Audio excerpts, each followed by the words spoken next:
feel on top of the world right now. I feel on top of the world. I feel on top of the world right now. I always wanted the world. I went and conquered the world right now. I feel on top of the world. I feel on top of the world right now.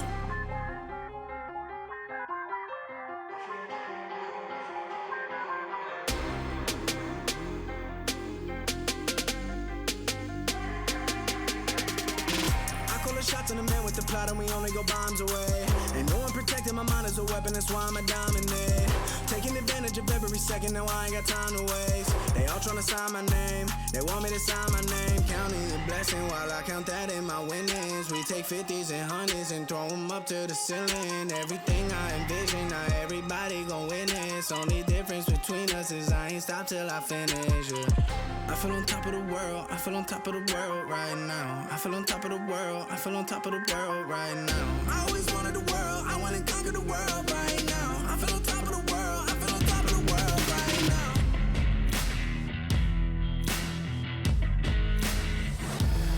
Embrace your destiny, slay your enemy, raise a legacy. No more apologies, trust your abilities, gather the energies. Pull yourself back together and staying off track forever. Child of the nation, will seek redemption, time for salvation. Today is meant to be day of victory, time for history. Reverse the tendency, fight the entropy, channel your rivalry. You're praying for fortune to come, you're hearing the sound of the drums. It's too late to backtrack, but back your back now. Keep your feet on the road and stand up. You've got what it takes to fight back. Don't stop until you black out, out, out. Stand up, up. You've got what it takes to fight back, back. Don't stop until you back out, out. Give all you got, show them how to make a miracle. Stand up, up. You've got what it takes to fight back, back. Don't stop until you back out, out. Give all you got, show them how to make a miracle. Go save your team, be a hero. Take home the cup, be a star. They waiting for you, take aim, shoot your arrow. It's your time to shine, show them who you are. Stronger, gotta go faster, gotta get better, gotta work harder. It's fight or flight now, get up now. Go with the move, go for the goal, lead up the stadium, you know how it's done. Stand up, up, you've got what it takes to fight back, back. Don't stop until you back out, out. Give all you got, show them how to make a miracle. Stand up, up, you've got what it takes to fight back, back. Don't stop until you back out, out. Give all you got, show them how to make a miracle.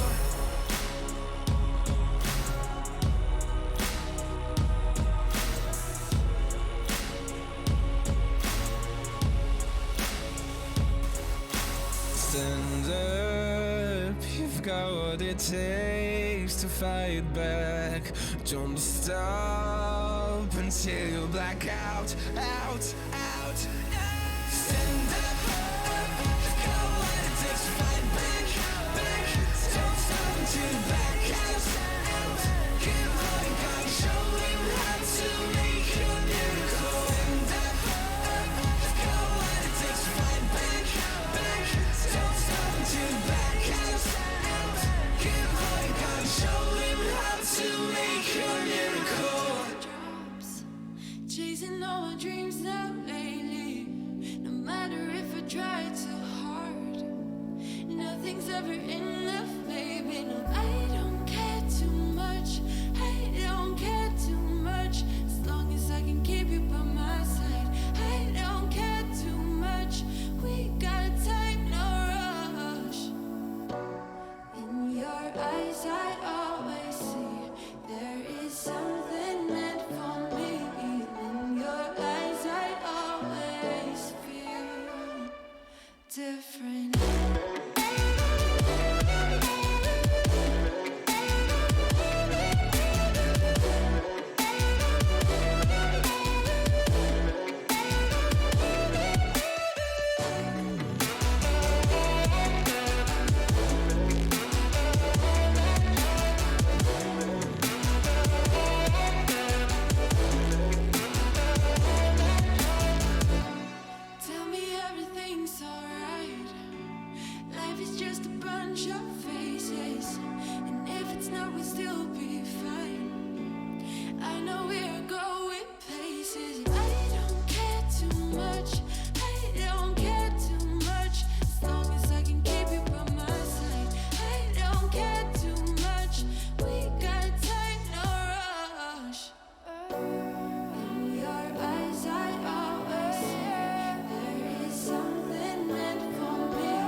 to get my baby.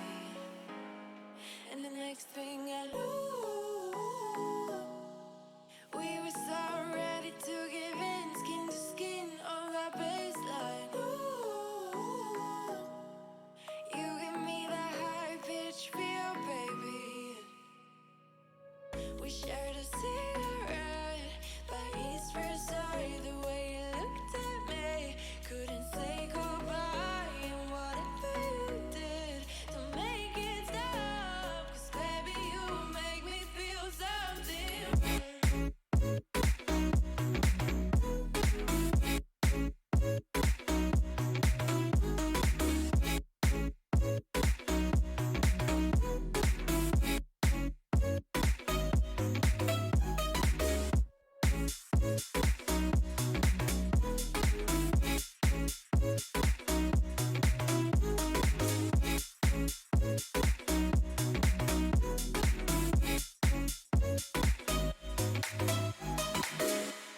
And the next thing I knew,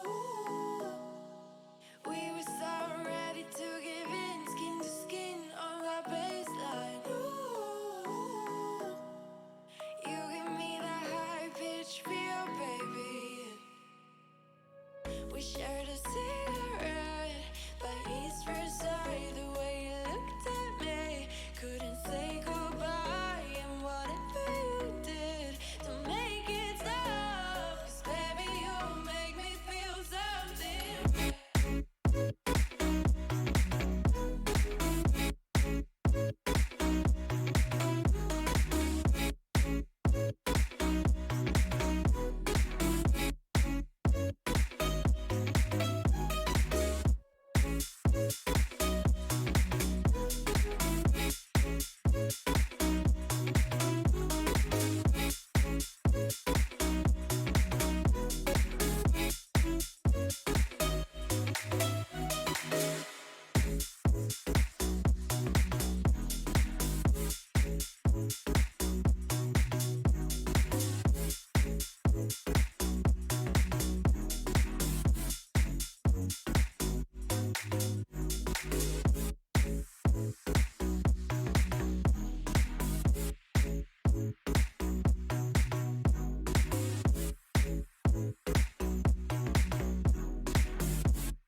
Sitting on a bench, waiting for the time to pass, dreaming of what happens next.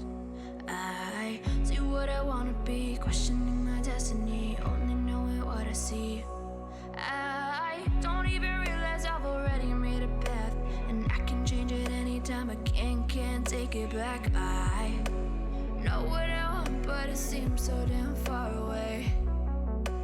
I know I sound crazy to the ones who said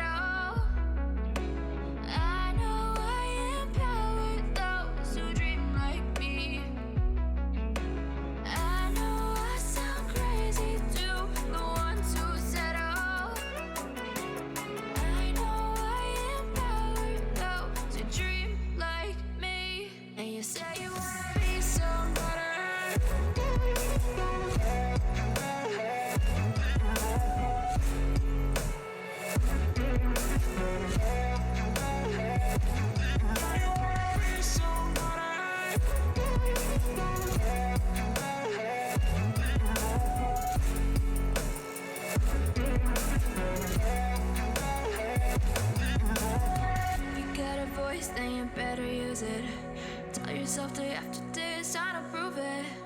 No days off, keep the hustle moving. Wanna see you be what you wanted to be, prove it. I know I sound crazy to the ones who said oh. I know I empower those who dream like me. I know I sound crazy to the ones who said oh. I know I empower those who dream like me. And you say you wanna be somebody.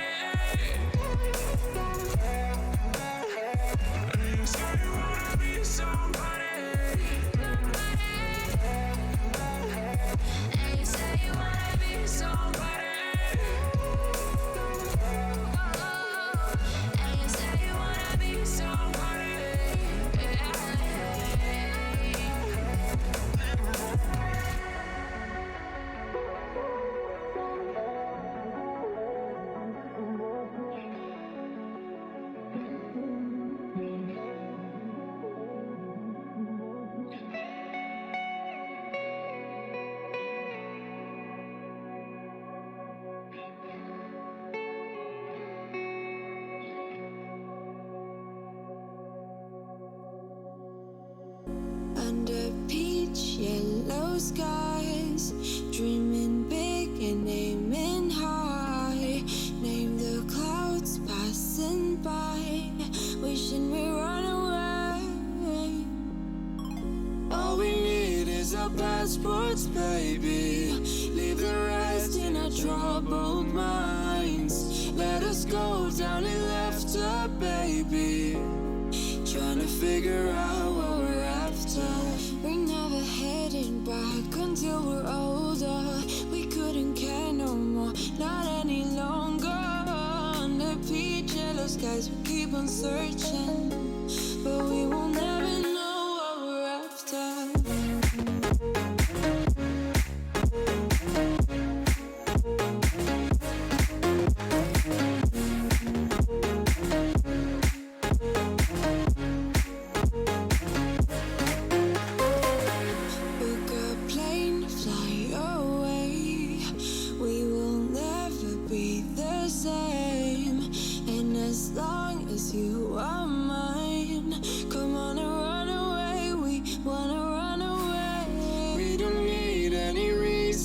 Baby, leave it all for the faded hearts. I don't mind if they call us crazy, 'cause they don't understand what we're after. We're never heading back until we're older. We couldn't care no more, not any longer. Under peach yellow skies, we keep on searching, but we will never know what we're after.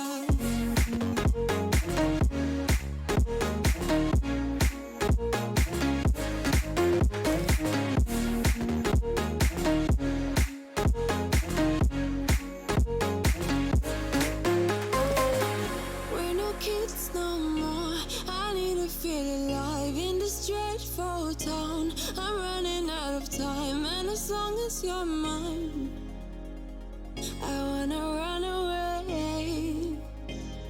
We're never heading back until we're older. We couldn't care no more, not any longer. Under peach yellow skies, we keep on searching, but we will never know what we're after.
On my feet, forget all of my fears, 'cause I know my destiny. I feel a champion waking inside of me. It's emotion, the legend's spoken. This is my moment. Can't break my focus, know where I'm going. This is my moment.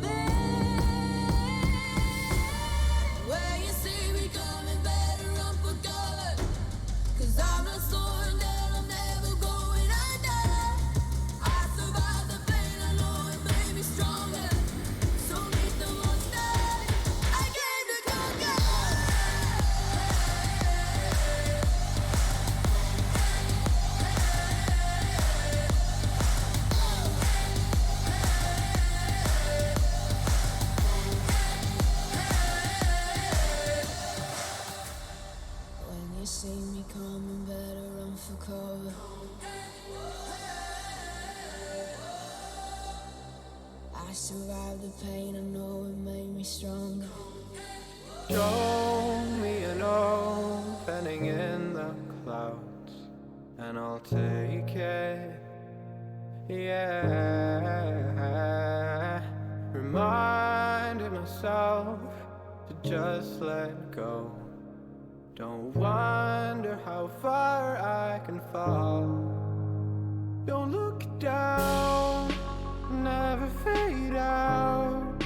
And I just wanna be someone and never fall behind again. Just keep on moving on. Never look down, never fade out. Never fade out.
Don't look down, never fade out.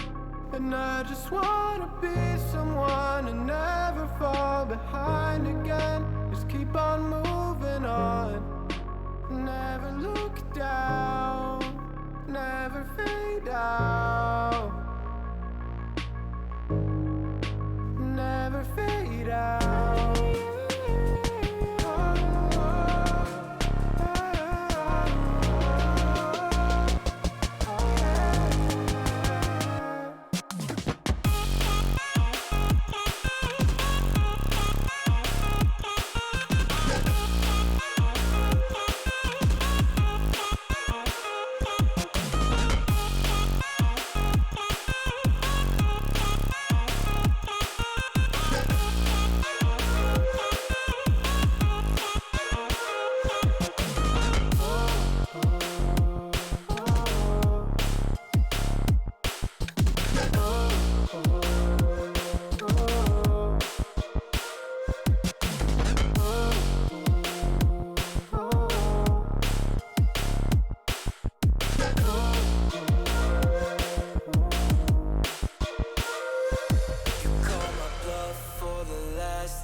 Song, it's a battle cry.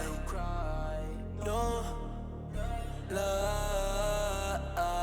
I see the clue between the strobe lights. I'm haunted, black face. Hey, follow me around, okay?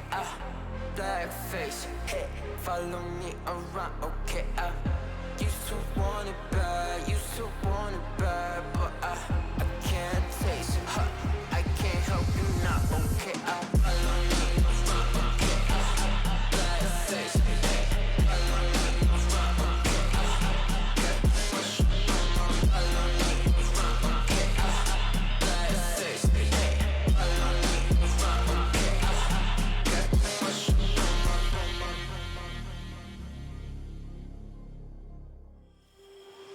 After a grueling 4-day group stage for the Intel Extreme Masters Katowice 2020, we have such big names as Astralis, Fnatic and Liquid all make it to the arena. Day 1 saw the quarterfinals go down, starting off with 100 Thieves taking on Fnatic. The Aussies, starting out the event in their strugglesome form, were able to put on some good Counter-Strike. A fantastic display from JKS pushed both maps to 19-13. Fnatic were too strong, which was able to take it home. He's shooting them in the back. Oh no! Gratisfaction and Azza going down. 38 seconds, dodging that AWP shot, swings wide and takes down JW. Oh! Through the smoke! Flusha, he turns, and they get blind. He has not been affected whatsoever. 3 quick kills. 28 seconds, and this should not be a winnable round for him. He's so low already. JKS on the other side. 1 bullet will do. Oh! No way! Nice! He's a 16 trims! A godlike clutch! The second quarterfinal of the day saw Team Liquid taking on Na'Vi, and the last time Simple and the boys were able to take down Team Liquid in a best of 3 was back at ESL1 New York in 2016.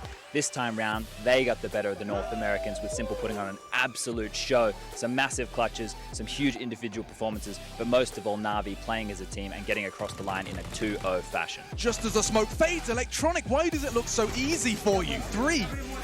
Just perfecto and simple. He needs a multi-kill, first found, Twist aggressing. They have to double peek, he's getting his shot, he's hitting another one! Simple! No! Simple, that's unbelievable! With the semifinals ahead of us, I'm looking forward to seeing Astralis taking on Na'Vi. Not too long ago in London, Na'Vi actually surprised the world and took down Astralis. If they can do it again, if they can replicate that form in the Spodek, that would be an absolute statement for Counter-Strike in 2020.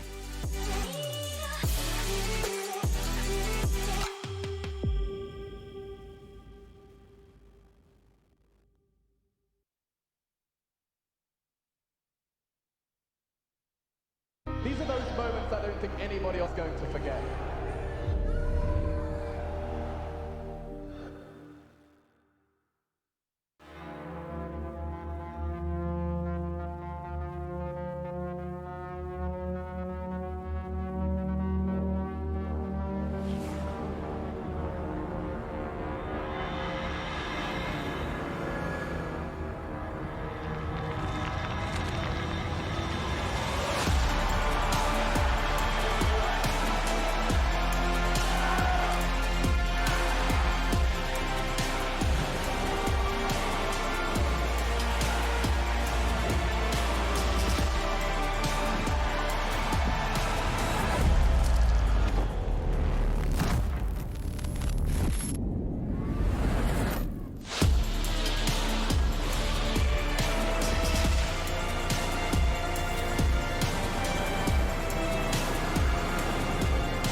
Welcome back to Katowice, Poland, everyone. It is a beautiful day outside. The sun is shining, and even more so inside of the arena. We are looking to get into our semifinals. Today, we are one step closer to crowning a champion here in Poland. But yesterday, we obviously had to send some teams packing. The quarterfinals concluded, and that did mean that the 100 Thieves and Team Liquid were knocked out. Today, though, however, I need to tell you that we do have our matchups ready. Our 2 best of 3s, our 2 semifinals. We're looking at the first one being Fnatic versus G2, and then we're going to have a little bit of Astralis and Na'Vi action that I, for one, am looking to be a banger of a matchup. Ladies and gentlemen, boys and girls, don't move a muscle. It's time to get Katowice started. Out of the shadows, I've come to make a name, ready for battle. 'Cause I got a thing to claim. Think that I'll crumble, I'll show you a mistake.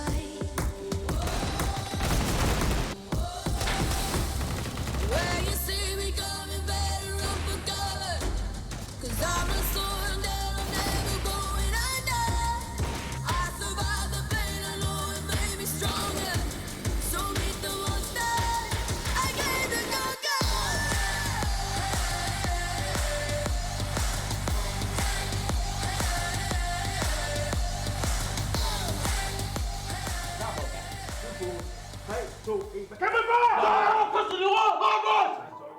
I think that Astralis is one of the teams that practice the least. For me as a coach, it's really important that the players also get some spare time, because usually when I think about a tactic, it's when I pick up my kids from kindergarten or when I'm out shopping for groceries.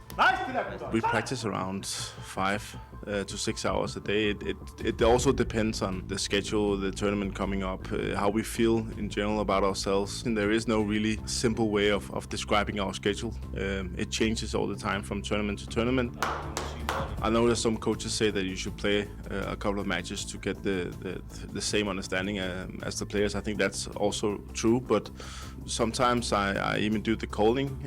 If Glaive wants to focus on his own playing style, I think that's also important that he gets some time off. I'm pleased to have players who likes to discuss new strategies and they are always willing to fix their mistakes. So for us, it's always a talk after the practice.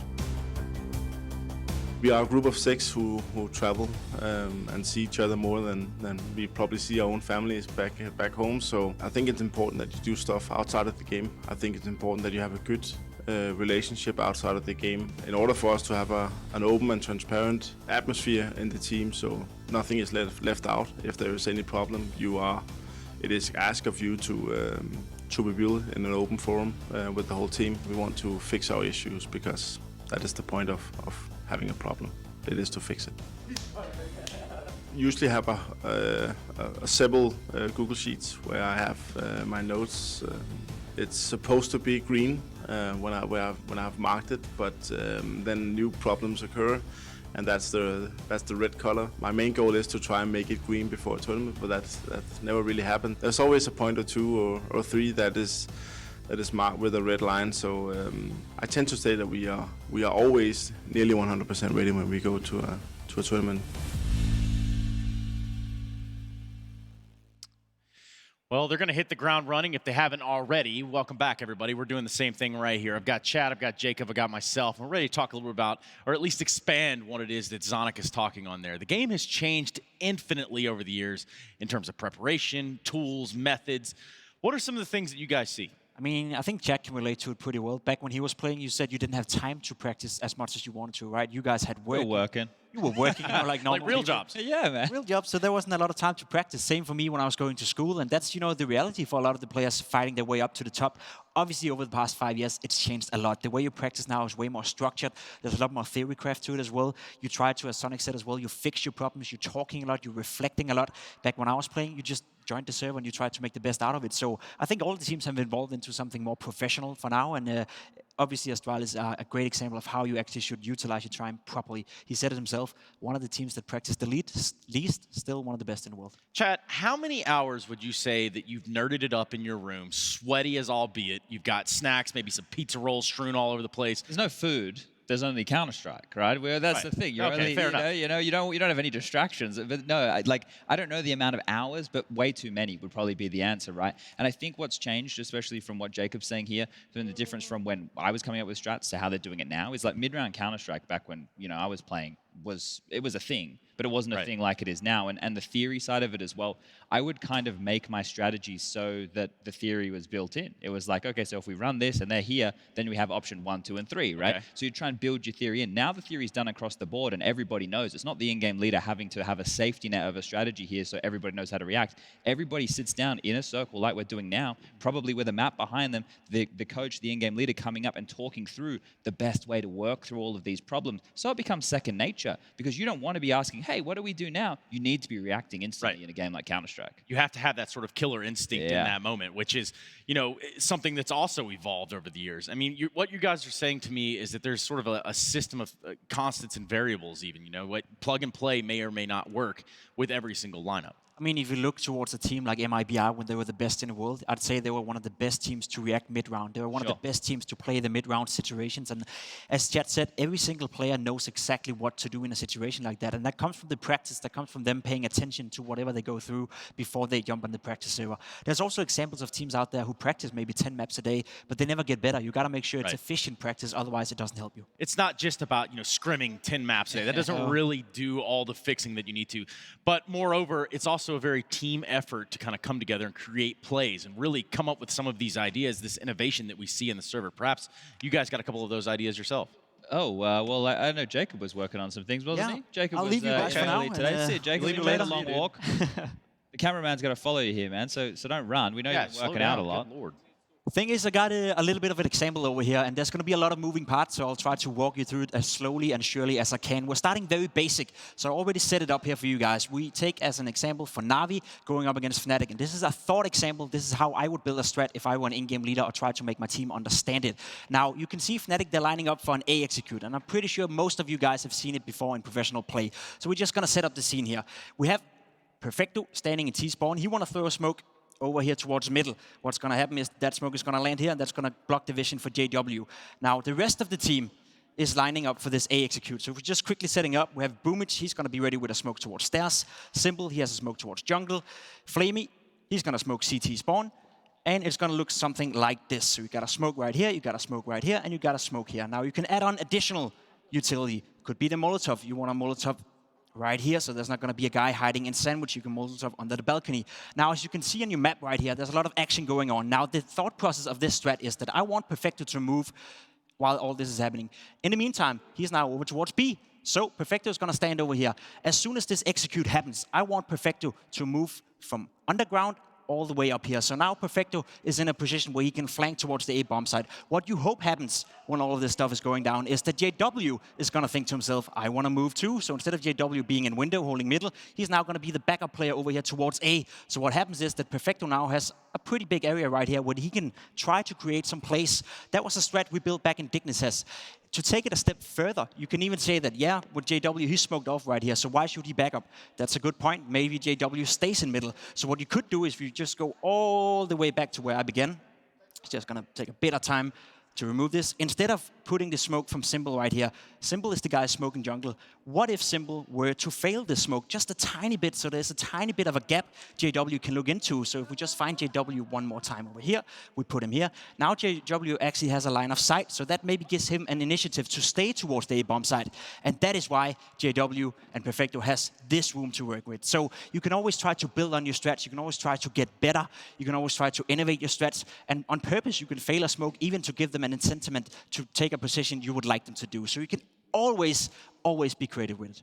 Yeah, you have to be creative. You have to have those sort of responses for your opposing team's structure and how they're approaching it. I mean, these are not just, madness. There's a method to this, and there's reasons for most of the things that we see in the server. Yeah, if we break it down Barney style, I know that's one of your favorite sayings there, Trace. If we break it right on down, like if you want to start a team, if you're playing you found some friends, you want to make a team, start from the very basics. Go around the map, name all the positions on the map. That's a very good starting point, right? Then you want to work out your defaults, right? Okay, where are positions that people like playing on the maps, on the CT and the T sides? And then you can start adding, more details. What utility do we need to stop a rush? What utility do we want to hold on to?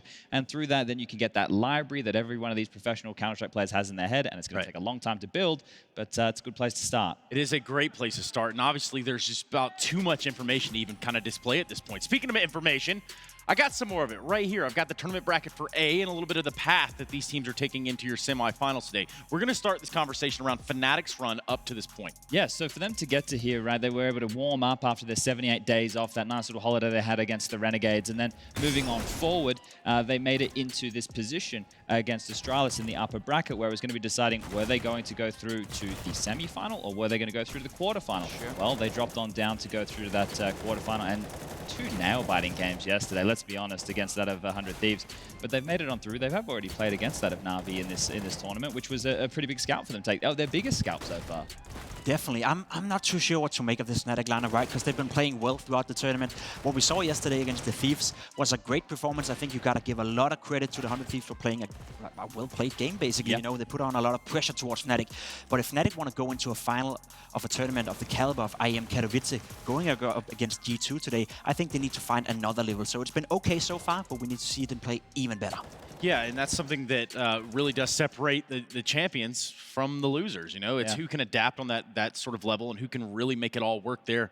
right into the moment that it has to explode and ultimately bubble over. Right now we have G2, though, who obviously had quite a run for themselves, and as you can see, they've had to put in some work to get where they are. Just look at some of the teams they've been beating, right? They started out by absolutely manhandling the Thieves. 16-3, 16-2. It wasn't even a game, to be honest. Went on to beat Mousesports, currently the second highest ranked team in the world. They had a bit of a bomber of a tournament, so you can maybe put some emphasis on that matchup. Moving on, beating Liquid 2-0, and that wasn't even, a close game either. I felt G2 were in control for the majority of that time, at least judging by the scoreline and how the stats panned out. So G2 so far in this tournament have playing like, I would say, one of the best teams in the world. Problem is, can they keep it up when they go onto a stage? Is this, a G2 that is peaking right now, or do they have an extra gear? Because if they do, I could see them take on every single team at this tournament. I think they've played well to get to this point, but I think when you go up against Fnatic on a stage match, the changes, the game definitely changes in my mind. If they can continue to replicate this, then they're one of the best teams in the world, right? They should automatically jump to it, everybody's top 5 if they continue this display. I find it very difficult to think that's going to happen. I just don't see a world where they can come out and manhandle yet another team, and this time around in a whole different setting. There's a lot of factors I'd attribute to, say, that 100 Thieves victory, right? Like, when you look at the tournaments they're able to, we had London, where the teams they've been teams like OG. So they've had a nice warm into this, but now it's time they actually show it against the big boys, you know what I mean? Now it's time for them to put up or shut up, if I do say so myself. We are going to have that opportunity to hear from Fnatic's side, who have hoisted a couple trophies here in this very place. Let's see what they got via Frankie. I've just caught a wild Crims from Fnatic on his way to set up on the stage. And this is a stage you've graced quite a few times before, Crims. Yeah, I mean, been going well, I guess. Yeah, been going quite well. Your first win here was at the Major in 2015. Can you remember what it was like to lift that trophy on the stage in the spot deck? I mean, amazing, of course. Can't describe that feeling. It's impossible, but pure happiness. Can you remember, like, the last moments of the game before you won? No. It must be a blur. And then we've literally got Fnatic on the wall from 2016. You did it again. Was the victory sweeter that time? Nah, I mean, it's a special moment every time you lift a trophy. And, I mean, I don't know what to say. It's like every time is special and unique, so it's hard to compare. So it's hard. Now, Flusher, I know you had some time away from the team last year, but really, the core of you, JW and Flusher, has been tight for so long. Why do you keep pulling together, and why does it work so well? I mean, we're great friends outside the game as well. Really good chemistry. I mean, we just belong together, I think. Like, almost like soulmates, if you can say that. Like, really good friends, and we work things together, and yeah. We fit quite well together. Now, look at that 2018 picture. Unfortunately, it wasn't to be in 2019, but you are in the final 4 teams. You could even be facing Astralis in the final tomorrow. Obviously, Astralis, if they win, they'll equal your record. So no pressure, Crims. But you've got to get through G2. I know you're not a team for anti-stratting, but G2 are looking absolutely sharp at the moment. What are your chances of beating them today? I think we have to step up another level. They've been really on point this event, and I mean, they look scary, I'm not gonna lie. Especially Hunter and Nexa. Of course, Kanyas, he's always Kanyas, but those 2 guys has stood out more than others. So it's gonna be a really tough game, and we have to step up a level. JW versus Kenny S in an alt battle, who wins? JW, of course. Well, I'm going to let you go and get set up on the stage. Thank you so much for talking to us, Crims. Good luck to Fnatic as they take to the semi-final against G2. Yes, JW versus Kenny. Yes, it is going to be JW, the Wonder Child, versus the lover boy of France, Kenny S. Yeah, well, Kenny has to have some nicknames. I've forgotten what they are, but he once upon a time he did. I think the last time French and Swedish Counter-Strike were good at the same time, what are we talking, like 2015? Probably. To go back a couple 15, years, yeah. So the envious days. Yeah, as Anders would say, it's like the Renaissance. Yeah, it was quite some time. Perhaps we're seeing a little bit of that resurgence here. Now, only one of these teams will be moving forward, and this is a best of 3, so we do need to confine ourselves to the vetoes, to the maps, and to understanding where we're going to be playing. There was a lot of flexibility in Fnatic's ban, so curious to see them going with that of Vertigo here. That's probably respecting what G2 have done in the past. Them picking into Inferno, well, that's no surprise there. We've seen them do that time and time again. And then G2 into the Dust 2 pick. These are the strong maps for these teams, but they're also relatively good maps for the other teams if you look at least their stats, like their history on it. And then Trainers, the Decider, that one there, I am automatically going to favor for Fnatic just based off of the T-sides I've seen of the G2 roster on Train. It's not the best. I would definitely agree. There's only one way this could have turned out differently if G2 maybe would have had the courage to pick Nuke into that matchup, but they hadn't, right? It's one of the strongest maps, and we know Fnatic are not necessarily good on it. They're going with the safe pick, which is Dust 2, so it's shaping up as we kind of expected. Inferno, Dust 2, Train, those are the maps that we're going to be seeing. In fact, we're going to be seeing a break before we do it. So make sure you are strapped in, geared up, and ready to go for what is sure to be a thriller of a best of 3. We're going into the semis when we come back here in Katowice. Taking advantage of every second, now I ain't got time to waste. They all tryna sign my name, they want me to sign my name. Counting your blessing while I count that in my winnings. We take 50s and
On Intel Extreme Master Certified PCs, you'll find a gold badge.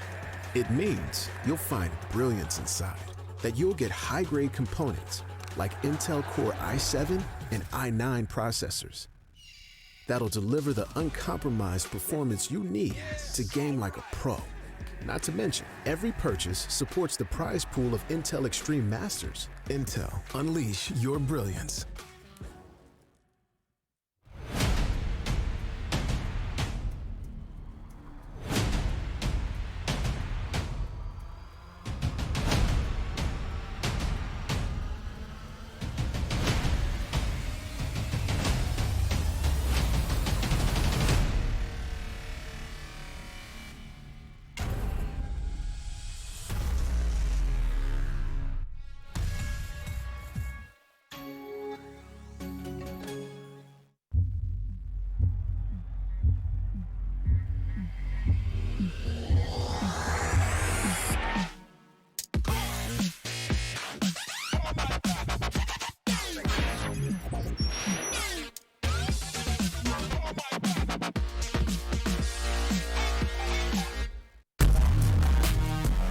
Seven questions, prize boost challenges, and Paula and James. Welcome to the quiz break.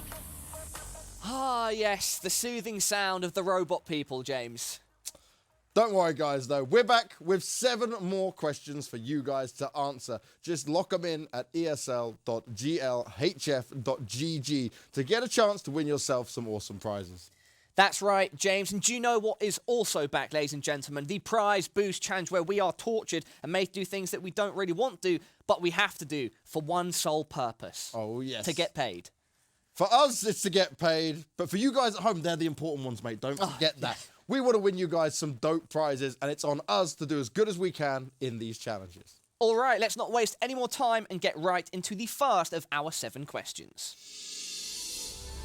In 2015, at ESL1 Cologne, why did Taz of Virtus Pro steal the mic from OJ Borg? Correcting VP fans to show respect to Fnatic to say hi to his mum. He didn't like OJ Borg's clothes. Not many people like OJ Borg's clothes. I think he's a trendy guy, and he's got the half long hair, so I'm down with the OJ. He's getting a bit old, though. In what team did the icons Fallen and Fur play together before joining Luminosity Gaming? 100 Thieves, Keyed Stars, or SK Gaming? I know you didn't know that one, Parla. Dude, give me some credit for once in your life. You don't deserve it. Question 3, James. Question 3. Which of the following CSGO players is married? Shroud, Hobbit, or Brolan? James Big Boy Banks, mate. I'm throwing this one back to you. Yeah, you're not very good at this. That's probably why you don't have a wedding ring either. We both got rings, they're just not wedding rings. You don't have a wedding ring. I was engaged at least, you know. Didn't work out though, did it? It just completely fell apart. James, hey, we can talk about that off camera. Guys, if you are a CSGO nerd, do not forget to get your answers in over at esl.glhf.gg. And there are many good prizes for you guys to try and win. And we've got the Prize Boost Challenge, where me and Parla are doing our best for all of you guys at home.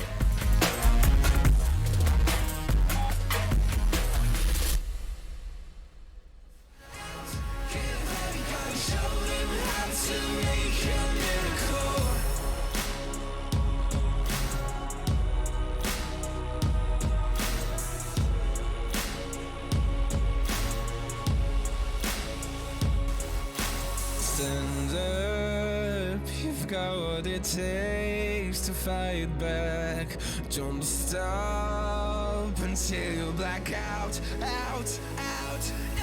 Stand up, you've got what it takes to fight back. Don't stop until you black out. Keep holding on, show him how to make a miracle. Stand up, you've got what it takes to fight back. Don't stop until you back out. Keep holding on, show him how to make a miracle.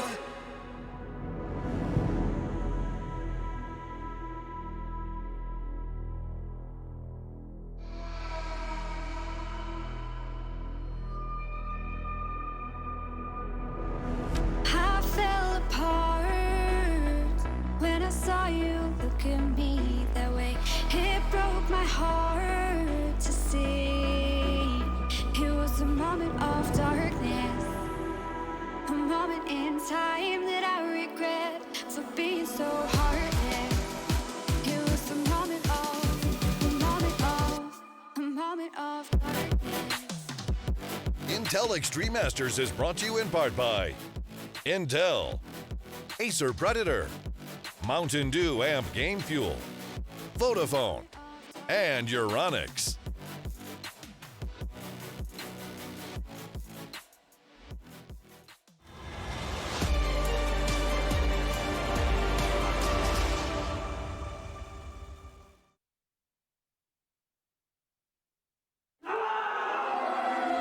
We are doing really good. We are not expecting anything special, to be honest. Now I feel like we are even better. Definitely we are a good team and people might be afraid of us because we're in a really good momentum right now.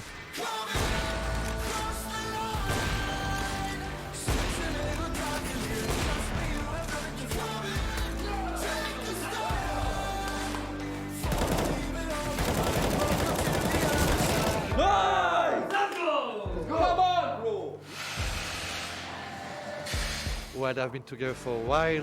They didn't play tournament for a while as well. They've been really convincing. They've been really good. Fnatic is definitely back. We haven't played against them a lot, and the times we've played against them, we've beaten them pretty easily. So it seems like they've improved lately. We'll see tomorrow how good they are and if we can still beat them.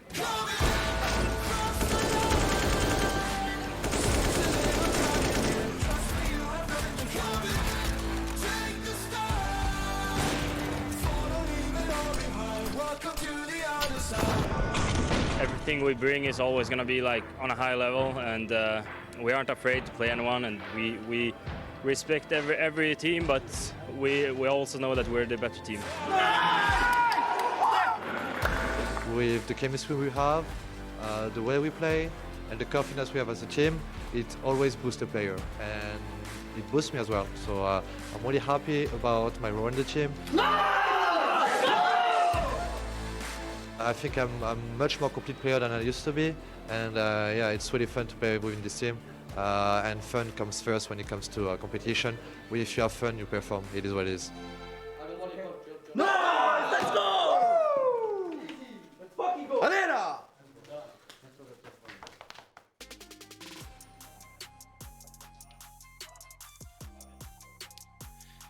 Oh yeah, that's right. They are marching right in here to get seated, to get situated, and get this game underway. And I, for one, cannot wait to start this best of 3, a semifinal right here, right now in Katowice, Poland. Yeah, this is something the guys on your screen right now have done plenty of times before, especially that trio of Flusher, Crims, and JW. Those three gentlemen have won plenty of trophies over their time, I would say.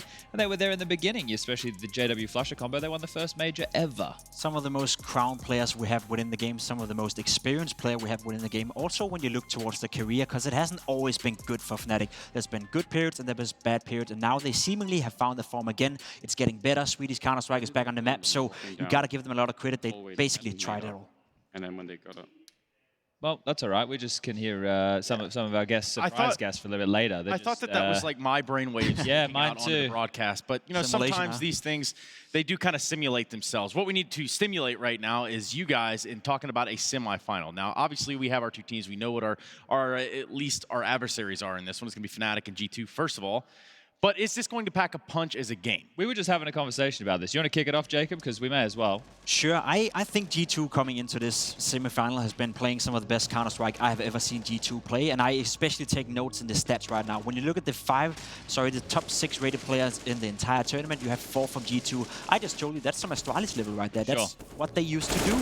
Now, I agree, which is what you're going to say here, that you don't believe that G2 has had the same competition maybe throughout the tournament. Maybe the wins have been, would you say, easy, relatively easy, but it's just not to the same caliber of a Fnatic team. Yeah, well, you know, this conversation, the back and forth of this goes a lot of ways, right? In the sense of they can only play the teams who are in front of them. Sure. My situation here is, are these stats, is having these players so high up in the stats relevant to this matchup right now? Right. And I say no, because it's a stage match right now. Okay. It's a playoff match right now. I think things are completely changing. That 100 Thieves game, we know that they were in their heads on day one. We know that they were in their heads over there in London.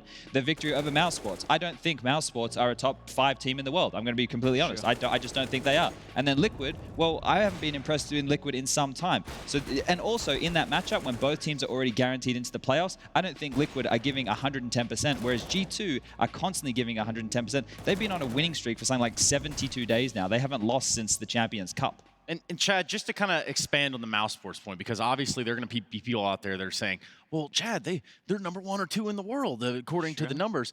What is it exactly? I think that towards the tail end of last year, when they were winning all those tournaments, a lot of the other teams were depleted. A lot of the teams who I consider top teams were not at the top of their game. Now, is that Mouse Sports' fault? No. They're going to win everything. They played some fantastic Counter-Strike. Do I think the constellation of teams that we're going to have going forward into the next major, will they be a top 5 team?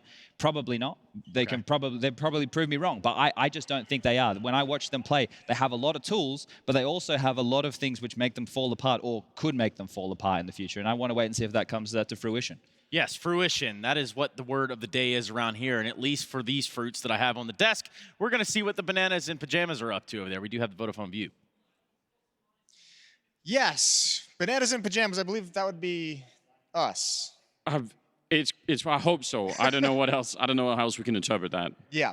Welcome back to the Vodafone view here on the semifinal day at IEM Katowice. We've got Fnatic, we've got G2 coming up, and we're going to be talking about two lovely players. One of them we know and love for a long time, Crims. The other one relatively new into the scene, Nexa for G2. Both of whom have been playing phenomenally. Yeah, they've been playing amazing Counter-Strike. I think, yeah, as you said, Crims, obviously a legendary player, almost always showing up in every big game that he's ever played in, which is really quite something. Nexa, I think, has been a bit of a revelation. I think he's gathered a lot of fans really quickly and for good reason. I think these two players could easily be, you know, at least some of the stars that could make the difference in this particular game. They're gonna have to really bring it, I think, G2, because Fnatic, they are a big game kind of team. They're gonna be on. Yeah, they have that crazy amount of experience on these big stages, winning these trophies, as the desk just kind of highlighted as well. And G2, I mean, this has been a phenomenal tournament for them. This has been a very impressive run, and obviously we're all really liking what we're seeing out of their camp. But does the buck stop here because of that lack of experience? I mean, that you have to imagine that's going to have some influence on how this match plays out. It very well could. I could imagine that this would be one of those moments where just Fnatic will shine through. I could see them making that finals. Yeah, I would love to see that. That's going to be a fun matchup. Anyways, we got that coming up a little bit later, but for now, we're going to send it away to, I don't know, the boys on the desk. I couldn't think of a bananas and pajamas thing. There was a chance there for you, Moses, but you ultimately missed the opportunity. Not the first time in your life, but that's fine. We're going to continue with the show as planned. The semifinals, the hype starts here. It all starts here, guys. I just want to ask you before we get going, what's TOEIC? Oh, it's the shorter version of Katowice. Hey, there you go. All right, just wanted so the viewers at home knew. Yeah, just otherwise they'd read TOEIC and they'd be like, what's going on? TOEIC, Stoic, however you want to do it. That's pretty much what I'm going for. Yeah, Katowice, the Intel Extreme Masters even. And with a semifinal on our hands, we're talking about just everything we need. We're almost to the end of this storyline here. We're almost to the end of what the Intel Extreme Masters is. And tomorrow we will crown a champion. For now, though, well, we're going to have to focus on these semifinals.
Yeah, they done told me to be myself. So when I went and found myself, the ones who told me back then, be true to who I am, ain't think we was really gonna win. Now they watching us from the sidelines while we trying to victories like we getting high tides. I'm getting my prize, only thing my eyes is locked in on. $500,000 mine. I want it right now, don't waste my time. Family in a penthouse with a view sky high. Blood, sweat, and tears bring water to my eyes. Cause the whole gang winning, I done gave my life. Odds low, but we did it, dang we.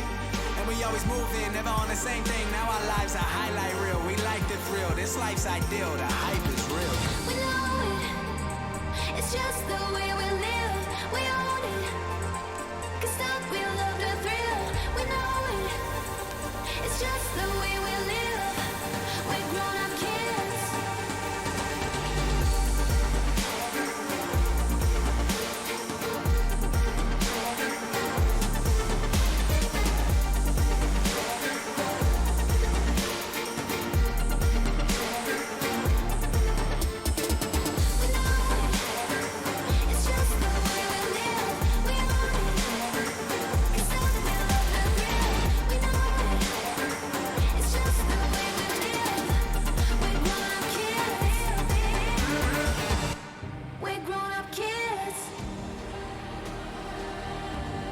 Welcome along to the Intel Extreme Masters Katowice 2020 from a Spodek that, yes, is different to previous years, but somehow it is amplifying the pressure. It's making it almost more intimidating out on this stage. And yesterday, we had the chaos of the quarterfinals. Today, it's all about the pageantry of the semi-finals. And we have 4 teams today here in Poland, in Katowice, playing for this trophy, for the chance to be in the grand finals tomorrow and to get their names inscribed on the front. Of those 4 teams, we have the reigning champions. They ain't gonna let the crown go without any form of a fight. We have this new Franco-Serbian alliance, which is playing with fun. They seem to be unbeatable at the moment. We have the Swedish legends. No one has won this cup more than them. And then we have a player on the team who seems to be the best in the world. And he did something yesterday with a bomb that nobody could explain to me how he did it. That is who is playing for this trophy. And if we're talking semi-finals, let's get them underway here in the Spodek in Katowice. Please welcome to the stage those Swedish legends. It's Fnatic.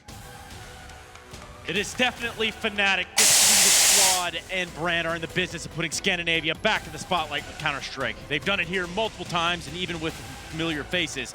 They tore this stage up back in 2016 and again in 2018. Spot on, Trace. 4 of these players won in 2018. Crims, JW, Flusher, and Golden. Now they have a 5th element to that one as well. That's Brolan, and he's a superstar.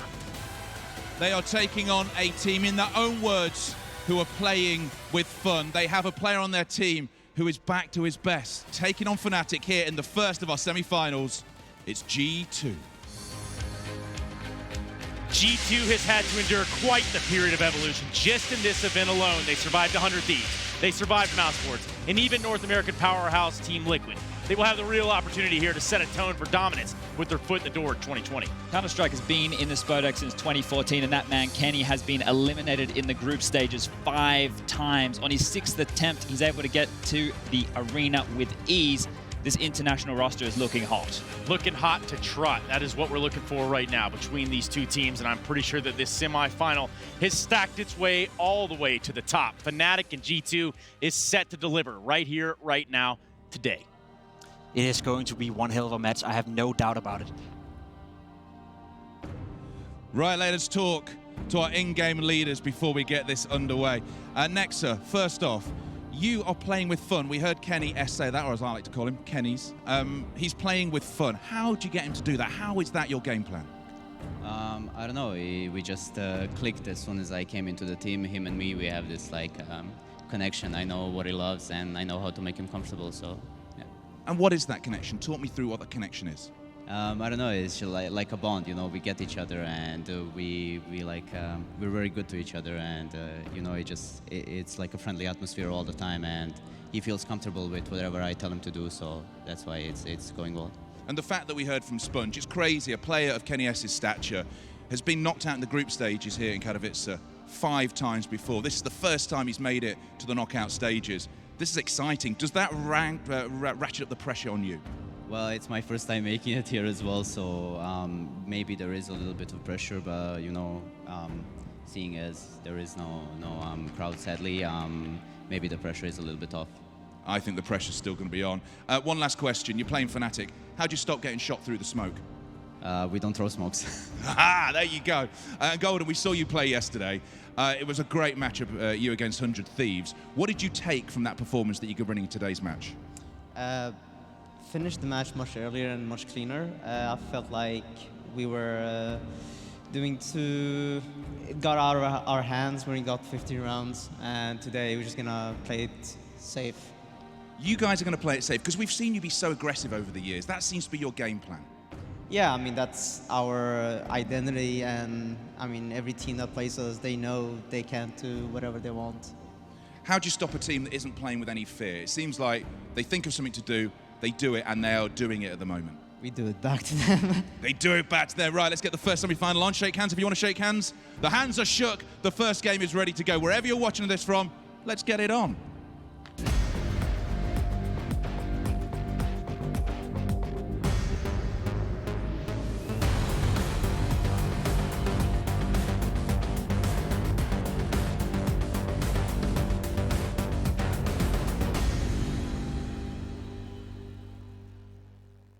The ESL Pro Tour is in town, ladies and gentlemen. This is Katowice, Poland. This is the Intel Extreme Masters, and this is our first semifinal. G2 taking on Fnatic right here, right now. We know the maps. We know we're going to Inferno first. We know we're going to Dust 2 after that, and then Train should we need to go that full distance.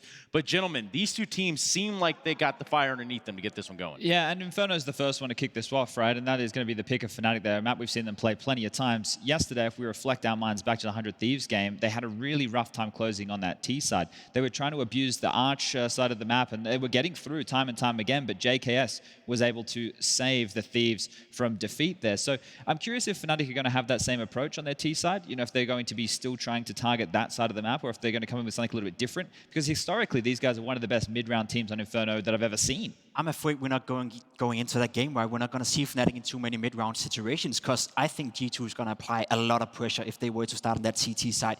You look towards some of the players in that lineup, Nexa, Honda, Amanek, and Kenny S, all very aggressive players. You know Kenny S, he likes to roam around with AWP. You know Honda, he's a very aggressive rifler. Nexa is an in-game leader that leads by example, and he takes matters into his own hands as well. Fnatic, they need to be alert, because they're going to be applied a lot of pressure from G2 from the get-go. So for G2, this pressure you're talking about is a very dynamic CT side, right? They're always in motion, they're retaking parts of the map, and they're doing it in pairs. If Fnatic are able to, first of all, identify where they're retaking information, they're really good at reacting. They can find that gap and then from there spiral and be able to take a bit of territory. That, for me, is going to be the bigger focus. But if G2, like Jacob's talking about, are able to just push forward and get multi-kills, then maybe it'll look like the first half that Fnatic were putting on 100 Thieves yesterday and just beat them down. You know what? I'm a bit afraid that the skill level of G2 is too much for Fnatic to handle. Okay. Look at it, right? The top-rated player in the tournament right now is the in-game leader of G2, Nexa. He has the highest rating out of everyone playing. Golden, he's a great in-game leader, but individually speaking, he's nowhere near the level of Nexa. So that right there, that's definitely something going in favor of G2. What do you guys think about the symbiosis that Nexa is describing to us between him and Kenny S? Do we feel like that's going to be a powerful duo to watch out for? Well, it sounded like Nexa was the one calling all the shots, but I'd say Kenny gets to pick and choose wherever he wants to take that AWP. Maybe they just have a nice little friendship going on there. So Kenny's wearing the pants is what you're saying? Well, I would hope so. The man with the AWP, you want to see him wearing the trousers. But Brolin was the youngster. We got him on your screen right here. Yesterday, he did struggle. He did struggle in that quarterfinal. Now, they still got to cross the line. It was overtime games, but I think if he shows up today, then they can avoid those overtimes altogether. I would definitely agree. Just to touch back on that whole Nexa Kenny S thing, I think when you look at it right, Kenny S may be one of the most skilled players that Counter-Strike have ever seen. If Nexa can just get him in on Deathmatch server, get him to practice and put in the hours to the game,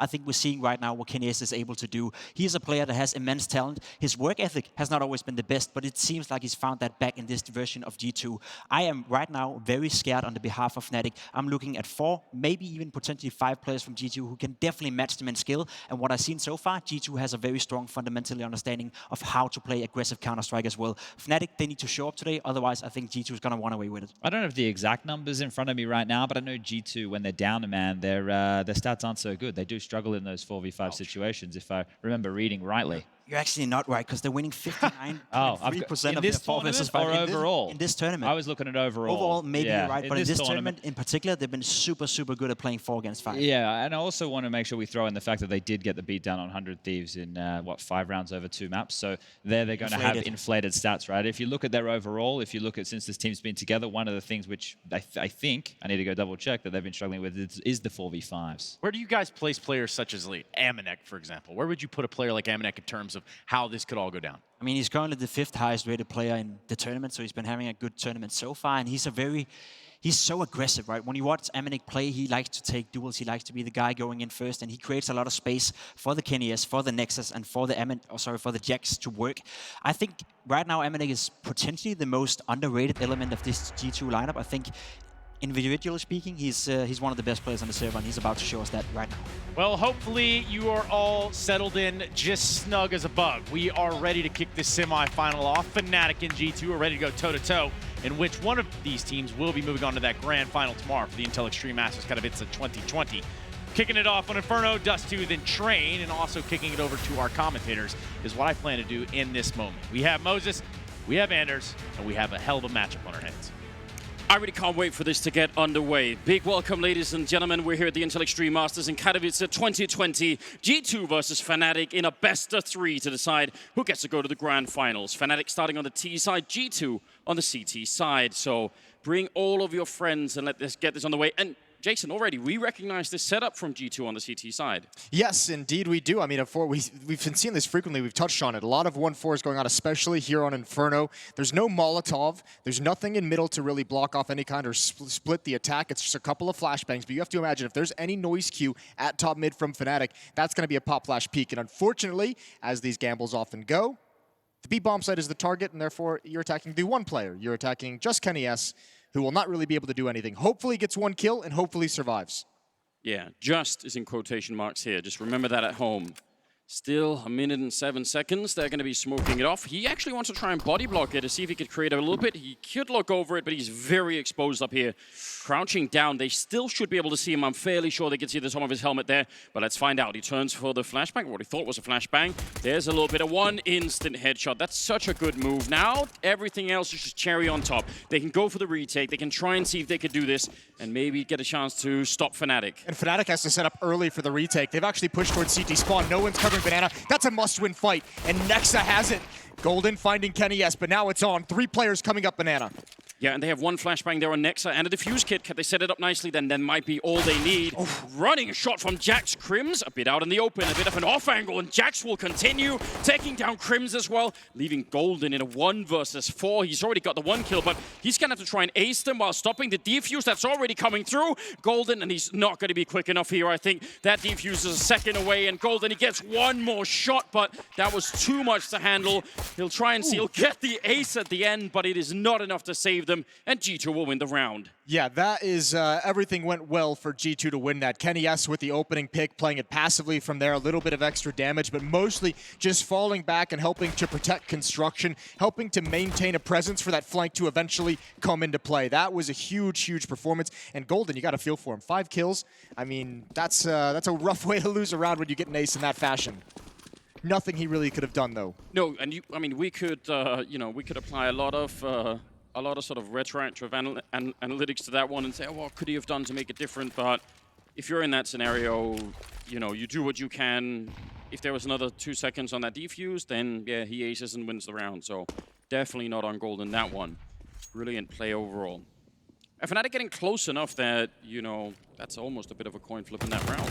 Actually, it's nice to see that G2 actually win the round in spite of the stack, because we see that go, the way of the T's almost instantly in other games on Inferno when they have that 1-4 setup in the pistol. Still, the danger's not out of it for G2. Fnatic have a pretty good clip of converting the second round after losing the pistol, so yes, we'll see how they're able to manage this one. It's going to be possible, especially with those creeks. Crims has the Galil. Little bit of utility, which makes this B hit still very dangerous. It's just enough to make a solid attack. There's no Molotov for Coffins, no smoke for Coffins, but those flashbangs can do damage. Now the question becomes, does G2 read the silence across the map behind this smoke? This is going to get stalled out for another 14 seconds or so. I think they're going to try and boost over. Now, if they get the kill, that's huge, because otherwise, both Nexa and Amanek on the other side had 2 smokes and Molotovs as well. They're trying to see if they can just burst their way through. No sign they were coming, and that's an instant opening to the B-bomb site. That's so well done. Kenny trying to swing to win a fight there, but that's a very, very deep smoke indeed. They started that attack before even putting the smoke down. I thought surely they would have at least thrown that and gone with it, but they just wanted the power. They wanted the surprise factor, and they're going to get a round out of it. They're going to tie things up. So it's a 50% clip of them winning that pistol, or the second round after losing the pistol, and that's going to keep rising. Again, Fnatic have success there. And that is such a sick way to initiate attack. We're going to see a lot of that. We noticed it yesterday, just so you can keep an eye on it as a viewer. Fnatic has, a lot of teams have started adding this in, and I notice it most in Fnatic is these executions, when they start coming through smokes, there's flashes thrown with them. So when they're popping out of the smoke for the defenders are forced to stay looking straight at their opponents, and that's when the flashbang is most effective. That was a great example of it. What a knockout. And if they had not done that, they would have lost around like 99% of the time, because I think that smoke that they were flashing their way through, that was put up at around 55-ish seconds. They had another smoke and 2 Molotovs behind that. So if they waited it out, they could have waited pretty much the whole round and would have never made their way through. So that was the way to try and get there. Great call from Fnatic. That's perfect. Also, a nice timing in that boost over. I mean, that player on the left inside the site, he's going to have a nade out to be able to just counter, and they just hit a timing where none of the defenders are prepared for it. Good shooting from Fnatic. Golden needs some nade damage. We have to say, after such a good pistol run as well, remember, Golden was stellar. Delayed take a banana for the CT side. Golden's blind. He can do nothing. Good trade from Flusha. But again, utility from G2 is pretty solid. He's brought down, and he's dead now. He's dead for sure. Launched up almost over the gate.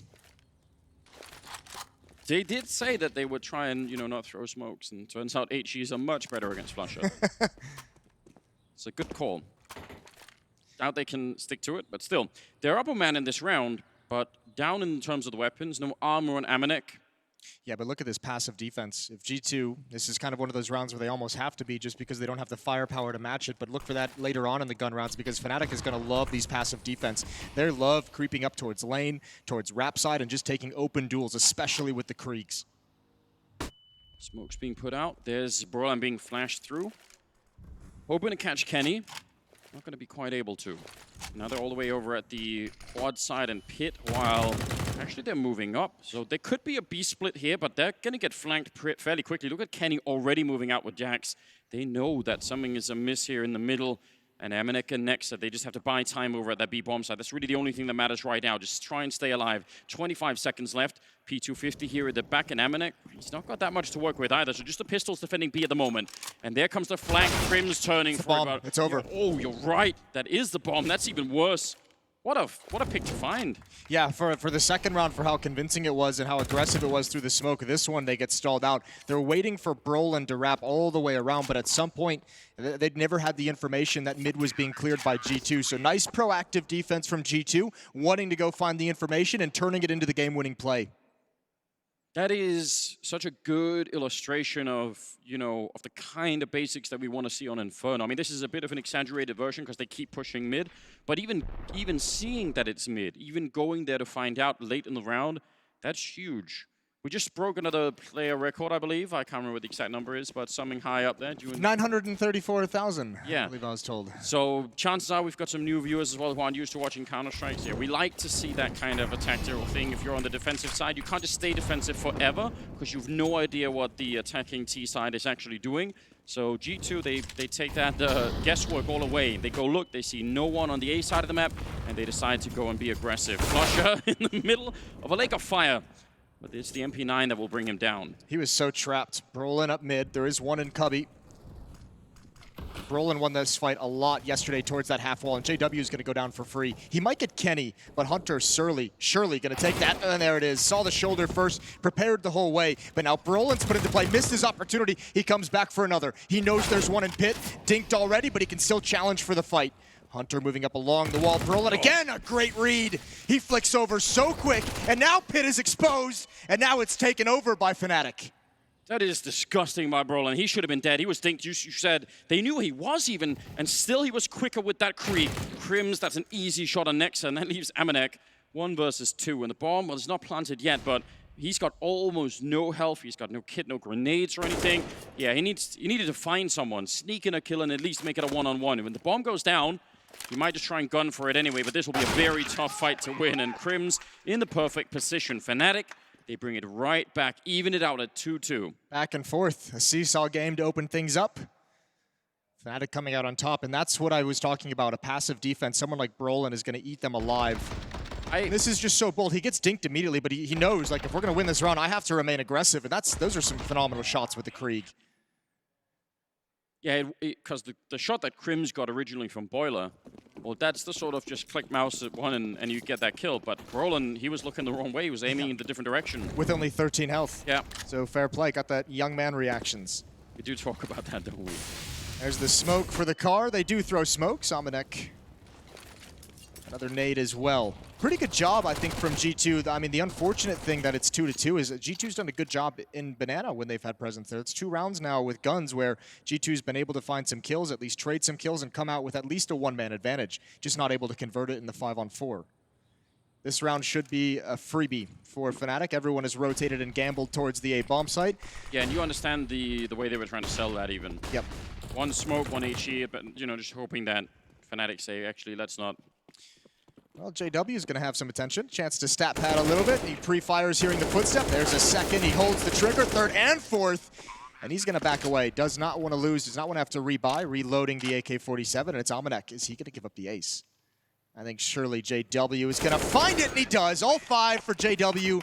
Golden had an ace earlier in a loss, but that's 5 rounds where 2 players on Fnatic have gotten aces, which is unlikely.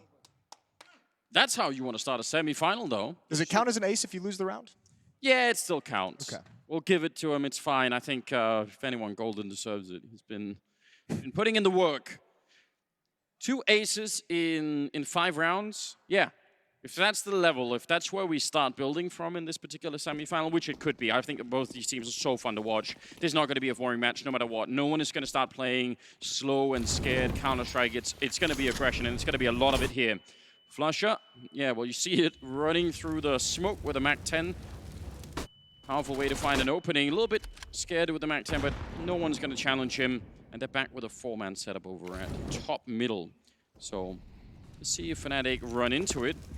If they don't, and they just surprise Amanek, which again, we've seen one good flashbang can do it, it's going to be scary. Well, Fnatic struggled to bust up aggressive mid strategies yesterday against 100 Thieves.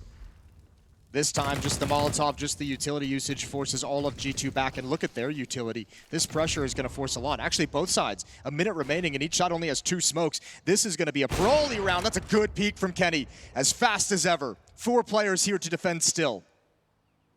Nice to see Kenny hit that shot. That should be one of the super weapons they have on this team. He gets Golden mid-air, trying to escape. That's a brilliant shot once again. And JW and Flusher, yeah, they got the mid control, but they got picked apart waiting. And they actually were waiting. They were set up. They were expecting G2 to come and retake it. They just couldn't win the fight against Kenny. I like that G2 kept up the pressure, stayed in those positions, especially considering 2 players on each side, so no reason to fall back. Tough part now is even with this 1-man loss, there's still an opportunity for Fnatic. 1 player in the bomb site. If Kenny misses a shot, Jax can be in some trouble. Kenny can also get smoked off. JW has that in his hands over in Halls. You're absolutely right. That actually is a bit of a problem. He's going to use it to try and get out from on the balcony there. A little bit of a shoulder peek, and Kenny was ready to take one more. Nearly connects with that one. 5 seconds left here, so JW can't actually win the round. Could still do some excellent damage, but that's not going to be a feature either. Nice triple for the French sniper. 3-3, so back in the hands of G2 now. The economy, I mean, they survive with quite a few members there, and that's going to help them out a lot. No bomb plant for Fnatic. No, not at all, but they should still be able to put some weapons out on the board. You're going to see an AWP in JW's hands. He liked taking picks up Banana with that op in their game against 100 Thieves. We'll see how he decides to utilize it here against Kenny S and the rest of G2. This time far back looking for a mid-peek. And are we going to see this duel? Kenny knows they still have money, perhaps not willing to risk his own op. No, there was a time, I mean, early on Inferno when it actually would be, you know, the CTs challenging the Ts down the middle. It happened a lot, and then it went away almost overnight. The oppers were so dominant back then that it was I think people also just started looking at the raw stats for how often you win it. I remember talking to Sonic from Astralis about this, and he said they had actually crunched the numbers for Device doing it, and it just wasn't working out. So maybe that information just slowly spread. Now we see the run boost every once in a while, which is still very enjoyable. An off angle for Jax to peer into a narrow corner, and it's a good thing he moved out of it, because Brolin, suspecting, goes for the pre-fire peek. Could have been deadly. Again, an attempt at top mid control. Molotov from Kenny S is going to slow things down from Fnatic, but he's smoked off, and they're going to change their position. Kenny S with the AWP was spotted in the previous round at mid. Now he's going to head over towards the B bomb site, which is exactly where the attack is headed. They have no defensive grenades on B. I was almost panicking and losing my mind when I saw Amanek alone there. Now it's Kenny moving up close, but there's the whole team on the other side. Fnatic, yeah, this is, oh no, it's not even a kill. He can't make it back around the corner, and this UMP, it can't stop the entire Swedish lineup. There's absolutely no way he can do this. They're coming for him. Golden to open up on Nexa as well, and suddenly, yeah, the round has just disappeared. I think even if Kenny gets that kill, they still probably lose this round. That's so hard to hold. I think the unfortunate thing for Kenny is if he actually keeps swinging, if that player doesn't run into his crosshair, he peeks wider, and he probably grabs one that's close up to him, which means he'll have the time to fall away. Yeah, if he took a shot at a player that's very far back, not realizing they were close around the corner, and no time to run away. Fnatic is on the hunt. Jax wants nothing to do with it, and that's a pretty tough round for the economy of G2. It cannot sustain that loss. Jax at 0, everyone else, or 3 other players around 1,500. They'll get some money, but I mean, they can choose to force up likely in this round, but that would be a big risk. It's still very early in the half to make that kind of a decision. I have to imagine we're going to get a timeout from the G2 side. Yeah, because this game is so back and forth and G2 can't build up a really strong economy, they keep getting into these weird positions where those B players don't really have the utility to be able to defend well enough. Again, if you're brand new to the game and you haven't been watching that much Counter-Strike, you know, a simple test you could try and do at home. Amanek, who's anchoring that B bomb site most of the time, when you get to around that 50-second mark, just check how many grenades he's got left. If he's got just flashbangs, that's a problem. I would say if you can save at least a smoke or a Molotov, one or the other, at something like sub 40 seconds, you're starting to look a little bit better. Things are more reasonable. But if you're forced to use them or you just can't buy them because of the economy, that's a big problem on that B defense. Yeah, but it's not a big problem at all for Fnatic. This is exactly the state they want you to live in as a defense on Inferno. This is the kind of hell they want you to experience, where you have just enough money to have the powerful weapons and some utility, but not enough to really have a very powerful defense throughout the entirety of the round. And that is going to open up options for Fnatic, you know, later on. That's when they have a free glimpse into the B bomb site with a Krieg or an AWP. That's when they have the free glimpse over towards the broken wall at the A bomb site. It does make their life so much easier.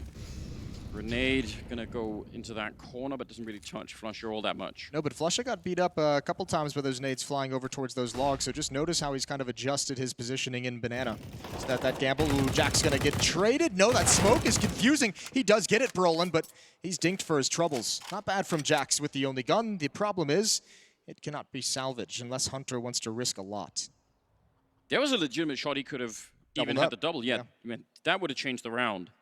Now it's down to crazy pistols, which on Inferno, that CSAT 75, the rate of fire on it could be really good. They've gambled A bunch of times. Now they're back to gambling B, and Fnatic have gone B a lot, so maybe it makes sense here. Nexa has got an HE grenade. That's one of those things that, you know, it shouldn't do a lot, but there is a kind of a confined space if you end up running into B, and if it lands at the right spot, slow people down. Hunter needed that kill, because Golden's going to clear out the A bomb site. He's just going to be like, wait, you guys don't have to go B. Don't do anything just yet. Oh, they're going to push. Yeah, they're going to push. Flush is ready and waiting. There's the first kill. And Brolin's got his back as well. So this is just going to fizzle out. Nice try from G2, and Fnatic have a 2-round lead. Some heads-up play from the Swedes. Not even gambling a bomb site. Not saying, you know, let's flip a coin for it. Golden actually checking. Yeah, this moment here, he even switches. He just wants to run. Wonder if that would have, I mean, I think they would have probably had a good chance of winning the round. Auto shotgun on Jax. That's a classic. He's our auto shotgun man, isn't he? We've always had like one, at every era of the pro scene, there's always been someone who's our shotgun guy. And at the moment it's Jax, previously on BK. He's taken the title away. Let's see what he's got. Now, Hunter just played in that position in the round previous. So Fnatic might be aware if they do head to halls. Utility exchange in Banana. Here come those nades towards logs again. Golden eats some damage, but the flashbangs are just so perfect. Golden sees it all. Good headshot onto the first, and he spotted a lot, and Brolin doesn't check it twice. Man, didn't even get a chance almost. 4 versus 3. Deep breath now on G2. This is such a critical round. They can't let Fnatic keep going. We talked about this all day yesterday. This particular Swedish lineup, once they start to feel comfortable, once they start laughing and smiling, it's bad news. So shut them down early on in this half and make sure they can't get into it properly. And with this 4-on-3 lead, I mean, especially keeping the rifles alive, getting that G2 economy build up, there's so much. I think a lot of this first half is going to be dependent on how they get out of this round. Mid control for Fnatic. Kenny's going to push up. There is an Opper holding the angle, but they all missed the opportunity. JW trying to equalize. The flick's not quick enough. He's got to back away. That's kind of cool. Again, flashed in from pit to try and retake that control. Flusher does go down. And Kenny, oh, if he could get the AWP. I wonder if JW even wants to try and just maybe almost throw it away, pick it up for something else, hide it somewhere. No, he wants the economic damage. I don't mind him keeping it. Yeah, but you could just pick up another rifle, couldn't you? Well, 14 seconds, he's just going to back away and hope that no one's hunting him. I like this continued aggression from Kenny. Flusha didn't expect him to continue pushing, and JW doesn't even want the fight. Yeah, he's right. So, 5-4, 1-round lead for Fnatic. Another bye coming in for the Swedish side on offense. Yeah, well, not going to be given over. And you have to be happy if you're G2. Finally, they can breathe a little bit easier, at least for 1 round, because the money's still going to be tight, but at least they have all their nades. At least they're going to have all the kits they want. At least they're going to have all the weapons and the Molotovs and the smokes. That's a powerful shot to the head. Yeah, that's the range where that auto shotgun really, you know, does a lot. Once you get into medium range, no one actually understands how that functions anymore. Long range, sometimes you can get a lot of damage, and again, no one knows how. It's like the podbot shooting. Krim's got There's a reference. There's a reference and a half. So many flames. JW's burning. It's spreading right on top of him.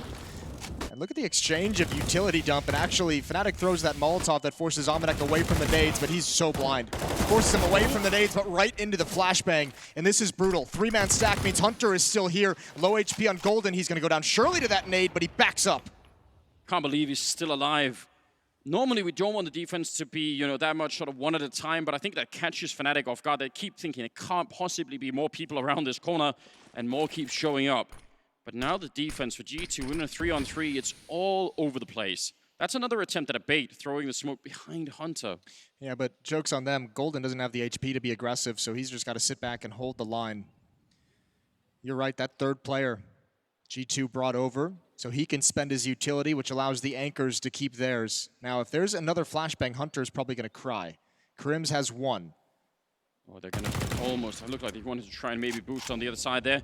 He does spot it out, and at 40 seconds, yeah, Kenny doesn't want to rotate back. Smart call from Hunter, just saying, don't come, I've got it under control, I'm up here. And now, under 40 seconds, going to try and see if they can get that mid-control. Kenny, the timing is so good for that peak, and he lines up all 3!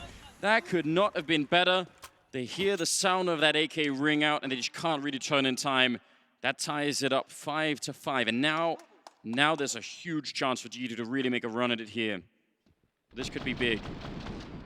3 peak. This is so good. I like that. We've seen it now with the AWP. We've seen it with the rifles a couple times from Kenny. He's had 2 fast flanks when they take control of mid and he pushes down. So, I mean, I really like how Kenny's playing this middle portion of the map at the moment. He's got that AWP, and this time he might actually go for a peek. He's going to go back for it. Yeah, he's got the AWP. He knows it's such a weapon advantage. He just wants to take off the head of Golden. Narrow miss. Again, 2 Molotovs and 2 HE grenades rain down Banana from the defense, as well as a deep smoke.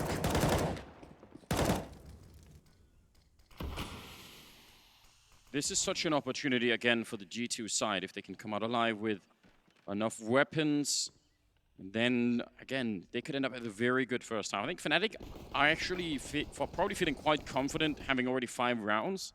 T side, that's a good starting position. It's a good place to be at this point. All you need to do is add 1 or 2 onto it, and you're feeling great.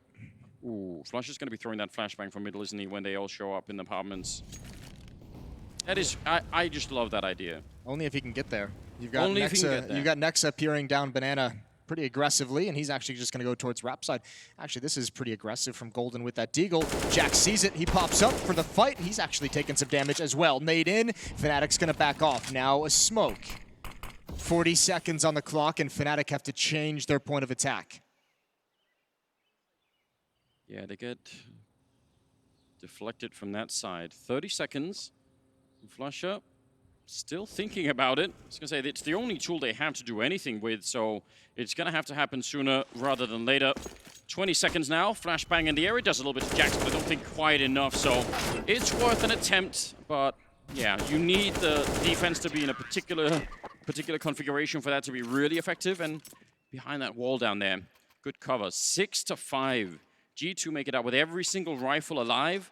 They're looking like they're making a pretty sweet comeback at the moment. Well, they've won 3 in a row, rounds 9, 10, and 11, and that's the first time in this half they've been able to string any rounds together. Their first 3 were just disjointed with that early back and forth. But now the big thing is they can actually just run the gamut in the rest of this half as well because they have the money. That's the biggest thing that prevents CT sides from building momentum across 3-4 rounds, is not having the nades, and they're going to feel much more comfortable. Again, only 2 players to defend. They didn't bring that third over, so all the utility is used early, but it does work. Flusha down to 11, and Kenny's got a pick on the other side. He shot him through the wall as well, and Brolin goes down. Flusher wasn't in that tree corner. He was actually, they sort of bounced him off the wall this time, so even changing their trajectory a little, absolutely can wallbang that, and that did a fair bit of damage. Good idea, but still a 4-on-5. It's essentially a 3-on-5. Flusha has to be passive with 11 HP. He's only got a smoke, so he'll sit far back, let the rest of his teammates do the work. And I think for Fnatic, knowing you saw that aggressiveness from Kenny S, knowing you saw some presence in those A-hulls, you're going to fall back to the B bomb site. Up banana we go. Standard set piece. And Kenny, again, last time he tried this, it didn't go well. He needs that close peek. He needs to find Golden, not the players from behind. And it's deja vu. It's the same exact thing all over again, which has got to be frustrating, but they're still in a good position to win the round. Yeah, they are. Just keep it cool here. A little bit of a flashbang for Amanek to maybe take a peek. Oh, Crims! That's a stunning headshot to take down Amanek behind the coffins, and still a 2-on-3. And again, as you said, Flusher is at 11 health, which is about 10 more than he needs to be dangerous, so never ever count him out. 30 seconds as the bomb goes down. Crims boosted up here, and Flusher's crouching past the smoke, out of the range of that HE. Actually did about 2 damage to him, so still got that 8 health that he needs. They can't help each other in any way, though. Crims is going to have such a tough time. This one's all on Crims. We'll see what happens. No more grenades either. He's set up for it. A couple of flashbangs rain in. They have a Molotov as well, and if that lands on Crims, he's absolutely done. Flusher, oh, instant headshot. That's a good pick off there.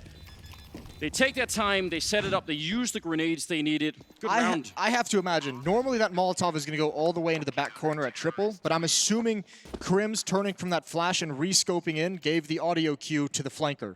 Oh yeah, that could well be. That's because that Molotov into that position, you better be convinced someone is there. This is a powerful shot coming out. So, twice now for Kenny.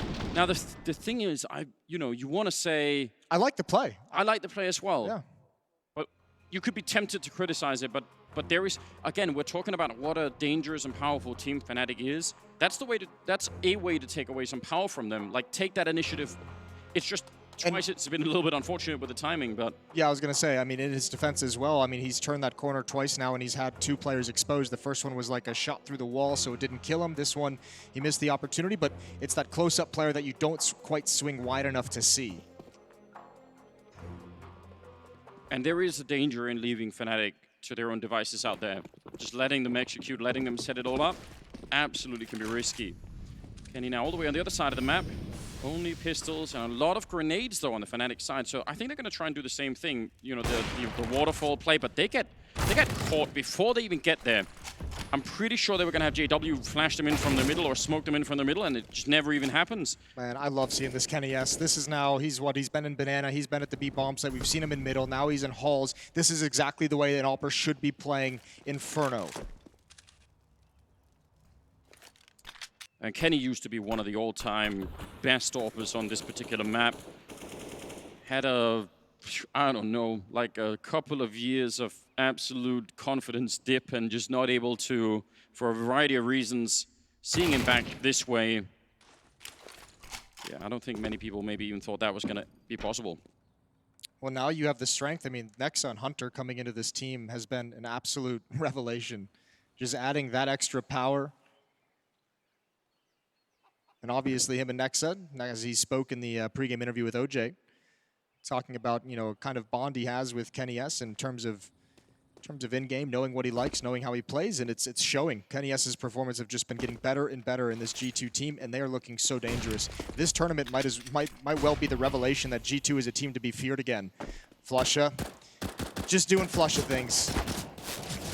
Trying to lure someone into something stupid, having a good time, reading a comic book. That is still one of my favorite pictures. There's only like 3 people in the broadcast, Jason, that even knows what we're talking. I'm one of them, so. Did it for you. I appreciate it.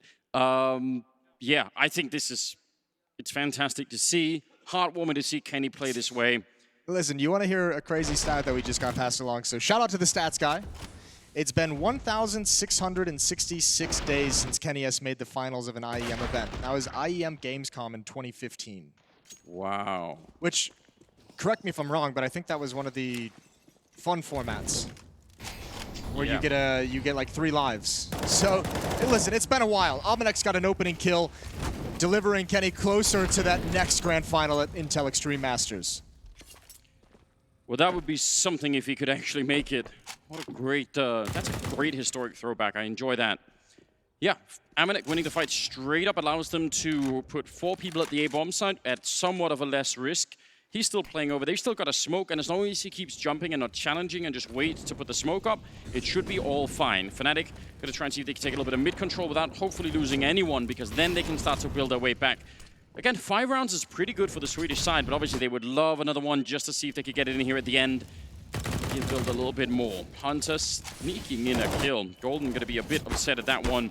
And they're still sticking in the corner. No Molotovs to burn them out. Kenny coming through with a kill before he goes down, but yeah, that mid-control not being allowed. That's what we saw earlier. Whenever Fnatic try and hang around there, G2 come and find them. I think the big key to this G2 side so far, whether it's the ult from Kenny S, able to pick off Fnatic players swinging around corners going for their duels, or whether it's just multiple bodies and utility at the point of attack, Fnatic have not had a whole lot of success in the later stages of this half of finding openings. And we said that was going to be critical for a team that likes to play more intuitive, more individual, find your open fights. Fnatic's not finding those because G2's just shutting it down immediately. They've controlled Banana very well at the start of these rounds. Yeah. They've been great and proactive in middle. And when they're not aggressive in middle, Kenny S has an AWP that's getting a pick. So G2 now, I mean, what? This is a 6-round run from 5-3 to 5-9. It's worked out very well for them all of a sudden. And I think this is a good template if you wanted to figure out and you know, just have a way to build a CT side on Inferno for. It's so cool to watch.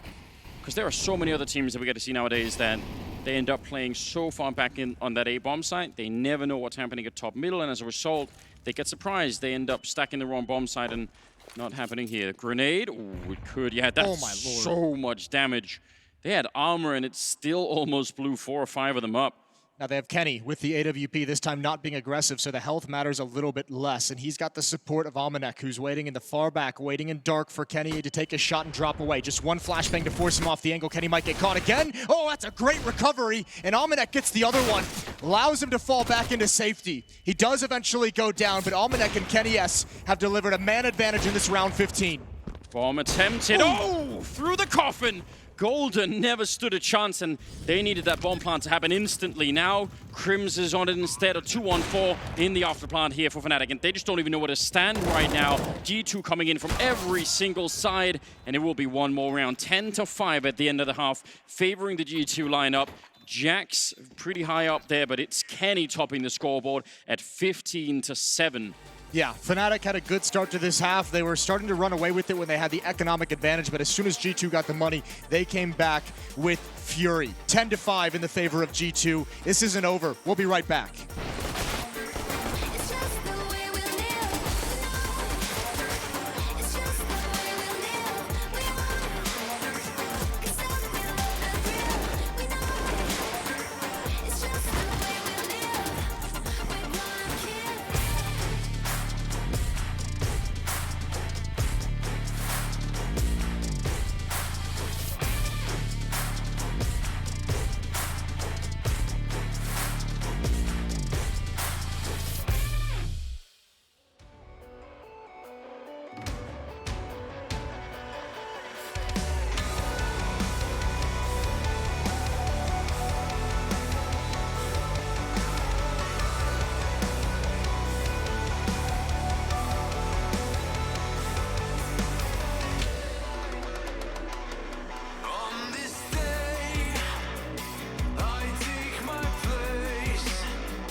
Welcome back, ladies and gentlemen. You're watching the Intel Extreme Masters here. It's the first semi-finals. G2 and Fnatic, and G2 off to a very good spot. They had to really fight for it. They almost lost that economic edge early on in that first half, but 10-5 going into the second half is great news, but the moment you think that you've put Fnatic away, it's the moment lost. Yeah, they want you to be thinking that. They want you in that mindset.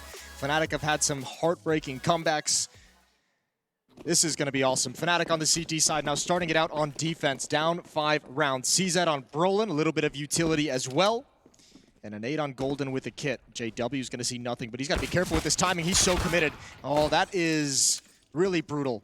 That is the double-edged sword that is JW throughout his career. He likes to make plays like that. And again, you almost want to pause the game and ask Jax, how did you know that was the exact moment to just go for the peak? I think he was remaining quiet in case there was a flashbang to a peak, and it just worked out perfectly for him. But yeah, it could be a question. They're going to go for it. Immediate execute and a 5-on-5. 4-on-5 here. Golden somehow hits a shot on Kenny. The bomb being planted on the other side, and they make the jump over to avoid any more shots through the smoke. They are playing Fnatic after all. Golden still trying, and he's almost succeeding. They're going to triple up on him. They're going to go. That smoke is going to fade, and they're all waiting for him. And down at Banana, Jax is saying no one is retaking from this side, so they know where Fnatic are coming from here. 3-on-3, and Flusher comes through with a headshot. He wants more. Brolin to help out, and now it's Jax smoked out. How can he stop this? They're lining up in front. They're just guarding that bomb deep. Oh, he's got him! He actually shoots him in the back of the head. They're going to get back on the bomb. Jax, one more bullet will do it, but Fnatic will get the defuse. He almost had it. What a way to kick off the second half. It really even was just one more bullet, a one tap for that final kill, but in a losing effort. That's so close. Fair play to Jax, returning the favor through the smoke, 10-6. But Fnatic, that's going to help so much with the early economy, and OJ warned him there was going to be some shenanigans with those smokes. Flusher does a great job on this retake, and you have to feel for Jax here. 17-5, he's having a game. He's fired up, even after losing that round. You can tell. Quad kill for him. That's so well done. Oh, no. And now they just power through to the next round. They get the bomb plant down and they go for the upgraded rifles. And Brolin is alone at this bomb site with not a chance in hell. They're all coming for him. He's going to get the one kill, but they're flanking around. He actually does pick up one more. Hasn't even reloaded yet. This shouldn't be happening. They had him alone in the bomb site. Now he's hiding inside of the smoke, and he's going to have a chance to reload. Backup is being called for. What a turnaround. This young star has actually managed to bring his team back into this round. Now Golden is hiding in there, and they don't even know it. He gets the kill on Amanek, and now it's a 2-on-2. And Flusher, he's waiting inside the smoke on the other side. A jump pass, Flusher comes out, and Hunter will barely win the round. Once that fight got started, it didn't even end for 20 seconds. I mean, two really smart plays. Brolin obviously just kicks ass that entire time. The fact that he's able to keep Fnatic in that is a miracle in itself. Golden also taking up his position of his fallen teammate was really, really intelligent. But this is now 2 rounds. The pistol round and the second round, we saw JW in window. Now we're seeing 2 players peek down mid. I'm not sure the logic from Fnatic. Obviously, we have the benefit of hindsight, but you have to know a plant in the pistol round and a losing effort for the T side, you're going to have Kareens on the boards. You don't need to take that fight with a scout, with a FAMAS, whatever it was. Yeah, they died so quick I didn't see what they were carrying. Exactly. You're right. I think that's a fair point. I wouldn't even say that's necessarily hindsight. Definitely, it fits the Fnatic style of being aggressive and trying to punish. You know, even when you're on the CT side, just keep on the fight. But it absolutely backfired. They do at times feel like they just want to play two T sides, 2 offensive sides. Yeah, that's 3 players at top mid for the moment, but it's Deagles. Brolin's got that SMG, which, as we saw in the previous round, can work wonders. Karim's waiting, hoping for a shallow peek from Jax. It's not going to come just yet. Flush is rotating back, though, so I mean, there's what? There's 3 HE grenades here. 2 HE grenades in middle. Fnatic won some truly disturbing rounds against 100 Thieves yesterday with pistols. That, again, both those maps were overtime. Some of those rounds can really make a difference. Nice grenade into the middle. That's going to at least do a bit of damage. That'll really help out when you only have pistols. Even doing 20 damage with a grenade is not bad. Second one, less effective. Yeah, Flusher was hoping they would step forward after that initial nade so he could have one that was perfectly placed. Obviously didn't pan out, but Fnatic doing a good job. At least Golden calling his teammates away, saying stick over at the A bomb site. Pop flash peek for Crims. He wants the information. He's got it. He missed the chance for a kill, and now he's going to stand his ground. He's got one. Dropped next. That's only 12 seconds. They have to go right now, and there's still people on the bomb site. They might have made a huge mistake here, G2. Flusher going down, and they find JW. Can they get the bomb plant? I think they just barely have it. Brolin trying to sneak on through, and he can't stop the bomb from going down. A second more, and he would have had it. But G2 will live through the round. A triple kill from Kenny. This is so close. Brolin might have got lost in the pressure, though. He could have just swung and ignored the player walking towards small pit and stopped the bomb plant. Doesn't go for it, but you're right. G2's riding a really fine line there in that round. That flash peek at the quad corner, if that's the bomb that drops on the floor, if he actually gets the kill with Deagle the first time around, it's pure panic. I don't think they can actually win the round anymore. That is as close as it can get.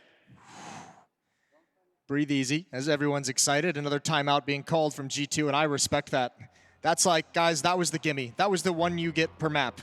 We cannot let that happen. They were far away when that even begins with that low of a time. It's not like they're trying to get into the bomb site and there's only 10 seconds. They're at top mid. Yeah, and this was a huge talking point yesterday, right? You leave that door open for Fnatic, and it's bad news.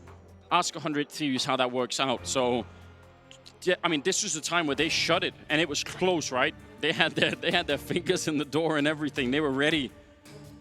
12-6, 19th round. Fnatic's economy not going to stand up to this next round here. So a single flashbang and a lot of USPs. And we'll see if they can get a couple of kills. Should obviously not be anywhere near a round one here. Flashbangs are good, but not that good. G2 taking it very cautiously. I would too. 6-round lead. And listen, it's going to be the same circumstances in this half as it was in the previous one. As soon as Fnatic start being able to afford an AWP on JW, the nades and Molotovs, this T side is going to get very difficult and very restricted for G2. So they need to be careful. And this comes down to exactly what Golden said in the pregame for Fnatic, is we need to close games out quick. G2 need to close this out. Yeah? You liked it? The flashbang and CT spawn. It's just like we don't need it. Could probably use it at this point. Yeah. Running through without one. They got the kill on Nexa. Flusher. Happy to take the fight for the smoke. That is what he does. It's his thing. But he needed a better weapon for it. Call it flushing. He's just happy to do that all the time, isn't he? 13-6. First round with rifles. Has anyone ever made just a highlight reel of Flusher shooting people through smoke? A compilation? It'd be a very weird frag movie because you just, you know. Yeah, but I mean, if you put it to like Linkin Park or something, it's going to sound just as cool. Like maybe the old school stuff. Maybe you just make it you just Photoshop smokes in front of all his kills on one. Now that's a look. That's a movie. JW with the M4, 1 kit on Flusha. 3 Molotovs, all 5 players with smokes. So not bad for Fnatic. Fortunately, Flusha, the only player with full set of utility and a kit, had to drop down to the UMP to be able to afford that. 13-6 seems bad, but how worried should they be, Fnatic? I think if they win this round, they're just fine. If they lose this round, then you're starting to feel desperate. But certainly they're going to give themselves this one comfort of a gun round. I look forward to seeing if they're going to be aggressive if they start to get back into it. That was one of the really fun things to watch when they were playing Inferno yesterday. Just the constant pressure that was being applied, even when they were on that CT side. Yeah, this one is a bit more of a conservative round from their point of view, and it makes sense, again, just given the gravity of this current economic situation here. 50 seconds on the clock. Crims, nice pick-off. But on the other side, JW losing on Archway. And that means they're being pushed inside of the bomb site. Hunter nearly getting the swing and the kill there. Amanek trying to do it. The speed behind the MAC-10, but they're not checking for Crims. And he could buy a bit of time. They're shooting through the wall, and he ran out of bullets. Deep grenade. It does land on a couple of people. Can they actually bring it back here? They need this round, Fnatic. There's Golden. Nice kill, and still no bomb plant. A 2-on-2 that Fnatic could absolutely win, and must. Nexa was so patient coming off the balcony. His play from Hunter is very risky. Those smokes, when they start to fade, a bit of a coin toss. And he actually might double up with Nexa. Okay, getting together, perhaps wanting to get aggressive, but it's against Flusha. Certainly he reads it, but no. The smoke clears, immediate kill for Nexa. Out in the open, he's got Golden as well. Nexa shuts him down 14-6, and G2 have a stranglehold on Inferno.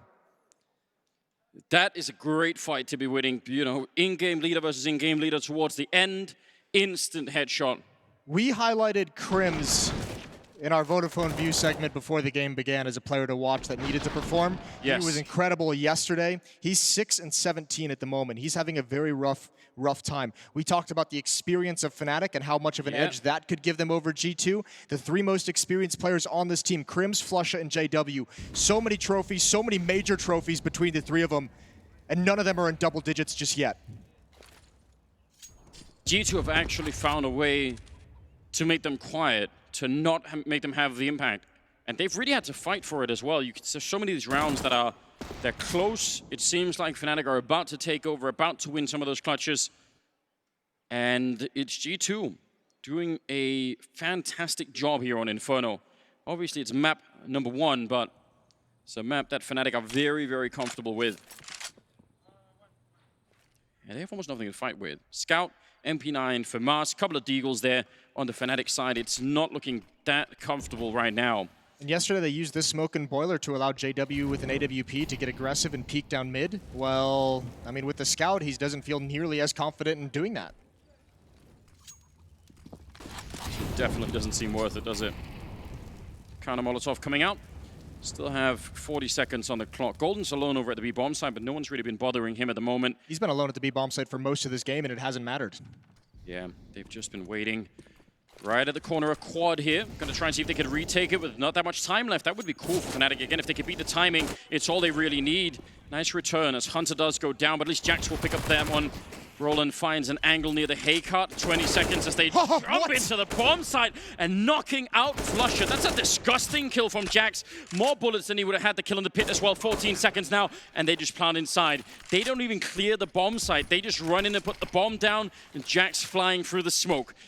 And that bomb is ticking quickly already. JW gets the kill on Kenny right away, and Jackson Nexa, they're actually trapped inside of here. 2 versus 3.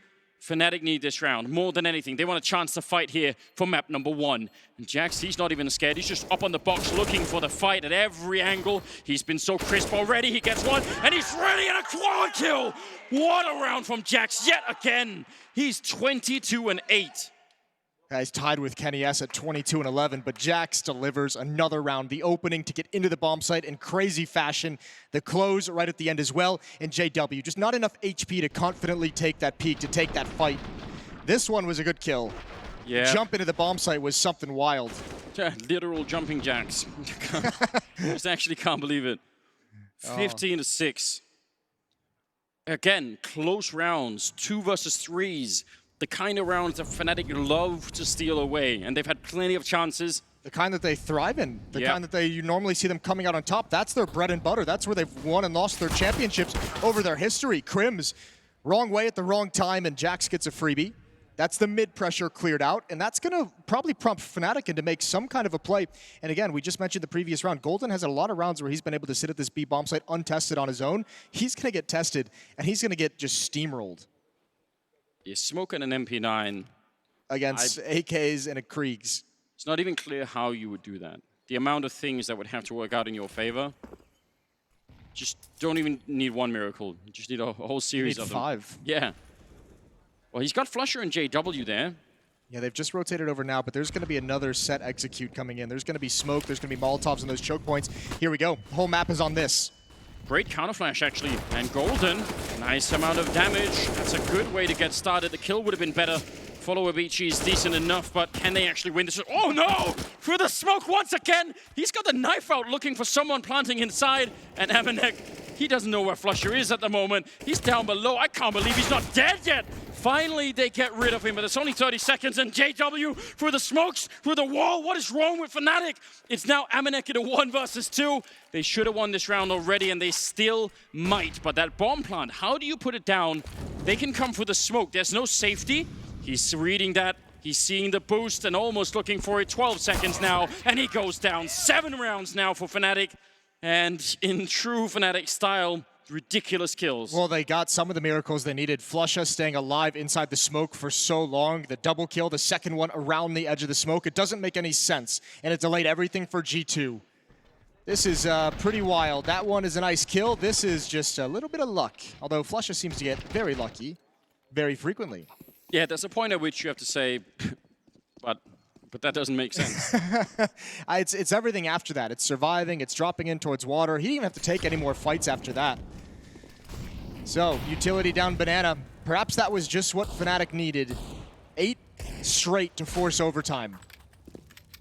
A lot of grenades, but they run into even more. Double there for Golden. They all stacked up on top of each other. Nice sequence, and let's shut this round down with ease.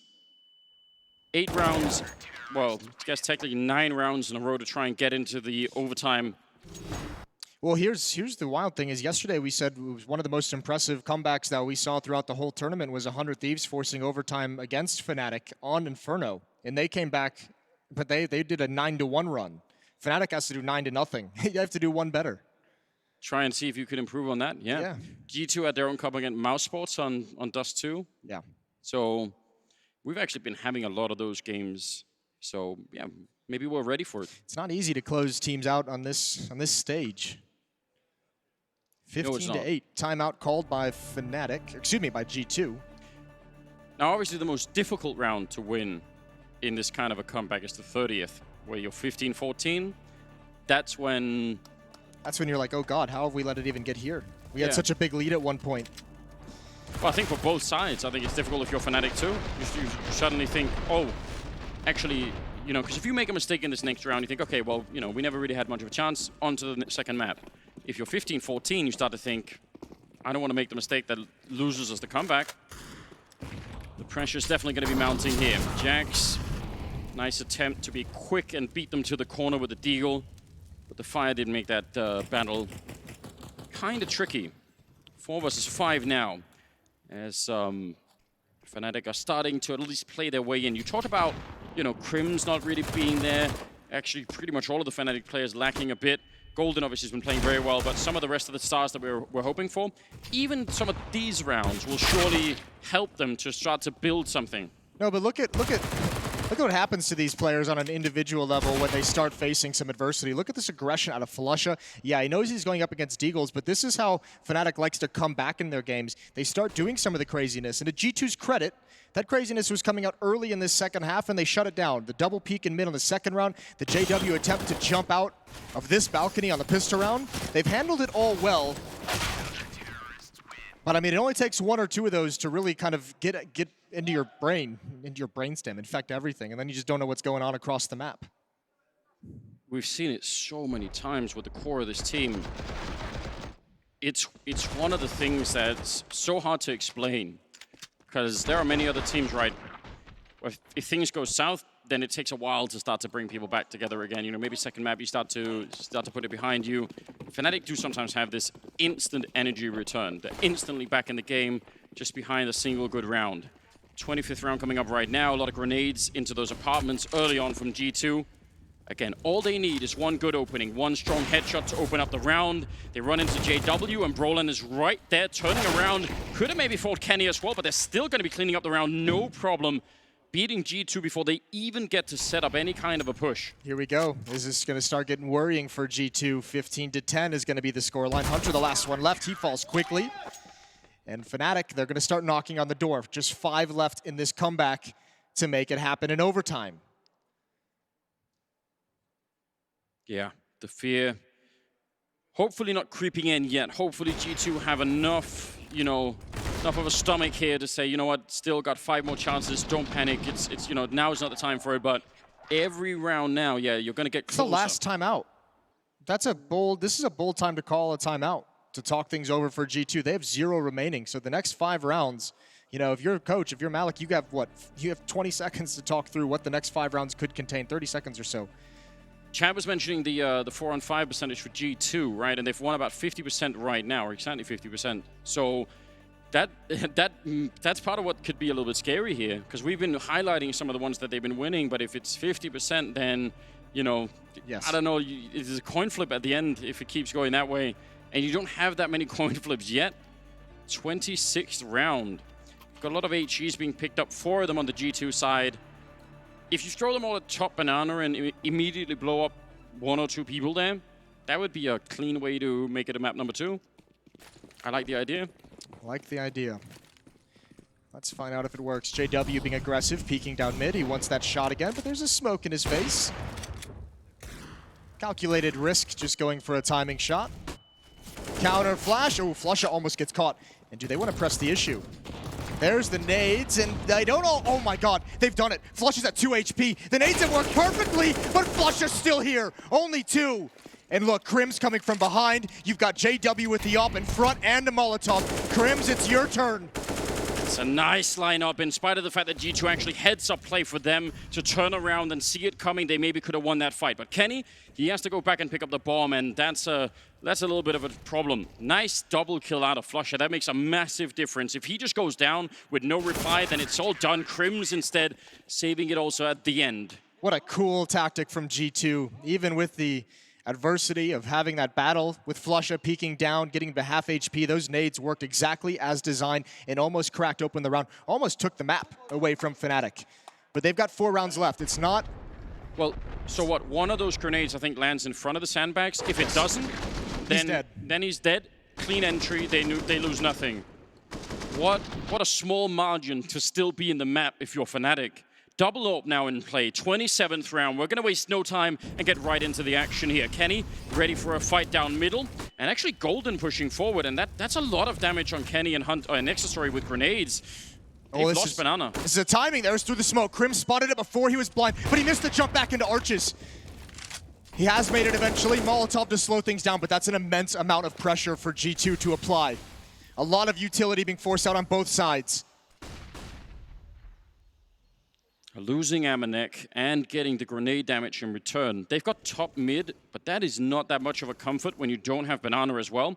Nexa, love to challenge and win this fight. Timing shot from Flusha.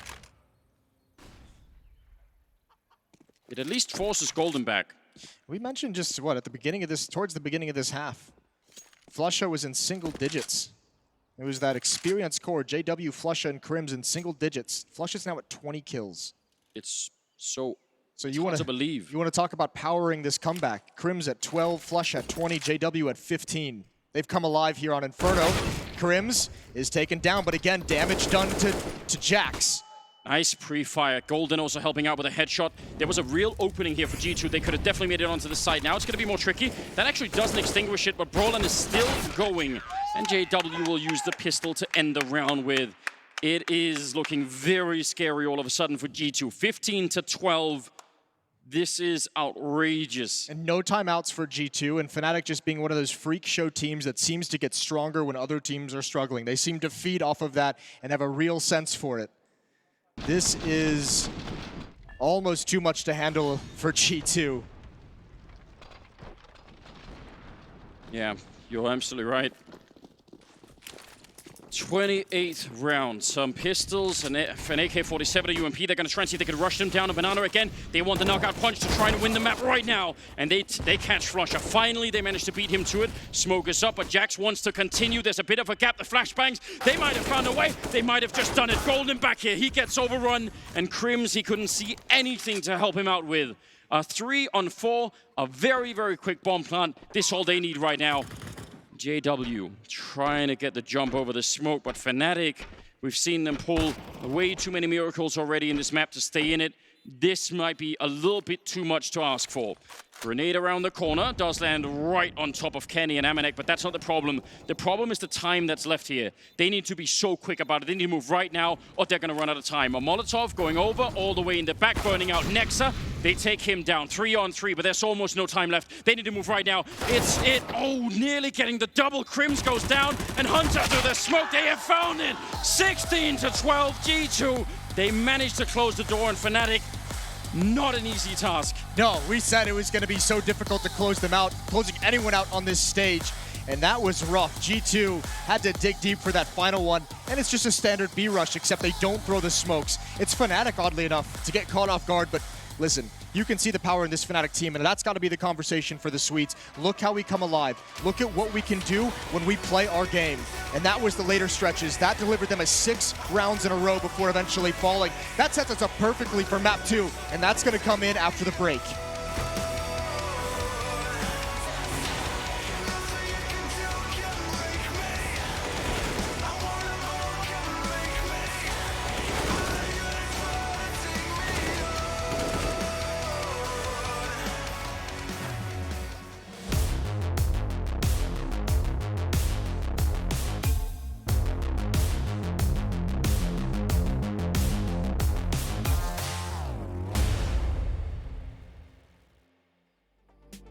keep telling us what we can do, but here we are, showing them, making them wish they were you. We've heard the most when it comes to this, yeah, every shade of blue, but don't even care what they all say. They think we're out of control, yeah, truth be told, we know it, it's just the way we live, we own it, 'cause stop, we love the thrill, we know it, it's just the way we live, we're grown-up kids.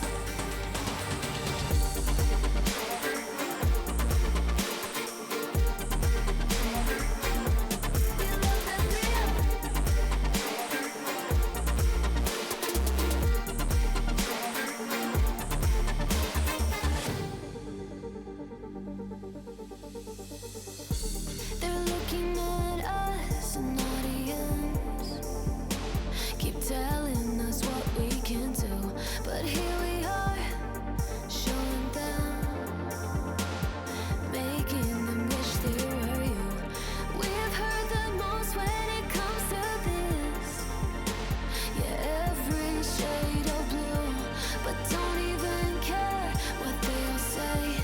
I think we're out of control, yeah, truth be told, we know it, it's just the way we live, we own it, 'cause stop, we love the thrill, we know it, it's just the way we live, we're grown-up kids.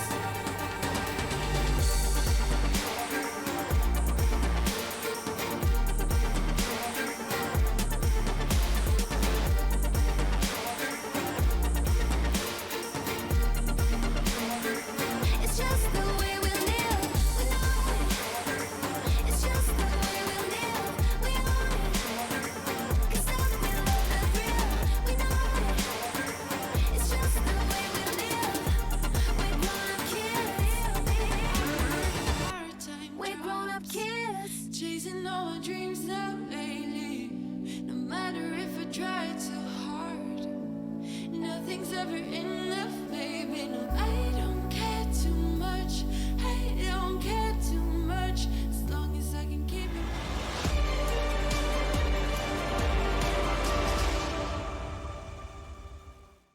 We gon' turn up in this place, and come alive. Holy smokes, is this series delivering already? And by that, I mean G2 are looking like they're going to continue to tear this server up, as well as Fnatic. They look really good here on this opening map. Inferno going their way, and Fnatic on the other side, well, they're going to have to bounce back here in this semifinal. Welcome back to the Intel Extreme Masters Katowice 2020, everyone. You have arrived at the playoffs, and so have we. I was super impressed with the type of Counter-Strike G2 were playing there, and more the brand of Counter-Strike they came out with, right? They weren't scared of anything. They were more than happy to keep taking those fights. They didn't respect Fnatic taking map control anywhere on their T side. They were just getting bullied across the map. And I really think, you know, we could probably all be honest about this. Normally when you see a Fnatic game, one of those miracle rounds where someone hides in a smoke or someone does one of those plays works. This time round, G2 neutralized them constantly. They didn't have a chance. The round where Flush is running around coffins and he just barely stays with the timing of the smoke, jumps off the side of coffins rolling in the water. smokes. Like, come on, man. Like, those are the rounds that you're talking about. At that point, it was too late, though, because as you said, G2, they were all over the place in that CT side, constantly adding pressure. And when you look towards the stats, not to dive too deep into it, Jax is supposed to be the weakest link of this lineup, and he owned everyone on that team. So I said it coming into this game, I think there's so much skill on the side of G2 that Fnatic, they simply can't handle it right now. In more intricate detail, Chad, I think this is the appropriate time to send you on your way over there. I can walk. I can go for a little walk. I know you want to send me down what is it, a long walk off a short pier? But Yeah, we're something going to like go that. for a short walk to the telestrator, and we're going to look down the barrel of this one here. And I always talk about map control, guys. So we're going to talk about KennyS with the AWP and what he was able to do for these guys. So on the CT side of Inferno, you need to either make sure you have control of top mid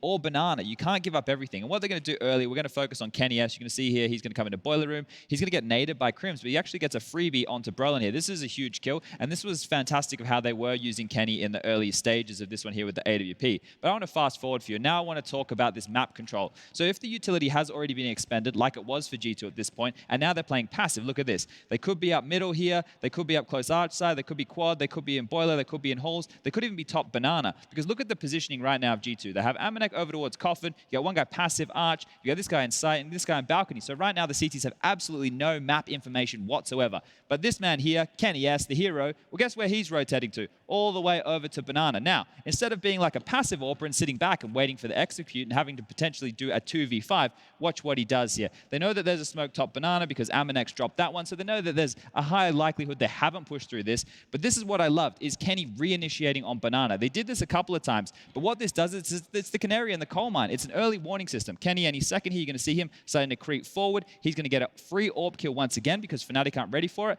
And this just changes Fnatic's approach to the game. You see, after these rounds, Fnatic have to start playing much faster, and it's changed their entire T-half trace. So great job from G2 here. And let's continue down the path of things that need to make a little more sense right here. We're looking at the timeline of this game, right? We see G2 get up to 15-6, and then there's 6 rounds strung together there by Fnatic.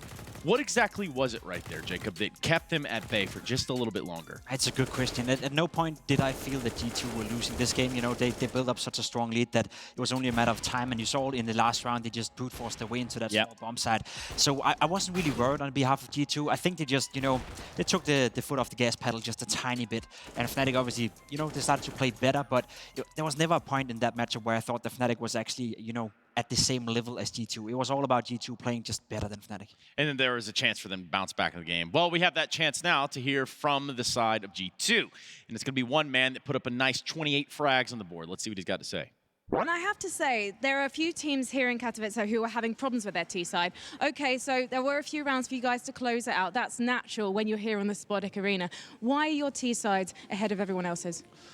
I don't know. I think we have great reaction. Also, Nexa improved a lot as a caller, and even us, the players, we have really good reactions. We play together. We are really good at trading. I think that's the biggest difference from the other teams because our trading is really, really amazing. Well, thank you so much, Kenny. I'll let you get ready for the next map. I do want to ask though, how's it feel to be on the Spodek stage? It feels great. It's amazing. I'm thinking about the fans right now. I'm thinking about the organizer that made that happen, and unfortunately some bad things happen, and we don't have the chance to play in a full arena, but it is what it is, and it's still really enjoyable to be here. Amazing. Well, thank you so much, Kenny. Yes, let's head back to the desk. Yes, short and sweet, just how we liked around here, which is what we're going to continue to do. We're going to go to a break. We come back, we do have the second map of the series, which could also be the last map of the series, Dust 2. It's going to be G2's pick, and they're sure one to be reckoned with on it. We'll be right back, everyone. First thing I envision, now everybody gon' win this. Only difference between us is I ain't stop till I finish. I feel on top of the world, I feel on top of the world right now. I feel on top of the world, I feel on top of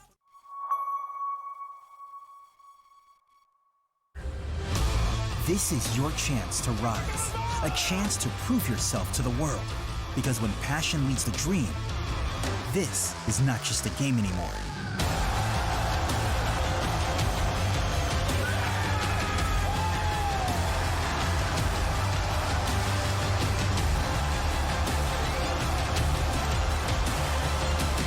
This is the ESL One Rio Major Championship.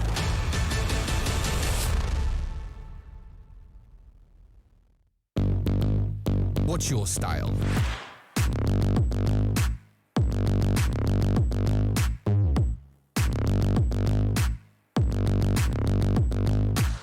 Get your merch at shop.eslgaming.com.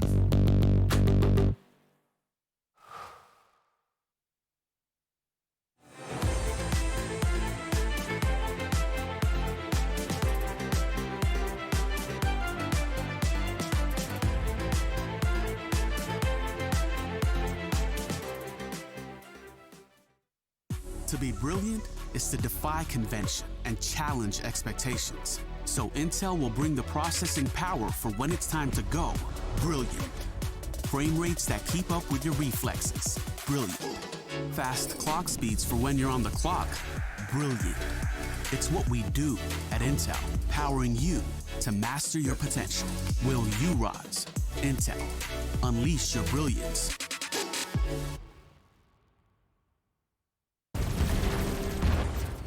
Everybody loves an underdog. Who needs to be liked? Mountain Dew Amp Game Fuel. Victory in a can. For them, to simply exist is not enough. They must strive for more. They risk everything to build a legacy. just to have it torn down. Many have tried to reach the unobtainable, but only a few achieve greatness. They have many names. We call them stars. Euronics, a human touch in a digital world. My name is Jordan Gilbert, aka Nothing. Hi, my name is Sue Lee. My handle is Smix. I think it's important for these initiatives to happen. Empathy really, really goes a long way, and it always means so much to us, and I think that's where initiatives like this really help. I encourage everyone in the community, anytime they see bullying, anytime they see someone getting called names, I encourage you to step up and say something. Good luck, have fun. Good luck, have fun.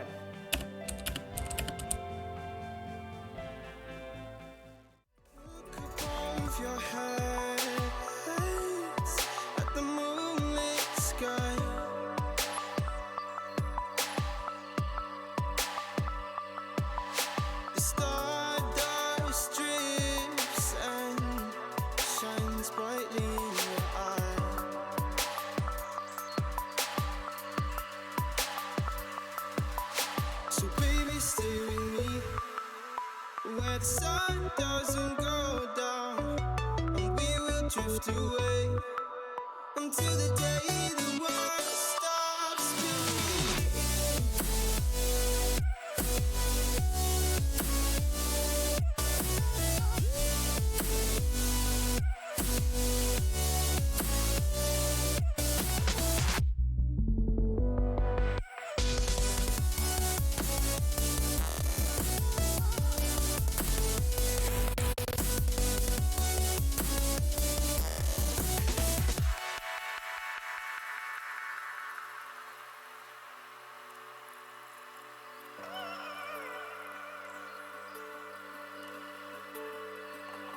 Oh, baby.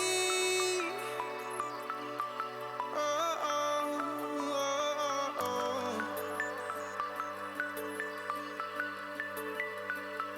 Oh, oh, oh, oh, oh. Yeah, yeah.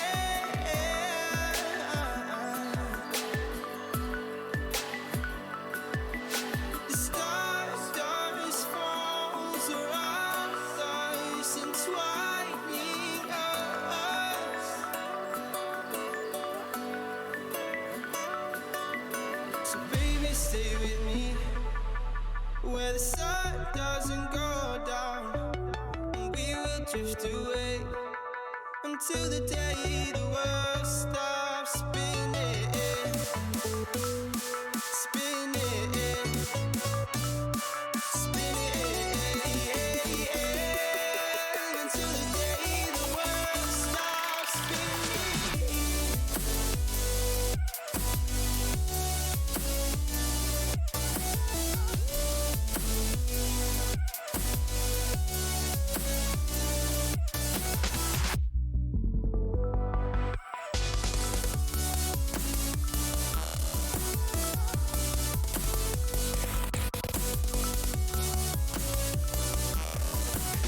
Oh, I see the signs and I see we're there, and I feel the lies and I feel the sand. Forever hold, no matter if we're cast away. A fire in the Intel Extreme Masters is brought to you in part by Intel, Acer Predator, Mountain Dew Amp Game Fuel, Vodafone, and Euronics.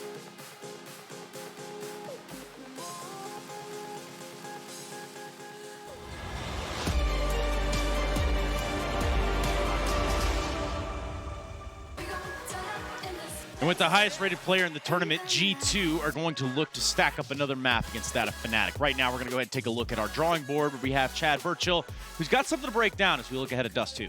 Yeah, going into Dust 2, you might be asking yourself, is this a good map for G2? Well, this is their 4th series, and they've picked it 4 times. Now I want to talk about one of their strengths, or at least one of the strengths that I like when I watch these guys play. Their setup over towards the A-bomb side is Jax locking down long. They've got old mate Kenny S with the AWP in rotation, and next to there as the swing player. But this isn't normally, you know, the setup that I'm talking about here. The one that I'm harping on about is when they lose short control, when the T's are executing onto this A-bomb site, the CTs love to play retake A. Kenny will drop back. He's going to AWP from a passive position, and Nexa and Jax, if they're both still towards long, will push through the long doors and clear it out. That way they're able to flank Cat. The T's get isolated towards the bomb site. They're stuck on the bridge. They're stuck over towards Gandalf or Goose, and that way the CTs are able to retake with ease. This is something that G2 do very well, but maybe unfortunately for Fnatic, they won't need to know that information too early because Fnatic are the ones starting on the CT side this time round, Trace. A CT-sided start for Fnatic. Of course, that does raise a few questions here. Come on, chat. Sit on the sofa with us. I got Jacob here. We're going to talk a little bit about this game.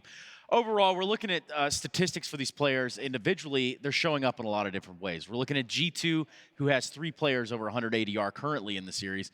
That doesn't smell good if you're Fnatic. It doesn't smell good, but it's definitely going to be needed going up against Fnatic on Dust 2. It may be G2 that picked into it, right? But Fnatic played it twice in this tournament already. 16-4 and 16-7 did they win against Na'Vi. They won it twice, they won it convincingly, and they haven't even broken a sweat in any of those games. So despite G2, to my understanding, maybe the best Dust 2 team in the world, at least one of them, they're going up against Fnatic, who so far in this tournament can definitely candidate to that title as well. Chad, would you say that they're the best Dust 2 team in the world? Would you agree with what he's saying? I think so. No one's really put a claim to that in recent times. So this should be a G2 2-0. They should be locking this one up. Well, that's what we're going to be looking forward to. The versus sign is coming out of the floor, which does mean the wall has been put up and we are ready to jump into Fnatic versus G2. Potentially the last map of this series, this semi-final, casted by both Anders and Moses. Take it away, guys. Yeah, thank you to the desk and thank you to the teams. This has been an amazing semi-finals already. That Inferno map, I don't know, it looked to me like Fnatic were about to make the comeback before once. I wanted it. I could feel it. We all wanted it. G2 found a way to stop that from happening, which is a rare thing. And now we're going to be on Dust 2. Fnatic on the CT side, already a battle in the middle, and G2 on that T side. They do have a lot of utility on the G2 side, but no P250 to take a fight with at range. Oof. That smoke from JW is perfectly timed. You could see the flashbang was coming out. G2 wanted to attack this location, wanted to get out of this choke point. Surely not. 2 risky CT pistol rounds from JW. He's picked off on Inferno immediately. He's just standing inside of the smoke. They're all on the other side. He does make it back around the corner. He's actually baiting them in. He wants them to peek flusher. A little bit of a flashbang there. Some damage being put up, but the bomb's on the other side. Let's see. That's a win for the defense. Yeah. They forced a couple flashbangs out of G2's offense, and they get nothing for it. Nexus still has a smoke, Omenex smoke, and 2 flash. How do they, if they go B like this, how do they stop Brolan from just USPing them at a distance? I guess if they come through middle, that would be a way to do it. If they can take out Golden. Yeah, that's possible. Also, the smoke at the base right at the end of the halls allows them to creep up. You got to get lucky through that smoke at the very least. Golden's got to be careful backing away. A lot of players in middle. I don't know how he got that shot. I can't believe he got that shot. And this is almost an impromptu mid to B split that's going to be, well, slowed down by the push from long, but now G2 have found a new avenue to the bomb site. Krim steps up. He wasn't that good on Inferno. Let's see if he could bring it back here, missing a chance. They're not going to get another one. Hunter doesn't even stop running to take that shot. That's an absurd way to go down. Brolan and Golden now, they can still win the round, but it's just got a lot more tricky. Run boost, good way to try and see them get up on catwalk, but how do they find all 4 players? They are going to have to look for such a long time before they actually find every single one. They don't currently have a kit picked up. I don't know if there's one on the ground somewhere, but yeah, they're even splitting up. I think that's a mistake. Well, I don't think there's any good winning recipe in this one, especially because there's players hiding, and it's Hunter who's playing contact, and now they know where everyone is. Oh, that's a good shot from Golden. Almost maybe another one. There's Brolan chiming in, and all of a sudden it's doable, but a 1 versus 2, and Brolan knows exactly where they both are. The shots don't come fast enough. Too difficult to go between the targets, and another pistol for G2. Very nicely done, and I mean, this is a good shot for Golden. So was the other one, how long it's actually... I feel like you couldn't even see his head there. No, I don't know what's going on. But the fact that, I mean, they're given away by Fnatic because of the push from Flusher and JW out long, which is not to say that that's absolutely a mistake. It's just when they lose that fight, G2 are quick to react. I mean, that's phenomenal from G2 to get out of that situation. Fast pace towards the B bomb site. Brolin might be able to delay, might be able to get one kill, but not even that. And Golden with the scout. That's not the range you want to be fighting with it, obviously, and he's going to back away. It's time for Fnatic to just save these weapons.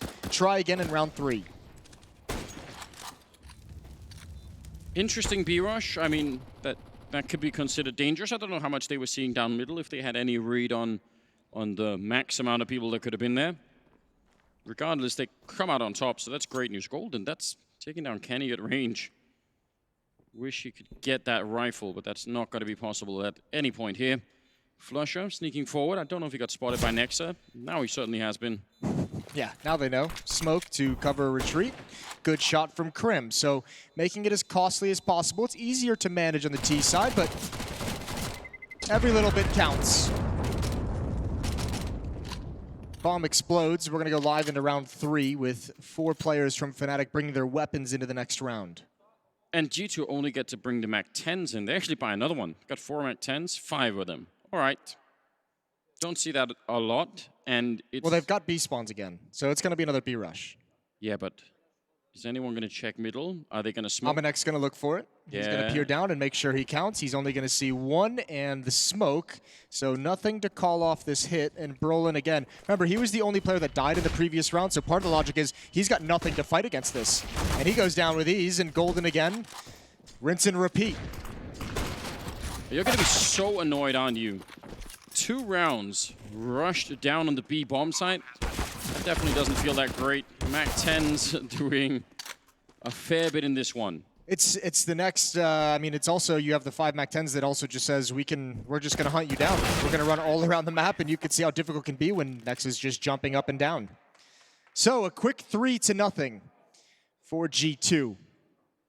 It really looked like Fnatic had rediscovered themselves, and now if they can be off to such a good start here again, G2, if they can make the Swedes quiet at the beginning of the first half here, that's a huge benefit. Remember, they had to fight for the early rounds, G2, before they actually really got into it. Ended up 10-5 in the first half on Inferno. Yeah, they went back and forth. Now they might be able to get a hot start. A lot of head armor for the Fnatic side against those MAC-10s. Molotov comes in, but Hunter's already passed it. And he's turned, he's dodged his own flashes, and look how crazy that is. The tracking of Golden, he's got a second. Nice defense out towards Long. Good opening defense at Long to establish your control at this part of the map. Yeah, very impressed they win that Long fight. It's a good job on the Fnatic side. Even with the MAC-10 leading the charge, that can still be a very powerful hit. If you were watching yesterday, I was trying to make this point about, losing Long control on the CT side, which I think happens almost always when Ts try and do that. But Fnatic stood tall. Part of it, the weaponry.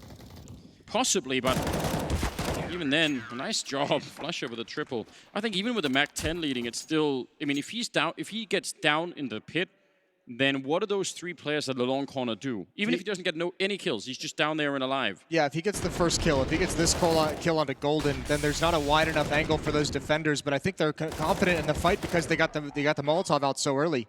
While the Flames are in that choke point, they'll happily make you, force you into a fight inside the fire. Regardless, it's a 3-1 game. AWP, a narrow miss for Kenny S on the jump across, and again, it looks like it's going to be fast-paced. 3 players waiting outside Long. This MAC-10 on Amanek close up to mid, already establishing control, already using utility to pull defenders away, and JW wants to get aggressive. He's trying to be cheeky. He spotted the bomb, surely, but he's already lost his life. That somehow felt like a very fast, I guess, mid to B for JW. Thought maybe he could catch somebody off guard there. Not going to be possible. It's still a 4-on-4. And now G2 is starting to set up on the catwalk. Crims inside of the bomb side with a smoke. So he can buy some time, right? He should be able to delay if they Molotov. It's a common position to Molotov. He should be able to fall back and still stay alive behind it. So yeah, he's thinking about it already. Actually puts it up a little bit in front. A minute left and trying to see if he could create somewhat of a one-way here. 55 seconds as they jump down into the low ground. The Molotov landing behind him, but doesn't actually touch him just yet. Standing up with a nice kill for Crims. And now inside of the smoke. They're finally going to find him with an HE grenade, but re-smoking this CT spawn position is huge. G2. I can't believe Jax just dodged all those bullets. That's incredible. You see him flying past and they haven't hit him yet. Brolin's just hoping to get lucky. I don't know how you do this retake. 2 kits. There's the push through. Jax has the kill, and now certainly Fnatic calls it off. Retakes on this map can be so difficult. Molotov in there. Don't know if it's going to quite spread. It looked like it needed to be a little bit higher up. And Flusher goes down at long, so not only not getting the retake, but actually losing 4 rifles. That's a big punch in the face here of Fnatic. That re-smoke, actually, I don't think the flashbang worked, but they wanted to flash him through. Yep. Which, again, is a very cool, very aggressive idea. That is the kind of Counter-Strike you want to play against all teams, but you know, doing it against Fnatic could be really tricky.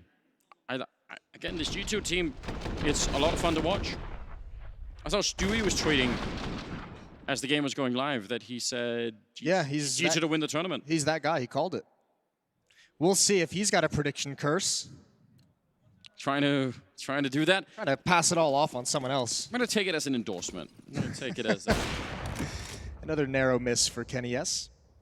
And Fnatic have to buy up into this round. AWP on JW. This one is much slower from G2. Much more calculated.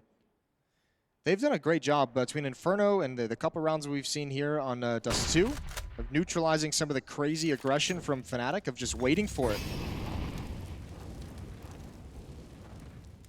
And if you're Fnatic, also an annoying change of pace all the time. Rushes to B, last round the Mac-10 out, you know, middle, and then now standard, slow, they have to wait around. It's just hard to adjust to. You don't get to play in any particular rhythm. Obviously, Fnatic get to dictate the pace more when they're on the T side, but still, I imagine they're going to be a bit frustrated here. So much utility on the G2 side, not that much on the Fnatic side. And they're grouping up towards the middle, leaving JW with that ult back plateau on B. Should be very powerful if they do show up. A bomb side, though, is making me nervous. Should be making Fnatic nervous. Crimson pulled over. It's just Golden. Gonna try and find an angle, but Jax is almost waiting for this exact play. He's looking for it underneath the smoke. If Golden wants to get aggressive, here comes the turn. Jax goes down. Golden spamming through, no follow-up. The nades are perfect. They've slowed it down. They've done good damage. And Flusher's looking to get involved now as well.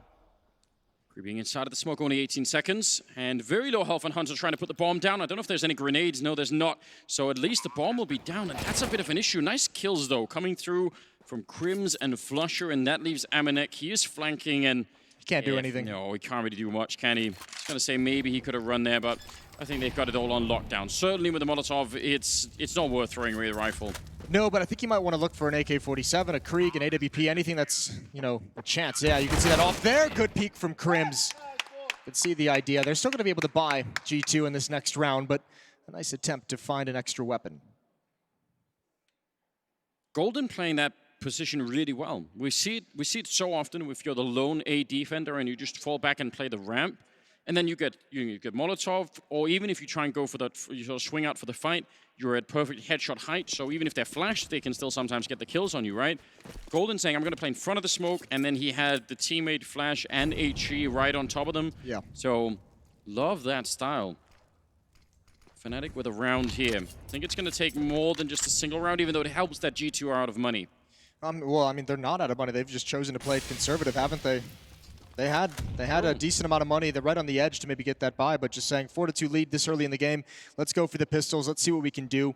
Keep some pressure on the economy of Fnatic. And Crims, they might just come out right before he's ready. They're going to get a plant out of this. So talk about, you know, an economic swing. They're going to be rich after this round. Yeah, they shouldn't be winning the after plant. Deagles, pretty good, but they only have 2 of them, and they have no more grenades. Yeah, it's all about this catwalk battle. If for some reason this goes south for Fnatic, 4 players here for Fnatic on the retake. The flashbang misses, but the kills don't come out. Brolin gets 3. Golden with the extra. And that's the round, but it was a chance. It was doable for G2. Yeah, they had all the pieces in the right position at least. But yeah, bomb plant, just fine. I think, again, they're happy with that. Huge economic swing, you're absolutely right. 6K on 3 of their players, above 6K in fact. So they have a lot to work with. 8th round. What are they going to use all of that money for? The thing is, it also does give Fnatic a huge economic boost, not losing anyone in the round. Yeah. So, I don't know. It could be a double-edged sword. They're going to take a timeout. So what have they planned? I'd like to see them. I mean, the hard part is they can't really necessarily be as aggressive as you'd like. I'd like to see some of those mid-B splits at some point come out. You have to imagine they're going to commit to one of those at some point. You know what we haven't seen in a while? What's that? I was ready Sound for a question. very Yeah, excited, I was very. You got me pumped. All right. Well, I guess we've kind of seen like sort of shades of it. Remember when A-Core on Mad Lions was rushing middle with the AWP? There's actually a way to do that where it's, not just one guy trying to snipe someone off, where you do it so quickly that, they don't even establish any kind of a mid defense. So if you want to go for that, mid to B type split, you could also do it, with no delay. Here's that attempted long, and that looked like it should have been maybe a connection. Yeah, JW's going to be frustrated. He's just pushing up. Yeah, I think he's going to be a little bit upset, but they've got them boxed in on long. What an odd round this could turn into. Now Fnatic need to just not make mistakes. Well, they did a cap boost with JW going long, so yeah, they've put themselves in a perfect position, and Hunter's aware of the possibility, although doesn't have the information that it's actually occurring. He's just being cautious. And you can see as well with Brolin dedicated to the B bomb site, Fnatic don't have all the information necessary. Oh, no, Golden. Oh, this is not good. That's too early. You do not need to make that play at a 5-on-5. Now, to be fair, he also doesn't know that all 5 players of G2 are out long, so he's probably feeling nervous about someone coming back from T-spawn, someone coming up from lower dark. But he's given G2 the possibility of an escape route, and that means Flusha has to rotate over to B just in case. Yeah, I don't know. It's so hard to judge, isn't it, when we have the minimap and we know JW not going to try and peek. He will be flashed once, but yeah, didn't really feel like going through. Don't know if Crim's just trying to set it up for him automatically there. 38 seconds, a little bit of a gap, and that's a leg shot. The follow-up not going to happen, though. Time is a bit of a concern now. Jax has the bomb, probably didn't want to give that over to someone else when there's only 30 seconds left, just in case they land the last-second grenade that you didn't know about.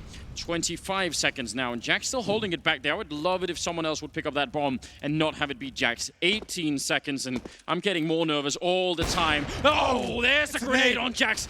12 seconds now. JW will go down, and Hunter, not nearly as soft, and he's going to be able to put the bomb down, but that is a risk right there. 3 on 4, and Fnatic, even though they don't really have that much of an economy, they have enough to buy in the next round, but still, they're going to go for it. A man down, they don't care. They want to fight back right here and right now. Brolin sneaking up, Crims and Flusher as well, trying to see if they can help it out, but Hunter's got such a good position. Good kill for Crims. Brolin is going to get dropped, and Flusher can't really get into the round. There should be no chance here. Kenny, long range, taking out Crims. That's pretty close for Fnatic, especially when they had no grenades to really do that with. Yes, I mean, they had to use it all to kind of slow down and delay that plant almost for Fnatic. Just a few more seconds off that clock, and that nade might have been the decider. G2, just long control the whole round, nothing special. You got it, you just sit there and wait. You make them nervous, especially once you get the 5-on-4, and a silent creep up long and crossing of the wall. They get into the bomb site before Fnatic really knows what's happening.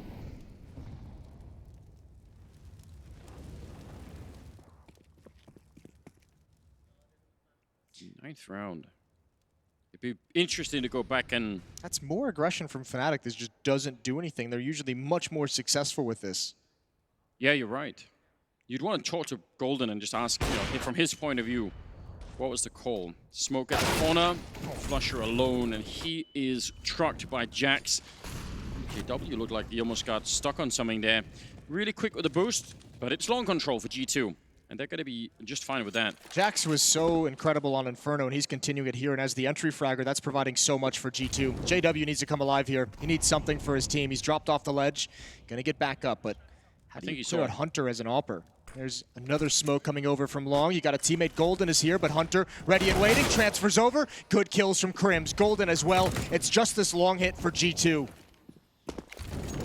Yeah, huge double kill for Crims. That is so important. We've been asking for his contribution for a while now, and that was a round where pretty much set it up nicely. Golden also with a triple, but again, he's the captain of the team. It's amazing when he's playing this well, and he was playing out of his mind on Inferno. Yesterday, yeah. Well, I mean, today and yesterday. Yeah. Golden's had a couple of good series once we've gotten to the stage here at Katowice. I'm going to see this from Crim. So, they didn't even smoke Crims off, did they? I think that smoke is not up when Crim is getting the kills.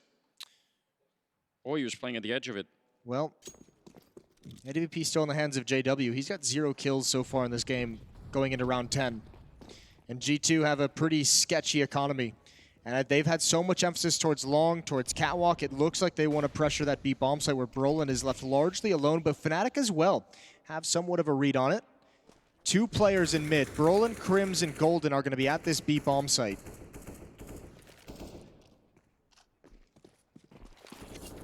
Maybe they could use those new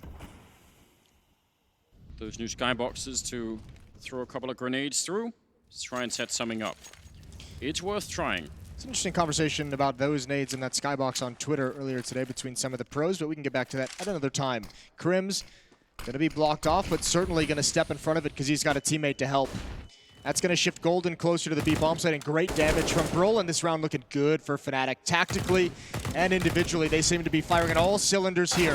One exit out, good recovery from Brolin. Golden hasn't even peeked yet, but he knows what's coming. Waiting for the flashbang. It's just Kenny S inside the smoke. He's got one, transfers up, and it was almost there. Amanek playing the look in case they got the bomb down, which is very cool. Flush is low on health, and Amanek, he actually hits. That's a cool shot. Never going to win the round, but still did a lot of damage. 3 kills in the round. There's one thing that excites me, though, at the moment. That's Crims being 12-4. That is great news. They'll need it from Crims to make it to a 3rd map. Oh, I think Fnatic they're very well on the way to doing that. The fact that this game is 5-5 right now, and the power that G2 came out was really overwhelming. But now Fnatic, they're back with a not a great economy, but they're building something, and G2 can't buy here. I actually think the Swedes have a very, very good shot at having an amazing first half here on Dust 2. Yeah, we'll see how these last 5 rounds play out, but certainly Fnatic have a shot of grabbing a very strong lead, a very solid lead going into the second half. At the moment, they can just remain patient, which they haven't always done. That is not their strength, some could argue. There he is. He's on the board. First one's the hardest. I didn't even realize that was the first kill. Yeah. Well, definitely a strength that you want to lean on a map like Dust 2, having a player like JW. We know Kenny is very strong with this AWP at this particular tournament. We'll see what I think Kenny's really going to come alive in the second half when he has that op on the CT side. At the moment, G2, a lot of these riflers are being very, very aggressive and taking map control and providing some spacing. And the op is just kind of being utilized in support, peering into that A bomb site especially. Do you think... Yeah. Do you think they drew straws to figure out who was going to peek the corner, and Hunt's like, yep, there's the rifle. Because they're all standing right behind Just him. as we thought, boys. It's a rifle. Oh, okay. Duck under the shots for Nexa. He has a Glock. Yeah, that was a Glock against an AK-47, an unarmored AK-47, so Crims is down. But Flusher with his SMG. Oh, he's blinded as well. I don't know how none of them have died. Look at all the HP, and the AWP almost doesn't matter. They've opened it up. Nexa is taken down by Golden, who saves the day, but that was getting sketchy. This is actually a big problem for Fnatic. They lost 3 in the previous round, 3 in this round. That's so much money just right down the drain that they needed, they could have built. It's only round number 12 coming up now. If G2 win this round, Fnatic are going to be so upset they lost, 6 rifles across 2 rounds like that? That should not be happening. It puts a little bit of a dent in. Yeah, it does make it. I mean, that takes some of the strength out of these last few rounds. That economy was one of the good things that Fnatic could have leaned on. Now they're calling Kenny's number, at least giving him a chance to go for a pick, and this is going to be a contact play. Pop flash in, Brolin on scopes, and that's perfect timing. Golden tucked into the corner, they line up, but Amanek got the follow. And the B bomb site is near impossible to retake in this kind of a situation. Don't even try it. The problem is, though, Hunter is on catwalk, so looks like they know what they're at least thinking about it. But if they lose rifle, again, suddenly the loss of rifles in the previous rounds to almost nothing but pistols, it becomes a huge topic. Hunter's already out looking here. I really can't believe it. They had it all lined up. Nice long range. Oh, no. Just looking for it. Jax has been really good, but that probably should have just been a kill. JW still goes down, found on the other side by Nexa. And Hunter walking up behind Flusher. He is in a lot of trouble here. This is a chase that's been going on this whole time. Yeah. Flusha's just come back for it, and yeah, that's a sensation you have a lot with Flusha, just when you look away. Yeah. 6-6. We're all tied up. Nice, simple from G2. Nothing fancy. Set piece with one flashbang for the B-bomb site. A weakness they've been trying to push. I mean, it's easier in the rounds when you know you're up against pistols. And this worked out really well. Jax, really excellent on that one. Yeah, he's just been so on point with these entries. It's so impressive. Well, that's the entire economy of Fnatic sunk into this round. Again, something you have to watch for here. Kenny standing in the Molotov an extra couple of seconds. That's a long time. And he wanted that kill. They knew, though. They were just waiting on the other side. You got to be cautious. Usually Alpers like to get out of that fire when they're going to have about 50 HP. Kenny stayed that extra half second or so. Molotov to clear close mid. That does not work whatsoever. That's supposed to be a smoke. I just want to point that out. Okay, that would make more sense. It doesn't matter either way. 1 for 1. And there's JW picking one off in the upper tunnels. Hunter swings out first. The Deagle not connecting, but the AWP is JW starting to be a force to be reckoned with. That's the kind of JW we want to see. Really, really fast shots there. You can Molotov the close, the close wall, but that is the lineup for the smoke. So I don't know. Some momentary confusion. Don't know if would have saved them from the wrath of JW there in the middle. We'll never know. Kenny looking to do a little bit of damage. And no chance at all. I saw the Molotov come out. I was going to try and give him the benefit of the doubt. I was like, maybe he knows some lineup that I don't know. I like that about you, Jason. I think that's a good quality to have. Don't want to be punishing people too early, but yeah, this wasn't it.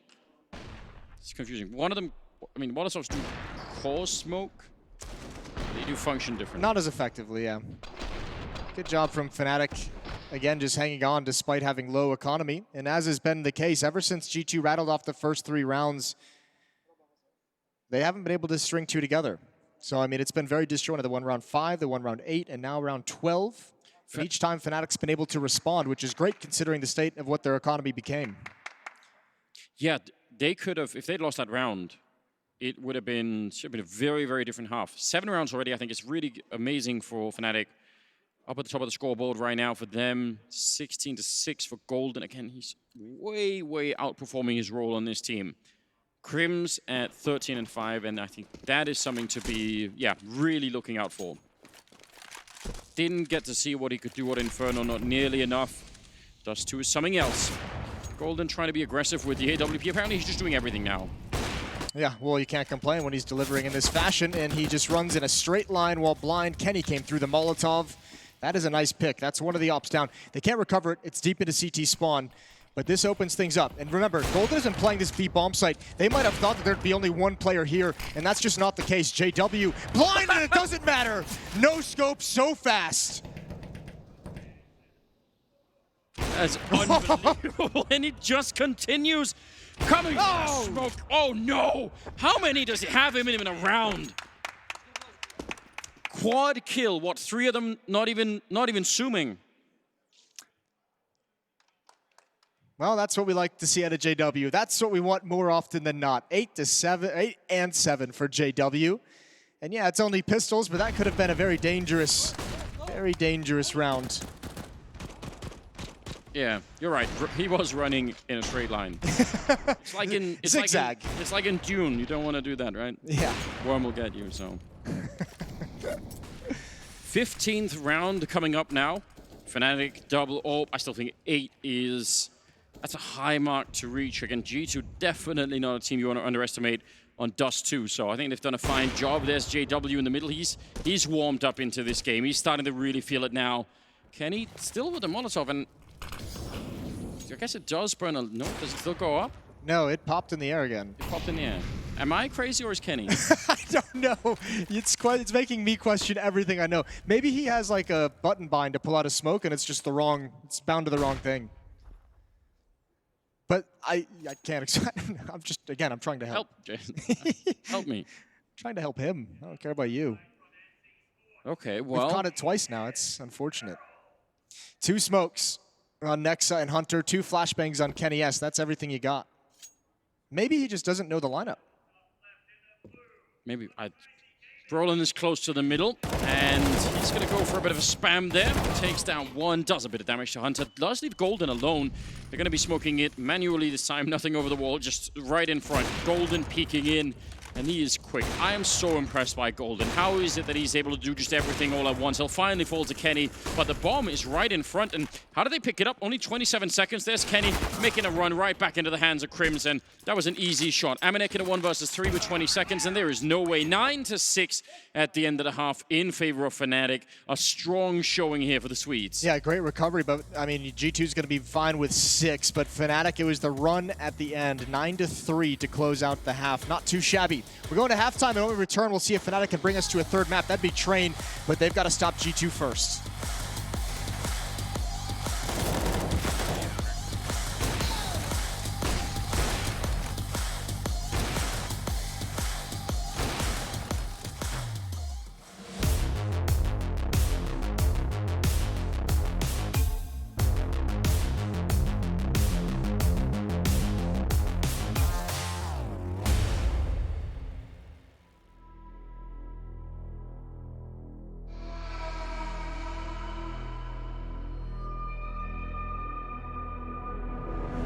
I fell apart when I saw you look at me that way. It broke my heart to see. It was a moment of darkness, a moment in time that I regret for being so heartless. It was a moment of darkness.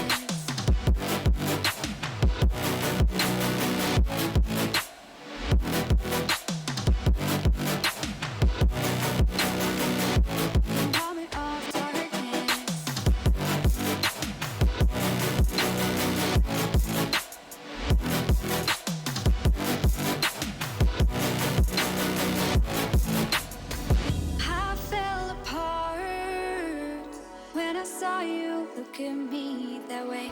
It broke my heart to see.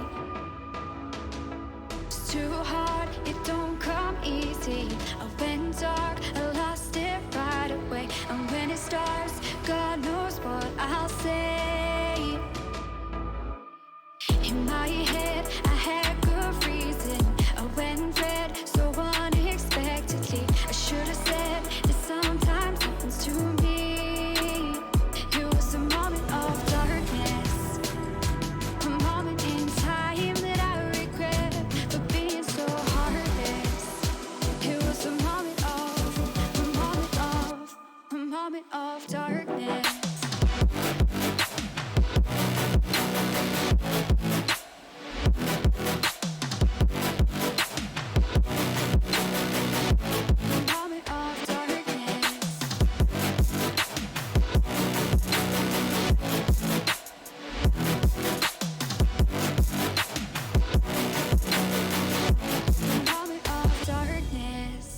Under peach yellow skies, dreaming big and aiming high.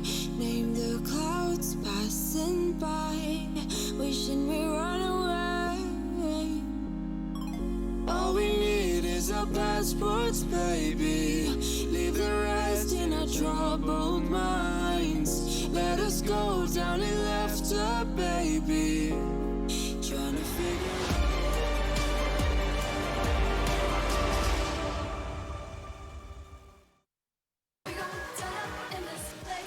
Welcome back, ladies and gentlemen. Fnatic and G2, second map here, the first semi-finals at Intel Extreme Masters in Katowice. We're on Dust 2, and Fnatic are working on a third map right now. They want to get there, and they're not that far away. 7 more rounds would do it. They end 9-6 in the first half. That's on the CT side. I think that's pretty impressive. G2 are a phenomenal team right now. They're very hard to beat. You can absolutely tell. And, I mean, I think they've done everything they need to right now, Fnatic. If they're in this pistol, I think they've got it. Yeah, well, I mean, it's a good thing you say that because G2 actually have not won a CT side pistol run on Dust 2 yet at this event. They're 0 for 3 in that endeavor.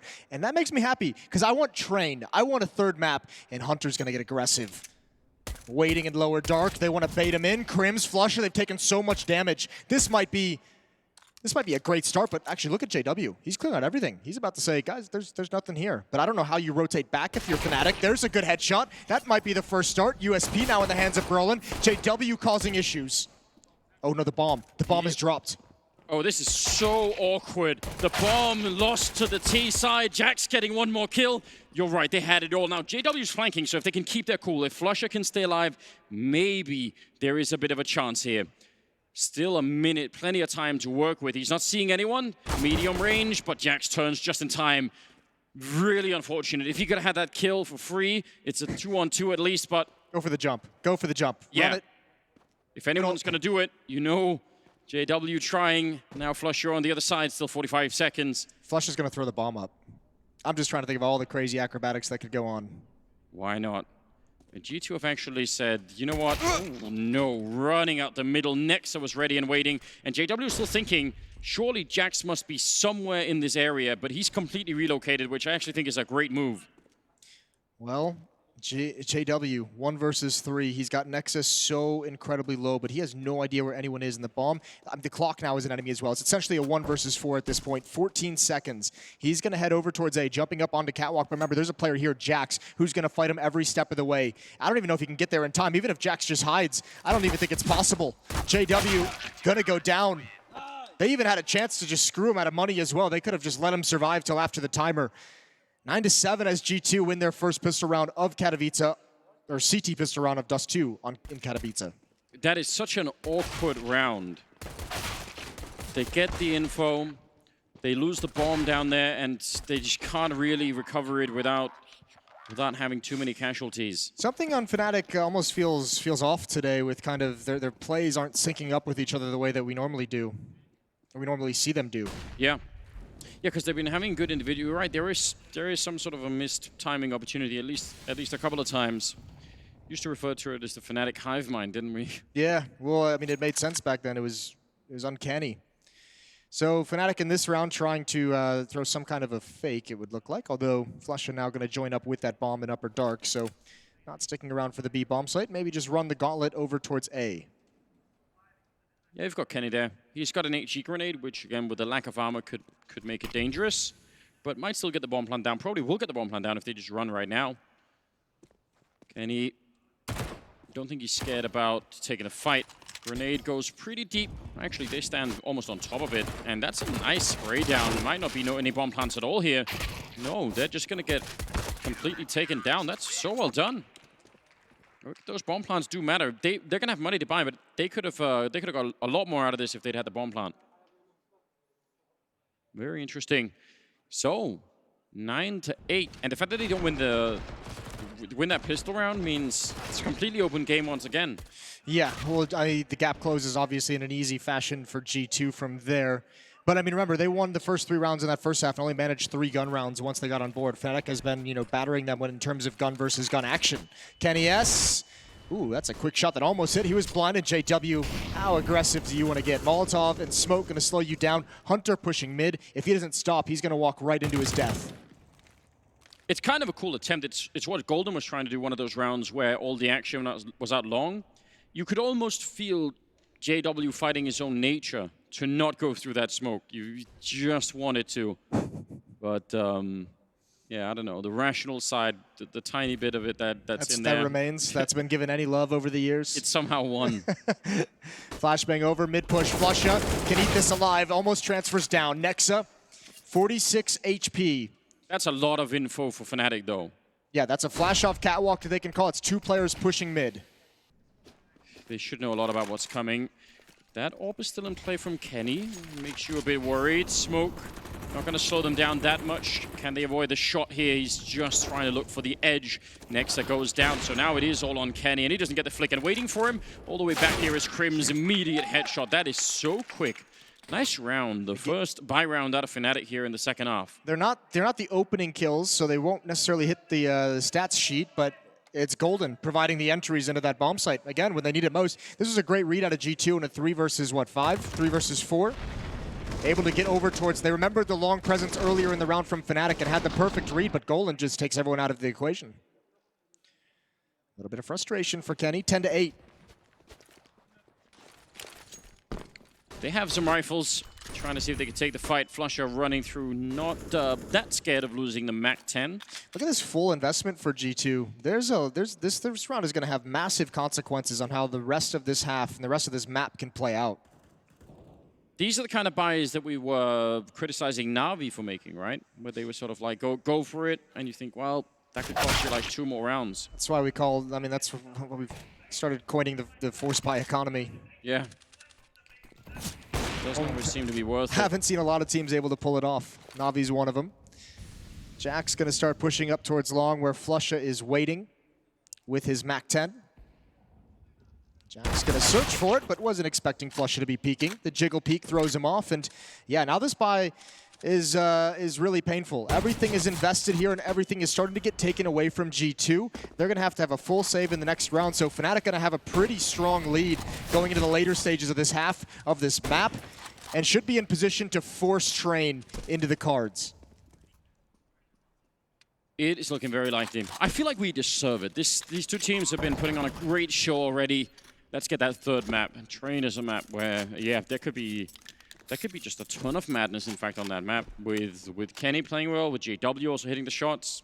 Yeah, now that we've given everyone time to warm up, that third map, you get the ops out, you get some of the legendary op players.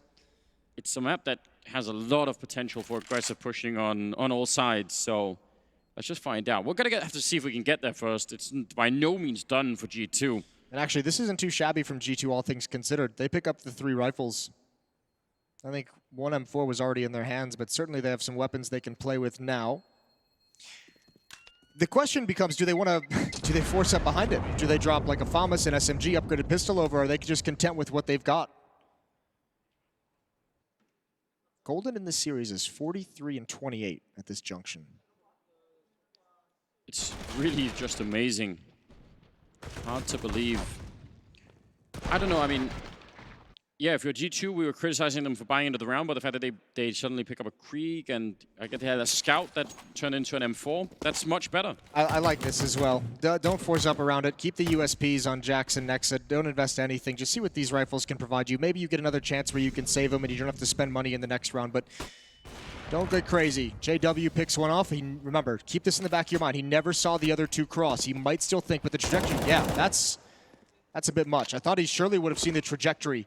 And Flusha just being a cockroach. Yeah, hiding in there. Oh, I actually thought Amanek heard the drop, but maybe he didn't. No, you have to imagine he jumped out of his seat when Flusha started shooting him in the back. He never expected that whatsoever.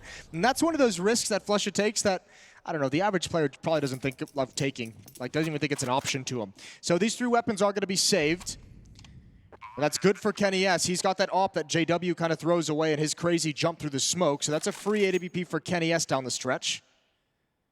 And rifles they don't have to invest in next round. So money okay situation for G2.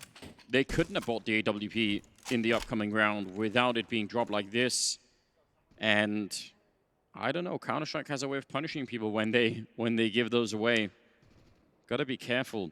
Seen it many times before. You just, like one little mistake, one extra rifle, and in the hands of someone like Kenny, that can absolutely bring your whole team down. So let's just find out. 11-8 at the moment.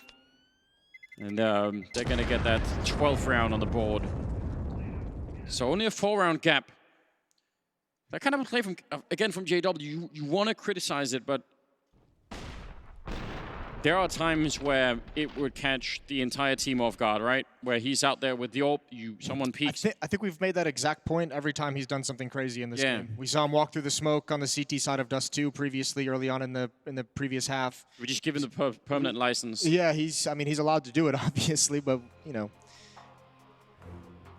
it's just not working today. So it looks a little bit sillier than it usually does. 4-round lead for Fnatic. And a 3rd timeout called by G2. They use their timeouts liberally. I mean, I can't really blame them. They need to get back in here. Economic control, I think, is the most important thing right now. Take the rifles away from Fnatic. They have a lot of money, though, on the Swedish side. That's hard to contend with. Almost 10,000 on Golden. 7,500 on Crims. Rich, here we go. Kenny S going there for the peek over the smoke. He's tagged. Shot forced out of his hands, and Brolin quickly up catwalk as well. One player in close mid heard that. Brolin can't win the fight. It's just Nexa. A one-on-one heads-up fight. That's a big one for Nexa to take. Jax is playing alone over at long, Amanek alone in B, and that mid defense, though, is really strong. So we'll see what Fnatic actually end up going for. Now being a man down, Jax, a bit of an off angle. Molotov not in time to actually cause a lot of pressure on him. And now he's just hiding back here at the bottom. Nexus got a line covered in towards this. And there will be a kill from that stolen op on Kenny eventually. So they're kind of locked down here, Fnatic. Even if they win the fight now, it probably is going to be way too late. Flashbang to set it up, and Nexa coming in to help out. That's just a round where Fnatic don't even get to have much of a say at all. Yeah, they don't get to play the game. I think here, if you're JW, definitely toss the op away at this point. Who knows if G2 wants a double op setup, but you certainly don't want to hand them 2 free AWPs when you've already given Kenny 1. What if he, yeah, there we go. What if he pushes the football out just to trick with him and then shoot? You mean the soccer ball? I can't even get invested into that fight. I'm actually not either. I just wanted to be a dick. But there's at least 1,000 people watching saying, my God. 12-9, 3-round lead for Fnatic, but if there's going to be a small comeback for G2 in any capacity, they're set up perfectly for it. A lot of free weapons passed over, a couple of rounds where they've been able to save weapons into the next one. They did pick up that double op setup. JW didn't hide it well enough. Here we go. All that money that we just talked about for Fnatic in the previous round starts to dwindle. Golden down to 1,300 from 10K. Crim's down to 3,700 from 7,500. Yeah, G2 not that easy to break, apparently. Gonna keep up the fight here and try and avoid train. I can't blame them. I wouldn't want to try and stay in a solo with Fnatic longer than you need to. Setting up what looks like some smokes, and looks like it's going to be a very, very fast mid to B split. But the problem is Hunter and Nexa have this crossfire in middle. And if that works out, then the attack will only feature basically the 3 people coming in from upper. And that's just not nearly as good. See if they can smoke off Amanek. Now, Hunter's all the way inside. Nexus falling back. The timing. Oh, it could be perfect right now for Fnatic if they can break their way through. Early grenades coming in. Nexa, he's back in middle. He knows that something is going on here. But they're watching it. Smoke goes up. Brolin, he's dropped by Kenny just before the smoke actually lands. Incredible timing. Crim's coming through the window, but he can't see anything. They're all hiding inside of the smokes here. And he's just sitting and waiting. What a defense this is all of a sudden. It's falling. No, Crims doesn't care. I actually thought that the backup was going to come in and shoot him in the back in that window, but they find a way through, and now G2 got to think long and hard about retaking this flusher, losing the fight to Jax, but still. I would go for it. You've got the whole bomb timer in a 3-on-3, and yeah, it's difficult, but you can make this happen. 2 players going to come in on the flank. The tough part is JW's in the back. He's got the AWP. 1 lost too early in this retake attempt, and G2's going to fall back, and this one might be it right here. Good flashbang, though. Forced off the angle, but it's JW biding his time and just baiting out the shot. And now I think you have to save. They're going to go for it. JW grabs one, and Jax bails out. So does Kenny, but I don't know if he can make it. Crims, that's a beautiful shot to take the op out of his hands.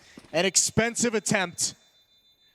Yeah, very much an I mean, if they could have had JW in the beginning there, that would have probably been way more doable. Nice triple for Crims.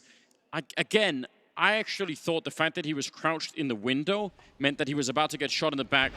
Oh my God. That's pretty quick. That's not an easy one to hit. Yeah, they had to have been just so scared about that mid to B smoke that was down, like no one wanted to jump through it. What a great shot from Kenny, though. Flicked down. Some stress showing in as well. Both teams, well, not so much Fnatic, but G2 starting to struggle for money. Again, and another opening for JW. Second time he's found that pick out towards long, and he just bails out. Kenny wants to respond towards top mid. Not even much of the guy showing out alone there, Jax. Just his shoulder, more or less. Enough for a kill anyway. Kenny feeling lonely. Amanek pushed very far forward, but if he gets the kill, could he actually get back? Again, it's a big question if he gets the first or the second guy in line. Just an elbow, and he's back around the corner. What an excellent pickoff. All because Flusha pulled out a nade. Elbow sticks out a little bit wide, a little chicken wing. That's a rough equalizer as well. No chance for the response. Mid is exposed. G2 trying to cover that gap by pushing Catwalk.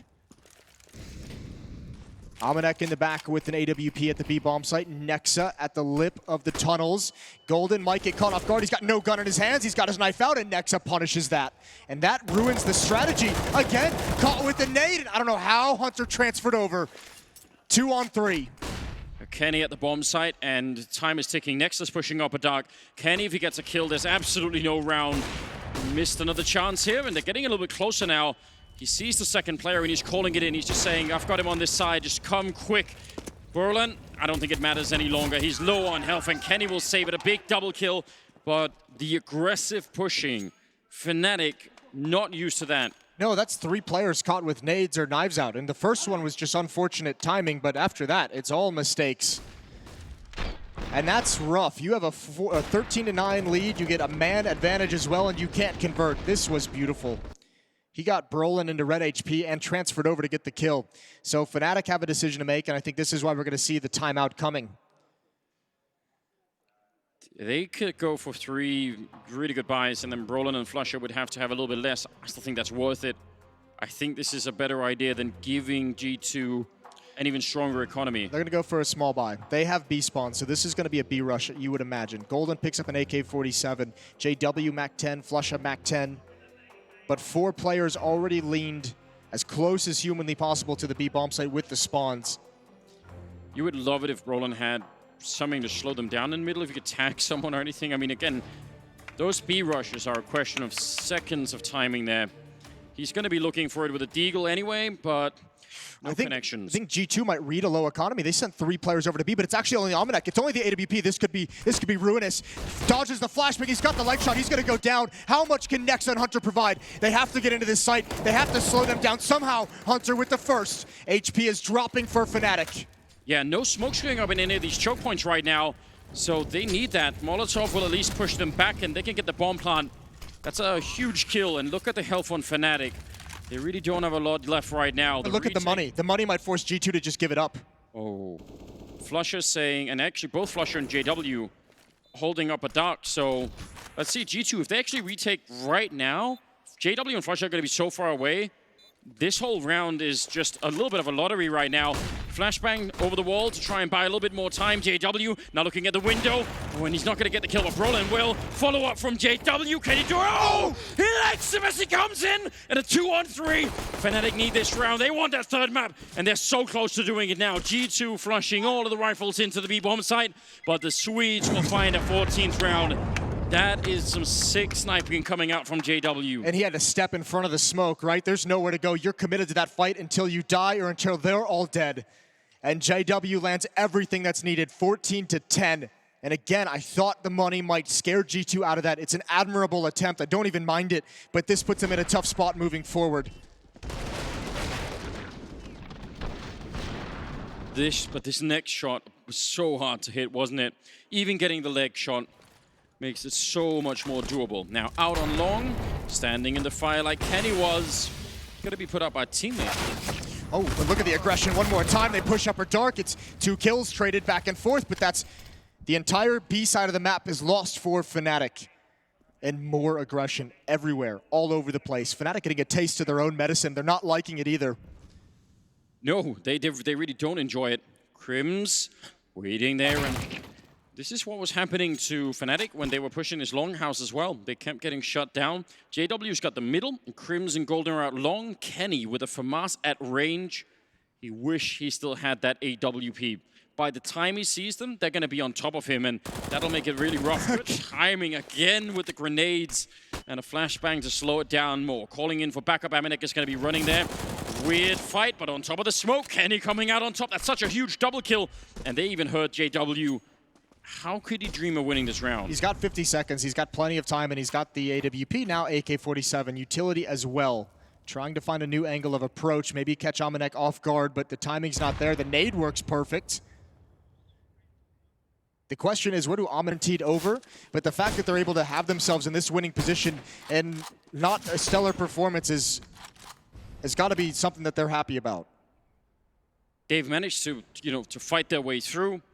They've got some of their players, again, Crims certainly being online here in this particular map. Set it up. They are looking to see if they can flash their way into a long fight. Actually, they just threw their flashbang and no one peeked, so I'm not sure about that. They're all set up at the corner. Scout to put a single shot, but a lot of people up close. Can they get the timing down right? They've caught a lot of people with grenades in their hands. This time it's not going to be one of them. It is all rifles, and Jax, he just doesn't even care. Dinks to people with the deagle and puts them to sleep, and now they're back around the corner. Flusher's on the other side with a bomb. Surely not Fnatic. Well, Brolin's going to work his way up catwalk. They're all split at the moment. No one wants to make the play because they don't have a teammate nearby. Flusher can't really do anything because he just has a deagle. He's got to wait. Good shots from Jax. This should be the round where they just put an end to it, where G2 don't even have a say in it. Oh, down the middle! A third kill on JW. Can he get more? He doesn't have any more in him, surely not. It's already done almost everything they need. Amanek with the UMP, and now Brolin in a 1 versus 3. There's no point in running, there's only 30 seconds. Might as well just go for the straight up fight and hope that you could do it. He takes out Jax, and now could he get the bomb plant? Kenny's on the one side there. I don't think he's even got much time here. Faking it will just buy more time. Yeah, he goes straight for it, and a little bit of a pre-fire there from Kenny. That Krieg, I don't know if it's enough to buy them this round. He's so low on health as well. And now Nexus going to be showing up with that AK-47. If they knew how low he was, they'd just be using the pistols. They both come through. Oh, he does get it! No health, but the accuracy, 16 to 11. Fnatic, they get that third map. He did exactly what Crims did yesterday to close the series. The first kill and the one tap on the second player. Jax did everything he possibly could to keep him in that round. But we get our wish. We get exactly what we want. We're going to train. This semifinal has been great. We get Kenny S versus JW with the Alps again. And that's a gutsy win for a Fnatic not playing at full strength from what it looks like. Either way, we're going to see how this series closes out. We're going to see who's going to be the first team to make it into the grand finals of IEM Katowice when we return.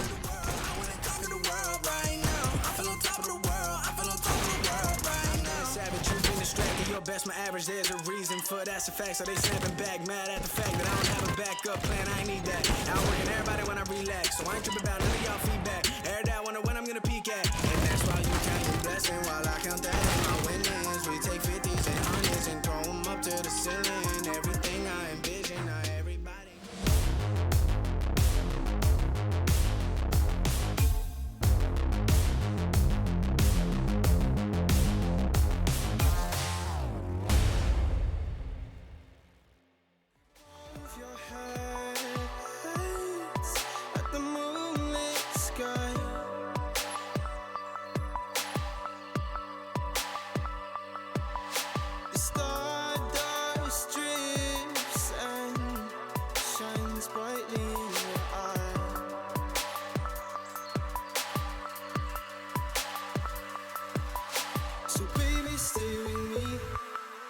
Where the sun doesn't go down, and we will drift away until the day the world stops spinning.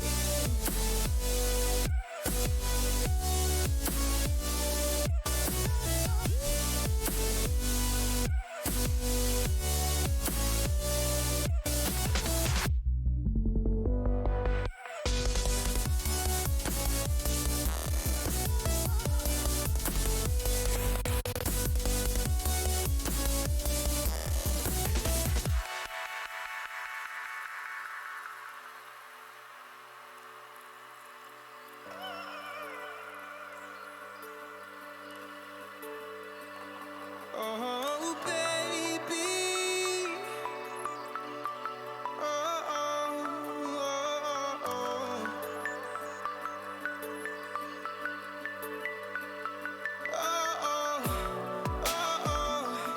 oh, yeah, yeah.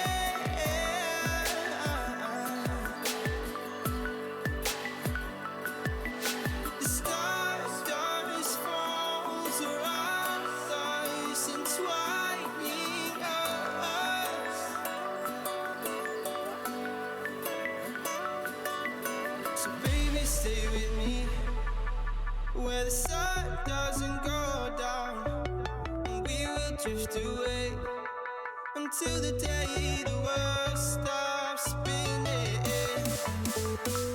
spinning, spinning, until the day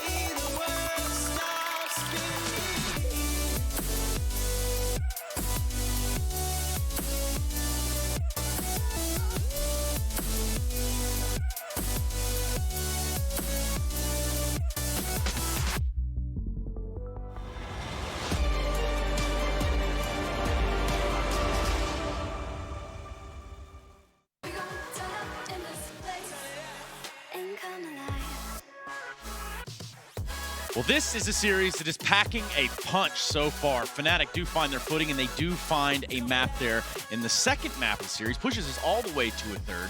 And might I also remind you all what exactly is going to be happening tomorrow. We're going to be putting a team towards the Intel Grand Slam. And personally, I think that's pretty awesome. They've entrusted me with these gloves on. We could take a look at the teams that already have a notch towards the Intel Grand Slam. Yeah. And now, I'm going to pick up one of these. Well, while you're holding that, I'll talk the people through it. This race is wide open. Previously, we've had Astralis and then Liquid winning the Intel Grand Slam before. Right now, the only two teams left in this tournament with notches in their belt are Astralis and Fnatic, who are playing right now. One map loss away or one map win away from that grand final or being knocked on out. So, look, if G2 are able to win this one right here, they can be playing in the grand final to earn a notch in their belt in the race and join another one. Add a sixth horse to that whole thing. Does it work? Yeah, it was G2 they're calling. They said they can taste it. Okay. Oh, They're real close. Okay. Taste what gold is. They should have won this match then. Yeah, they should have. What is it that is going on right now? Because I feel like we have a Fnatic that is looking hot, but also maybe a little bit of sandbagging. Is that strange? Yeah, maybe. I don't know if we isolate this game right and look towards it. G2 won both pistol rounds. Yep. We just had the conversation that we thought that G2 actually had a better game plan, dare I say it, Strategically speaking, they look like the better team, right? The way they reacted in certain situations, they look like the better team. But individually, I suppose they just got beat down. That's going to be the only answer for that, right? Because Jason was just saying in the cast there, he was just saying, you know, it doesn't look like Fnatic are playing their best Counter-Strike. And I would agree with that sentiment. The way that they're winning rounds, like they're kind of in these awkward limbo mid-round situations that they get done out of miracle rounds. We saw the JW on the AWP on the CT side pulling off some of those miracle situations, whereas the guys from G2, they look well organized. I would definitely agree with that sentiment, and we got to give credit to some of these players as well. We're saying Fnatic right now, potentially not approaching the game the best, but they have the best individuals, you know, and Golden for once, we talked about him coming into this matchup.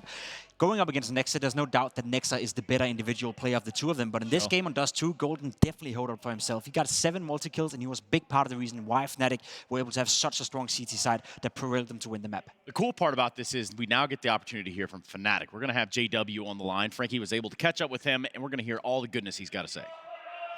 I grabbed the Alt Master General JW for a chat about Dust 2. And JW, people are saying that G2 are the dark horse in the competition, that they might win this entire thing, and yet you just beat them on their signature map. How did you crush their momentum in that first half? I think we have played really good together as a team. Obviously, we had some individuals stepping up here and there, which you need to beat these top teams.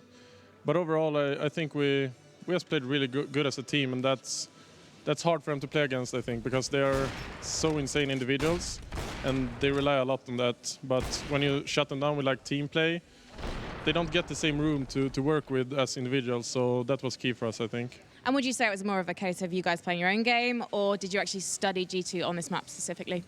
Obviously, we studied them for all maps we're going to play, but you can't look into it too much. For example, second round CT, I pushed long to get Nex off guard, but then Jax was in there. So if you look too much, you're gonna destroy yourselves, I think. So it's a combination, I guess. And Train is the decider, but we haven't seen you play it since last year. Have you been working out new strats on this map?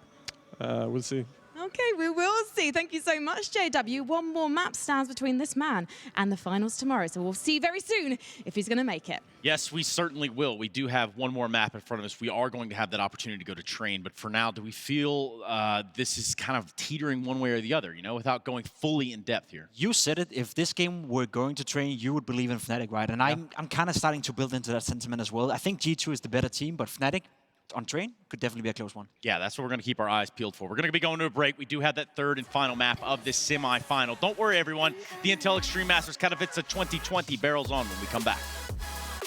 Taking advantage of every second, now I ain't got time to waste. They all trying to sign my name. They want me to sign my name. Counting your blessing while I count that in my winnings. We take 50s and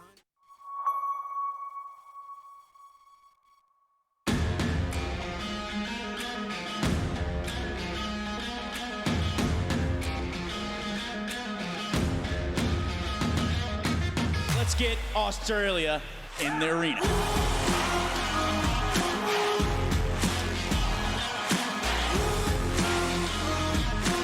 Damage, but a second by the Cherry. Provan, he'll find 3 in total. That is something.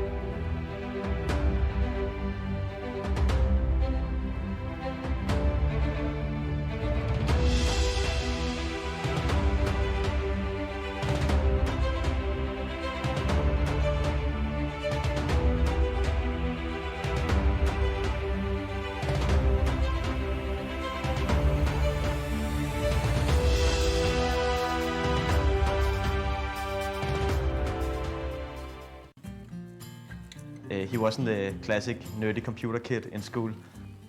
He was one of the ones to get a girlfriend first and a very social person. Typical for Finn is that he is very determined. Ist egal, ob es jetzt beim Kartenspielen ist oder beim Tischtennis oder beim Computer, er gibt nicht auf. What he really wants is to win a major. It's his dream, and therefore it's also my dream for him to get that.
Intel Extreme Masters is brought to you in part by Intel, Acer Predator, Mountain Dew Amp Game Fuel, Vodafone, and Euronics.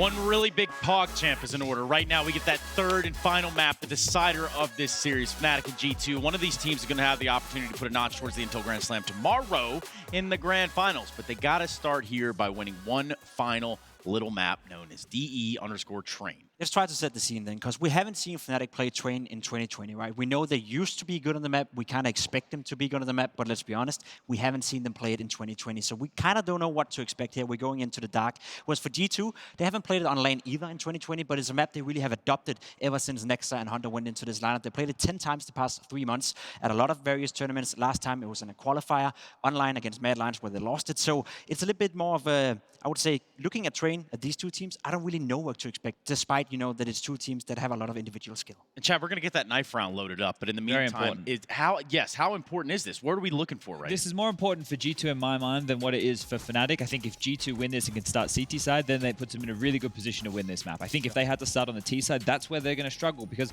I've watched them play a little bit of Train, and look, I remember at Summit, all they had was doing the smoke over towards 5 lane to E-box and send Hunter out. That's what they were kind of working with. Then in some of their more recent games, you look to it, they were just doing their default spread, 1 main, 2 Ivy, 2 towards the box holes, and they were just trying to work picks of that. That's in that Mad Lions game that you're referencing. So if they can start on the CT side here, they can put up this wall, right? They have the individuals to do so. Nexa is a fantastic player over towards that inner bomb site for these guys.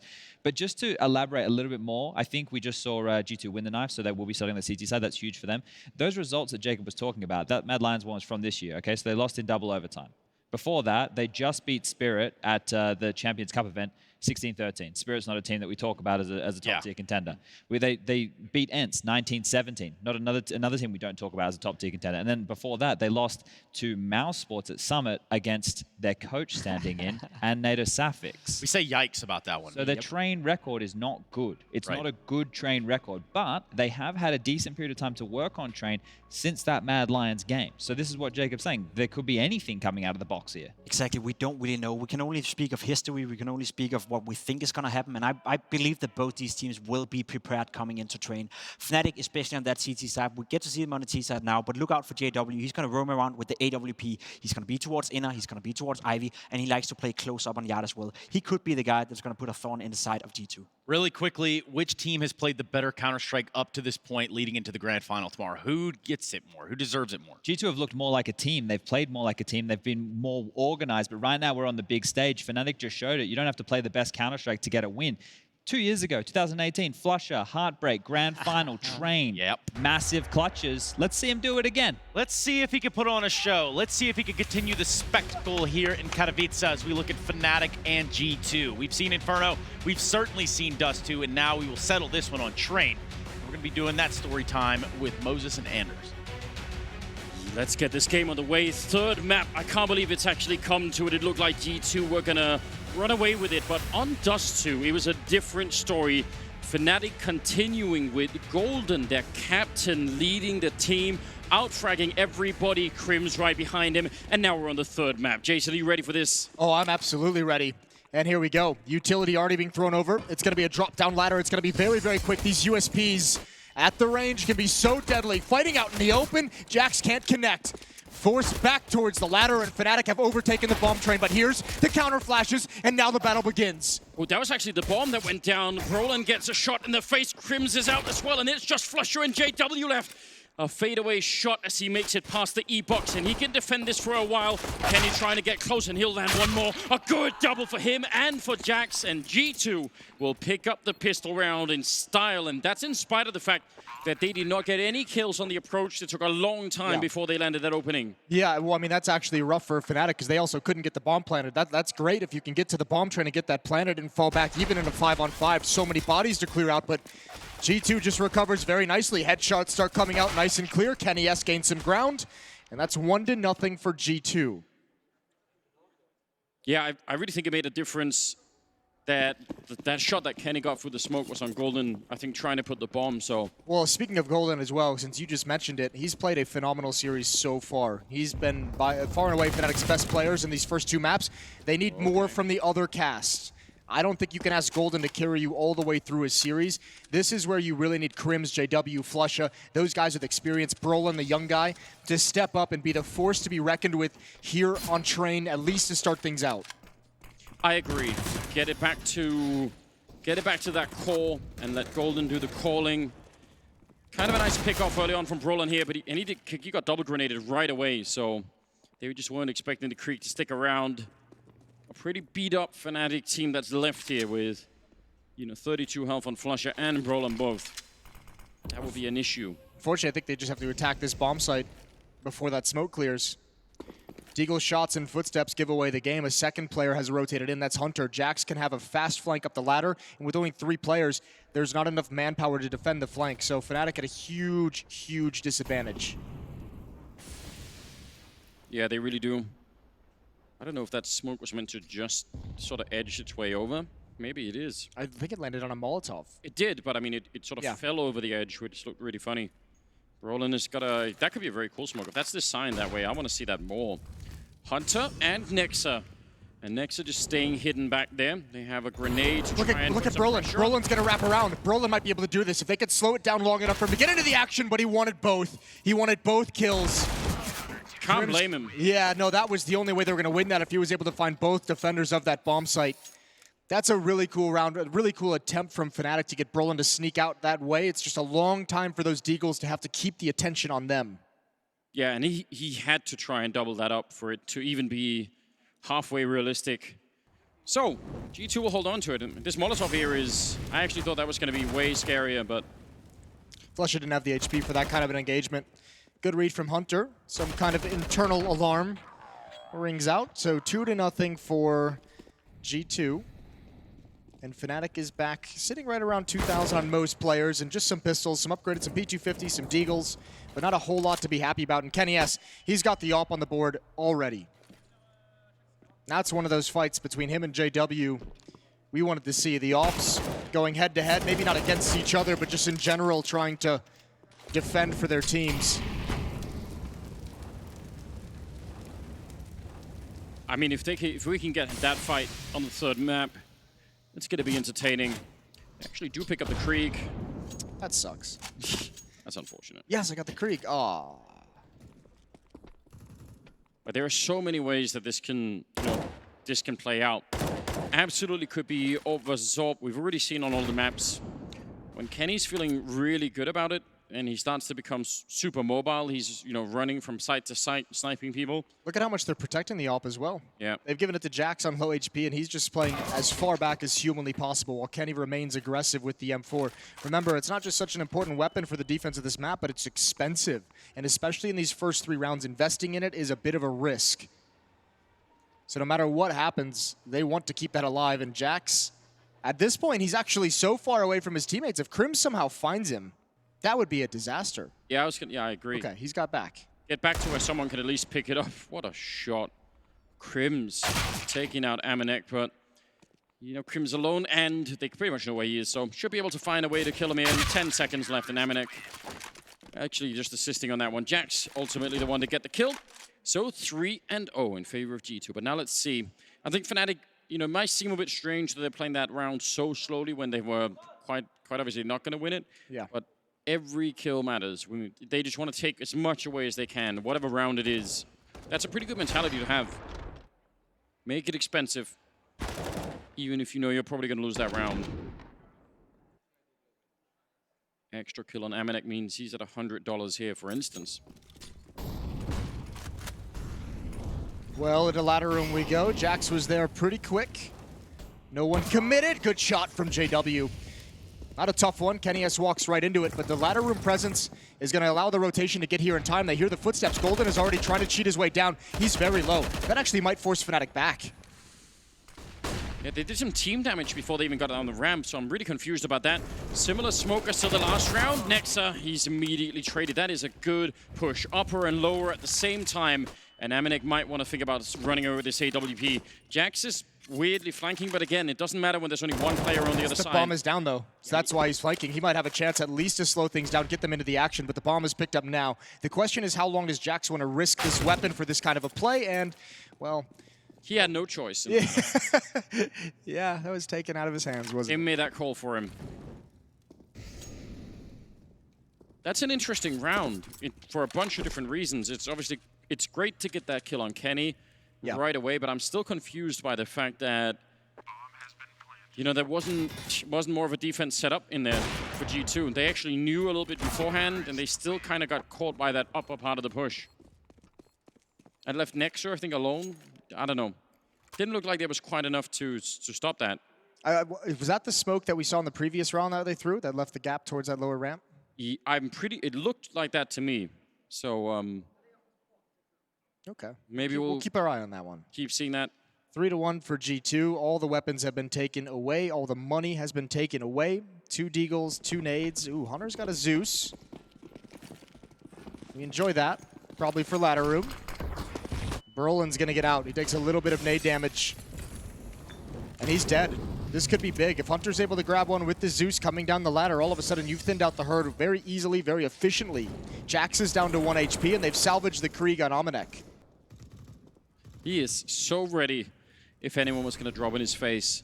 And it doesn't seem like anyone will at the moment. Yeah, Molotov on Jax. That's something to work with. There's the Krieg coming into play. Instant headshot on JW. A 3 versus 4. Still, Fnatic can swing their way back in. Golden is starting to creep out long here, and or at least up at the long side of the yard. That could be very interesting. I think that's the only saving grace that Fnatic have is this position from Golden. I actually think the setup overall with G2 is much, much stronger. Golden needs his kill, and he's given away the element of surprise. Amanek playing with E-Box as cover with this Krieg is massive. Good shot from Crims. Yeah, that's a very important kill. Molotov in behind, Hunter forcing him away. And now the bomb is going to make its way out. Nexa right there to get taken out, and Jax is so low on health. So they managed to find a way through here. Fnatic, you can hear them shouting. They're happy about this one. And they should be. If they'd lost that round, that would have really been a disaster. 3-2. So 2 in a row for Fnatic, although they really had to put in some effort on that one. Starting to get some money building up, though, this Fnatic offense. And remember, much like what we saw with Fnatic and G2 on Inferno, that kind of economic back and forth at the start of the T side for Fnatic that gave them their lifeline kind of in that map. It's going to be a similar story here on Train. The longer they can keep G2 from gaining a strong economy, the better it is going to be for them. Boost. Oh, that lamp looked like it was obscuring at least one player. I don't know if you would have seen that. That's a bit scary. Ooh, the flick down doesn't connect, but JW knew exactly where he was, and Brolin again comes right through that smoke. Wow. That's the op down.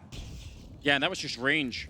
Krim's able to take it with the Krieg. Hunter up on top with the FAMAS. He's actually not going to get that kill away. Amanek instead, but he will finish off Golden right afterwards. Hasn't reloaded yet, and has enough bullets for the kill. He gets Lake and finally take it out, but that's pretty good just with the FAMAS. It's a 2-on-2, and a lot riding on this one early on. Still over a minute.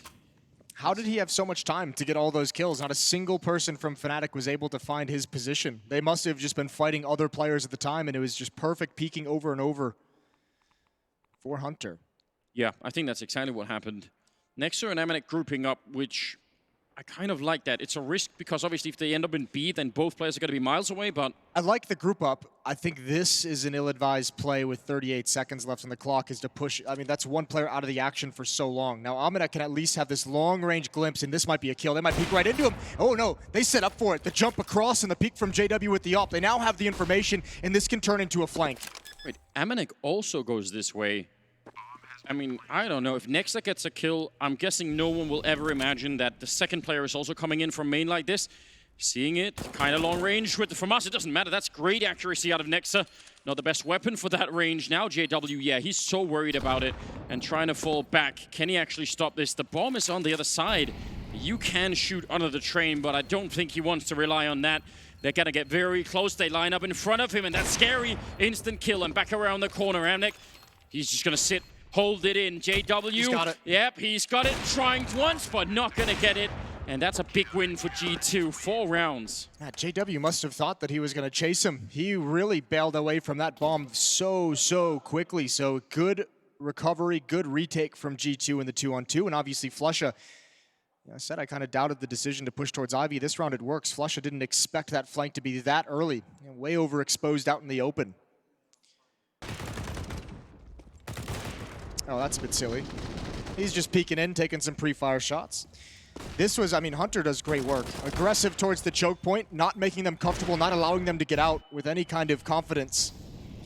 Brolin Looks like it's going to be speed again, especially if Brolin can get this pick off. If he finds someone right here, they're ready, I think, to try and execute behind it. Out behind E-Box now is Jax. And he's going to win the fight, actually, with the FAMAS. That's, again, not easy. With the Molotov on top, we could tell. Well, Brolin never saw him get to E-Box. I don't even think he thought that peek was going to come in whatsoever. Kenny S now a chance for a pick-off. Either way, one shot and fall back if you can get away. JW knows this angle like the back of his hand. There's the peek. There's the shot through the edge of the wall. And Fnatic, I think they have to pick up the pace. They have to go through this. I agree. I think they should have gone through that. You're down a man.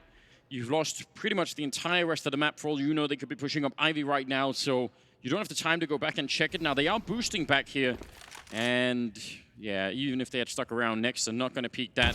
Smoke fades, and what a snipe from JW. A fight that he should not have been winning, but he did, and that brings it back into 4-on-4. They might still be successful here. The Swedish team looking for a little bit of luck early on here in the half. Nexa, though, will take a double kill at the FAMAS, turns it into a triple. That is outrageous. Thanks, Golden and Nexa. What a champion-level play coming through here on the B-bomb side. That is so unlikely. Yeah, especially with the FAMAS. That's a weapon that you don't expect to see delivering a sequence like that. Fnatic struggling individually in some of these fights at the moment. Nexa must deathmatch with that FAMAS. That must be a practiced weapon. I don't even know. You'd think he'd run out of bullets even. Just doesn't. That's unbelievable. What a job on defense. And again, he was the player that when Fnatic doesn't press the issue of that smoke, he's the one that's able to rotate over and into position. A lot of time for him. Here's something worth maybe discussing, especially in a round like this where Fnatic have the pistols. There really aren't that many maps left in the map pool at all that are very CT-sided. Train can be one of them. If you get the economy, you get, you know, 1 or 2 orbs up and running, you have all of the grenades to stop any aggressive plays early on. Yeah, it can be very, very tough on that T side. Fnatic, obviously, that's what they need to try and avoid here. They need to get into a position where they at least can keep the G2 economy somewhat low, and those kind of shots help out. Yeah, and then reset it. So all's not lost, but they certainly need to add more rounds onto the board.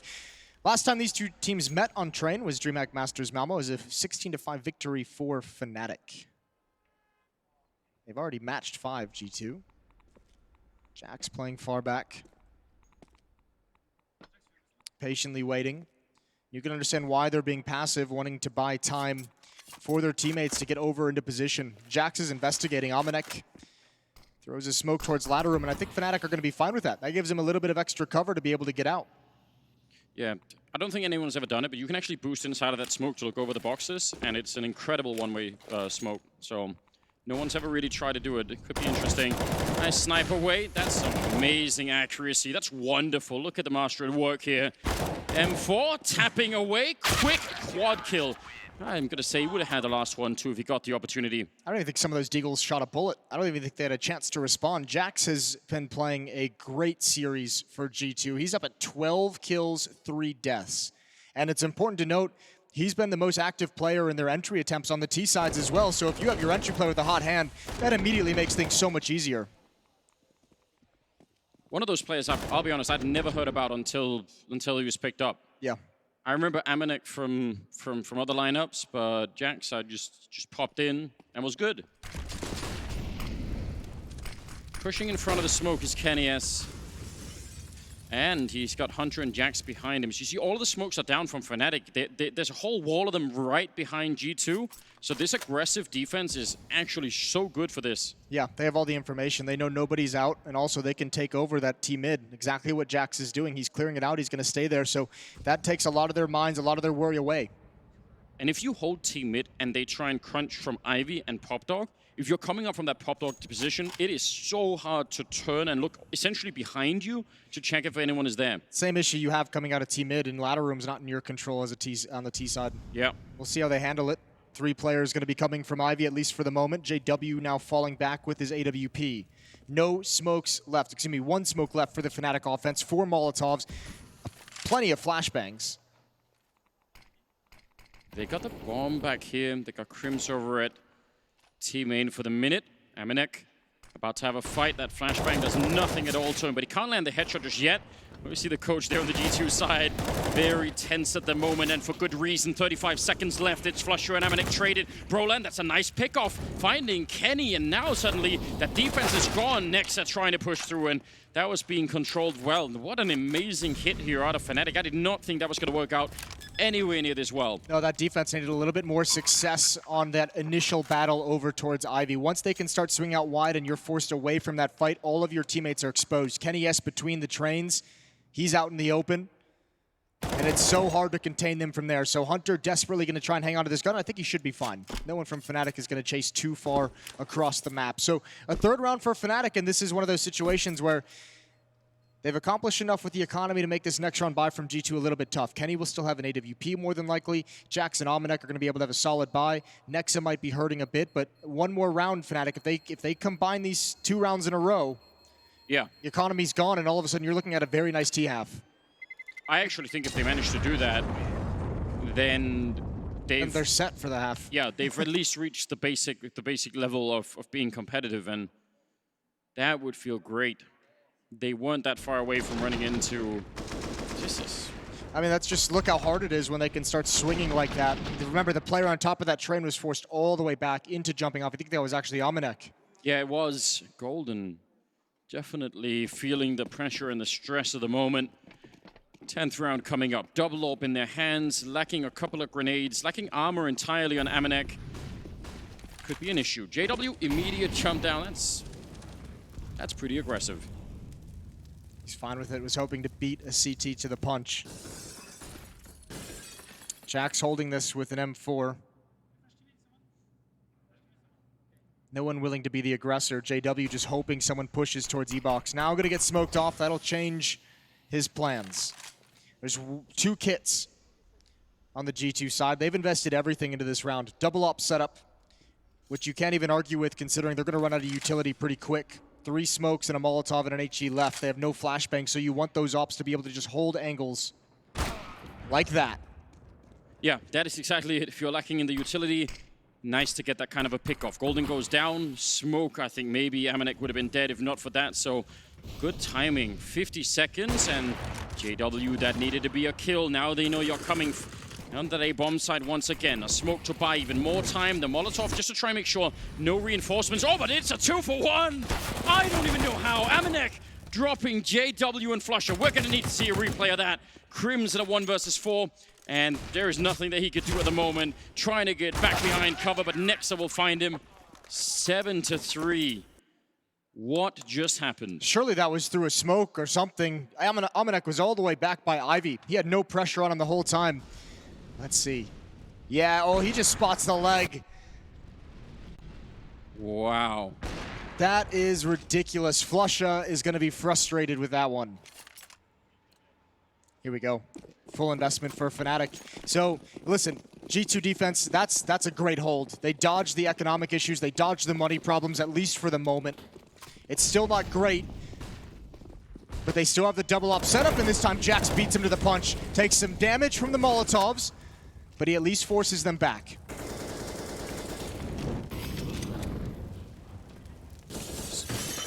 I don't know if we'll see it in this half, but this game can change so much if G2 run out of money, because it opens the playbook for Fnatic to do so many more things. They can be way more aggressive. They can beat a bunch of timings and try and see if they could go for this B-bomb side. Once again, it looks like Hunter and Nexa are inside of it, and Nexa especially, he's been so hard to take down on this bomb side. They don't have a lot of grenades or anything else, and they're just waiting for it right now. Smoke to block them off, and they're going to try and see if they can come through. That's very ambitious. Molotov goes up, and helping him out is Hunter. They didn't check the corner, and a big double spray coming through on the Krieg. He turns 180 to take down Flusher, and I think they wanted to flank and run through C connector on half of that. Didn't work out. Well, they also tried to beat a timing to have a second player at that inner bomb site.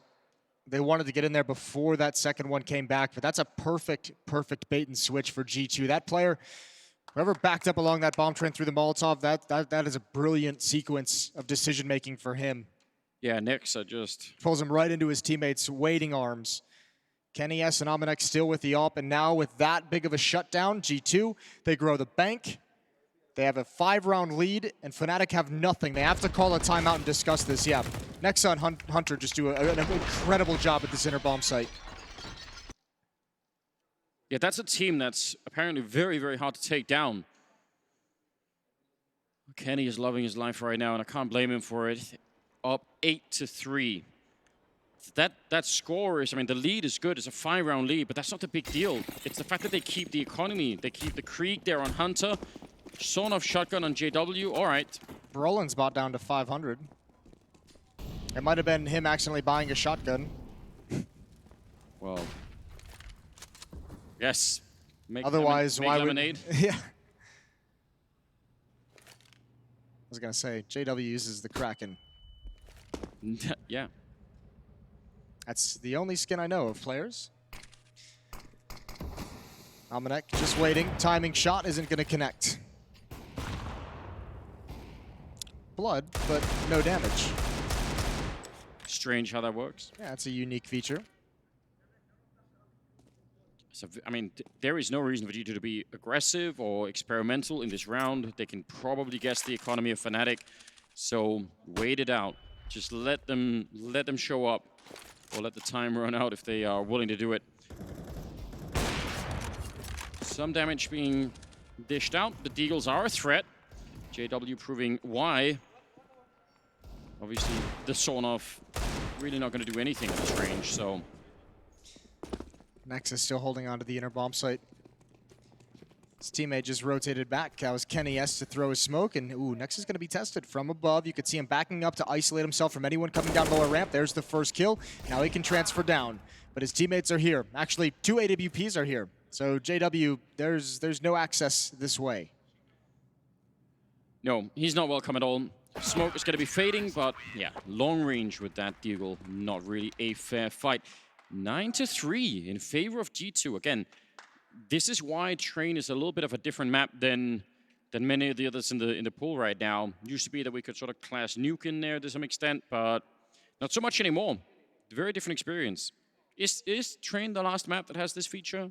It's not that it always is like this. That's not what I'm trying to claim, but you can get the spiral going. Yeah, this can slip away from you very, very quickly. Well, I mean, here's why. If you start looking at the money of guys like Jax, Kenny S, and Almanac, once you start building up money, it's hard enough to get one round on the CT side, but if they could just constantly rebuy and refresh every single nade, then that second round is just really hard to get. And the way Fnatic's been playing, I said they, on Dust 2, they weren't playing their best game. I still think that's the case. And I think it's going to be extra tough for them on the T side here on Train to find something. If their individuals aren't on point, like Fnatic has to have that kind of individual intuition. It's like the hallmark of Swedish Counter-Strike, and if they're not creating enough, then no opportunities open for their teammates either. Yeah, opportunities is really, I think that's the key word. They just haven't had enough of them right now. Entries are hard to come by when there's Molotovs and smokes in every choke point. Here's a chance against Jax. Are they going to go for a double drop? They could be setting up for it. He doesn't have a lot of health, and oh, he turns around. I'm shocked he got the kill anyway. Brolin will take down Hunter. Almanac and Kenny now out in the yard, and Nexer on the flank, 40 seconds. This defense is going to be real close, and now that Kenny's gone down, it might not even be possible. Nexer, the flank is only good if there's any kind of a distraction, and he will get absolutely shut down. Flush up, instantly seen it. And now Almanac, I mean, they have enough money to buy in the next round, but again, saving the AWP would still be nice for them. 4th round Fnatic, and I guarantee you this is an important round here. He could go for a Ninja Anders. He's got a smoke, he's got a kit, and they have no idea he's here. He's been here this whole time, not... Ooh, that's a great flick up. And now he has to back away. I was gonna say, if that was how they lost the round, that would have been too heartbreaking. That would have been funny. Yeah? Yeah. You're a cruel man, Jason. Yeah. They win the round. 9-4. 9-4. That might not seem like a lot, but again, it really all matters right now. And there is a big chance for the Swedes once again here.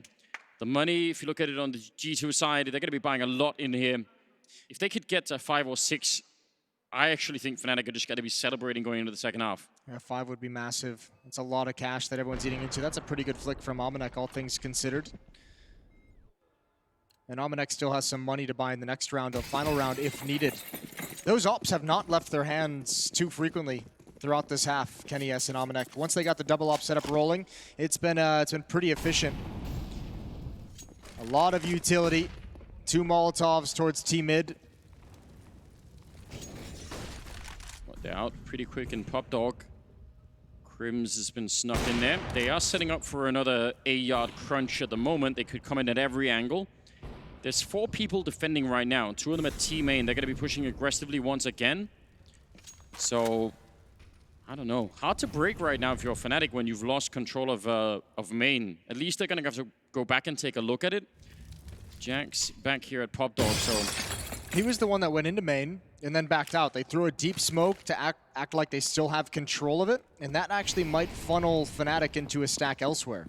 Well, last time they did this push is when they had the fight with Amanek, who was up on top of the train. Yes. This time he's down low with the AWP instead. Let's see if they can land a flashbang or anything to get rid of him here. 50 seconds, that's the bomb down at Ivy. Smoke, it actually does work out right in front of him, and he can just guess, and he's got it right. Taking down Golden. 40 seconds, they need to move.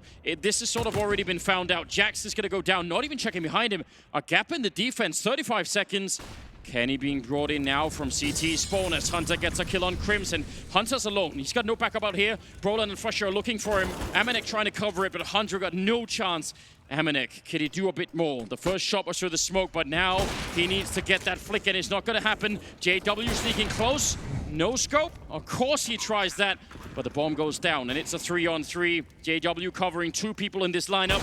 Good kill on 1. He escapes death, tries to get it through the wall, and now Nexa inside of the smoke and C connector in a 1 versus 3. I can't believe that Fnatic managed to force their way into this A-yard. They had to fight every step of the way, and they're going to finish the round right there. Brolin with a nice triple.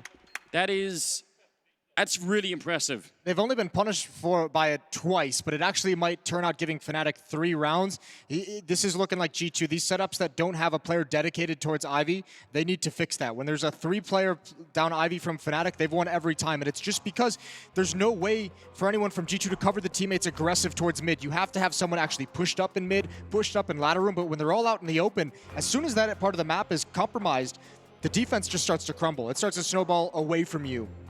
And listen, this is going to be a bit of conjecture, but we know in this team, obviously multilingual. Jax has been the player that they talk about has had to adjust to that kind of a situation, and he's also the one who wasn't able to kind of contain that defense later on. Amanek able to get the 1 kill, but nothing that Jax can do to turn around for the communication. Yeah, that's a big deal. He just got shot in the back of the head for, without any chance to reply. Especially when it's hectic, especially when there's smokes, especially in a semifinal. 9-5. The money not good on G2 here for the 15th round. They've bought whatever they can. Early attempt there for JW. Sticking around to eat that HE grenade and getting the kill on Jax. And it's all worth it. Again, 5 rounds means Fnatic are competitive. Suddenly the map is back in contention. Looked like G2 could have closed them out. Here we go, almost. I think actually, was he tagged? No, that's Amanek up on top. It was Hunter who lost a little bit of HP. Kenny S holding on to Epox desperately, and Amanek slides into position. He's got another, holding on to this first train, swapping out for the Krieg as well. And it's hectic outside in the yard, but Fnatic coming out on top. The 3 final kills get them up to 6. And it was desperate. It was a battle to get that many rounds on the T side. Really, really well done. They've done it. Now it's a completely open map. Anyone can. We will see what happens when we come back for the second half after the break.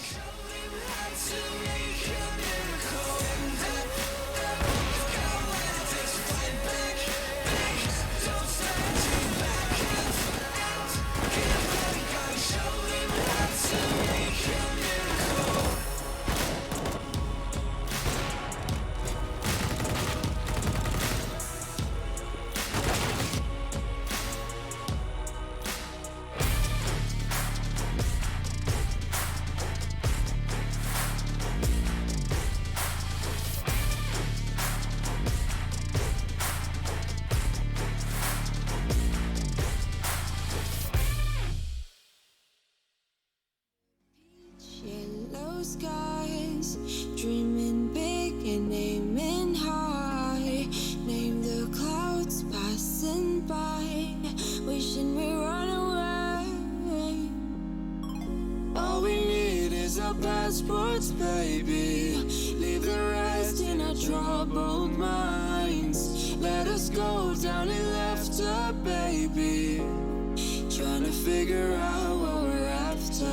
We never had heading back until we're older. We couldn't care no more, not any longer. Under peach yellow skies, we keep on searching, but we will never know what we're after.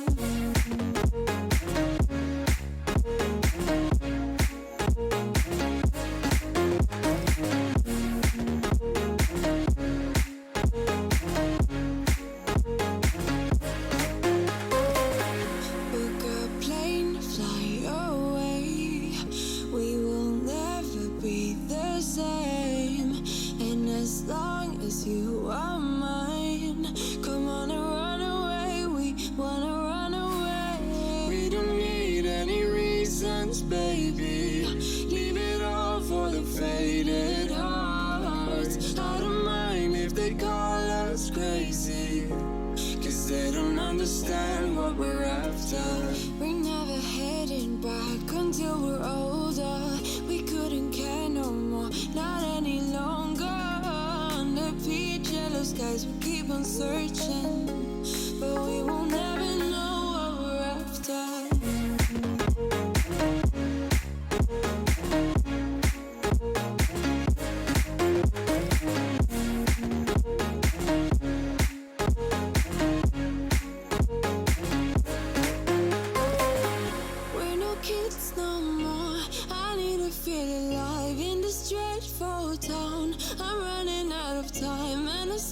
You're mine, I wanna run away.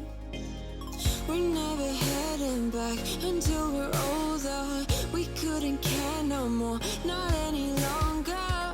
Under peach yellow skies, we keep on searching, but we will never know what we're after.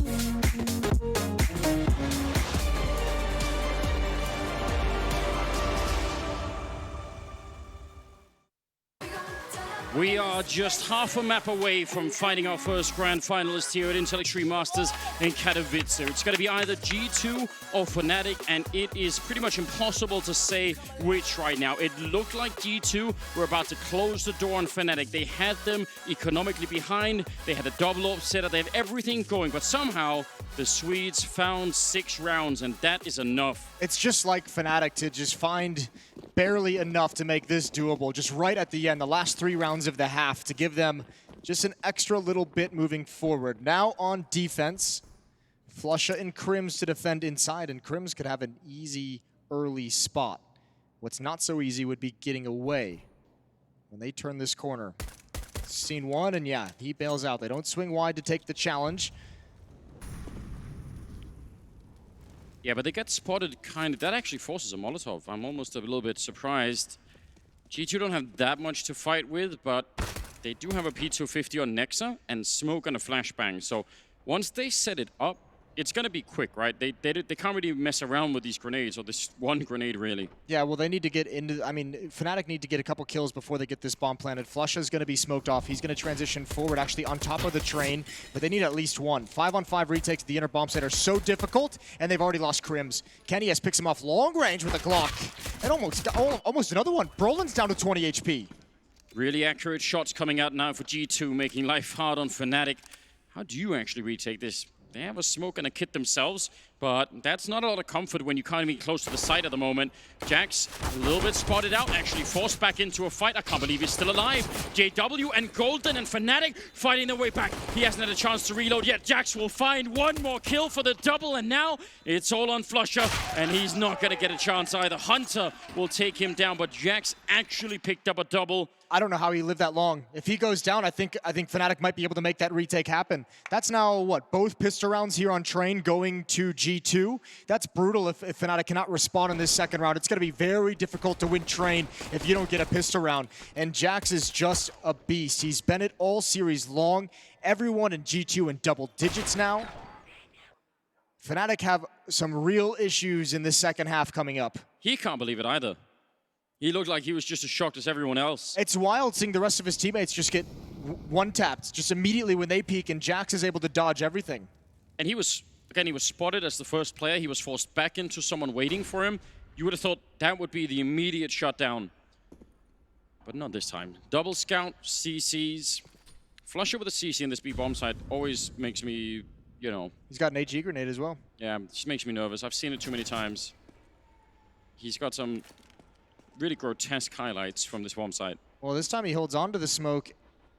In the previous round on the pistol, he dropped that Molotov, as you mentioned, curiously early and without a whole lot of pressure being applied. 4-round lead for the G2 offense. Those nades don't connect as the whole defense is very far back and passive. Yeah, it's fine, I think, for G2 to be spending a little bit of time here. 45 seconds is still perfectly doable. If we get close to 30 seconds, I'm going to start to make some different noises, though. Well, especially considering there's still 4 HE grenades on Fnatic. 2 of them outside. I don't think Fnatic really has a good read of what's coming, though. At least in that case, G2, yeah, there's not a lot of time left, but they've disguised their attack for as long as possible. Yeah, they don't know, but one mistake, one little bump in the road, and this could be over. 16 seconds, Broline gets a kill. The bomb is making its way there slowly. Next, they're going to try and put it down, and yeah, they can't stop him. Again, that's great for G2, but what if someone is hiding somewhere on that site or just comes through a smoke? It's so risky. It's a job well done at the end of it. Crims will get a kill with a scout, but they should be able to hold on still. 2-on-3, Jax and Animec. There's no kit in play, no smokes to force any fights. Let's see what G2 could do to hold on to this round. It's Jax with an instant headshot and tapping the bomb. It's so out in the open. Crims will fall. They take everything away and they win the round.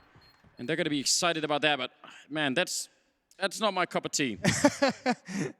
Yeah, it does make you a little bit nervous. It is a bit rough. There are some landmines out there. Either way, they handle it pretty well. 11-6 for G2. And that was a full investment from Fnatic, so it's going to take them a bit longer on the CT side to get their economy underway and their economy beneath them. 11-6. No money here on the Swedish side. Have to wait a little bit longer before they can actually have a way to reply. But again, this is where Train becomes such an interesting map. If Fnatic could do the same thing. If they get their economy built and start to shut down G2, they're not going to be safe on that side either. Yeah, I think it's just so tough when you think about, for me, all that's going through my head at the moment is some of the pistol rounds throughout this series. I think Fnatic's only won a single pistol round across all these maps.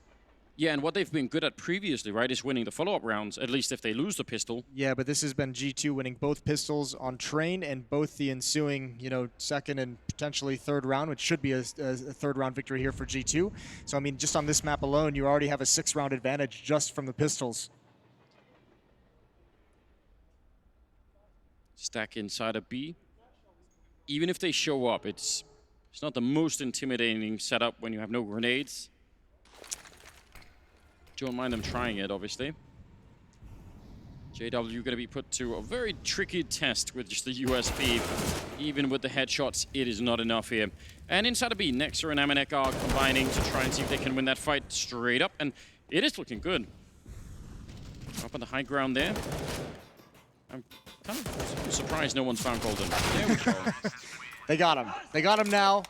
He gets a kill, and that's it. So.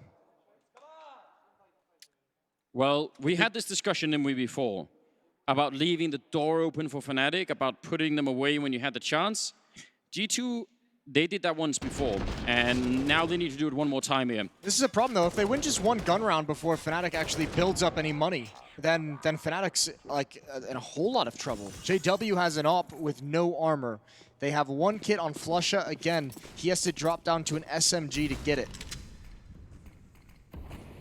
And a lot of bodies heading towards the inner bomb site. I think you're exactly right.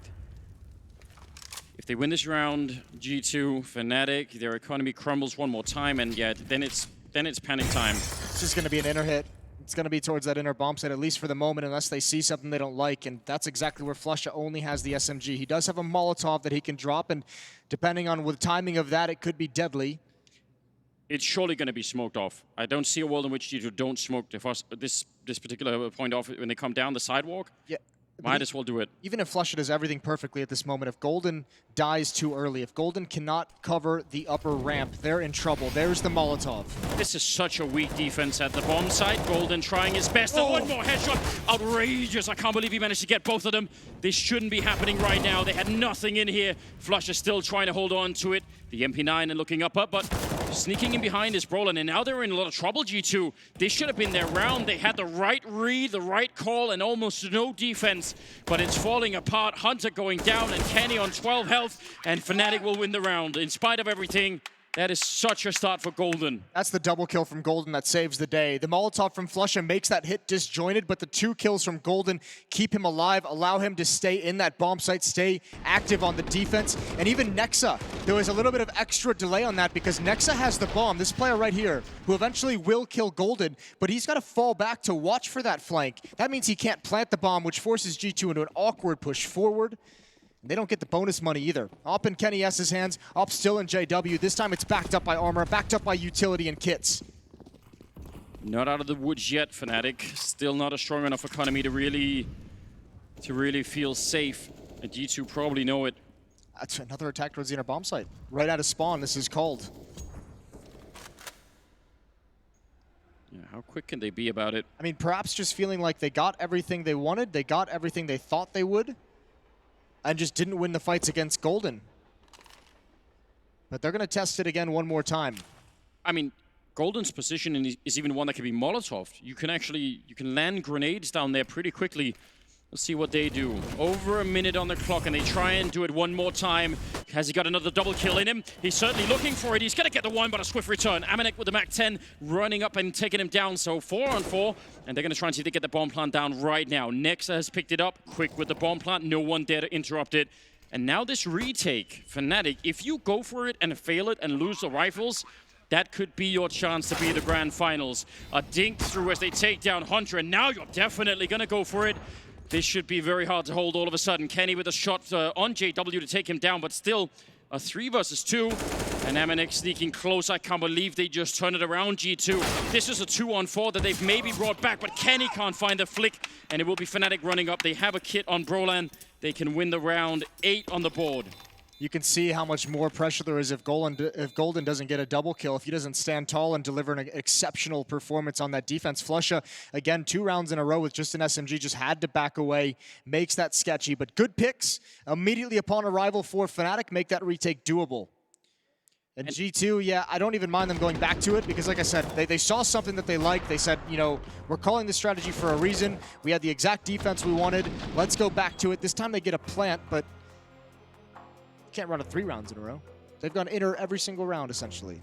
Well, the big deal as well, even with the bomb plant, they actually don't have that much money. So right now, this feels like Fnatic they've withstood the test early on in the second half here, and they had to. I think they have one more small one in this round in my mind, just because the Deagles, you have to imagine someone's going to be picking up Deagles. They're going to have some kind of danger in this, and there's 3 players that are at $100 or less on Fnatic. This is a round where they have to build money. Not just keep it in their pockets, but they need to actually grow it. I agree. I mean, remember some of those rounds on Dust 2, where, you know, they were up against pistols and they lost 3 rifles, I think, back to back? This can't be one of them for the Swedes. This is where they have to make, yeah, I absolutely agree. Maintain the economic lead. Rush towards Flusha. MP9 in play. He wants to fall back and just put down the Molotov. That's smart. Again, just make this expensive, but through the smoke, a little bit of justice and revenge. And Golden, he goes down. Amanek is charging them. He's got 17 kills, and now he's trying to catch them close to the AWP, taking down JW. What is going on? Brolan and Crims left. This is not how this was supposed to play out. They just wanted to economic damage, but they make it the round. Fnatic shell-shocked. Brolan inside of it has no idea what's hit them. A round for G2. I can't believe it. Flusha just had no backup. He did everything he could to keep them from shuffling into the bomb site, but no one was there in time. The Molotov forces the first rotation player in CT choke point to be fighting inside Flames. That's just not the round for G2. That might be the semifinal. That might be a shot at the trophy that they just stole away from Fnatic with this one rush. And props to Amanek for keeping the pressure, pushing the whole time, never slowing down. and they barely invested everything. Look at how the money has ballooned for G2. 4 players, right around 4,000, and back to the inner bomb site. They're saying, Flusha, we're going to take care of you all day long. Golden will land one, but yeah, he can't do it with the deal here. Shooting Flusha through the smoke. That there is some sort of poetic justice in play there. Hunter turning around for it, and yeah, he's gonna have the timing against Brolin, trying to sneak on through. 14 rounds is where they're gonna land G2 here. This is so close now. Well, this is so many rounds towards the inner bomb site. This is the next step of this G2 attack, is you're starting to train Fnatic. Like, they can no longer get away, even if they want to. They need a second player inside with Flusha. They've just shown that they're not afraid to go inside. They're not afraid to rush it with MAC-10s. They're not afraid to slow it down and to go with AK-47s out the upper ramp and do a set piece. But now that's going to overexpose the outer bomb site. So Fnatic, oh man, that rush is so brutal. This is really their last shot. It's taken the AWP away from JW. Flusha again is going to be playing with an SMG. Think of how you can fake the inner bomb site if you're G2 as well. Yeah, and you could even just, like, how much pressure would you need to apply normally to get Flusha to use the grenades? Well, now it's almost nothing, right?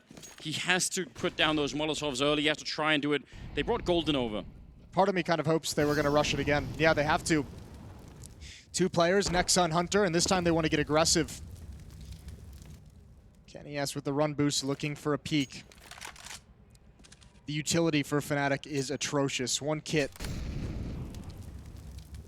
No flashbangs. Excuse me, 1 flashbang on Flusha.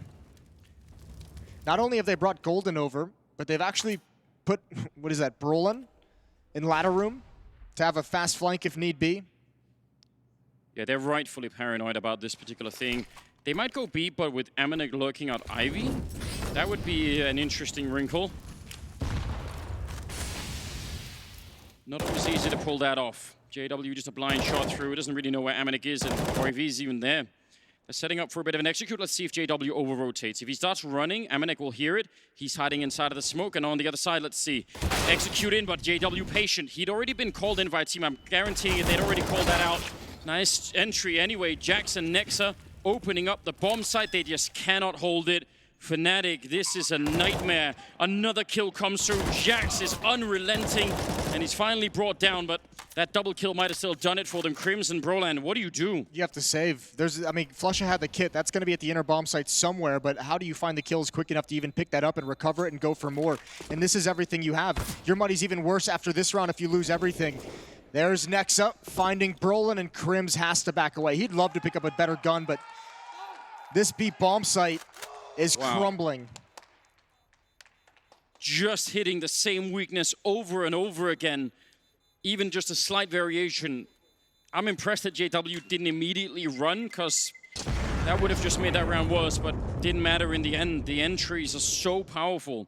Jax with a double, Nexa with a double, 15 and 8, and this is semifinals point here for G2. They're a round away from being in the grand finals. I wonder if this is actually G2 identifying a weakness before this game, because look at the way they've called. Remember, they lost rounds 4 and 5 attacking the B bomb site. Or excuse me, they won a round, but they lost that round, that retake where they actually had the bomb site.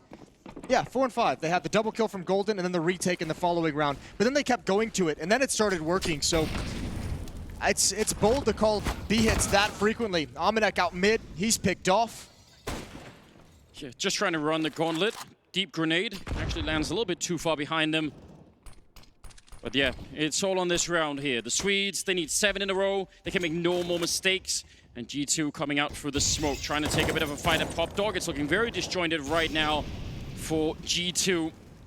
Been segmented out here in the yard and pinned down behind all the train carriages. Not looking good at the moment. And that's a flawless round out of Fnatic. I think it's going to take more than 1 round this time to bounce back. Yeah, I think it's too little too late to imagine, what, 6 more rounds without a mistake out of Fnatic. That's going to be so difficult. And they... Don't say that, Jason. Don't say that. Listen, this isn't 2016 Fnatic, 2015 Fnatic. G2 fans, you know where to find him when the curse strikes. When the curse strikes. I don't know. If I'm G2, I'm not thinking any thoughts like that. Well, remember, we actually casted a pretty good comeback from Fnatic, the finals of Katowice in 2016 against Luminosity, the Brazilians. Was it 12-3, 13-2 at half that Fnatic recovered from and ended up winning in overtime? That was in the grand finals. Here in the semifinals, 6 more rounds of a comeback for Fnatic. And that's just for overtime as well. Yeah, but if it gets to overtime, the whole mental game changes, doesn't it? A different fight at that point in time. Jax at 20, Nexa at 20, Amanek at 19, Kenny and Hunter at 16 and 15. That's a tremendous team effort coming out right now from G2. What a revelation they've been this tournament. Oh, and a wall bangs shooting. Oh, he got both! No way! Have you ever seen anything like it? Kenny S has started his team off. They don't even realize it yet. But they'll see on the kill feed the assists. And if you're Brolin, I mean, he got grenaded afterwards, you're going to be thinking, what? That is, I've never seen that ever happen before. But he watched Train at least 200 times. Well, more than that, for sure. It's going to be... Well, it's gone from bad to worse for Fnatic as they line up potentially their last defense across the map. Brolin in ladder room with that low HP. As you mentioned, one more nade, if he doesn't move out of the way fast enough, would do it. A player on the middle train in the outer yard and a player close to Ivy. That's JW. All individual defenses. And how does Brolin play this? If he has to fall back with this HP and reposition himself, where the hell does he go? Yeah, I mean, you just don't know. He's also in a position where they can throw Molotovs behind him and grenade. He's actually in a lot of danger here. It's going to be a smoke instead to try and see if they can force him back. And it looks like, can you guess it? They might end up back at that B bomb side. I think Amanek is just making noise. He does go down, so if they want to go B, they should probably speed it up. There's only 25 seconds here. Maybe a chance for Fnatic in spite of all the early damage. Jax looking for an opening, and this time he does not get it. For once, they are stopped. 17 seconds. Nexa will get another one in return, and walking right into the shot, but there's no bomb plant here. Oh! And he turns around for it. 10 seconds, though. Kenny, he might be good, but he can't get the bomb in time here. Fnatic will get to 10 rounds. That's pretty baller that he's able to open up the escape route behind him, though. There was no, I thought he was dead for sure. Oh, and those softened up shots through the wall, they don't have an impact. 15-10 as Fnatic just barely cling onto this game. This is freakish. That's a tag. Ooh. Yeah. Well, we're not going to see that happening for a long time. 15-10. That was one of the 6 rounds Fnatic needed, and it looked like it was about to go horribly wrong with all the damage early on. Kenny, as you said, somehow ridiculously finding an opening to steal the AWP back into the next round, which means he's still pretty dangerous. And keep up the conversation about money as well. If Kenny can just find a couple kills with it, or maybe one kill that provides an opening for the Deagles. Flush at 600, Brolin at 200, Crims at 150. Probably the best thing you could say about the Fnatic defense at the moment is that at least Flush is not stuck with an SMG still. No, he's got a bit of an upgrade, and he's got Golden with him to try and help out. They've got so many grenades between them, smoking the ramp again. Kind of annoying. Kenny would love to get the jump down and open it all up. Grenade then actually goes over the wall there to do a little bit of damage, but when that smoke fades... Surely they pop flash him through and he just peeks it like this. He might just be waiting for it to fade and just kills Flusher. If he's standing in that way, I think it's going to do just that. Oh, there was the opportunity. He misses it, 45 seconds. He's got on the low ground, but that Molotov, yeah, burning his teammates right behind. They're on the site, and they're bringing the bomb in. Golden sneaking up on the one side. Flusher on the other side turns for the flashbang, but can't see Kenny. There's a good opening for Golden. Huge double kill to try and bring them back in the retake. Kenny's down with the AWP. Hunter and Amanek left 2 versus 3. Can they do this if they can clutch their way into this one? It's the grand finals on the line. Hunter with one big headshot, but he's shut down before he get that flashbang out. And Amanek with just a deagle and almost no chance. The smoke is going to be going up, and Crims will take him right down. 15-11. Fnatic stay alive and stay fighting. Just barely. Money's not great, though. G2's keeping them pressure up in that regard as well. But this comeback is looking okay. It's tenuous, but Fnatic's going to be fine with how they're doing so far. Double up setup now for the CT side, which at least can be something. Still, this inner bomb site, It's not that it's weak, it's that, I mean, G2's just getting in. There was some weakness there early on, obviously, when G2 was winning these rounds. At least now Fnatic is coming out on top, but that's a part of the map that G2 is having some success in. I mean, enough success that any one thing goes wrong for Fnatic and they're out. Oh, the peak! Charging down the line, running in a straight line, and JW able to pick that kill up, no problem. 4 men in the yard, just flush her inside. And again, in spite of the weakness, they have nerves of steel right here, Fnatic, and they win the 2 opening fights. It's happening again, just like Inferno. Fnatic seem to be playing stronger as this goes on, as this comeback goes on. Good shot from JW again over the flames. 5 on 2, and not a single point of damage is done to Fnatic. Bit of a weird miss and an excellent shot from Hunter.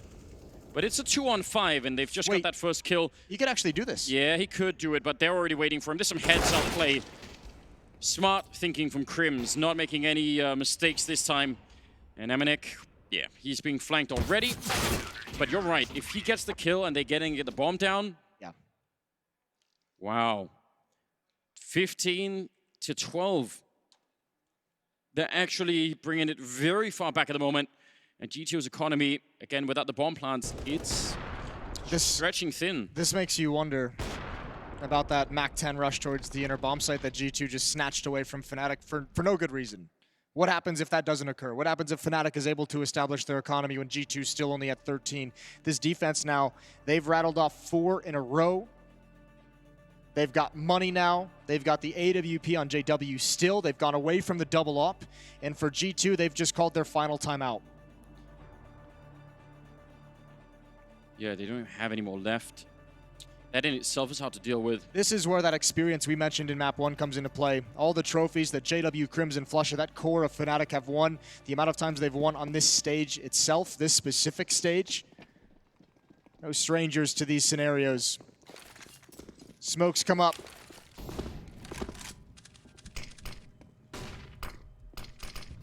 Very, very deep Ivy smoke on JW. Flashbang, and he just takes the timing shot. Molotov to try and hold them back. I think they would actually have loved to have tried to speed that up and, again, just draw back that B defense, maybe. They're going to go for it anyway here. Oh, they're going to try an old school split through CT spawn. He's so ready for a JW. He's in such a safe position. Does miss the chance, and Kenny, that's a CC. Nice taps going on. Kenny's pulling so much attention away. The B bomb site is wide open. This is a completely faked out the defense. Fnatic, yeah, it's a Galil, it's a MAC-10, and it's a Deagle. It's still going to be a tough retake. Yeah, they're really far away. It's going to be 10 seconds before they're even close to doing this, so that's already so much time off the bomb. There's a single flashbang on Nexa. Out of all the ways you could lose, this is not how you want to try and do it. And look at how paranoid they are. They're so worried about someone being pushed up forwardly that they're still waiting. Fnatic, now is the time to move. They don't have a smoke to try and go for the defuse. They need to run and shoot right now. Time is of the essence. Amanek goes down. Nexa and Hunter left trying to stay tall here. Nexa's dropped, and that means Hunter up on the high ground. He's going to have to jiggle peek this all day. They're already on the bomb, and that's a bit of a shutdown. Right back to it. Brolan immediately on the defuse. 3 kills. They don't get it! G2 have done it! Oh, off the back of a fake. It was the inner bomb site the whole half. G2 found a weakness, and they pummeled it over and over, and Fnatic has got to feel shocked, stunned. That's how they normally beat teams. And G2 find themselves on the grand final stage, the champion stage, inside of the Spodek. That is so ridiculous. What a punishing map that was for Fnatic. B, again and again, they knew they had them soften up and they just kept punishing it. That's a strong message sent here. G2, incredibly powerful. And Kenny, what it must feel like for him to be in the grand finals. It's the first time Kenny S has actually played on the Spodek stage, the first time he's made it into the playoffs, and he's in the grand finals. He's got a chance at this trophy, a chance to get his name on the trophy on his very first attempt, and it's such a deserving opportunity for a legend such as Kenny S. Yeah, amazing performance here from the entire team. This is a heartbreaking moment, obviously, for Fnatic. They got a taste of their own medicine and then some. They nearly ran it back. And again, that 1-Mac-10 round, we're going to be talking about that at some point, surely, as well. I can't believe what we just witnessed. They did it twice, 2 Mac-10 rounds. 2 Mac-10 rounds, you're right. We do have OJ with Kenny down on the stage. Thank you, Anders. I mean, there's a million questions we can ask here. First off, congratulations. First time in the knockout stages and now a grand final. It feels really great. It was a really, really intense game. As you can see on the last round, it was really tough. Like until I killed the bomber, I'm like a lot of emotion right now, especially seeing the end of the game. So really happy about the performance today and throughout the tournament overall. So yeah, happy. Well, talk me through that final round. So it was an eco, you just managed to hold on. I don't think anyone had realised that the win was there for you. Yeah, I mean, I don't know why I felt like the rotation was really slow. So we are gaining a lot of time, and at that point I feel like Hunter I just had to kill the guy defusing the bomb to win the round, because the rotation was pretty slow. You spoke about beforehand in an interview about you're playing at the moment with fun. It's all about playing CS with fun. Do you still feel that heading into a grand final? Yeah, obviously. I mean, if we win, if we perform, it means that we have fun. I mean, within the team, the atmosphere is really great.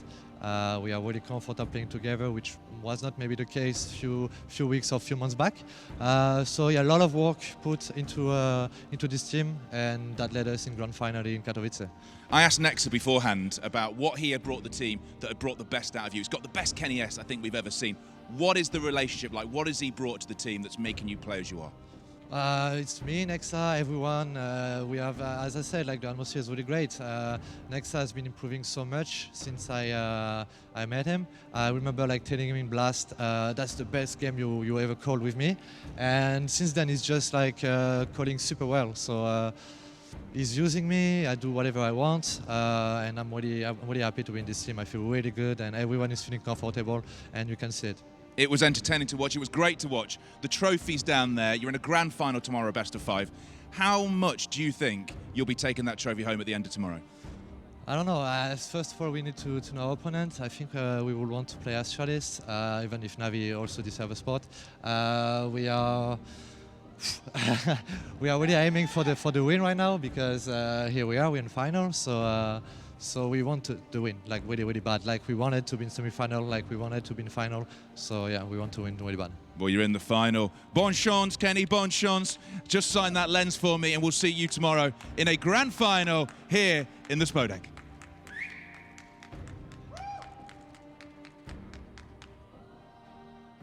An amazing moment nonetheless. We've got several of them to recap here with the Mountain Dew Amp Game Fuel Power Plays.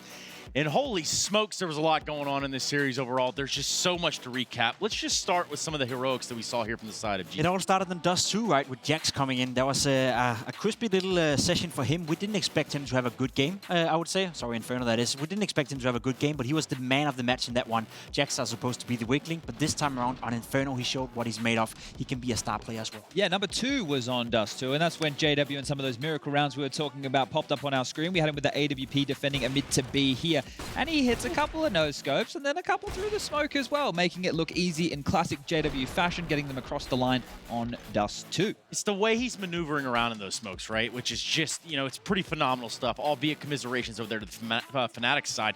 He's certainly not going to be the only candidate we have, guys. We do have that of Brolin, a 4K here on the B side of Dust 2. He does it with what seems like relative ease. Sure, and it was great to see him come alive, right? Because he's had a rough day, I would say. Yesterday, he wasn't playing too well either, and this tournament hasn't been, you know, Brolin's best tournament, but he came alive on Dust 2 and he gave Fnatic another shot of getting to the final. What about this 3K on Train by Hunter? Well, it's the man of the hour here. This 3K right here, look, it's not the heroics of the last round, getting that 1 kill and having the bomb go off in a 1-on-4 situation, but it was instrumental in that first half. They were still pushed on Train, and for them to come on out here, Hunter was a key part of that, an individual who has been stepping up for this roster. That's right, the Mountain Dew Amp Game Fuel Power Plays. I'm going to need you all to load up your Twitters right now. Head over to @IEM, get your votes in there for whichever one you think is the best power play. Of course, we will go back over that here shortly. And for the time being, we should probably start to talk a little bit of counter here, because this got real spicy towards the end. We saw how it played out in the last round.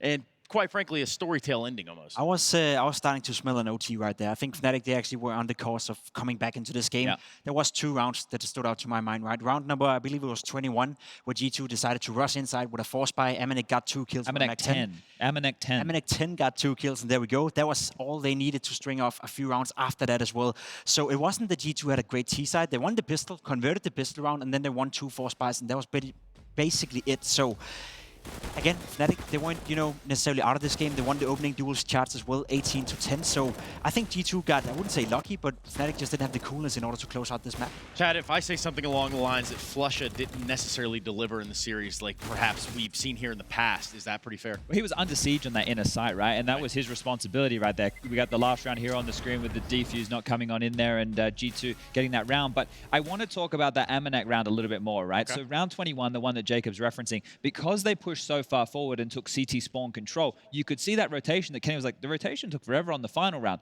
That is the ramifications of round 21 bleeding into the final round of the game. They had to clear out CT spawn because they expected G2 to push up in the same fashion as they did on that round 21, whereas they just played that post plant more passively, and that milked so many essential seconds off the clock. You know what? I love that point you bring up right there, because it takes a lot of cojones, let's put it that way, in order to make Fnatic respect you, right? Fnatic is a team that don't respect anyone. They play aggressive Counter-Strike. That's in the identity of the way they play. We heard Golden say that coming into the matchup, but Chad brings up a great point right here. They played with respect because G2 deserved the respect. They absolutely did. G2 have come through here and put on quite the show, and we are going to continue with that.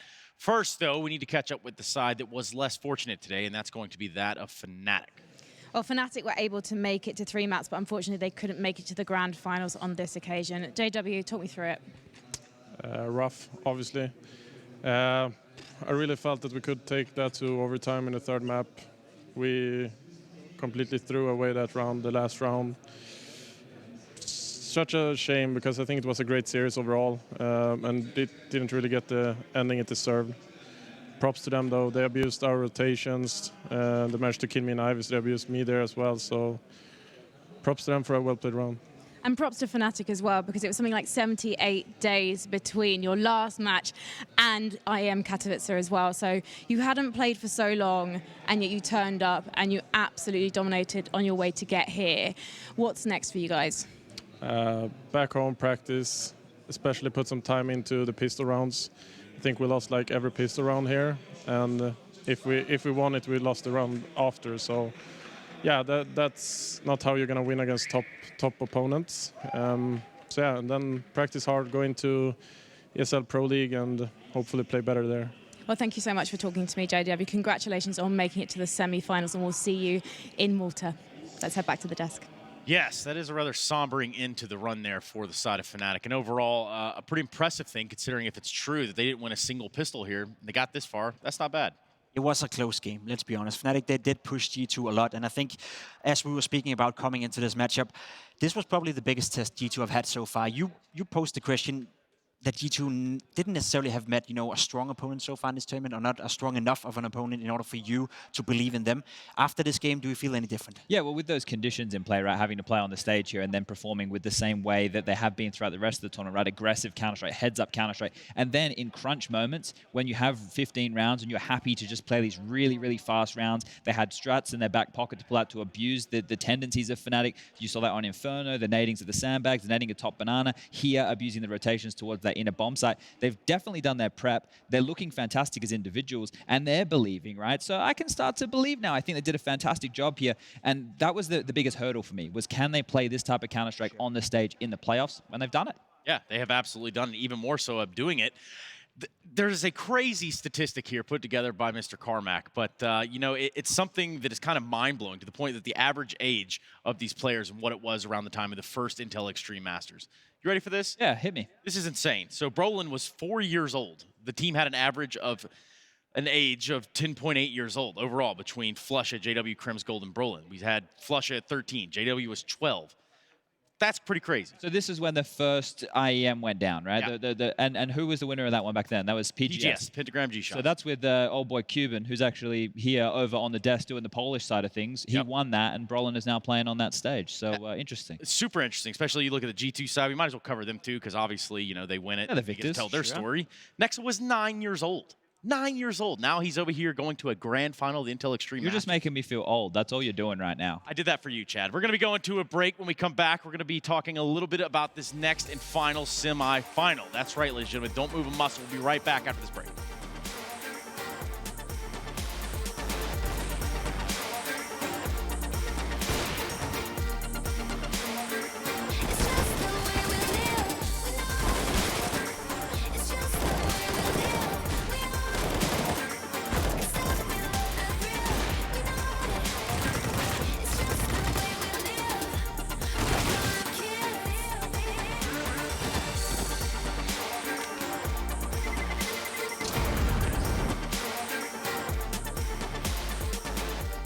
Everything I envision, now everybody gon' witness. Only difference between us is I ain't stop till I finish. Yeah. I feel on top of the world. I feel on top of the world right now. I feel on top of the world. I feel on top.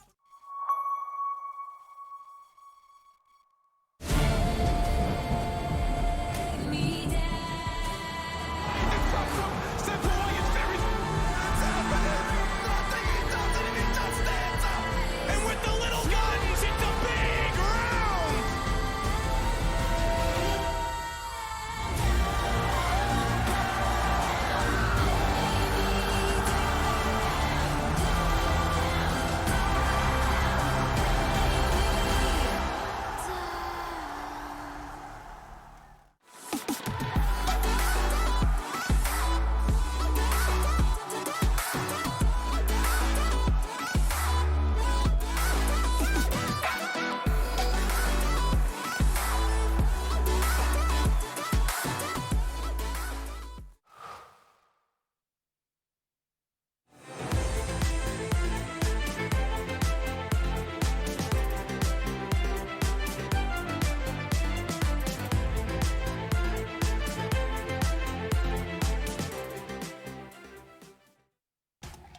On Intel Extreme Master Certified PCs, you'll find a gold badge.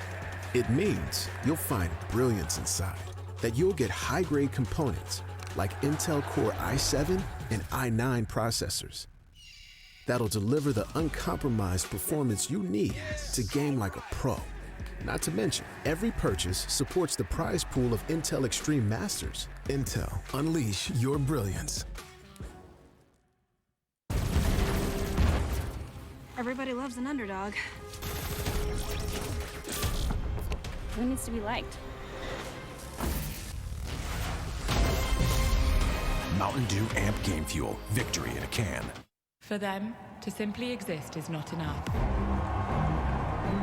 They must strive for more. They risk everything to build a legacy, just to have it torn down. Many have tried to reach the unobtainable, but only a few achieve greatness. They have many names. We call them stars. Euronics, a human touch in a digital world. My name is Jordan Gilbert, aka Nothing. Hi, my name is Sue Lee. My handle is Snix.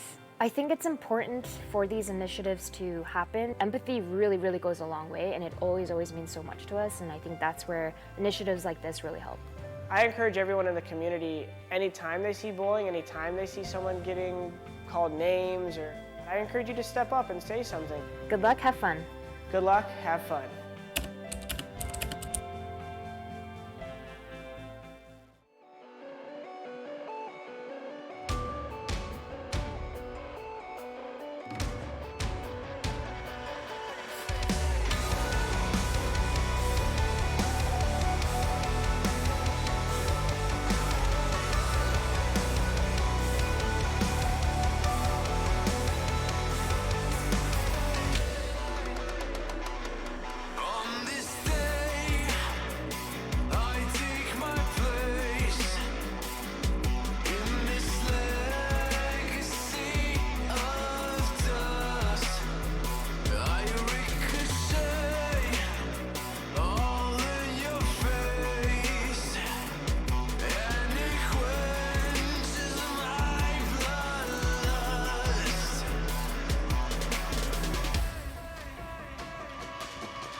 Intel Extreme Masters is brought to you in part by Intel, Acer Predator, Mountain Dew Amp Game Fuel, Vodafone, and Euronics.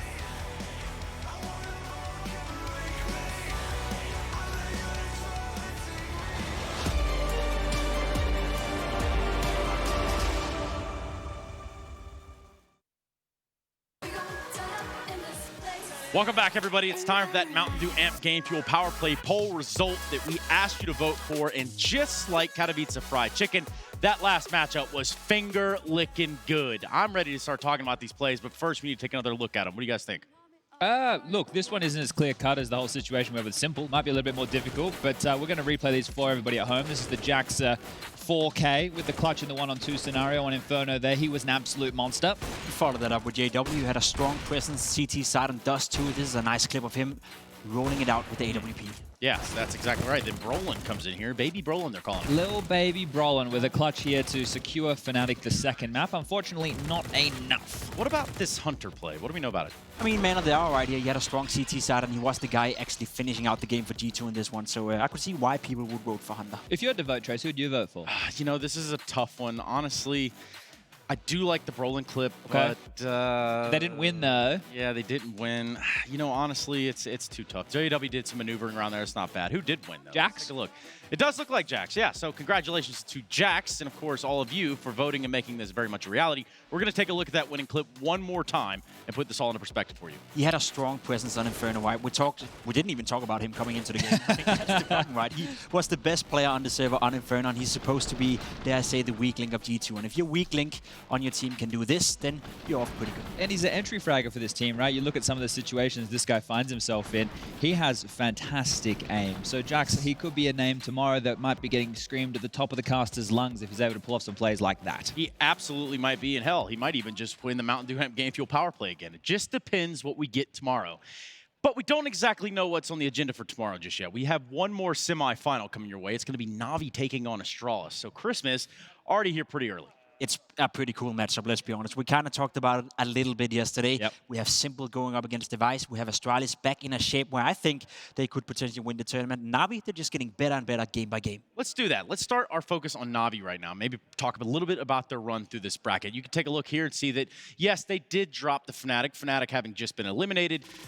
There's another shot here. It feels like Na'Vi have gotten better and better every game that we've been watching from these guys, right? They've been ramping up. This is kind of practice in front of our eyes because this team, as we talked about, Perfecto only joined the squad in late January. Obviously, Guardian got the boot. Perfecto's come on in here, an individual who hasn't played Tier 1 Counter-Strike consistently. He was part of Simon Gaming before. But now this team, I guess the narrative coming out of them is if Simple's starting to believe he has a team behind him who can actually win, it's a completely new look Na'Vi. It's not just the carry mode Godman himself anymore. No, it's certainly not. We look at these highlights and we say, okay, well, these are pretty close matches, all things considered. And then there's this matchup between Liquid and Na'Vi yesterday. That's where we ended the day. That was a good one, right? And Simple, he showcased exactly why he is so dangerous and exactly why he's considered to be the best player in the world by many. He's back on the AWP. It's a nice change of pace. He was playing the rifle a lot. Yeah. When Guardian was on the lineup. I necessarily didn't like that. He wasn't performing to the same level.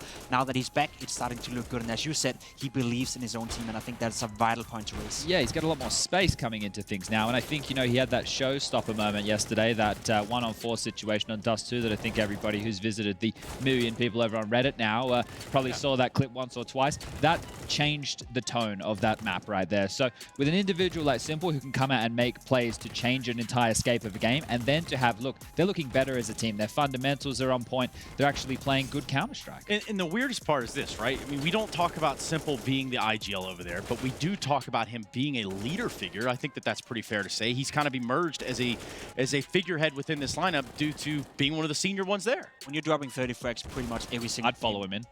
Yeah, you just do whatever he says and whatever he tells you to do. Simple is a world-class player. He's one of the best players in the world, and he's been for quite some time. So, of course, he's a leader figure. 3 years ago, you could maybe argue that his attitude, there was some problems in regards to that. He's matured a lot as a player. You can see it both in and out of the server. So I have the huge respect for Simple, and if you're a teammate of Simple, if you're Perfecto coming into Na'Vi, you got to respect him from the get-go. You got to be loving it. You absolutely have to be looking at that and saying, you know what?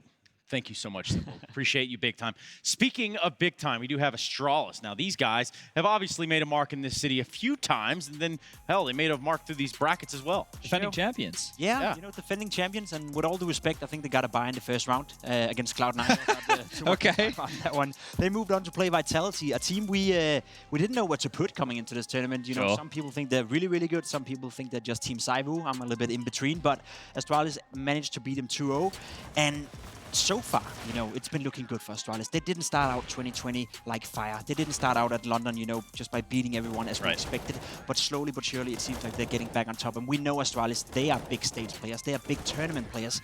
Every single time there's a big trophy to be fought for, Astralis shows up, and they show up in a great shape. You were talking about the big time, Trace. These guys are the big time, They are, right? yeah. You don't have a team who has touched Counter-Strike that are as good as these guys as a team, right? We talk about Simple, in my opinion, the greatest player to ever touch the game as an individual, while Astralis, the greatest team to ever touch the game. Without a doubt. These guys here have revolutionized the way we appreciate the game. Now, look, I sound like a broken record over the last 2 years with how they've been playing, but we have to keep pushing that point home, right? We have to push that point home. They have changed the scape of Counter-Strike, but there's one little factor here.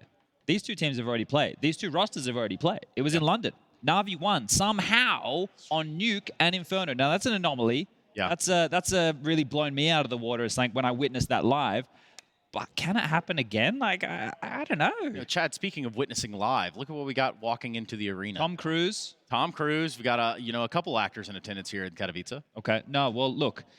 They're here and they mean business, right? We know when they rock up to events like this, they just have their eyes on that trophy. They're the most professional team we've got out there. At least they've been setting the way for that. And if they can come out here and keep doing what they've done in the past, look, this team, their story is still being written, right? So I don't know what to expect from this game coming out here, but I hope we have some fireworks. Yeah, there's a lot of moving parts around that camp. You know, we talk about some of the auxiliary components that they're bringing in or how they've morphed the game this, there, and in. But in this moment, we're actually able to talk to the Papa Bear himself. We do have Zonic standing by. I think Frankie was able to grab him.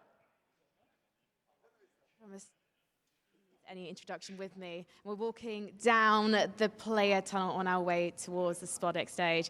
Zonic, you were so familiar with this stage by now. How many times have you been on it? I guess that this will be my 5th time. First time was with Astralis in 2016.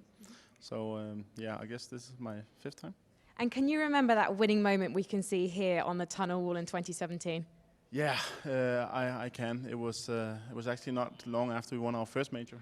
So it was where we kind of cemented our place as the best team in the world at that time. So good memories. Don't care too much about some of the other years, but no, it's all in all been a great experience every time we have come here to Poland.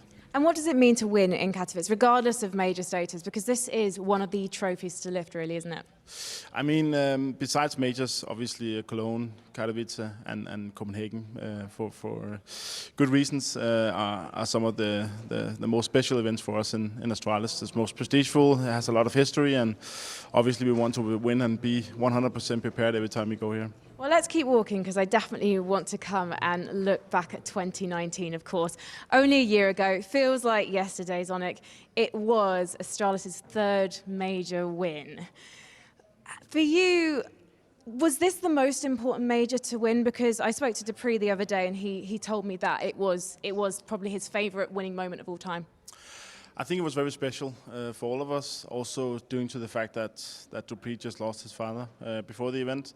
It was usually we are luckily just challenged within the game, but this time around we had some external things and we had to take care of. So it was really great, and it was very special for all of us because it meant a lot to Peter, so that we can give him and his father and his whole family that win. That meant a lot to us. Now, going on to today, you're playing Na'Vi. They did beat you in London. It was a bit of a surprise victory. I think it was a surprise to them, to be quite honest. Glaver said in an interview on HLTV that you guys are trying to tighten up the structure again. But with the way that Na'Vi's playing, those players being all on fire, how are you going to be able to shut them down? I think that structure is the key. We can't give up too many mistakes because Simple and Electronic, they will definitely punish you if you do so. So for us, it's about playing the percentages and being structured so that you don't give room to these kind of players. They have a lot of freedom and can do a lot, but I think that we have a pretty good game plan. And we have been studying them quite a lot for the past 12, 18 hours. A little bit of stalking. Come in? A bit of stalking, Danny. Yeah. I've been I don't know much about them in real life, but I know definitely a lot about them in the game right now. Ominous. I love it. Thank you so much, Sonic. We'll be seeing you play Na'Vi on the stage just through those double doors very shortly indeed. Good luck. Well, yeah, so 18 hours worth of research. You can learn a lot about some folks that way. Was that a spoiler from Frankie? Double doors? Are we playing Dust 2? That could have very well been that. We get the maps? I'm thinking there's a chance we have a time for Don't do this again. Here. Don't do this to us again. But I don't know. I'm not entirely sure. I don't think so. Either way, that is going to be a very crucial part of this entire affair, isn't it? Yeah. Last time, like I said, Nuke and Inferno, if they can win on Nuke and Inferno again, or if we even have those maps come up again, that's insane, right? Boom. Here we go. I got you guys. We got a little No bit of a Vertigo, veto. no Mirage. We kind of expected that. I wouldn't expect. I expected that. We've seen that time and time again, and I like it from Astralis. They don't give a damn that they lost in London on Nuke. It was 69, though. In London, you know, it wasn't even Astralis showing up that tournament. And they got rid of Inferno, which makes sense because Train was actually Na'Vi's pick when they played last time, and Astralis absolutely destroyed them. I was going down to the lobby last night, and I saw Simple, and I said, "Simple, are you guys gonna pick Train again?" And he goes, "What do you think?" I said, I would say you don't want to. Now, he couldn't understand my Australian accent, and he thought that they were going to, and we had this whole conversation. But I'm glad they didn't pick Train, because the last time it wasn't pretty whatsoever. Dust 2 has been working for them, but this is where I expect Zonic's homework to really come out. If they just want to go for those 5-man long plays, Zonic's going to have a counter or two for that, surely. Yeah, surely, and that's what we're going to have our eyes kind of set on. We're going to have Dust 2 first, so that's pretty exciting. Right out of the gate, we're going to get some pretty awesome Counter-Strike here. Right out of the gate, we're getting a semi-final. It's going to be Astralis taking on Na'Vi, but not before we go to a break. Make sure you're here with us when we come back.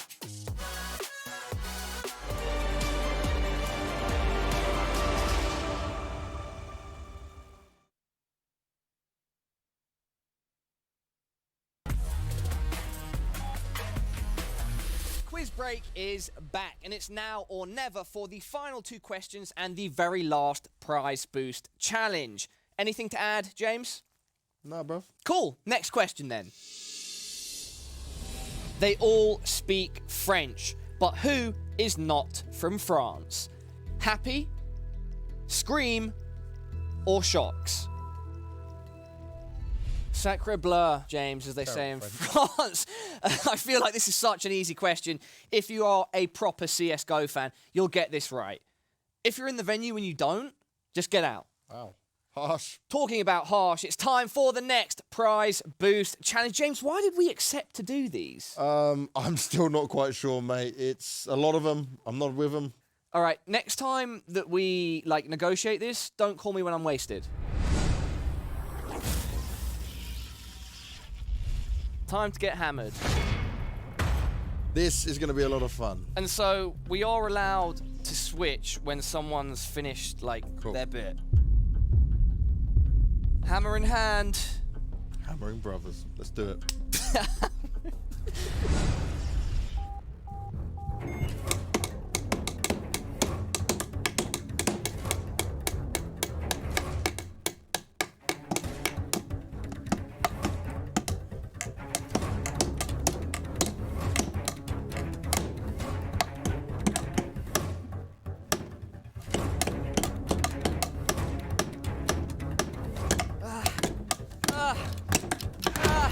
Okay, help me with this one. Oh, God, I was going to celebrate. Go.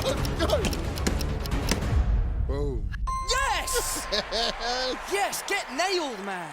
Nailed your word, finally. Now it's time for the final question of today. And we want to find out what happens next. This decision by Glaive changes everything. It's A. He's off. He's made that choice. Had he returned to B, Stan would have found him, and now Stan seems to have sussed it. What happens next? Glaive beats Stanislaw to the A site and wins the round. Stanislaw kills Glaive from Library. Glaive goes back to B site, but gets killed by Stanislaw. James, these video clip, what happens next? They stumped me. I love it though. Battle of the in-game leaders, mate. Classic Counter-Strike. Now, that's it. We're done for today. Thank you all of you guys for playing along with us and trying to win some prizes at home. Remember, put your answers in to esl.glhf.gg. We'll see you here tomorrow. Don't you dare miss it. It's our final quiz break.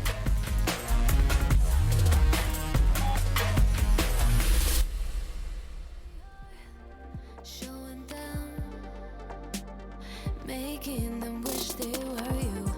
We've heard the most when it comes to this. Yeah, every shade of blue, but don't even care what they all say. They think we're out of control. Yeah, truth be told, we know it. It's just the way we live. We own it. 'Cause that we love the thrill. We know it. It's just the way we live.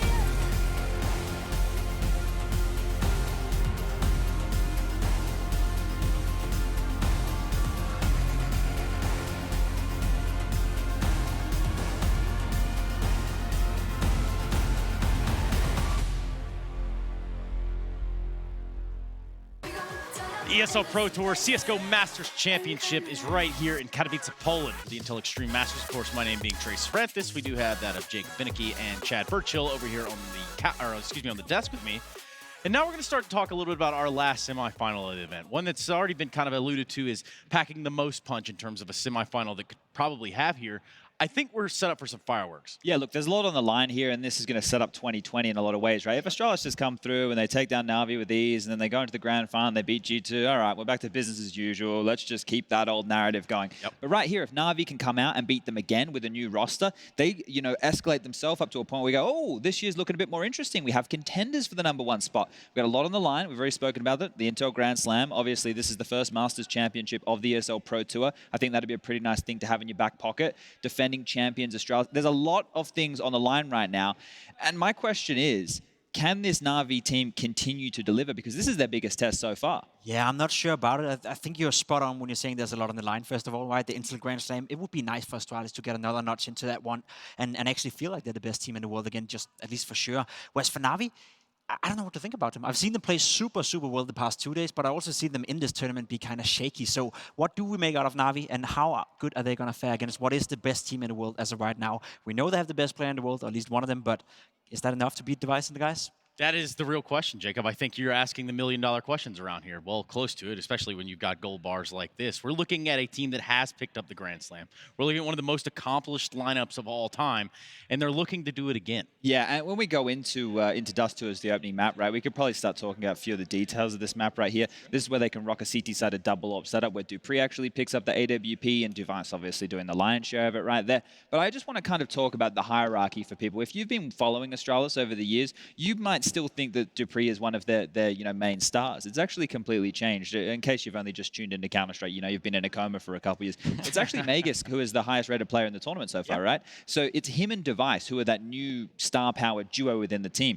And then they obviously have Dupree who can rock up when it starts to brawl in a game. I expect like this is where Dupree needs to be able to step up and go toe-to-toe in some of these brawly moments. And then you have Glaive as the individual to take on over, and maybe when things aren't working, comes in with those assertive plays that you're always talking about. And then worst case, Zipex is here to clutch, right? So they have so many different layers to this Astralis team that, look, if they've done the homework that Zonic's talking about, then I expect them to come out here looking super prepared and punish Na'Vi's little tendencies that they've been able to pick up over the last month and a bit. It's a scary thing to think about closers, all right? We're talking about closers on Astralis. Now, we have some closers over on Na'Vi, too. Let's give that a fair shot. They slam the door over there in Na'Vi. Yes. They don't just gently turn the handle. They make sure that everybody knows that they've left the room. So, look, those plays by Simple, it can't just be Simple, right? Like, you're not going to beat the best team in the world with just Simple online. You're going to need other individuals. And I think it's fair to shift the focus away from Simple a little bit, because we know he's the best player in the world. We know he's been doing some good stuff, especially yesterday. He was the best player on the server. But a guy that's been impressing me so far in this tournament is Boomich, right? Okay. He's the big question mark to me, because if he can become a good player, if he can be a leader of Na'Vi, then I start to believe in this project. I start to believe in you saying that you want Na'Vi to be the best team in the world. You need a proper in-game leader for that. So if Boomich can evolve into that, then I will come on board on that train. We know how good Electronic is. He can be a better player than Simple sometimes, which is kind of scary to think about. So if Boomich as an in-game leader can be that assertive guy, Glavius for Astralis, then I will start to buy into this Na'Vi lineup. But I want to see it on a consistent basis before I do that. It's scary to pick up because, it's scary to think about because one of these players in this lineup can't pick it up and pass this torch. I mean, that's exactly how it has to work. Now, when they all show up, that's the scariest thing you could possibly think of. Also scary are these next two gentlemen on the sofa right now, ready to give you a view that you weren't quite ready for. Thanks very much, Trace. Appreciate you. You're looking stunning today. And we're here, of course, myself and Henry G, to break it down a little bit further for the Vodafone view. What would you like to talk about? Where would you like to get started? Well, okay, so first things first, actually running with Chad's point, because I think it's an interesting one, is that, you know, considering how recent this roster is for Na'Vi, you're going up against an Astralis that, I mean, they've got one of the longest standing rosters of all time at the moment. Clearly, you know, there is going to be a question of just preparation. I don't know if Astralis' preparation can be overcome, considering how little time they've had to develop. Well, speaking of star potential here, we've got two of the biggest names in the game right now. Magisk versus Simple.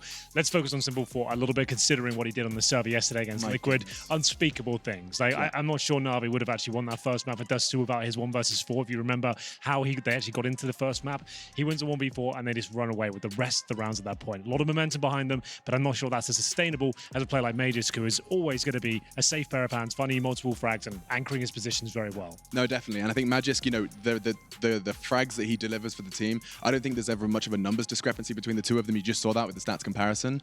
But I think the star power that Simple brings is something that I'm going to keep my eye on. If he can make me break my vocal cords again, I'm in. It happened a few times.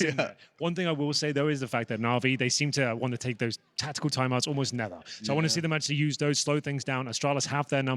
We know they've been doing their research. It's going to be a great game. I've got Astralis to win it, but we know the star power of Na'Vi could be enough. Yeah, well, we're going to go head back to the desk. I don't know where I'm supposed to be looking, but it's over to you. Thank you so much, gentlemen. That's right. We're about ready to jump into this game, and we can't do that without getting the players situated. And nor can we start a semi-final without you having your eyeballs tuned right into the screen right here, right now.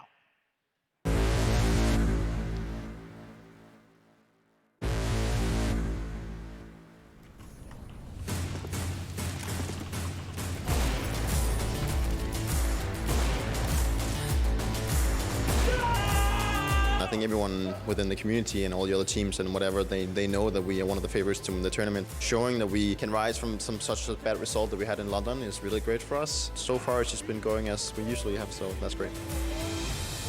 In such a short period we are showing really good results, and we're really happy, but we know that we didn't even practice the stuff that we want to implement. Now we're showing that we are one of the best teams in the world. Na'Vi had a really good start to the year. They had a really good showing in London. We lost against them, so I think they got some confidence out of that. At the same time, they have Electronic and Simple, which is probably the best players in the world right now.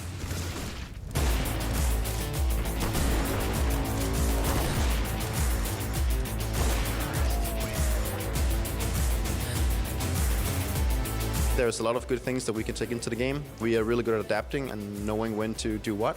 They understand the game on the same level. That's why they communicate really fast and understand the game situations really fast. Decision making is a key factor for them. Boomich and Flamey and Perfecto were just getting into the Tier 1 games, and I think they are a team that you can expect a lot from in the future, so you can never really count Na'Vi out. I think I know how Astralis play, I know how they approach the game, and that's why we can beat Astralis.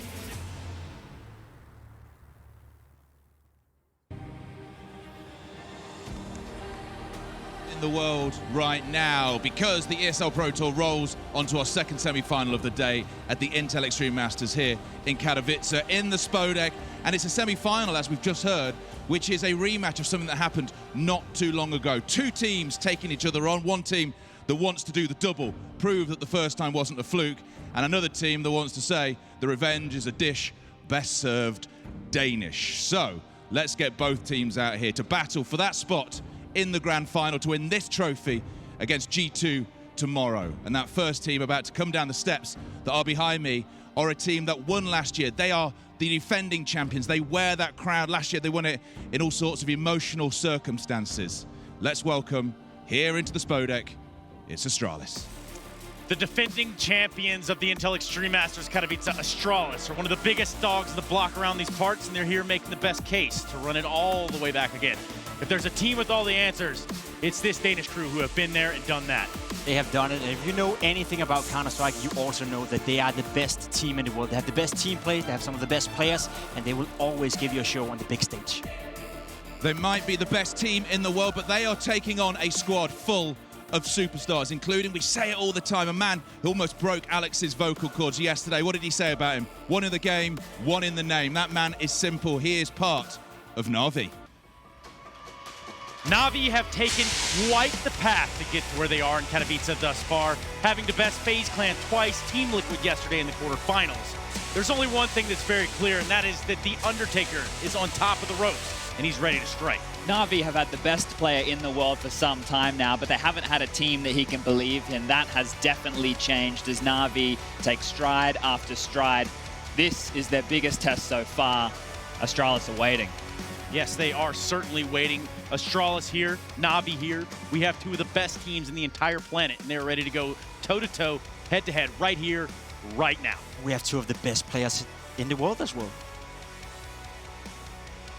Right then, the question is, this is a rematch of something that happened not long ago. They did beat you. How much are you motivated by revenge? A lot, actually. We really want to win this time around. We feel better prepared this time, so yeah, I'm looking forward to the match. What was the problem last time? How did they beat you last time? I think our preparation going into the tournament in Blast was not that good, and I think our preparation has been much better going in here, so much more confident, and yeah. How much does it mean to you to be called the best team in the world? Is that something that occupies your mind? Yeah, of course, it means a lot to us. We want to keep our #1 spot in the world. We want to be known as the #1 team in the world of all time. So every time we go into a stage, we want to prove ourselves and we want to win. I'll ask it quietly so he doesn't hear. How do you stop a player like Simple? Yeah, we'll see. This time around, we don't play with Sonic, so yeah, maybe he has a chance. All right. Well, it was amazing to watch you play yesterday. Some of the things you did were insane. How are you feeling about timeouts today? Feels good. Feel about good. So what do you bring in to a match against a team that you beat not long ago? I just will try to bring our A+ class game, you know. Only because of this game we can beat such a good team. Listening to the analysts beforehand, they were talking about you as a team of superstars. How close to being a team are you? Fully functioning, every player, every strat works? It feels great when everyone can hit their shot easily, when you see that all of your players has a really great individual performance. So it's just bring more confidence to myself. Well, talking about you as a confidence player, the way you played yesterday was amazing. How different does that feel to days when maybe you're not hitting your shots? Of course, you always think like how you're gonna play against such a good team like Astralis, but it's always the same, you know, like they're more structured teams than Liquid right now, and it's gonna be tough. Ahead of a semi-final, I sort of feel that your heart rate's probably about 80 right now. Shake hands, guys, if you want to. Let's slip the dogs of war and get into our second semi-final. It's time to get it on.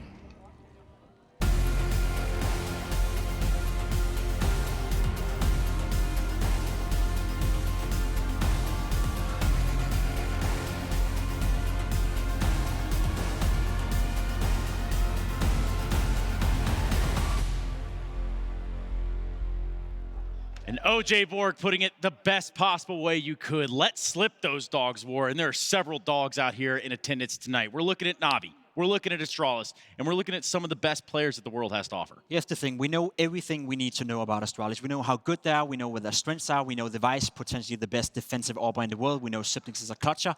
When you look towards Na'Vi, there's a few unknowns. How is Perfecto going to perform on this stage? This is the first time he's going to be on such a big stage. This is his first semi-final at an S-tier event. How is he going to thrive under that pressure? We haven't seen it before, so that's an unknown. Boomage as well, as an in-game leader, the first time he's so far in a big tournament with Na'Vi. How is he going to fare? We know what Astralis stands for. We know what they can deliver on the big stage. We don't know that yet about about Na'Vi, and that's what I'm looking forward to see here in the beginning. That's a pretty good contrast right there. Chad, what do you think? Is that about the same par? I mean, given the maps that we have, Dust 2, Nuke, Train, are we set up for 3 here? Look, it all lies on Dust 2, I think. I know that Na'Vi were able to take down Astralis once on Nuke, but to do it twice, to do it again, to do it under these circumstances, that is a very, very tall task. I need to see Na'Vi come out with a very, very strong Dust 2 here. Astralis are no slouches on the map themselves.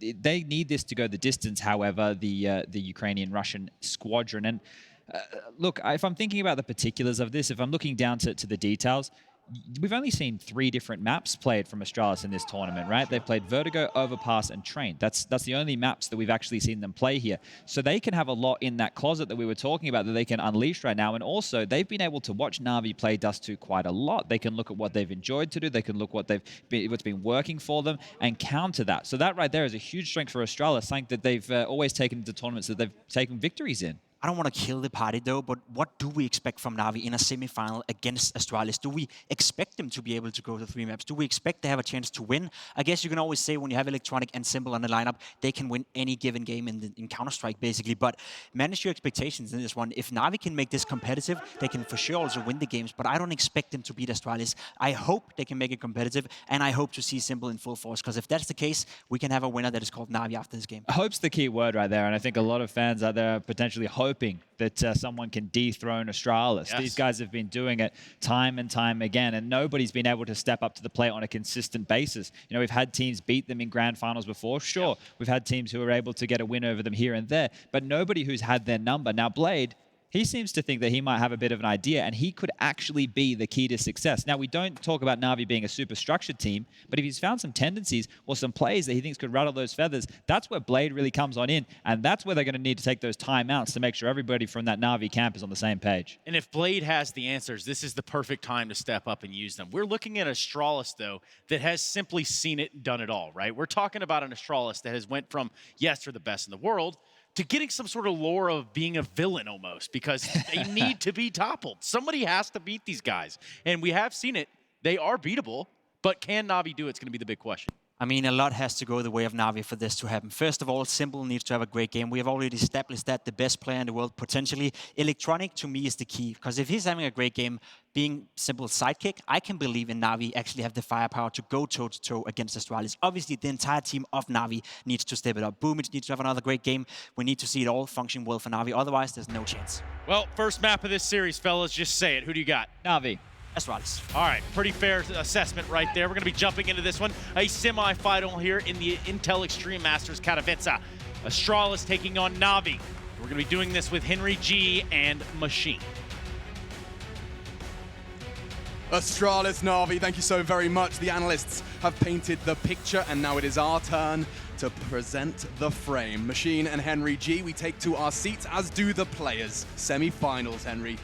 Oh boy, I cannot wait for this one. Dust 2 to kick it off as well. We've got a great map pool. Na'Vi have proven themselves on this map, and I want to see more of that action from Simple, I have to say. Their clutches were just remarkable yesterday. We'll get into a B-lean here from Na'Vi. We haven't seen this before in their pistol rounds. They normally focus towards long, as we talked about so many times before. One of the strongest B bomb site anchors, though. Magisk waits at the platform. He's got 3 players with the bomb on their back, ready and waiting as he holds that USP. They are going to challenge him and do quite a lot of damage there.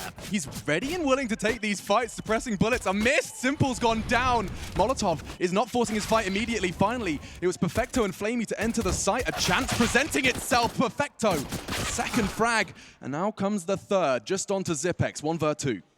Great stuff there from Na'Vi. They lost the first couple of frags, but they've now got themselves a 2-on-1 advantage, though. Up against one of the world's best clutches is Zipex. No kit, but 100 HP and armor available to him. You can see the kit there available in front of the door. Needs to find his first kill quickly, makes a sound cue. And at this point, crossfire set up. Na'Vi should have the advantage here. Reaction shot, not quite gonna hit. Boomich, he's trying to get the info, keep Flamey tucked in the corner. He's the one that's low. Now the smoke is deployed and a bullet to the dome. He's got 1 HP to work with. That should be enough, but perhaps not. Catches 1. It has to be precise. 1 tap. So close. The ear of Boomich bleeding, but it's the round for Na'Vi. Very close there, down to 1 HP from the first interaction, but he still had a chance. He brings it right back to the 1 versus 1, picks up the kit, the smoke was deployed, but it was a little bit too much to handle there. It is going to feed the force fire in the second round. Here's the first kill we didn't quite catch, that CZ towards the double doors in middle, but Boomich leading the charge. He's had a fantastic tournament so far, really enjoying what he's been displaying time and time again. Gets better and better every single map, it seems. Yeah. As we'll send 4 players towards long at the start, going to try and get his nades through, but Boomich is already out, takes quite a lot of damage. That's Simple down to 55. 1 player crosses towards the blue bin, and Device dropped to the floor there by Simple's Galil. Yeah, Zipex wants to try and take this fight. Glaive jiggling the corner as well, does get tagged down to 50, but continuing his advance. Boomich leads by example, a spearhead of the assault towards long, and it's connected. A barbed head as well, because taking Na'Vi out of this position is going to be painful. Perhaps not. Dupree, he has the answer onto the first. Boomich relieving a lot of the pressure, and that nade should confirm things. Yeah, I think you might be right there, Alex. Magisk left in the 3 versus 1. spotted towards short. They don't need to challenge at this point. Drop the Molotov, get that bomb planted, and that's going to be the force fight pushed back. Nice open plant as well. No way he's going to be defusing this bomb, and he might just want to hold on to Deagle and Armor and see if he can find an exit kill here. Na'Vi love to focus on long. We've seen it a couple of times now, and this one works out for them very well indeed, managing to get the AK out. First kill comes in for Boomich, manages to finish things off with a couple there, and they're going to have 3 players survive here. May just go towards the long doors, hope for the best, but that's going to be it. To talk about that mind games in Counter-Strike as well, while Magisk holds on to his Deagle. You know, you had Zonic talking to Frankie saying 12 to 18 hours. I don't know much about them in real life, but I've got them in the game. That's 18 hours of preparation, he was suggesting, for this opponent. And then the mind games come in. We know they go long. We know that long is Na'Vi's thing. Yeah. Now, you come into the semi-final, and that's the question. Will they do it again? You have this 4D chess happening now where Blade can say, do something different, and can completely rip that preparation away from Astralis. But it is so interesting to see the decisions made way before the game has even begun. Yeah, if I'm Na'Vi right now, I'm doing those long takes, but I'm not committing all 5 people. I'm taking the control, taking the vision away from the CTs, and I'm falling back to those mid-splits just to keep them guessing. And it's going to be round number 3 here. It has to be the full eco pretty much for Astralis. P250, USPs, that save Deagle. If they get a couple of kills, that'll be a success in its own right. But Na'Vi don't need to overcommit to this. They've gone for the long control again. All 5 players committed. We talked about this many times throughout the tournament. Once you have got all 5 players towards the long position, you do have to operate pretty quickly, as we'll see them actually fall back now. So they've got the long control, not going to be fully committing just yet. We've got 1 player back towards T-spawn. That's simple, looking for any rotating players towards the double doors. Maybe just with the Desert Eagle. Has armor as well. The only one that can really do anything about this. Simple. Left to his own devices in middle. He'll be making sure there's no CT flanks. And Astralis have been very restrained with this one. The Armor Deag on Magisk is really the only option they have for damage. A P250 for Dupree, but yeah, Na'Vi, you can see, not taking any chances. And the perfect weapon for the job. Electronics Krieg, he's struggling, and Magisk isn't.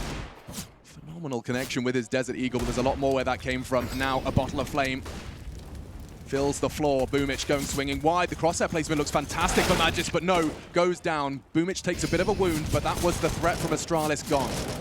Well, that's going to be the round completed. Mages does get 1 nice shot, but that's about it. Zipex left to the USP towards short, and Money looking very good for Na'Vi here. Haven't given up much in the last couple of rounds. Zipex should be dealt with momentarily as the final headshot comes through.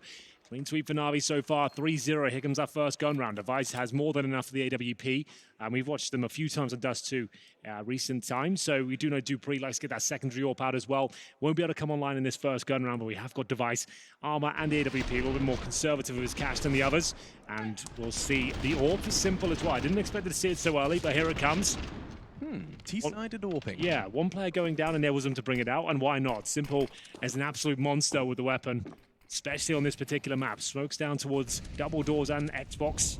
Very standard stuff so far. Waiting for an aggressive round from the CT side. If they're going to set the tone, dictate the pace in round number 4 here. All very quiet for now, though.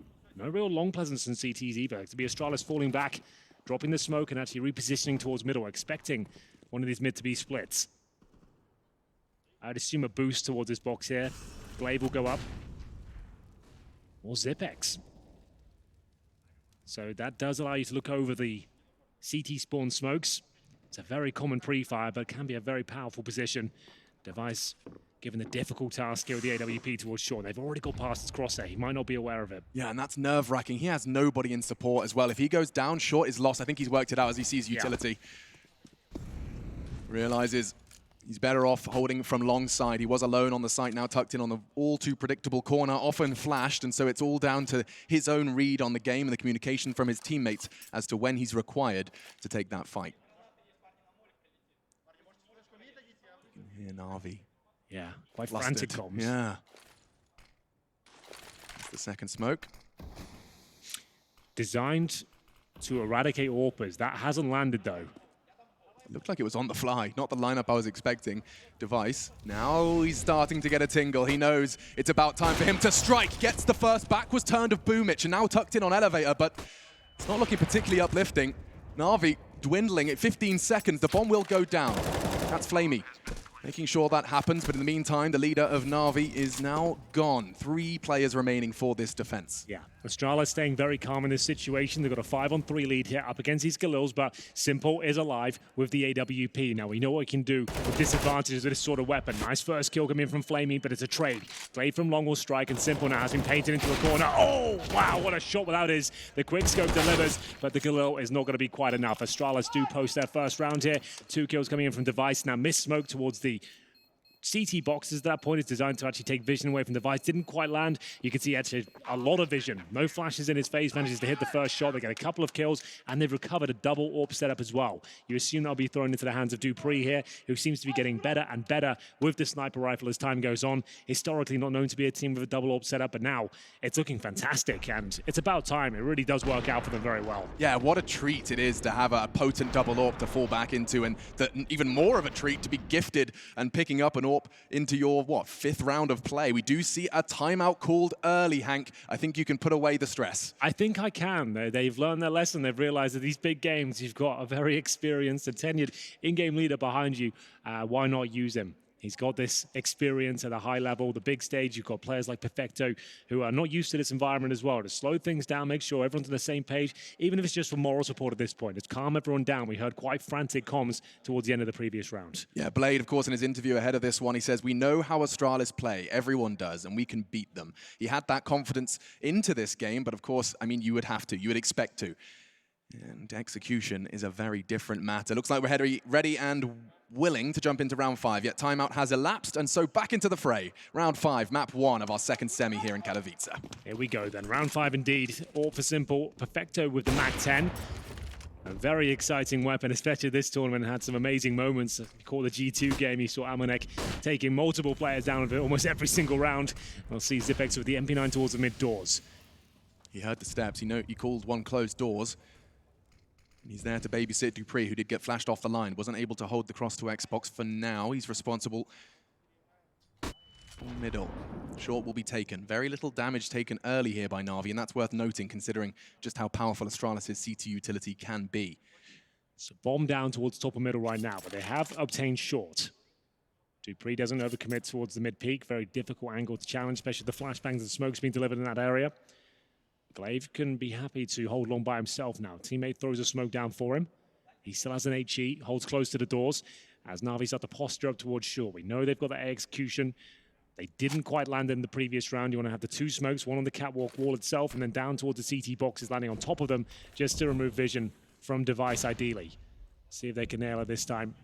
45 seconds remain. Perfecto watching up a B for any potential flanks. It's relatively telegraphed. They throw the bait smoke, then they do their execute. It's the same as before. Let's see if the smoke lands, this time towards CT. And Device hasn't hit the shot he did before. dupreeh instead draws blood. Perfecto's MAC-10 is connected on the loose variable of Zipex. They're falling back. And they're pushing through B already. Magisk gets some tons. dupreeh's by the doors. He has to hit a no-scope. The nade has done something, but Simple through the doors. And Electronic caught unawares. Knife out. 2 versus 3 with 15 seconds left. They're charging in towards B. Magisk, he's going to get there in time, I think. No, already Flamey's found cover. And Simple, he could find this shot. It's so quick. Na'Vi have this round in the bag. It's a long and rather tumultuous road for Glaive to get towards those doors. He's got to get past Simple's crosshair, and he doesn't miss. He doesn't miss many, and that's going to be 3 kills in the round for him. Device now will have to save the AWP. The last round wasn't as clean as they had liked. They did save 2 AWPs, but only a couple of players surviving. He'll fall back, and Na'Vi have done it once again. A convincing A execution there, falling back, knowing they had the rotations, and that point making their way up towards B. It looked like there was a chance for Magisk as well. He did a very good play, pushing in towards those tunnels, cutting them off towards middle. But Simple, give him an opportunity. He'll more than likely hit the shot every single time. Manages to get 3. He's carrying them through these rounds once again as Flamey and Simple will survive. Device keeps up the AWP, but money isn't great on the CT side. Might be a timeout for them this time. See dupreeh on 4,000, Mages 34. It might just have to be the partial buy around the AWP with a boost towards short perhaps for Device. Maybe he goes in anchors towards B.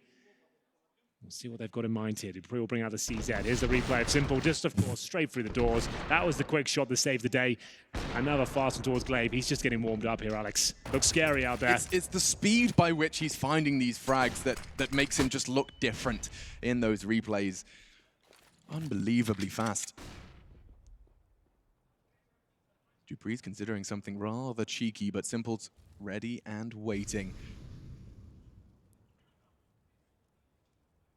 Somewhat of a standoff. dupreeh has the advantage if they actually inquire. That's the power of his position. You walk out suicide, you jiggle towards the doors, dupreeh has a real good shot at you. So against these pistols and partial buys, Na'Vi do favor this long position, but Device, he's on the A side right now. There are plenty of players in front of him. And in terms of execution in this position, you can double smoke the crossover, flash over, hit your shots, and that's one thing Na'Vi are very good at indeed. Device will be throwing a defensive smoke just to block vision from the ramp when they do finally commit, enables him just to look right down the mouth of Long here. It is such a minuscule gap to take that vice versus the enemy AWPer. It is Simple still in pit. Both crosshairs staring down the same direction. It's just a question of as the smoke fades, who's going to take a little bit of an extra step? Simple does, and he's eliminated the key threat of the round. Now his team can swarm, and they do. Gathering like moths to the flame, the Molotov on the site, and it does look good. Oh, until dupreeh sees Z. Only the one, a consolation frag, as this round is all Na'Vi. Yeah, really nice play there from Na'Vi. Once they got the opening pick, they know it's going to be a scramble to recover the AWP. Good spacing, nice trade potential. Nothing to report in terms of mistakes there. Really nice play from Na'Vi. This long area really works out for them. The Wolfpack mentality, making their way through, and just eradicating everyone on their path. Impressive scenes here. We were not sure if they were going to have the same sort of game plan with this area of the map, but it seems to be working out time and time again, so why not? So, yeah, you can see that teams, multiple times, we've had the luxury of watching Na'Vi's Dust 2, yes, you know, fresh in our memory. Absolutely. So this is all coming off the top of the dome, but we've seen multiple teams over the last 2 days trying that mid-push, and it never has quite seemed to throw the spanner you would expect to throw. I like this, though, from Na'Vi. So they're presenting the same ideas. They're conditioning Astralis to have this presence of mind that the threat towards long could be a problem for them. Once you start getting 3 players towards long, they're trying to challenge it. That's when you're going for your fast mid-splits, your B rushes. You're going to start mixing it up. It's looking very good for Na'Vi in that respect. Here was the opening pick, and you can see them just committing off that straight away. Before Glaive can even stabilize the AWP, he recovers, taken down, and dupreeh, he'll get 1 kill. Astralis are always going to find a couple in those sort of rounds, but ultimately Na'Vi with a healthy lead here on the T side of Dust 2, and it's dupreeh as the main sniper going into the next round. I love it. dupreeh did give it a real hard pause, but you just said it, Henry. You've called it, and there's 4 CTs leaning A. They charge down middle, and boom, it's already outdoors. That's a very good flash from Glaive. Yeah. So that's exactly it. They're trying to put the fear of God into Astralis towards that long position. So they committed 3 at the very start. Simple flashed off, and I dare say to hit the shot if he wasn't. Looking towards the angle now. Glaive walks into his crosshairs in a lot of trouble, but stays reserved. Doesn't overcommit. This round on the knife's edge here. In terms of the setup, they leave Zipex to anchor towards long. Device backing him up on A. And Glaive, he'll be towards middle, but dupreeh, he's at the B doors. Now at the window, he can actually fall back and make sure he can be assistance to both Magisk and Glaive. Astralis reacted very quickly after discovering the absence of a long threat. Straight back into their default setup, 2-1-2. Device with the M4. He is rather solo on that ramp, and if this utility starts to fall in, that Molotov, or rather Incendiary, does successfully buy them 7 seconds. The T-Smokes will be pluming, and all of Na'Vi, they do just travel as a pack. Yeah, I love it. When you've got this much star potential and aim stars available to you, why not? Let's get stuck in, trade out. And it's going to be Device now. No AWP, the M4 in hand, a very difficult weapon to deal with this sort of scenario. 3 players in front of him. Glaive will go down. Device will pull one back. He needs at least 1 more kill, and it's the big man waiting for him with the AWP. Device, he'll sit in the corner, allow them to get the bomb site here, hoping there's an overcommitment from 1 player. Yeah, and Zipex is there hoping that they lean into his long angle. He can't get the trade. He's missing his shots. And Electronic's double could seal the round. That's a triple from Electronic, but Magisk does give us an ode to Kobe and 2v2. Simple does easily find the bottom of Magisk, and dupreeh's just going to have to Scarpa preserve the AWP. Na'Vi's T side is looking like a stranglehold on the Danes at this point. Yeah, it's Electronic. On his T side and Dust 2, he's got to be one of the best AK players on this map. He's absolutely insane. Up towards shore, you just let him off the leash to say, we'll drop some smokes for you, you get stuck in. 3 more kills found. He doesn't miss many shots. And that's going to be another prime example of that. Simple to take down the key frag towards Majors. He had a slight window of opportunity there, but Simple takes him out of CT spawn. Dupree with no choice but to save the AWP. He was anchored towards B, hoping they could focus along on the very start of the round, but another successful campaign from Na'Vi here. Device did well to get one, but then Electronic gets all the information he needs there. Scope out, manages to get both. Brilliant work there, and Astralis struggling here. It's going to be their first time out. In terms of loss bonus, they will be at the absolute maximum at this point. That's $3,400 per player.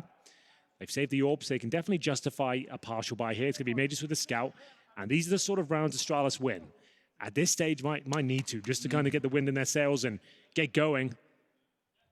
This long take, though, has just been so difficult to handle. And Na'Vi are calling a very, very good game of CS so far. It has looked relatively flawless. Yeah, you can see why they like Dust 2 so much. You don't need much tactical depth, just variations of your default, an understanding of the fundamentals and the spacing. Hit your shots. And we'll see the first bit of damage exchange. That creep with the double doors has been a big talking point. The scout, though, as well, will land towards Boomich. Drops him down to 55 as they make their way up towards shorts here. Molotov's deployed. And long is where they're focused. Dupree nails it. He's got plenty of time to retreat, reposition, and redeploy. Bomb long side, but Na'Vi by no means committing all their resources there, and Device, he goes walking. They catch the CT aggression, and both of them fall. Okay, Boomich, that was one hell of a shot. That was from T-Spawn, the double doors of the AK-47. One bullet straight to the dome. And Dupree now. The bomb's on the other side of this smoke. If he can find it, there's a chance they win the round. 1 minute on the clock, nice boost towards the blue bin, but it might not be enough here, but there's the trade again, Electronic. Saw the bomb, though. That's a good point, but now the AWP goes down. What can they really do about this? They have one player towards A, that's Majors. There's still a minute on the clock. They can't guarantee it'll be an A finish at this point. Zipex will have to hold strong towards B. No utility, no kits. 3 versus 2. Perfecto low, but it will take one hell of a performance from that scout to save the day. Yeah, I mean, almost a misstep, right? Because the chances are it's not going to be Boomich or Perfecto taking that first contact. Electronic, the man with the plan. Bomb on his back, the only player with a full health bar. And he will be the one to go in first. 27 seconds. It's starting to get a little too obvious as the Molotov comes towards Carr. And Magisk, he does spot Perfecto out and does connect the bullet. This time Electronic, this is the real target. This is the prize Stag, and he only tags him. Galloping off now towards the A site. Zipex, if he had a scout of his own, might have been able to do something about that. Bomb planted now. There is a chance he wins it. A couple of deagle shots could be enough here. Charges up towards shore. Flashbang deployed. All-in moment here for him. Can he find the first? Apparently not. Electronic continues his strong form here. Another 3K in round number 8 there. He's going to take his total up to 7 and 5. Everyone fragging on the Na'Vi side of things. Everyone's hovering around 7 or 6 frags. This goes to show you that Wolfpack mentality, the group play is really working out for them. If everyone hits their shots, stays together, it's a basic approach here, but Astralis, they're not handling it right now. Have they sprinkled in enough so that Astralis have to second guess when they find first contact? Have we seen, because we know they're traveling as a pack. Astralis are feeling them traveling as a pack, but are they doing enough so that Astralis don't know what's coming? Well, we saw Simple do this a few times yesterday. This is the unexpected play. He runs through towards the mid-doors. You've conditioned them towards long to be so scared of that long push. And now Simple can look towards CT spawn. Perfecto is a great anchor towards these B tunnels, and he will be taken down. Finally, Astralis showing a bit of aggression here, some confidence. Oh no, there's no way they're ready for that! He hit both of them! Magisk! He's not really sure what's going on. His ears are ringing, and Simple's got his Glock out. He's going through the smoke. He's feeling himself, and Magisk worked it out with Simple. No. He's opened up the B site solo, charges down middle. He's got 2 AWPs to work with. He can just rock him akimbo because the site will be Na'Vi's, and the CTs, they are shaken. The prodigal son of Counter-Strike. I don't know how he does it. That's absolutely mental. Lateral, no less. He was so confident. Oh, I hit them both. I'll just put my Glock out, walk in the smoke, somehow not even see him, find the kill. It's just remarkable. No one plays Counter-Strike like he does. And it will be Boomich to confirm the round here. 4 players surviving on the T side here. Astralis will have no choice but to save the AWPs once again. What a great adjustment. Like we said, focusing so much towards long, some slow defaults, but they have that ace up their sleeve. If they want to run through middle, knowing there's going to be open, Simple, locking down CD spawn, that's rotations towards B, and of course, looking towards the B side, hits both of them. I've never seen anything like that. That's kind of insane for a T-Orpa to do, but I absolutely love it. We saw him holding that line in the game versus FaZe Clan, but rarely paid dividends in that way, and now you can see why. You can see why he wants to take that position, but also why he holds that line towards the B site as well as CT spawn. And so 8 rounds to Na'Vi into round 10. That is quite the conundrum. World number 1, defending champions, Astralis, here on the semi-final stage, the very same stage they lifted the trophy last year. It does sound like we've got a timeout and a chance to jump over to Chad with a quick timeout tactics. You guys were asking how they've been conditioned so far to do with this contact. There's been long plays. You can see this, a 4-man stack from the Astralis side towards long. This is something that exists in their playbook, but you can see Na'Vi straight down middle taking control within the first 10 seconds, and then all the utility that has to be dumped towards mid doors to deal with this. They are running rings around Astralis right now. They've got to get back in this one, and the double orbs haven't worked. I don't know what the solution is, boys. Back to you. Yeah, it's a good point, Chad. I don't know either. That every time they try and adapt and change their setup, it's Na'Vi presenting a completely different idea, a change of pace, and there's not really much you can do against that. They haven't done anything wrong. It's just simple. He's just dictating where he wants to go on the map, where he wants to find kills. You can't predict it, and he's hitting every single shot. It's an absolute bloody nightmare out there. They'll have to bring the 4M4s out at this point. They're challenging towards long again. This time with 4 players, Alex, and it's going to be the first kill for Simple once again. No one can stop this man. Resistance is futile as he continues to find shot after shot. Finally, Device and Majors will step up. Can they get Simple down? Apparently not. And they have got the lead. Flying out of long. Na'Vi, they return to what previously worked, but Astralis, their resistance and their additional numbers pays off. Magisk takes 2 before he's taken down. We have got this tag team combo, oh, though. No. Flamey and Simple. The Molotov doesn't go where they'd like, but still, they're absolutely fine. So with 1 minute 15 on the clock here, Device towards T-Spawn, locks them in towards this position. That's key info. They can't fall back from long at this point. And they might know it. They're fine with this. They love to push long. 10 kills are Simple so far. Maybe a couple more required if they're going to stick the landing on this one.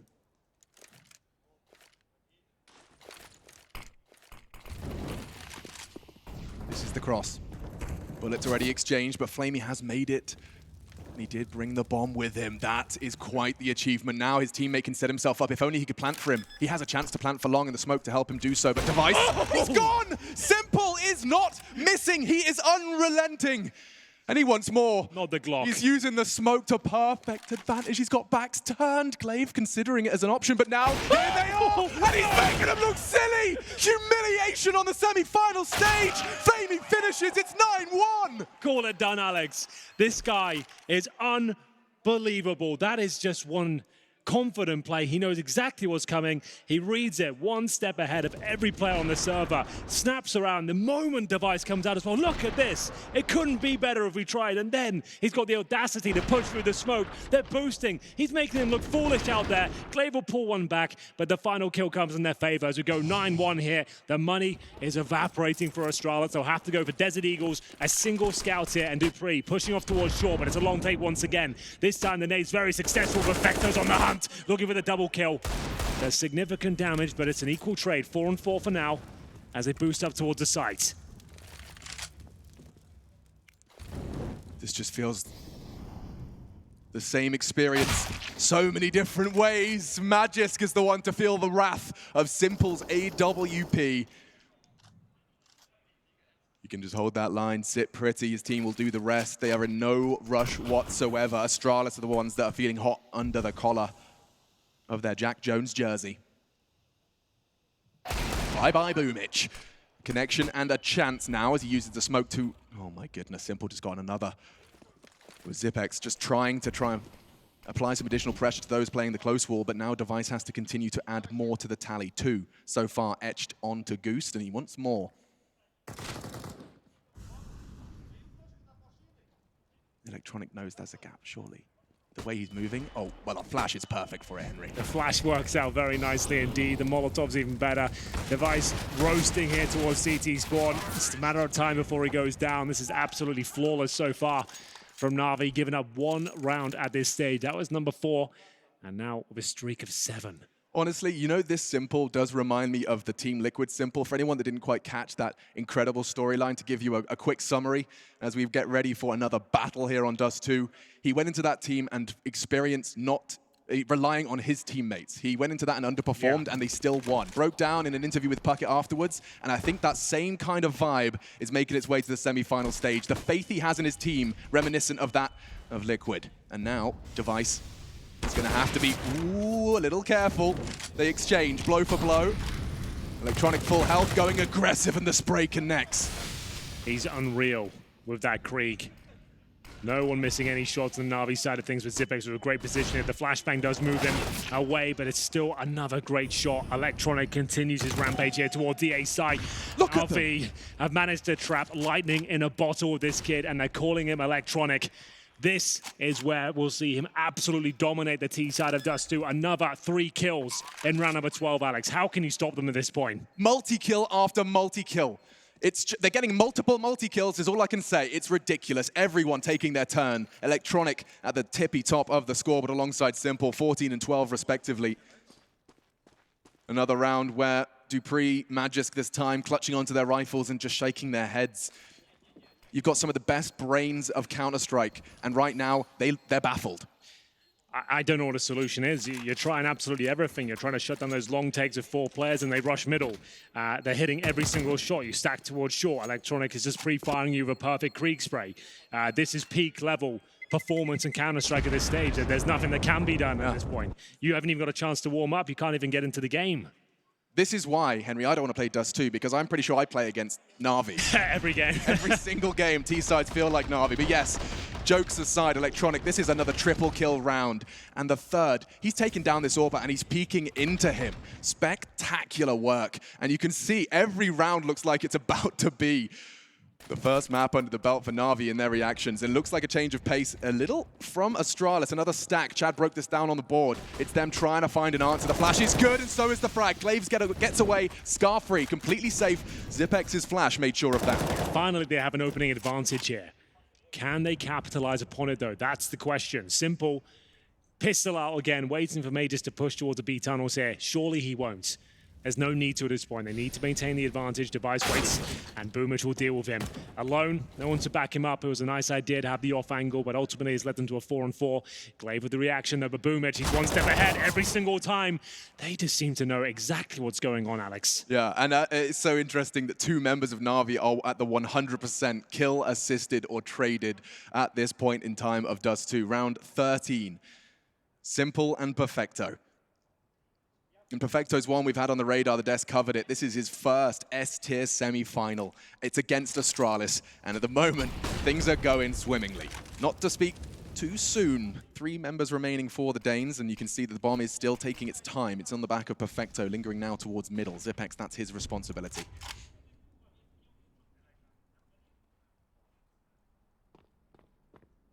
Dupree will collect onto Boomich, but he was simply trying to draw the CTs that direction. Zipex, he's a little late to the party. He's going to have to play this headshot angle, and there's 3 players that want to breathe towards this site. Breach is the word I was looking for.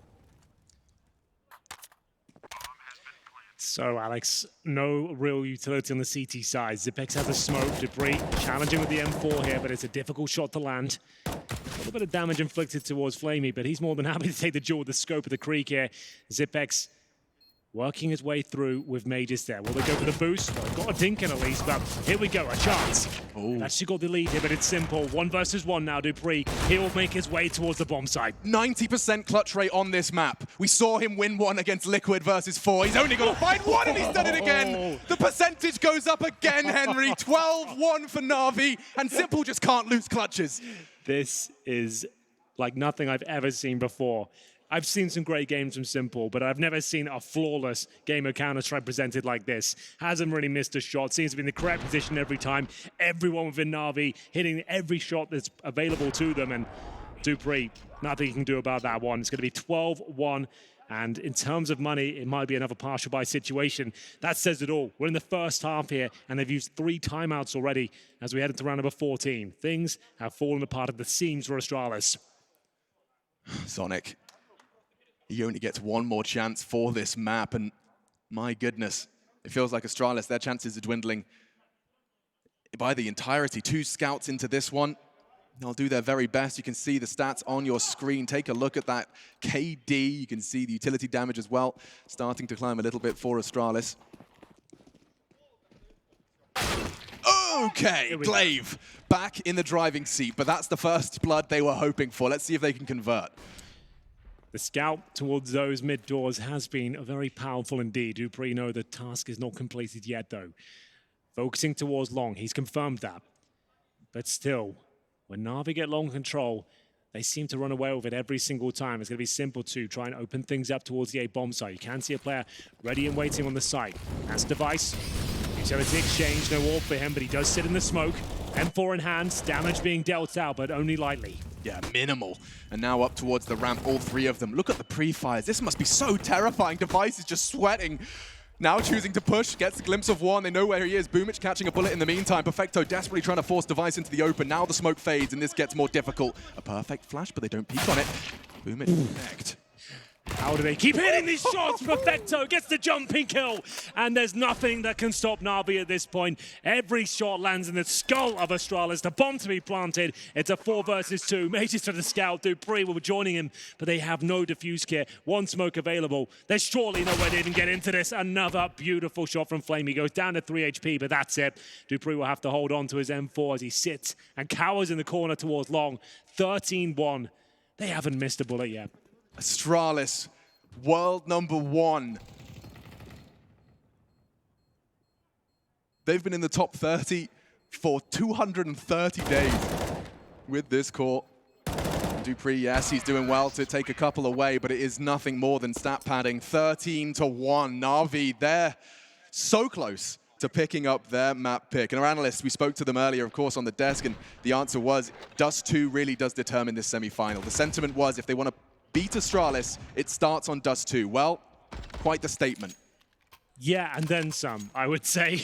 Well, look at the scoreboard here. Like Zipex and Glaive, nothing to do with this game so far. 10 frags between them.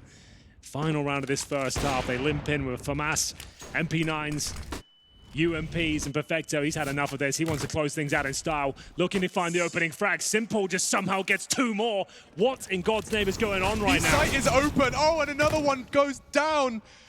Astralis, they are just being pantsed live on stage. Glaive will catch Simple, but the damage has been dealt and the bomb's on its way to the other side of the map.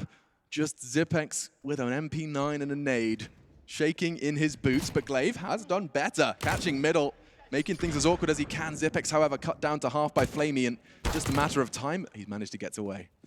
Well, he'll have to do so because he's got an MP9 and no utility stuck in the corner there. I don't know how he fights his way out of this one. The further away he gets, the more limited his options become. There is a slight gap in the smoke. Fires off bullets, so they know exactly what he's got there. They'll jump over the gap. If bomb goes down, again, no kits available. Glaive with 2 kills so far. Recovers the Krieg. He's got the incendiary and an HE grenade. It'll have to be one hell of a throw, though. Doesn't connect.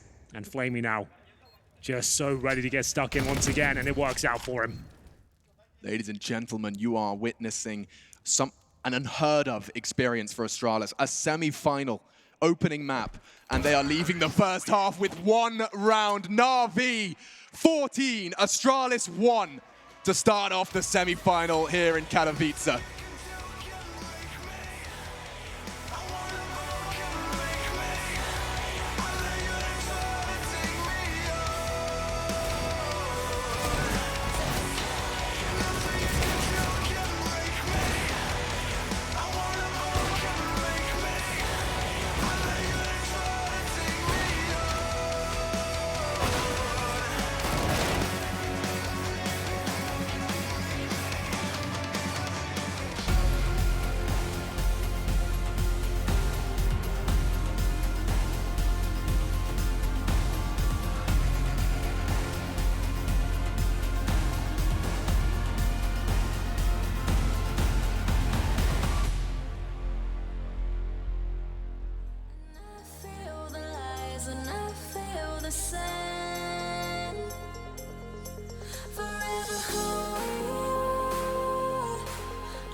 Unheard of scenes for a semi-final in Katowice 2020. Defending champions Astralis find themselves down 14-1 up against Na'Vi, and the man on a mission in the center of your screens. A man possessed and a man inspired by the components of his team. He truly believes he can contend with the world's best, and right now, Henry, they are. Well, they call him the Undertaker, Alex. He's looking to slam shut the coffin of the Danes here. This has been remarkable from him. Couple more rounds will do it. They're looking to close things out and not even get Astralis to a warmed-up position. We'll see the PD-50 come out for Device. I think he's got the long spawn as well behind it, so they will be taking this, but oh god, look who's waiting for them. Flashed off, Simple will fall back. He's joined by Boomich as they reposition towards Car and the crossover. Looking almost identical to the Na'Vi long pistol as well. Holding the mid-push, Dupree and Zipex just not committing with that bomb. They're setting P250 up in pit. That's going to real sting if Device can find some precision here. Simple elevates himself with the extra lip, hoping to find Device unawares. Boomich has managed to find the first for Na'Vi. He is going to be Molotov'd out of position. That's a big investment of the nade, and he's still comfortable in the corner. No issue whatsoever, and Simple's found another one, Henry. Oh, another headshot towards the pit as well. Device is at 6 HP. Oh, no. This is looking like it's done. A 5-on-3. They've got one smoke. Found another as well. They can cross over, but we'll even get close to that side of the map. Zipex is just getting chipped away out. They got the pre-fire towards the car. Dupree's in the open. Surely will be dealt with momentarily as they limp back as just a fraction of HP left over for them. But they have brought it back to a 3 versus 2 with plenty of time remaining, but Flamey now locks them in towards that long position. How do they even get out of this? The bomb's down, time ticking away, and one bullet on either of them will take them out. A bomb plant would be great at this point. There is another smoke on the floor, so chances are, if Dupree was to spot it out, they would have a perfect smoke for the cross. There it is, picked up and thrown. But with this kind of health, good flash. Dupree does make it across. 2 stars remain for Astralis, Dupree and Device. Shots close. He's going to be exposed to long. Device has got to tuck himself in time or he will be caught. I don't know if he saw him. Did Flamey not see? I don't think he did. We'll have a look. Oh, well, apparently that's not a problem whatsoever. Map point already. Got to be the quickest map of Dust 2 we've casted this tournament so far. Unbelievable scenes here. It's the long take from Astralis. They had the same mentality as Na'Vi. The double smokes over, flash through, hopefully find a couple of kills with the P250, but completely shut down once again. It looks like we're all done here on the first map. Luckily for Astralis, move on to Nuke next, where you can't be this loose and this aggressive, but like I said, they haven't even had a chance to get going here. Not at all. Simple. That dink onto Device, by the way, was just the fraction of his head. And at that crazy range, yeah, I think the face of Magisk really does say it all for the current mental state of the Danes. You've come in, hours of preparation. Well, the good news is they did get the bomb planted at least. We said that would be something going forward. They are going to need 14 rounds in a row. At this stage, just trying to make the scoreline competitive, I would say. It's just going to be a matter of time before Na'Vi close things out. This is looking quite strong. You can see 2 Kriegs out, the Scout as well, a UMP. They've got long control at the very start of the round, still have 2 smokes to the cross, so they pretty much have to commit to this. They can't really fall back. They've got all 5 players out towards long. Got to wait for things to settle down a little bit. Auto shotgun for Simple, of course, being a bit of a calling card for him this tournament. The Max 7, the auto shotgun, seems to find a kill every single time. Yeah, he's tried all 3. I think we got the Nova out as well. Nova was there. Yeah. That didn't work out quite as well. Yet. Here we go, Astralis towards the long position. And you can see the jump over the smoke from Glaive got him a whole lot of information. He's pieced together where 2 components of this Na'Vi puzzle rest. Brain doesn't connect, but good damage from Flamey, perhaps to be finished off by his comrades. 3 players from Astralis make it across to the bomb, but from behind, the Alligator has found its prey. 1 from Simple with a shotgun. He will be neutralized. Magisk make sure of that. 3 versus 2. They maintain the numbers, but for how long? He's taken a vicious Jules Boomich. And down to Perfecto, his first S-tier semi-final, looking to clutch it out for the win. It's not impossible, but it doesn't look likely. Magisk's position should be a guaranteed round win. There it is. It will be Astralis hosting their 2nd round of the map so far, 15-2. The Griegs prevail as they always do, and we're going to see a presumable force spy coming in from Na'Vi at this stage. And they don't have to, I suppose. There's massive buffer of rounds. They could just save up and close things out properly and efficiently, but you're going to be double eco regardless. So we'll see CZs and the Scouts brought up. Around 18, Mac 10 for Dupree, scout for Glaive.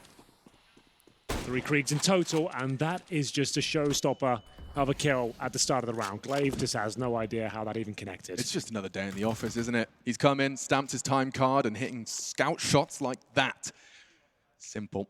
Makes it 22. That's 22 frags in 17 rounds of play. Here in the 18th, he's ready for some more. And another tag. He hasn't missed. 100% connecting so far. And another one. My goodness. It's like Astralis have put magnetic vests on. Every bullet just connecting here. Device and Zipex low, but still a 4-on-4. They'll creep up towards long bravely here. Remember, Perfecto with that Desert Eagle can do a ton of work here with the low HP players in front of him, but it's the healthy guys making their way up first. He does go down uncontested. Magisk is crucial. And it looks like he's doing enough. Does manage to force the short player away. Dupree's Mac 10 connects. Simple, I swear. If you do anything ridiculous now, I am going to... Oh, there it is. That's just ridiculous! No, absolutely not. He made me sound like a gorilla.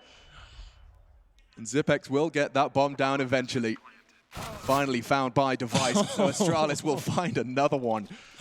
You are ridiculous. It's going to be Electronic just keeping hold of his CZ, but Astralis, that long, arduous task, it's an impossible one as you framed it, Henry. It's more about building the confidence for Nuke, because if Astralis come in with a frame of mind of Dust 2, they are going to feel the wrath once again.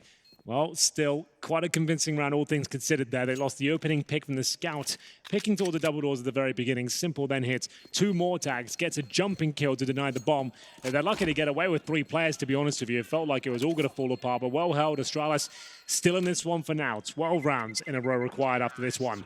As I'll save 3 Kriegs. Should be the full eco on the agenda here for Na'Vi.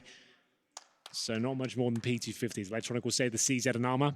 Here's the initial kill from Simple, just waiting for his prey. Nails it.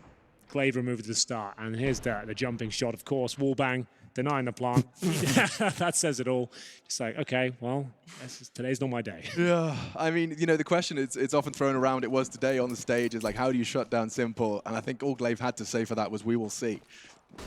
Perhaps the truth was, we don't know.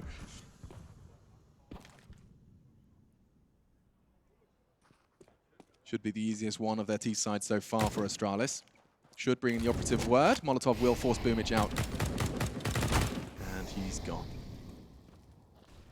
Not wanting to make any mistakes here. They're sending in that Dupree Mac 10 to get a whole lot of information, maybe even a couple of kills. Damages up Electronic.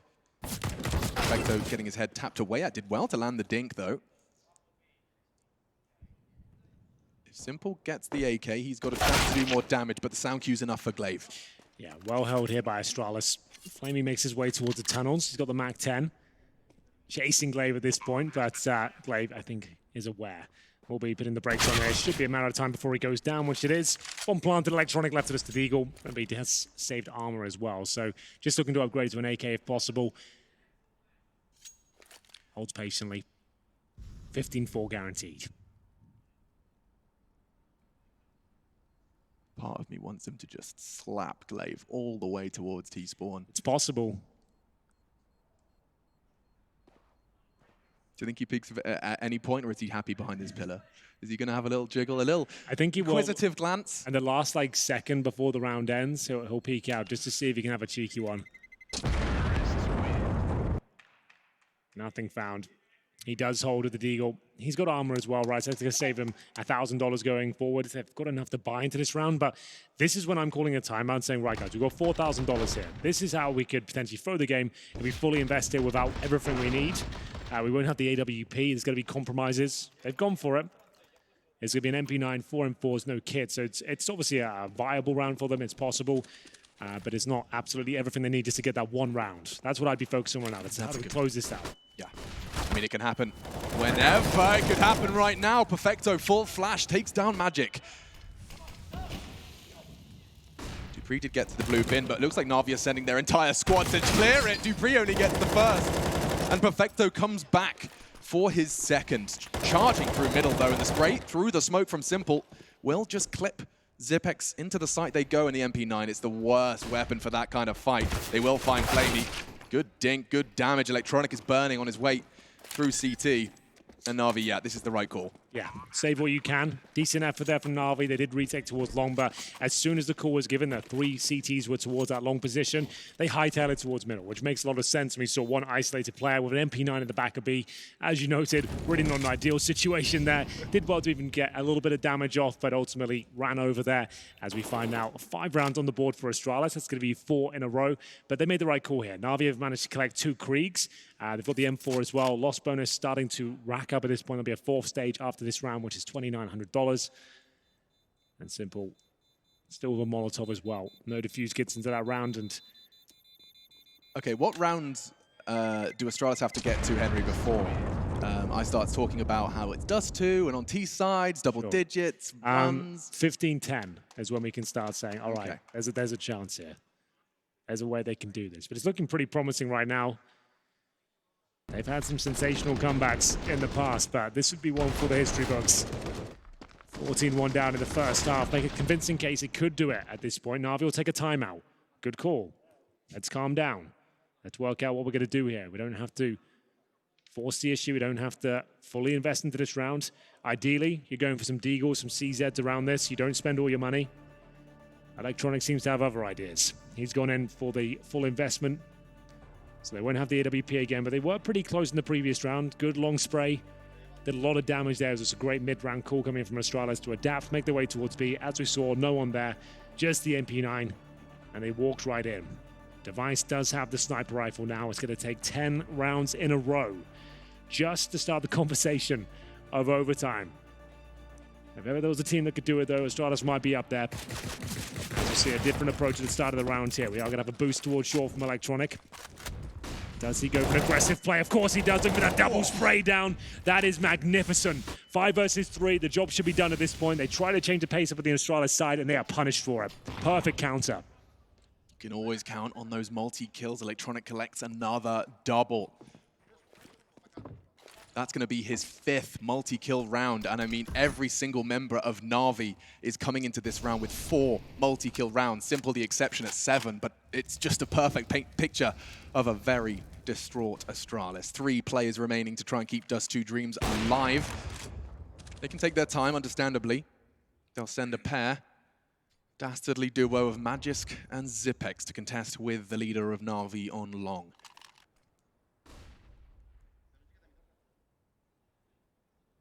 It all slows down for now. They still have 3 smokes. This Electronic has upgraded his M4 now to a Krieg. Didn't even take any damage in that interaction. Device with a speculative shot towards the A site. Doesn't connect. Same story towards the mid doors. Just trying to show presence as his teammates get ready towards long.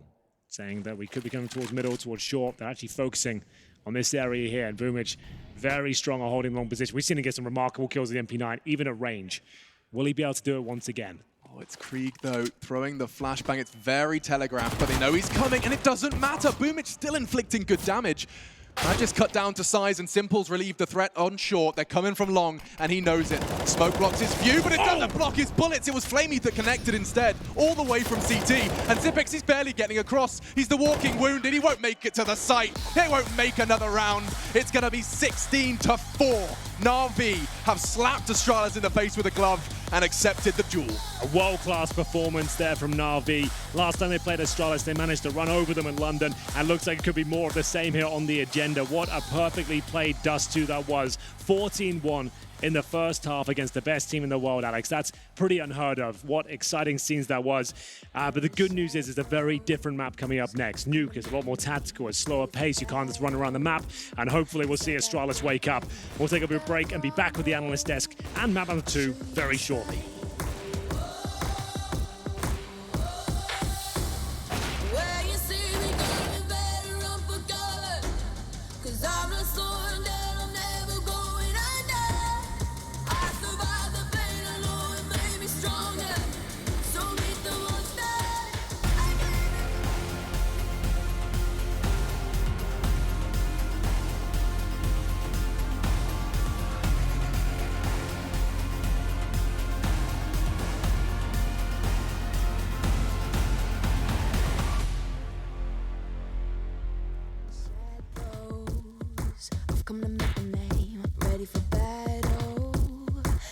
got a thing to claim. Think that I'll crumble. I'll show you a mistake.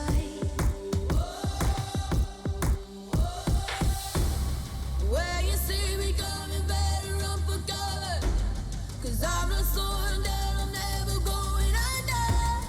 I survived the pain, I know it made me stronger. So meet the monster, I came to conquer.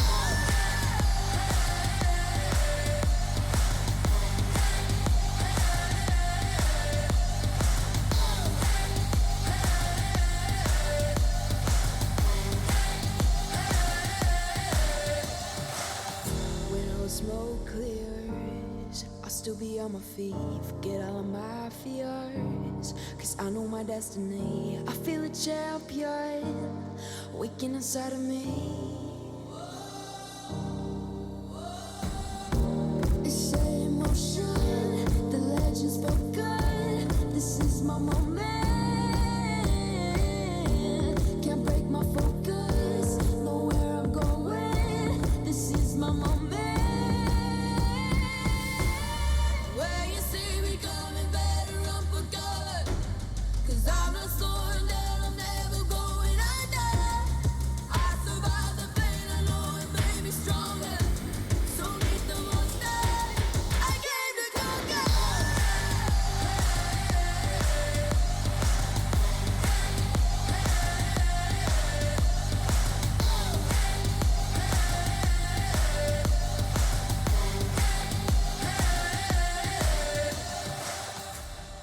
When you see me coming, better run for cover. I survived the pain, I know it made me stronger. Show me an opening in the clouds, and I'll take it. Yeah, reminding myself to just let go. Don't wonder how far I can fall. Don't look down, never fade out, and I just want.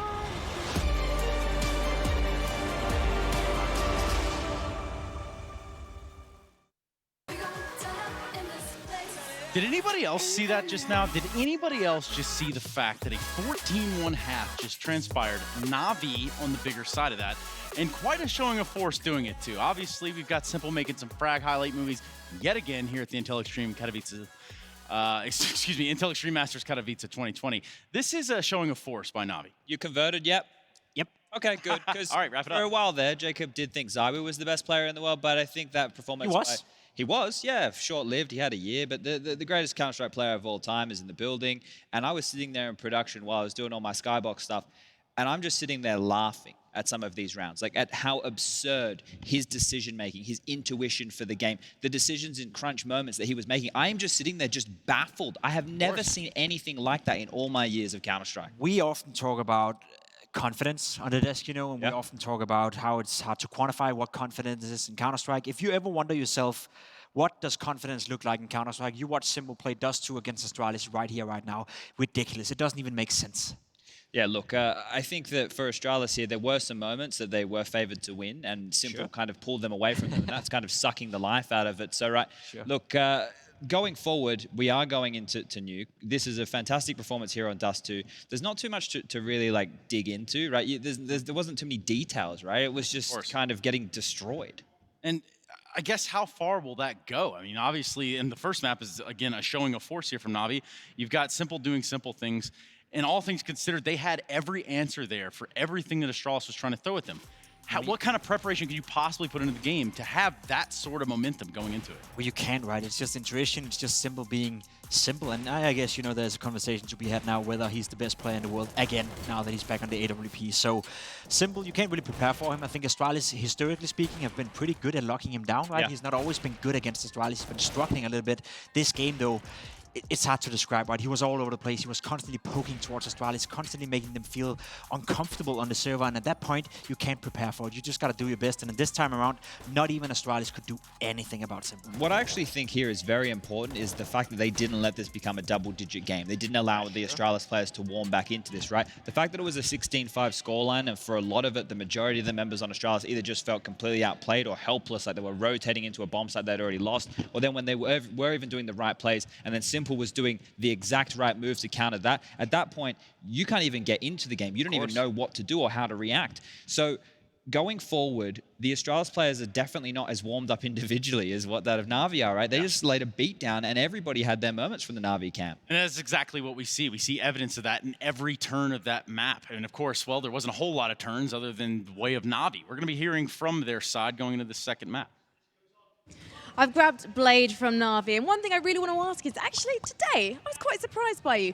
Not because of Simple going crazy, but because it seemed like you were economically a bit more reserved, Blade. Was that something you spoke to the team about yesterday after Mirage, after all those force buys? Well, yeah, we talked about it and it worked. But I think overall we just snowballed them. And is that simply a Simple thing? No, not at all.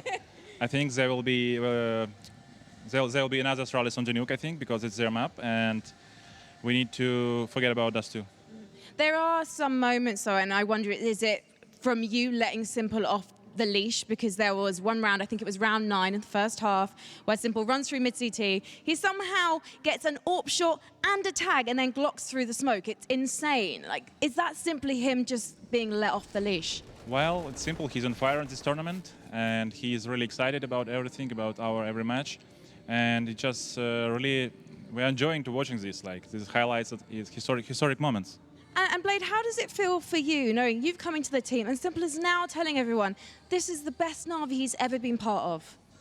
I feel proud of this, of course, because I'm part of it. And finally, Nuke. Now, you 69 Astralis in London, but obviously they're not going to be bringing the same game plan today. Are you? A little bit different. We played 2 nukes, I think, on this event, and we found out a lot of things that we need to fix, and we will try to give a little good battle. Well, good luck. We know it's going to be an epic battle. Thank you so much, Blade. Let's head back to the desk. Thank you so much for those words. Now, we do have Simple kind of loaded up on our card right here in front of us, and of course, it's only fitting. Yeah, look, with the performance that he just laid down there, I think that's a statement. You know, look, that's one map. We obviously have a best of 3. Astralis would be the Masters at bouncing back into it. Right. I remember they got 16-1 before, and Dust 2, I'm pretty sure it was against North at a DreamHack Masters once upon a time. So it's not like they don't know what it feels like to cop the beat down on Dust 2. It's just that in the fashion that that game happened, I've never seen Astralis look so helpless, right? It just felt like they couldn't do anything right, and that is my biggest takeaway from this match. Yeah, I mean, like I said, every twist and turn, there was an answer. There was a response, a very fluid response from the Na'Vi side. But again, Astralis are going to have that opportunity to bounce back as we look forward into Nuke, and things certainly could start to spin back into their way. This is a semifinal here at the Intel Extreme Masters Katowice, and we don't expect you to go anywhere. We'll be right back. Taking advantage of every second, now I ain't got time to waste. They all trying to sign my name, they want me to sign my name. Counting your blessing while I count that in my winnings. We take 50s and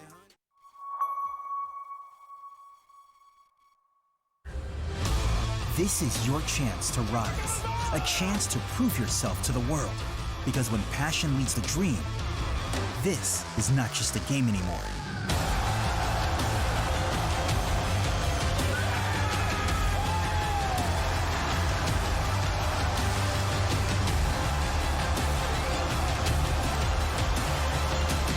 This is the ESL One Rio Major Championship.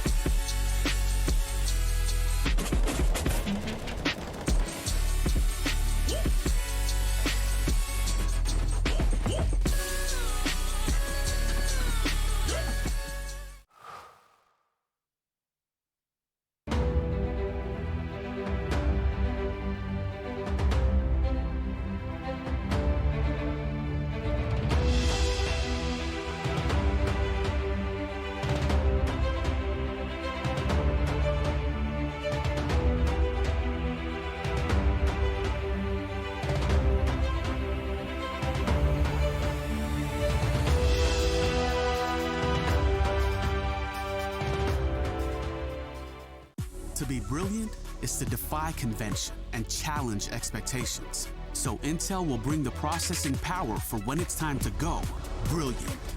Frame rates that keep up with your reflexes. Brilliant. Fast clock speeds for when you're on the clock. Brilliant. It's what we do at Intel, powering you to master your potential. Will you rise? Intel. Unleash your brilliance.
Intel Extreme Masters is brought to you in part by Intel, Acer Predator, Mountain Dew Amp Game Fuel, Vodafone, and Euronics.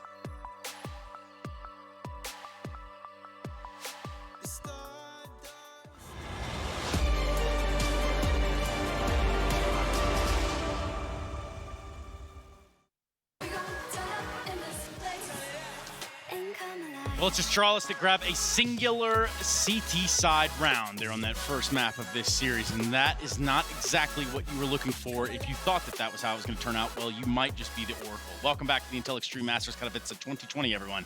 And now we get to look forward to potentially sending Na'Vi from a semifinal into a grand final tomorrow. And then we'd have a new contender definitely for the Intel Grand Slam, wouldn't we? Because Astralis and Fnatic would both be knocked on out. But this is a tough map for Na'Vi to get on through. Let's just recap that rematch. Well, the map that they played earlier in the year, right? This was over in London. They played Nuke, and Na'Vi were able to pick this one up 16-9, starting on the CT side over there. They got 10 rounds. They won that CT-sided pistol. To note as well, when they flipped over to the T side, they were able to win a 4-spy that put Astralis on the back foot immediately. And then the only rounds that they were losing were rounds where they got stalled and timed on out there. So that's kind of how it went down last time. If Na'Vi can do that again, I am going to be so impressed, because this is a home map for Astralis.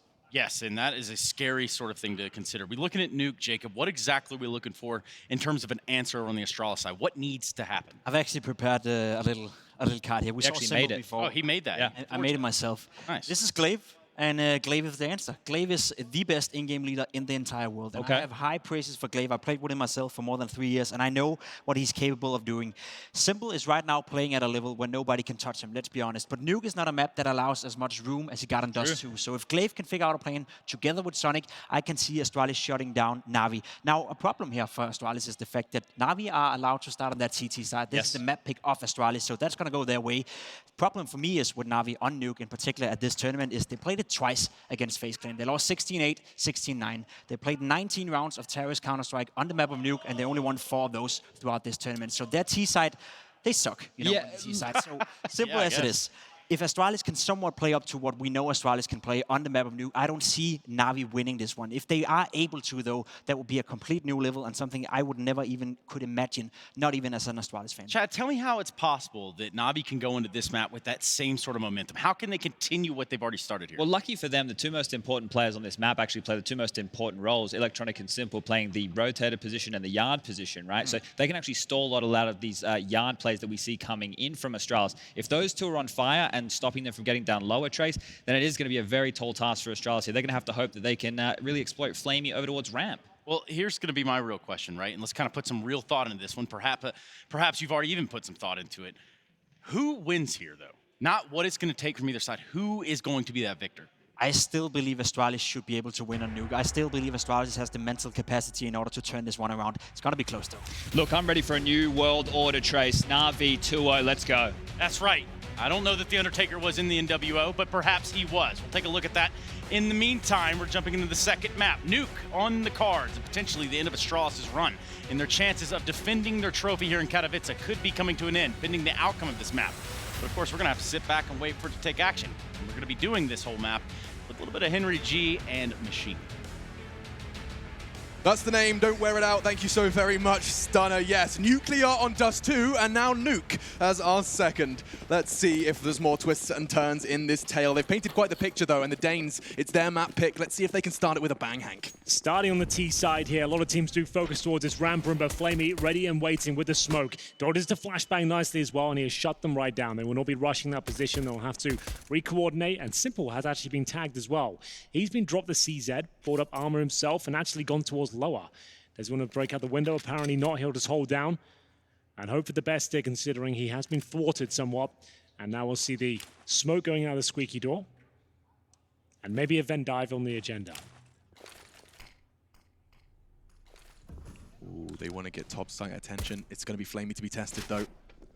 And he's wisely chosen not to be overwhelmed. Instead, that one-man army will be joined by Simple, of course, with that CZ on that low side. But for now, Magis charging straight in, and he will go 1 for 1. Simple biding his time on the site. He wants one with their back turned. It doesn't matter if he's got no health. He still manages to get up 1, keeping things level as that bomb goes down. Well then, it's all looking quite good, but Perfecto arrives from Secret. Equal trade.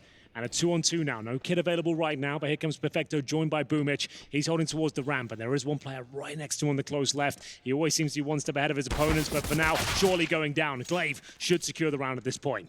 That should all be locked down. Perfecto thrust into a 1 versus 2 at the start of the second map, and Glaive's just giving him nothing, teasing him, and oh dear, feeling the pressure.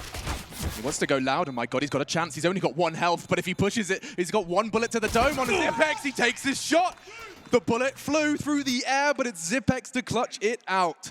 Necessary for Astralis, and they're off the start. Absolutely true there, Alex. That would have been a jaw-dropping moment if he pulls that one off. 1 HP, 1 bullet in the USP as well. There was a chance. The fact he even got the bullet off suggested it was possible. Decent out there from Perfecto. There was a long flank there from Device as well. His teammates went towards Ramp. He actually came in the backstab there and shuts the round down. You can see they just about get through the round, but there will be a force buy in response here from Na'Vi. The double scout setup. CZ's P250s, bare bones utility, and it's going to be simple. Looking towards that side of position. We saw what he can do on Duster with the scout. Tag after tag was landing, and he's got such a presence towards outside. They have to drop these smokes to make sure they don't get hit. They bloom. Ooh, that nade landed in his top pocket. Device halved before he could even see an enemy.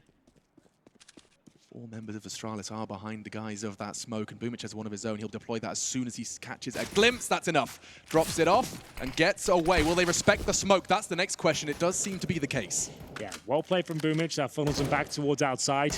Allows them to rotate towards lower if they feel it's necessary. Flamey will join him. HE in hand. That won't do a ton of damage, but does suggest there's multiple players down there at this point.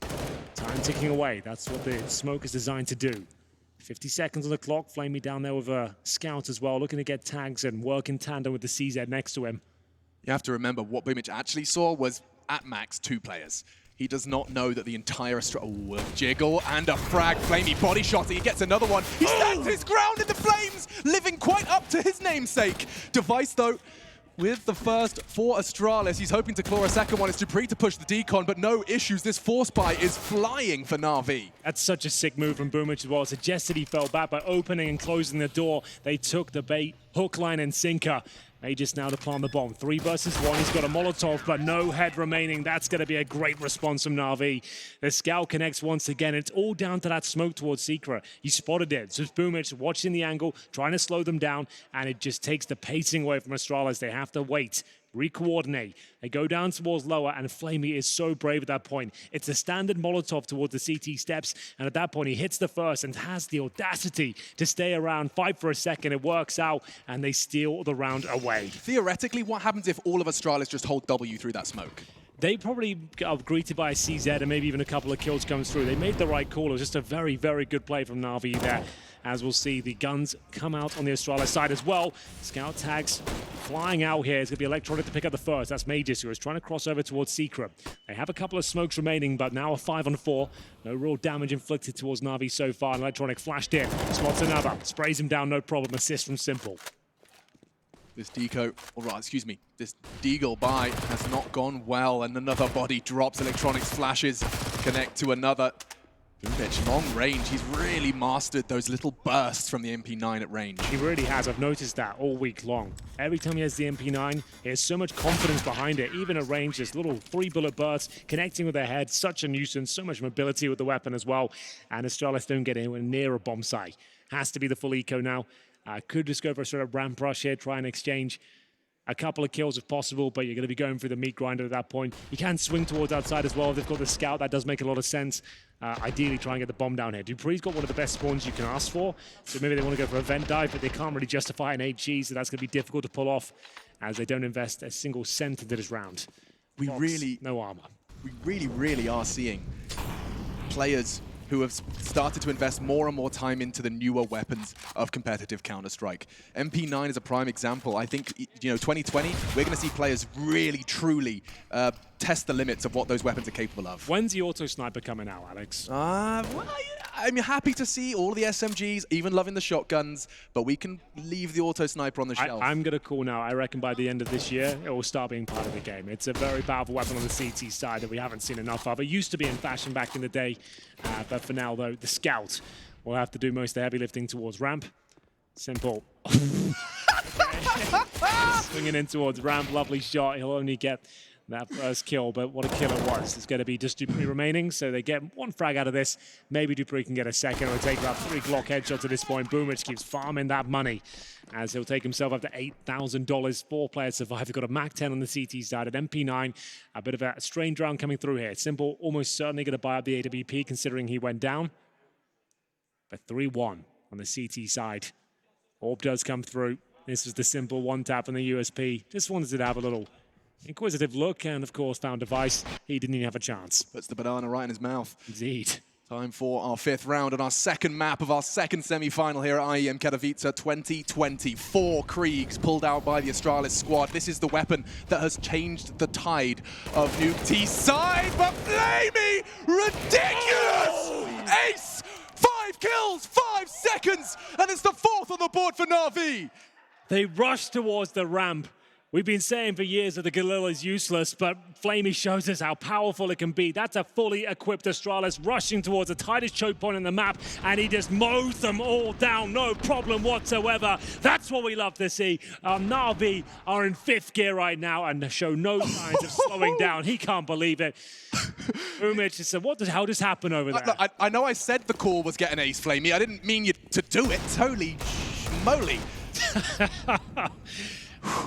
This is the best looking Na'Vi I've ever seen in the series. Like, that's nuts. Like, I was expecting a couple of kills. I was looking good for that considering the smoke was down, but all 5 of Galil, you got 35 bullets in the magazine of that weapon. It's a T-sided gun, and he absolutely punishes them with it. Incredible scenes. Simple now, the orb. Smoke down. That hasn't stopped him before, though, to be honest with you. There we go. Let's keep going. I'm drunk on Simple. Absolutely. I'm frag drunk. Okay. Tell your friends, guys. If you're watching this and if you're making similar noises to me, tell them that this could be a quick one and they're going to miss it if they don't show up soon. 6 rounds into Nuke and it's already what feels like a sitcom. Electronic does get tagged up through those doors. We are seeing just the limited 3 members of Astralis. They're casting some sort of aggression magic. Nice little strafe to worm his way towards Decon, but Boomich, he's got his MP9. That's practically an AWP in his hands, to be honest with you. That was an exaggeration before you get the angry tweet out. No, send me angry tweets. Yeah, they're good. We enjoy them. They fuel you? Yeah, it keeps me going. Makes you feel alive. Well, that's the MP9 doing its job. And triple kill from Boomich just to ensure that the 5th does get secured. An unarmored Zipex. To be fair, though, that is a Deagle Blaze. That's the Deagle that tends to fill the highlights, I'm telling you. That's a good point. It's had its moments over the years. Don't think this will be one of them. Perfecto still with a Mac 10, of course, with $12,000. I guess why not keep going? I would say upgrade at this point, but want to keep the money as strong as possible. I do see it thrown away. He's gone for the M4. Nice call. There's only so much fun we can have with that weapon. The Mac 10, not super viable in full gun rounds, so he'll go for the rifle instead. They've thrown away another SMG, which is absolutely fine. Like, normally I'd say keep onto the money if you can, but they're knocking on the door of 16,000 in a few cases, so you might as well focus on round victories at this point. It's 5-1 with Dust 2 already under their belt. CT side of Nuke. This has just been a remarkable day for Na'Vi. Honestly, Henry, imagine this Na'Vi versus the G2 of today. Yeah. Like, that would be madness. Just seeing that Kenny S. Oh, my goodness. But Astralis, of course, have got a very long road ahead of them. This is also the bitter pill of having Nuke being one of your strongest maps. You're picking it, but you do have to start on that T side. Very good point, especially if you're not feeling it either. You haven't got warmed up like Dust 2. They barely even got a look into that one. Morale's going to be low. The aim's not really there. And Na'Vi just doing the most ridiculous things I've seen in all my years of casting. Looking for that gap in the smoke. Simple rattles off a shot towards outside. He's already been tagged as well. Down at 58. Drops the incendiary towards the main entrance position. They'll cross over. Now, how many players are there? It's going to be 4. Leaves Zipex alone towards ramp, and it's the same approach from Boomich here. This time with the smoke in hand again. Waits for a pixel. Tries to fall back. Right-click the smoke. Get it in. And it's the same scenario we saw before. They can't do much of it. They have to respect the smoke. They have no idea what's on the other side. But Flamey, he'll still hold towards ramp, I believe. He'll sit at the back, and that's where Zipex is trying to probe towards. Now, bear in mind, they have no idea the numbers towards Secret, so they can't justify rotating a lot of players down, but they have got Simple towards ramp. Molly, please. Is there one? There is none. There isn't. This is the boost we saw FaZe do. Not quite going to follow through, and instead, Boomich has no issue dispatching of one. Dupree, a crucial trade, puts Flamey in a bit of hot water. Tucked in on Shadow, he will be checked. But with that smoke, actually, he's got somewhat of a luxury. He can go unchecked until Zipex finds him. Now the round should be Astralis. Yeah, looking very good. Time was running out there. Looks like Na'Vi might have done enough with the delay towards Secret, but a very efficient plan. Smoke out the double doors, and everything was covered. It's going to be up to Electronic now to try and pull the round back. Will they be going for this? They've got so much money and kits available here, but no utility. Great shot from Perfecto. They've actually got a chance in this one now. This could be it. It would be an absolute haymaker of a round if somehow Na'Vi wins it, but it looks like Electronics a little bit too far away. Nice stuff from Astralis there. First signs of life here early. Here at Nuke, it's going to be 5-2 overall. Remember, they won the pistol. It's their first gun rounds. Wasn't the cleanest. 3 players go down, but they do save those 2 Kriegs. Speaking of which, Electronic will have his own. And still, $12,000 to his name. 14K for Flamey. They have got money for days here. No time for celebrations just yet. Astralis got a lot of work to do now. But that was a very good round. Very convincing. Zipex lurking towards the ramp and taking down those players towards Shadow especially. Flamey could have been an absolute nuisance for them there. Yeah, he really could. Those stairs, it always impresses me how many players find success because it is the angle. Every T has got their crosshair resting at the crest of those stairs. I don't know how anyone finds the multi-kills that they do, but these players are just at the very tippy top of the game. They do things that no one else is capable of, and that is why you gather and congregate in your hundreds of thousands to witness this Counter-Strike history being written. The ink still wet in Katowice, our second map. And it's time to see if Astralis can find a second in a row on this T side. Smoke's outside, but every time they've thrown them so far, Henry, they've been behind them. 4 players again. Same approach. I assume Zipex on the other side of the map. Look at this. And it's going to be Electronic. A nice adjustment this time. The HE grenade's going to do a boatload of damage here. Simple with a flashbang assist as well. It's a 5 versus 2. They are not slowing it down at all, just adjusting the setup slightly there. Secret, they have allowed them to go through a few times. This time Electronic deals with it in true style. Simple had 2 flashbangs lined up, ready for his teammate Electronic, and he's on 3. He could very well continue to find the last 2 as well, just Dupree and Zipex. They've got a frag each, but 3 more standing between them and consecutive rounds. Yeah, they've got to fight their way out of this one. 3 flashes between them, but they're healthy at least, but the time suddenly is not. 30 seconds on the clock here. Perfecto is in such an awkward position to flush out. What's their final player? Dupree comes in from main entrance. He cannot spot Perfecto from there. He needs to check every single angle. Oh, Perfecto gets this for sure. But wait, the timing could be great. As soon as he fires a shot, he's expecting Zipex to trade. That's something. Bomb does get retrieved, and with 15 seconds left, how's this going to look? Flamey's outside. Electronic lingering. Oh, that's the play. That should be a safe plant. Electronic and Flamey to retake. He plants behind the silo. Remember, just 1 flashbang remaining now. He's got to deal with Flamey first. He doesn't want to overcommit. Wants to make sure he's got his teammate with him.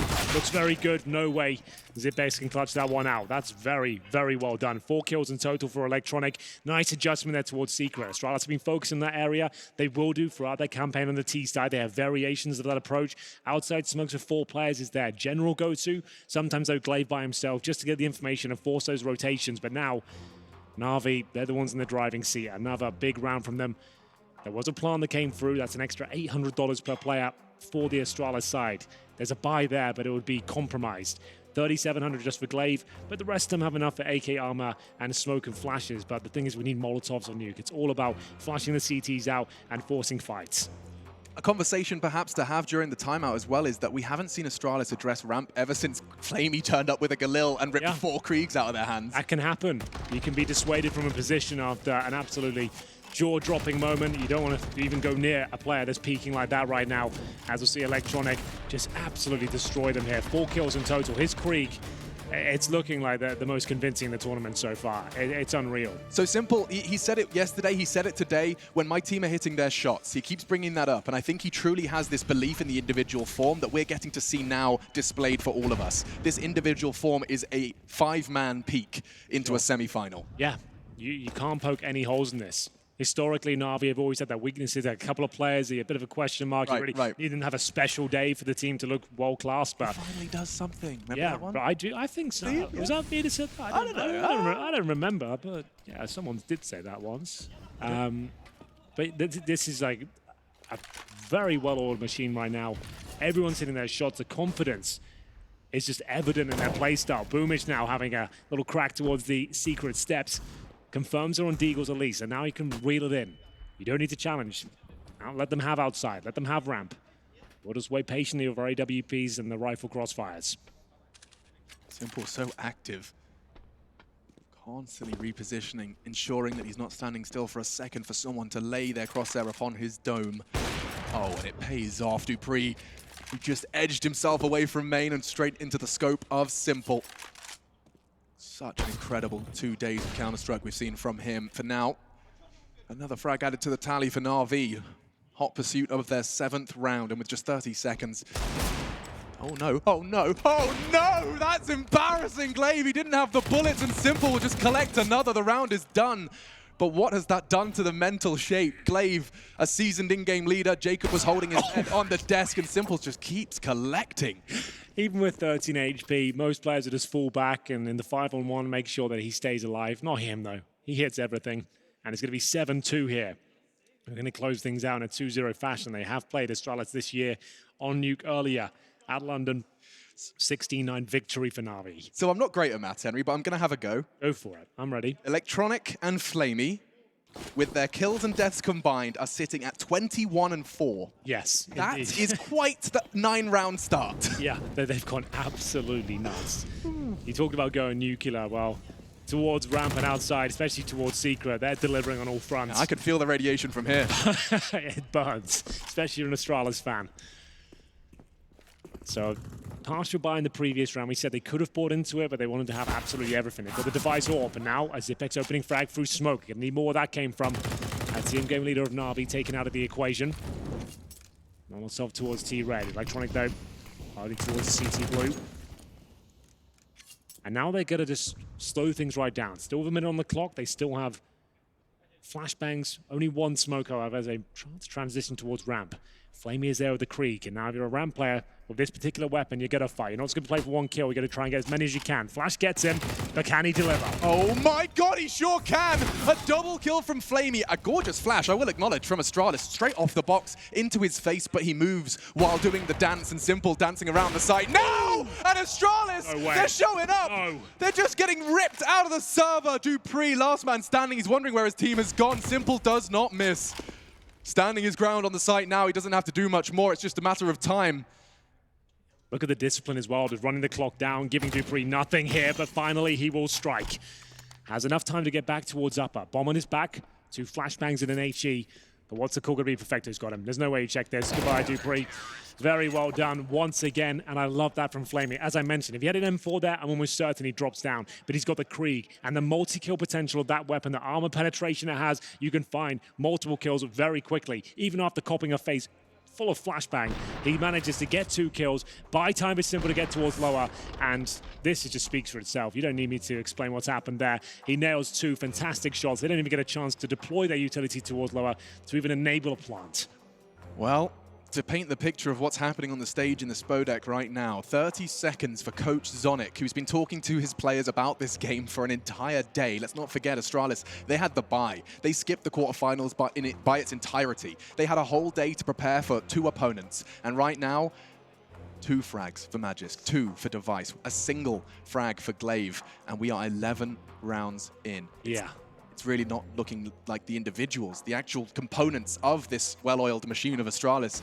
They look a little faulty. We're not seeing their usual tendencies here. It's usually Glaive that leads a charge. He's getting towards Secret. He's being a nuisance. He hasn't dropped that tactic once yet. It's always been the 4-man approach towards Secret.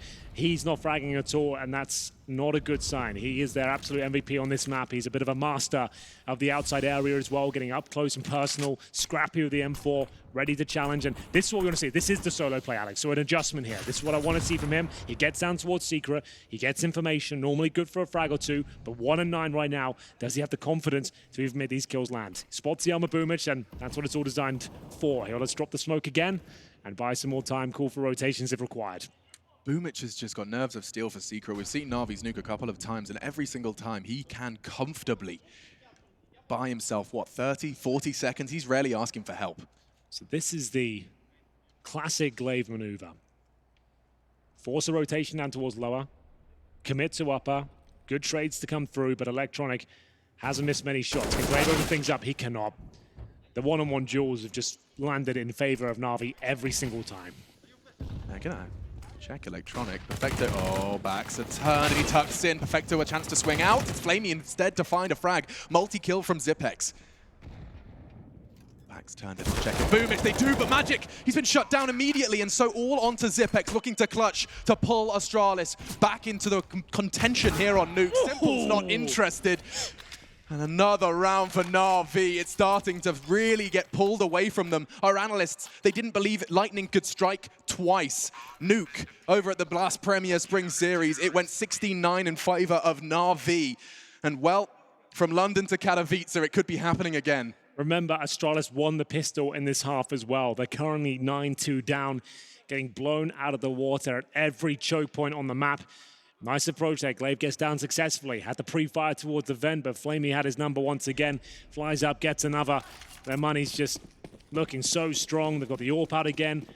A couple of Kriegs on the CT side. But a decent buy for Astralis. One compromise in the form of Glaive, who has to take the UMP, and an upper rush potentially here. Perfecto on top of the heart, ready and waiting. Oh my god, he's just about tucked in the corner. He takes two with him, not even one. No. And not through the smoke. Boomich has cut Magic down to 30, and he finishes it off as well. This is just ridiculous. A frag movie in a semi-final. I don't even need to think there's much editing required. Counter-Strike perfection personified at this point. I can't poke a hole in Na'Vi's game. Everything's looking so good, but Glaive does find an access point towards ramp. 1 minute 20 on the clock. There's got to go towards lower. No smokes. And Simple ready and waiting for them. He does manage to do a little bit of damage, but I think that was from his teammate. Surely they'll get him at this stage, but Simple closes the door, waits for his teammates. Glaive left to just 6 points of health. Just floundering on the bomb side at this point, hoping a mistake is made, but a whole shot in the door. Have you heard about our Lord and Savior? Oh, okay. 4 players survive for Na'Vi, 10-2. Feels like we might be done here already. Astralis has had no response for the peak in form, individually, especially on the side of Na'Vi. I've never seen this team play like this. What a time to peek into the tournament. Perfecto looked like he was done for. Fully blind, making his way towards the hut, but the incendiary was down towards the squeaky door and the hut. Smoke goes through, and he nails two of them. You like that mid-spray crouch as well? He just takes his head out of the running for a second and returns and maintains the spray the whole time. This is just, yeah. We're in the Matrix right now. Or at least one of the teams is, as Na'Vi, double digits. Found very early on. This is the Astralis map pick for survival here in Katowice. A flawless group stage. I will mention that Astralis came into the semi-final without dropping a map. 2-0, 2-0, 2-0, all the way through. But bear in mind the opposition Na'Vi have taken down in the path here. Yeah. Team Liquid, FaZe, looking like they actually could lift the trophy if they keep this form up. This is just absolutely remarkable. Boomich, no problem this round whatsoever. Dupree removed up towards outside, and now Simple tested again. And it will be a very convincing and comprehensive victory in round number 13. 11-2, a couple of rounds left for Astralis here. They took a partial bye in the previous to enable them to get the AWP potentially. Looking at the scoreboard, it paints a bleak picture, I'm afraid. Device 2-13, Majors 3-13, Glaive 2-12. They've got 3 players that just can't keep up right now. They can't land their shots, they can't get in position, and they can feel this one just falling out of their grasp. It's normally a conversation that we find ourselves having in the group stage, because we talk about, you know, if you can't keep up with the fragging, the rest just unfortunately doesn't loses its relevance. We say that normally at the first 2 days of a tournament, not when we're in the playoffs of Katowice. That is the form Na'Vi have found, changing the dialogue completely. Outside, not just Glaive this time, but how has he found another one? Simple's got his gunner optics on. Yeah, this is absolutely wild. He keeps finding kills through smoke time and time again. Up to Glaive now, and another 1v1 duel that falls apart. Simple's down towards lower. Did he teleport down there or something? I have no idea. As we'll see it now, a 5-on-2 ensue. Magisk and Zipex just drowning at this point. They've got no idea what they can do. The bomb's fallen. Simple, ready and waiting for more and more kills here. Desert Eagle in hand, and you know he's going to have some fun here. Zipex, he'll take control and bring them back a kill. Simple closing that gap a little nonchalantly, Flamey. Yeah, he's having a bit of fun there, I'll tell you that much. I think fun, it does seem to be the name of the game for Na'Vi. It's all smiles, and you don't have to be a rocket scientist to know why. They like this from Magisk. He should have a chance onto Boomich, but immediately he tucks in. They are so coordinated. And a smile, it looks like Christmas morning for Simple. He pulled out the Deagles like, these guys don't even know I'm here. Yeah. Okay, so he saw him jump over. So he did get a visual cue, but not many players can hit that shot. That's kind of nuts. This is what I'm saying, he's having a bit of fun here. Like, he definitely could have gotten a quick kill at that point. Yeah, he's still laughing about it. He's like, okay, guys, maybe overstepped the mark there. As we'll see, another Astralis timeout, exact same team as Dust 2. Before the first half has even finished, they've used 3 of their timeouts, and rightly so. This has just gone terribly wrong. They haven't even turned up to this semi-final. They've barely had a say on Nuke. What are they talking about now? Are they maybe just using this to chill out and work out how they can just get one more round? They got Galil's, a lack of utility, and 1 round to post 12-3 on their map pick. It's gotten to the point now, you can see it on their faces, and I mean, you just have to watch the game to understand it, that yes, 2 rounds on their T side, but it's the way in which these 12 rounds have been acquired. It's just been through sheer dominance. And there hasn't been any ridiculous clutches in this game. There haven't been any 1-on-3s or 1-on-4s, none of that nonsense. This has just been a great team effort across the board. No one's dropped off. This is a Na'Vi that could have world domination ahead of them. But Vecto's finding form on the big stage. He's looking like himself, and so simple. The bomb goes down in the open. Electronic chiming in from Secret. It looks like we're all done in this first half. 13-2, written all over the walls of Nuke. And Simple, he has full vision of the C4. They've got 1 smoke, a molly, Galil's to try and fend him off. How do you even have the balls to challenge him at this point? Who will step up to the plate? Dupree's feeling confident. A glimpse of his quiff on top of Silo. Electronic with the Clippers in Secret. He's hitting another one. Simple, you robot. Will be the double kill, but Zipex last of all. Electronic collects a 13-2 half. Ladies and gentlemen, this could be it. This could be the next 5 minutes until Na'Vi secure themselves a spot in the grand final. We're taking a break, and when we come back, it's fight or our flight to Copenhagen.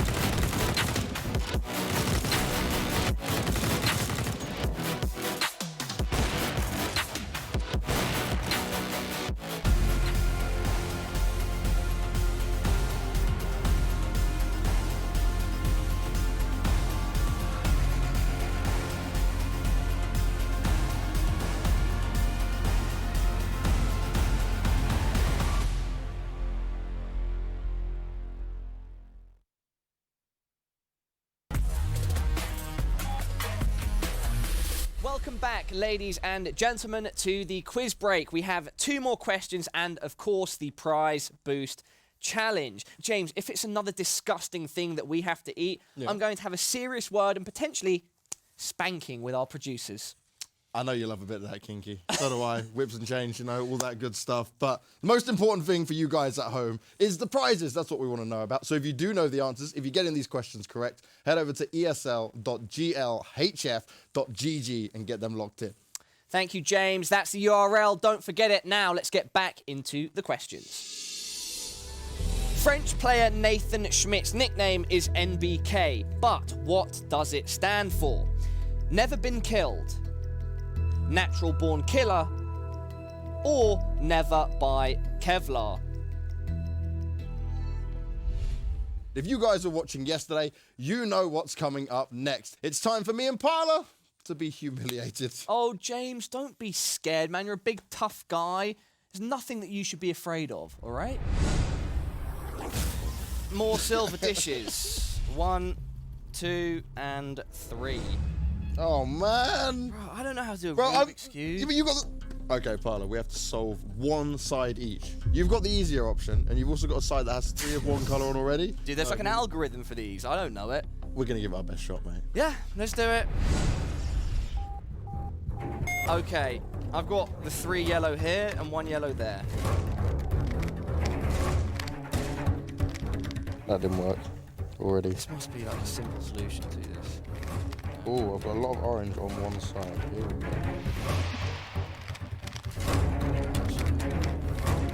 Bro, it's not going to go well. Right, I've got a lot of orange on this side. Oh, great.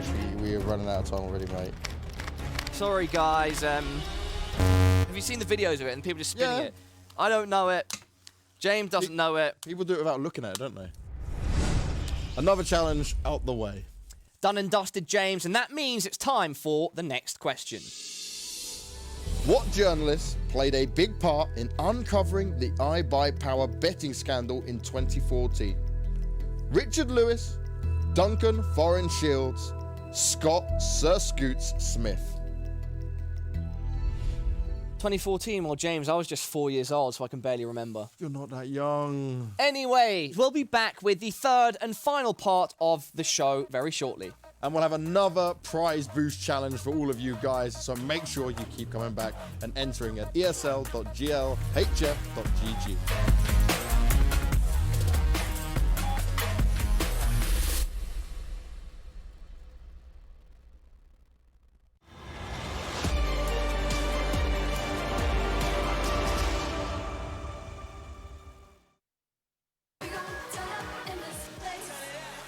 Genesis of the ESL Pro Tour. It's Katowice, baby, and it's the semi-finals. Na'Vi are 3 rounds away from a chance at the trophy. G2 waiting for them on Championship Sunday, and now Astralis. They really have ran out of options, and they're running out of steam. Henry, what can the Danes do on their CT side of their map pick? They said they put about 15 hours of prep into this, but that notebook has to be thrown out the window now. There's nothing you can do to counter the brutal skill that is being displayed by Na'Vi to go for a ramp rush here. Zipex needs at least a kill here. Does spot them coming through, decides to fall back.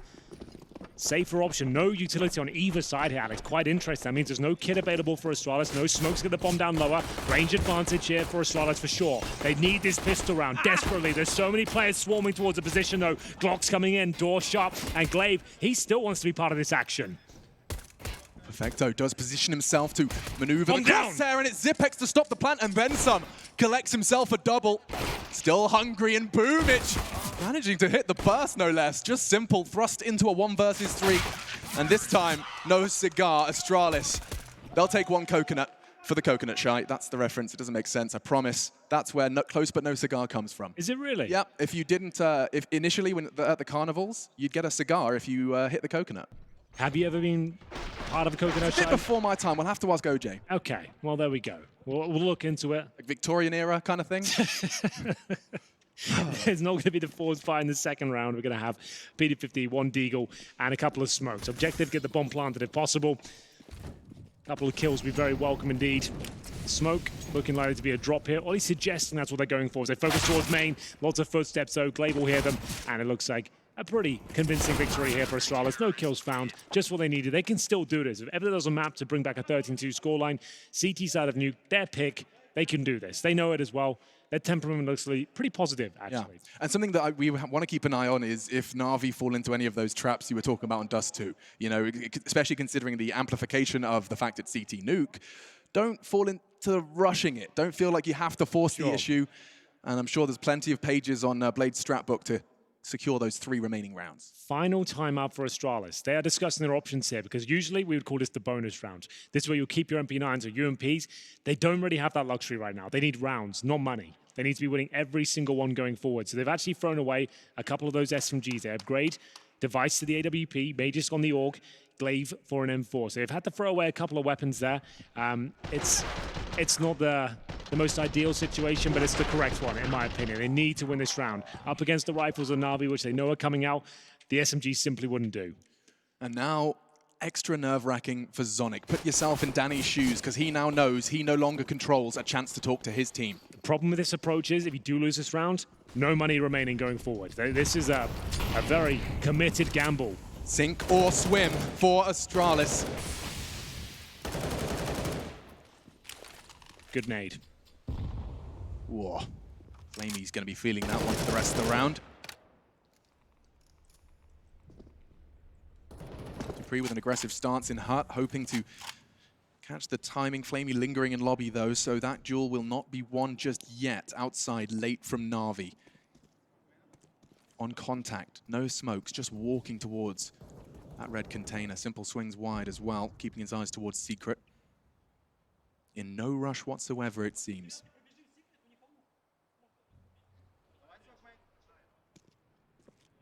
Device is desperate to get that Molotov on the call of Glaive. Doesn't have to pay too much of a price for it, and now he has his signature weapon in his grasp. Needs one. Finds it. Another opportunity, but he's perfectly flashed. Na'Vi supporting once again. These flashbangs are getting better and better. Magisk, however, We talked about how crucial this was, and now Astralis have found the opening too. They didn't anticipate a Device AWP, that's for sure. That's why it was such a great call from Astralis here. As I mentioned, they need rounds, not cash. So far, so good. 5 on 3. Perfecto knows he can't really duel the orb with his Galil here, but does significant damage. The Device will get his second. Flamey towards lower. Bomb on his back. A plant will be great here. Boomage to cover. A 5 on 2. They somehow pull this off. There'll be no getting back into You can solo cast the red and they pull this one off.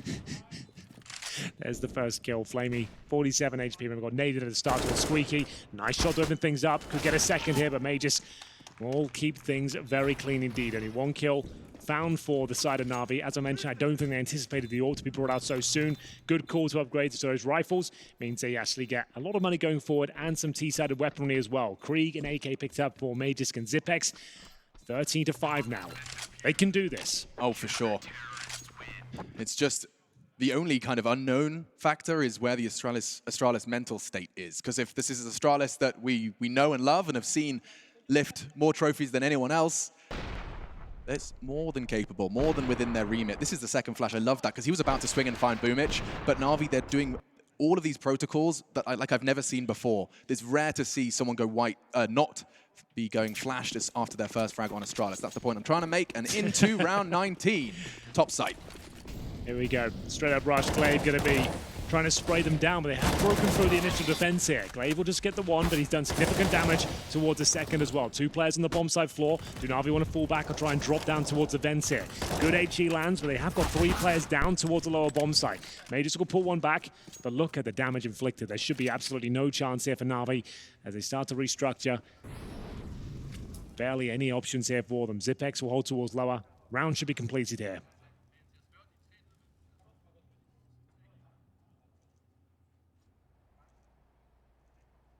Or Device. He checks it. Yeah, he definitely does. Right? Oh, right? Okay. Boomich likes a knife. He'll take an M4 though. That's something for Na'Vi. It still should be a guarantee for Astralis, but Boomich was given just a little bit of a lifeline. Phone a friend. Damage done towards Magisk. Every second that passes, Na'Vi are finding some access points here. Good smoke towards Deacon. Zipex can now focus on the double doors. He's got a great angle here. I don't see a world where they can take him out. They've got no utility. He will peek. Electronics ready and waiting. 30 seconds now. This is falling apart. Did he even get the bomb down uncontested? Dupree, he's going to have to risk it into the vents, and just like that, it looks like Na'Vi could be poised for their 14th. Dupree, he's making a whole lot of noise. A Danish elephant descends to Deacon. No way, and Alex. he's gone down. This is it. Na'Vi, Boomich with a big frag, but it was electronics onto Zipex that really started this ball of wool to unravel. Yeah, it looked like he had the perfect spot with 30 seconds there as well. I don't think he had to swing into the double door position. He had to deny that plan, and it's Na'Vi with just Desert Eagles and taking about 300 damage on their route towards lower that somehow win the round here. It's going to be 14-5. Astralis, they don't know what the hell just happened to them there. It was all going so well. The upper rush, it led to 2 early Astralis frags. They only had 1 frag to work with the Na'Vi side, no utility, and it's Boomich tucking himself in the corner. Device walks past, gives him the M4. Electronic will pick it up, and the rest is history.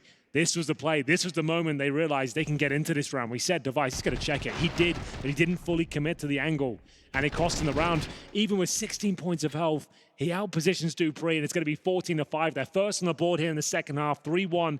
And remember that investment from Astralis, that's going to cost them heavily going forward. They still have 1 strong buy here. It's a terrorist timeout. If they win this round, that's it. Call it done. There'll be no way Astralis can get 10 rounds in a row with broken economy. They know it as well. They have to step up right here, right now. Difference going into round number 20 is that Simple have the AWP. They have Kriegs, AKs, a full array of utility as well. Astralis will be truly tested here.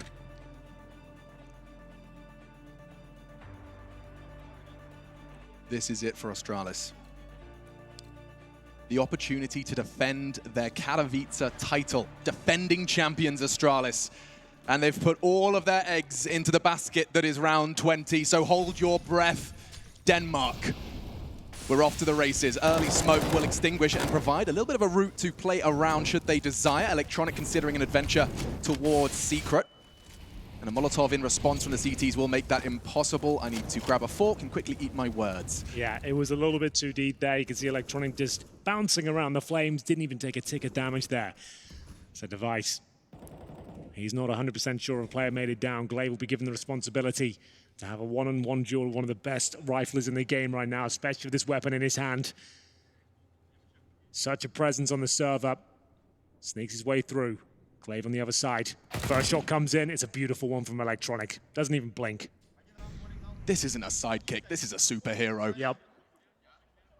Another one. Electronic's got the sight. He could be pulling the 15th entirely on his own for his team. This is going to change the game plan. The bomb likely going to have to go towards ramp room. Boomich just flying through the sky. Device with his knife out. Humiliation.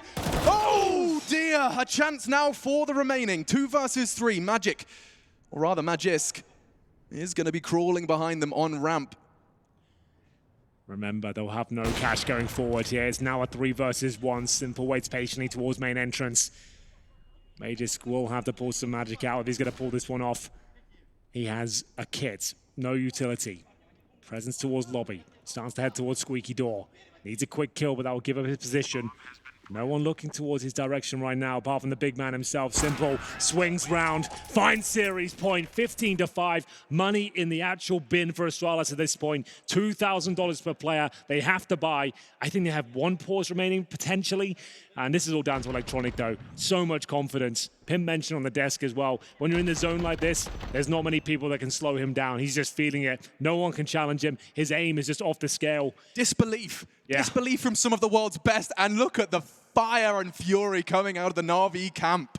They are completely and totally convinced that the grand final spot is theirs. It's just peanuts. Mag 7, a few smokes. They're going to have to do something aggressive, and Simple knows it. He's already collected 1.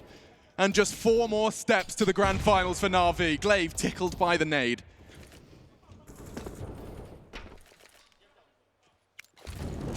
Oh, it's a perfect Molotov. Glaive now fully committed towards outside. And they seem to know it as well. Piece by piece, Na'Vi are finding this 16th round, no problem at all. Through the flames, Dupree will retreat, 25 HP, call it done. And there it is, 16-5, a very convincing 2-0 there. The best looking Na'Vi I've ever seen against the world's #1 team there. They made them look average. They made them look foolish at times. And it's a team effort as well. This wasn't just a simple show. Every single player on Na'Vi showed up here in the semi-final. 100%. He has belief. Perfecto. This is a stone's throw away from his tenure with Simon Gaming, and now he's stepping into a grand final tomorrow, Henry. What a beautiful story of young talent from the CIS region finally finding the right home in Na'Vi. Blade, he's the puppet master, and all of the strings are golden. A great performance there. Astralis said coming into this one, they've done between 15 and 18 hours of prep, but there's nothing you can do to prepare yourself for the battering they just received, the individual duels. It was already encapsulated in that final round as well. We saw Electronic helping himself down towards lower, hitting every single shot, so much awareness. They were just 1 step ahead every single time, Alex. I've never seen anything like that in all of my time. I can't recall seeing Astralis losing like that, seeing that side of Astralis. I mean, this is a team that went undefeated. I know I'm repeating myself to this point. They have not conceded a map until the semi-finals, and they just lost 2 straight to a flat-out Na'Vi, pedal to the metal, and it does look like OJ Borge has managed to grab himself #1. Thank you very much, Alex. I mean, I don't totally know how to ask you questions about this. First off, I need to know what you had in your pre-match drinks, and then borrow some of it. Secondly, in your words, describe that performance from Na'Vi. Water, drink water only, no other thing. And yeah, just everyone was so focused, I don't know, just it's from every game to game we are becoming much better, and I see that all of our guys feel it. What were you saying to the rest of the team? What was going on in the comms when you were so many rounds up on Dust 2 and then so many rounds up and Nuke as well? What was being said? We told to each other every round to not chill. They can always wake up. They used to do comebacks from 14-1 and from other scores. And we just keep saying this from round to round, that we need to finish this and to go final. Have you learned how to finish matches now? Yes, of course. Henry said it was the best Na'Vi performance he's ever seen. Do you agree? Yes, 100%. Which brings us then to tomorrow. You're taking on G2 for that trophy that's down there. Is there any chance that we've seen you peak one match too early? I hope so. I hope so. I don't understand the question, but... So have you had your best performance in the semi-finals? Where is there left to go when you make it to the finals? Oh, I don't know. We're just gonna keep playing the same. We just want to win at least one trophy for our new roster, and we understand that G2 is a very strong team. Like they're the dark horse of tournament, and we're gonna be ready for them as well. I am so looking forward to tomorrow. Let's get you to sign that as well. Let me give you that. Let me shake your hand while we're there. It was amazing to watch you play. It was an amazing match as well as we get you to sign that. I asked Glaive beforehand how you stopped Simple. He said, we'll see. Well, we saw. The grand final is set up for tomorrow. G2 taking on Na'Vi.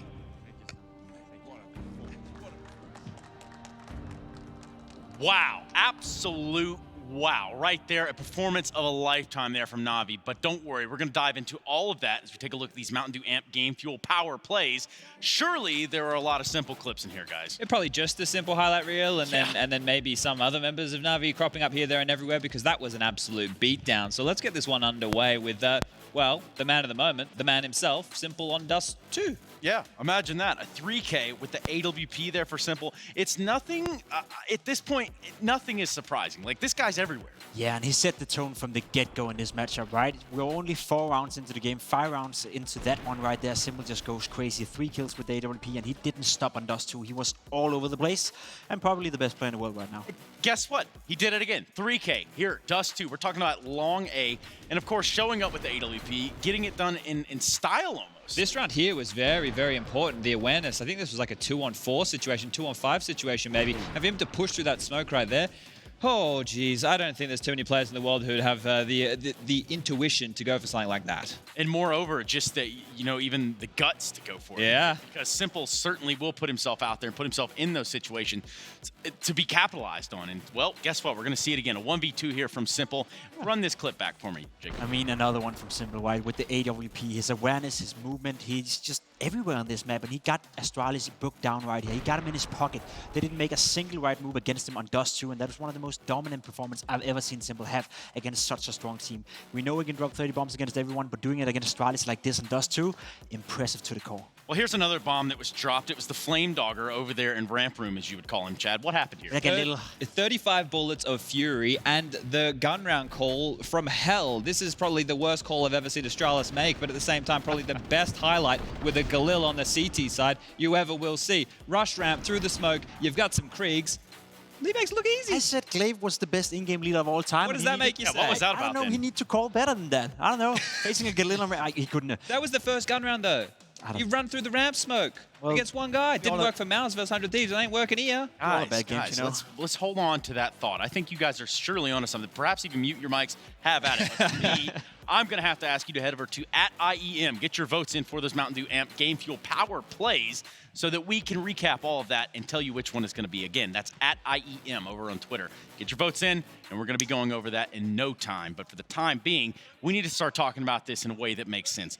Where in the hell is Astralis? I need to point this out. I need to show you how this makes sense. Since Megas joined this squad back in 2018, they had a loss at Katowice to FaZe Clan. They lost 16-10, 16-10, so they only got 20 rounds. In this series, they only managed 10 rounds. This is their biggest beatdown ever. Go back, look at all of the Astralis games. This right here is their biggest beatdown in a best of 3 in a series that you ever have seen. And this is a brand new, fresh-faced Na'Vi who are here for absolute destruction. Astralis could not move a muscle. It's like they have a clean shave and they are feeling themselves. You know what I mean? Like, they are all over the place. We're seeing a lot of confidence. We're seeing a lot of cohesion.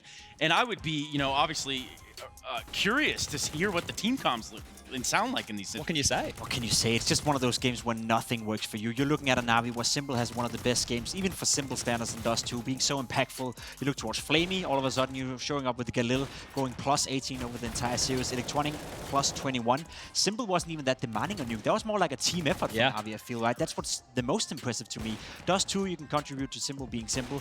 Nuke for Na'Vi right there, they were simply just by far the better team in pretty much every single aspect of Counter-Strike, which I didn't think was even remotely possible. The fact that they lose the pistol and then instantly go on and win that force buy, and then from there it's just one-way traffic. Like, when they won last time, when they won in London, I was baffled. But the fact that they did it again here, like, they had Astralis' number. There is no other way to go about this situation. Astralis was making some blunders that we never see them make. There were situations, the eco round they lost when they were on their CT side. You know, Boomich gets that kill. They're not clearing their corners. They're able to win these situations that have never happened to Astralis before. If I were to say that there's, you know, blatantly something wrong from the outside looking in with Astralis right now, is that pretty fair? I'm not going to go that way. I'm going to say Na'Vi just absolutely rocked their world. I'm going to say that Na'Vi shook them to the core. I think that this Astralis team was not expecting that level of performance from Na'Vi, and that's why we saw that. Like, look, this Astralis team, we heard from Zonic in the pre-game interviews and stuff saying they come into all their tournaments almost 100% prepared. Show me your preparation for this one here. Even if you had them covered, even if you knew their tendencies, you still just got rocked. And that's the thing, right? Because they stripped them of confidence. We often talk about Astralis. They have the best team play in the world. They are the best team in the world. But let's not forget they have some of the best players in the world as well. Device, Magic's Boy, and Dupree definitely within the top 10 on a good day, right? They were stripped for confidence throughout this entire series. Not a single one of those players made it up there and actually gave them a fight. So Na'Vi, simply just a better team, better individuals, and this was one of the most impressive performances that I've probably ever seen from Na'Vi. Well, we do need to give that time of day over there to the Astralis camp. Surely they have something to say on the heels of what was a big loss here for them in Katowice. Device, thank you first of all for talking to me. What happened? Oh, I think everyone on the team are like lost for words. I think obviously we got destroyed. It was a big mix of a meltdown from us. Like our tactics didn't work. Missed smokes, bad communication, a little bit of flashback from Blast, right? And also one thing I think was key was they were just hitting their shots as well. They were playing really well. Can't take anything away from them. So, I mean, like every time we had a duel, of course, they just wrecked us. So I'm not too sure. Of course, everything is kind of blurry right now because we just got completely destroyed, right? That's understandable. Where do you go from here? I mean, back to the drawing board. Of course, we don't give up. We know that even though they were the better team today, we were not the team we wanted to be. Our only premise of losing when we accept loss is when the opponents are playing way better than us and we are playing a good game, and that was not the case. So we have a lot of things to work on. Definitely watch the game. The starts on both maps were kind of why it led to a meltdown, so to say. Like the communication just stopped working as it should, and we're gonna look at that. Hopefully we can get the team speak and listen to that as well, see what happens, and just move on. Well, thank you so much for talking to me, Device. We'll see you at Pro League. Thank you so much. Let's head back to the desk. Yes, thank you so much, Device. I know that that's got to be a tough thing there for them to sort of, just even put into verbs. And then right now, that obviously means that we need to focus our attention back to the winning side of things, which would be the Mountain Dew AM Game Fuel Power Play that I asked you to participate in over on social media. We do have the results. We do know where they stand, but for the time being, we need to take a look at the candidates. We need to take a look at these nominees one more time. So let's see the simple highlight reel one more time. We're going to start out with the AWP and Dust 2 round 5. And he's just completely killing it. That performance in Dust 2, we already talked about it, but it was absolutely insane. Yeah, and well, surprise, surprise, it's simple yet again. These are different rounds, ladies and gentlemen. Make sure you look at the top of the scoreboard. We even missed one where he ran straight out mid to B, almost got a double kill through the doors. And this is a 1v2 situation as well. So that's Simple's 3 clips. That's my favorite, though. Flamey. With like a little 5k towards ramp. I know, Glaive, I said you need to step up, you need to make some good calls, but calling a full man rush towards ramp and facing a Galil, not necessarily bad, but against Flamey, didn't work out.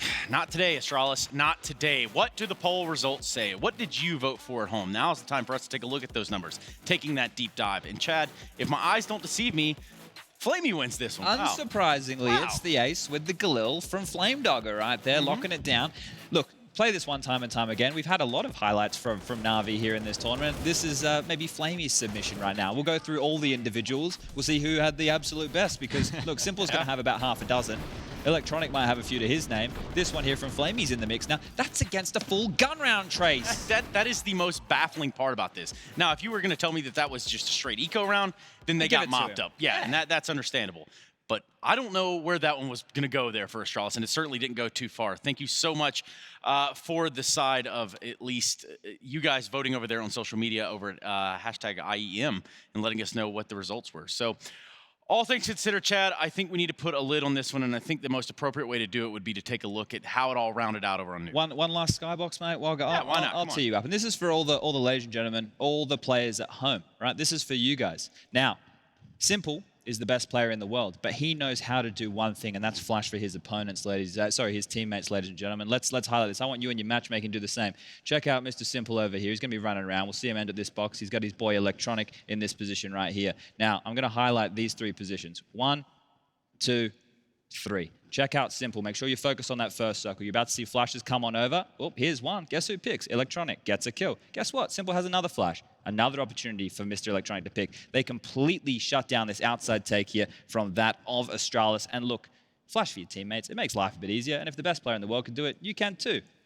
You know what, just to back that point up right now, Simple is the player with the best flash success out of all the players remaining in the tournament, even before we went into the quarterfinals. He's the best player in the world, but he's also a good team player, apparently. Yeah, people think he's a bit of a beta, but I think if you're helping your teammates along those lines, then you definitely can't be. So the people on the forums, shut up. Yeah, I think the Simple said it something like that. We're going to take a look at the brackets. We're going to see how it all shaped up as we do go into our grand final tomorrow. Again, this is the final of the Intel Extreme Masters Katowice 2020. And no, that is not a graphical error. Astralis have just been 2-0'd. That puts Navi and G2 pitted against each other in a final. What? Who saw this coming? So call me if you did, because this result right here, to have these 2 teams in the grand final is absolutely insane, considering how star-studded this tournament was. The top 10 teams in the world were here. You know what?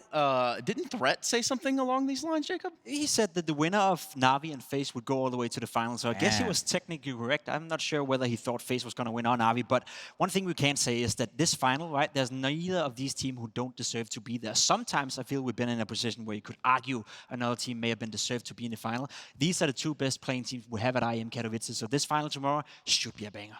And Chad, I'm going to ask you to kind of give us a wrap up to this point in terms of, there were a lot of teams that came out here. A lot of teams vied for this spot within the grand finals.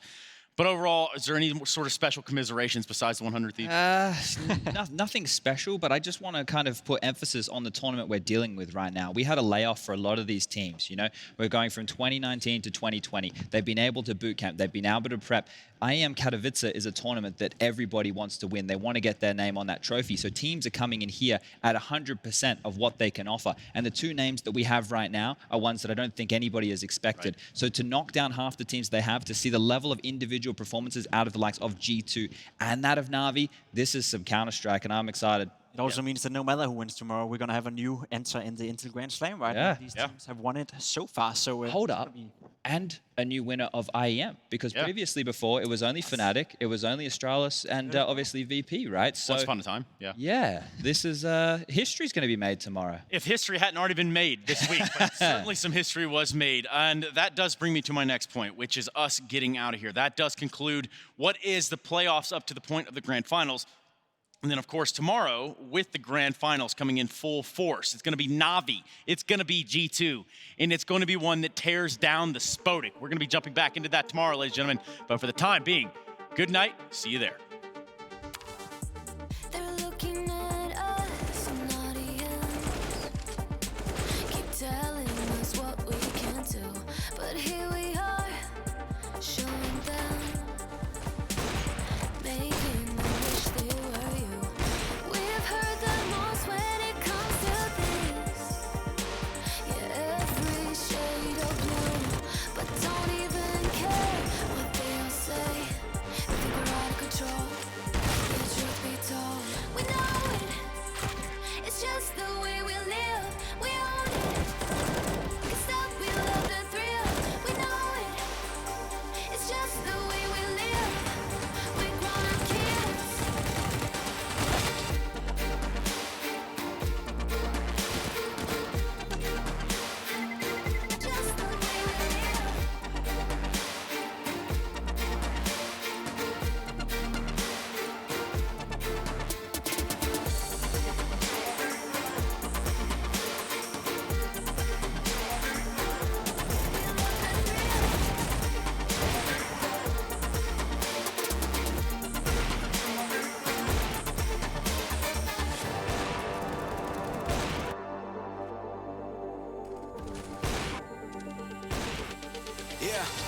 told me to be myself. So when I went and found myself, the ones who told me back then be true to who I am ain't think we was really gonna win. Now they watching us from the sidelines while we trying to victories like we in high tides. I'm getting my prize. Only thing my eyes is locked in on heaven, Millie, mine.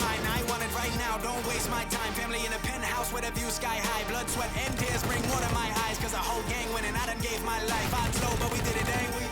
And we always moving, never on the same thing. Now our lives are highlight reel. We like the thrill. This life's ideal. The hype is real. We know it. It's just the way we live. We own it. 'Cause that we love the thrill. We know it. It's just the way we live. We're grown-up kids.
let's get Australia in the arena.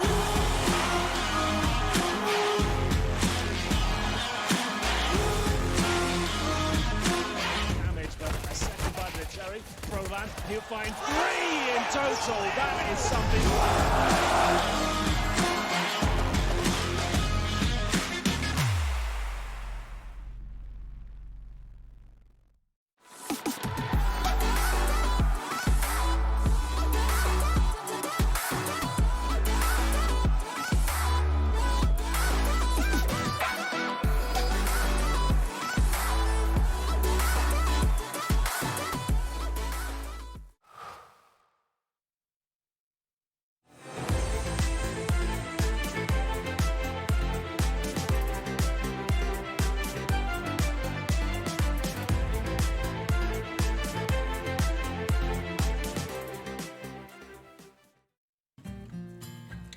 He wasn't a classic nerdy computer kid in school. He was one of the ones to get a girlfriend first and a very social person. Typical for Finn is that he is very determined. Ist egal, ob es jetzt beim Kartenspielen ist oder beim Tischtennis oder beim Computer, er gibt nicht auf. What he really wants is to win a major. It's his dream, and therefore it's also my dream for him to get that.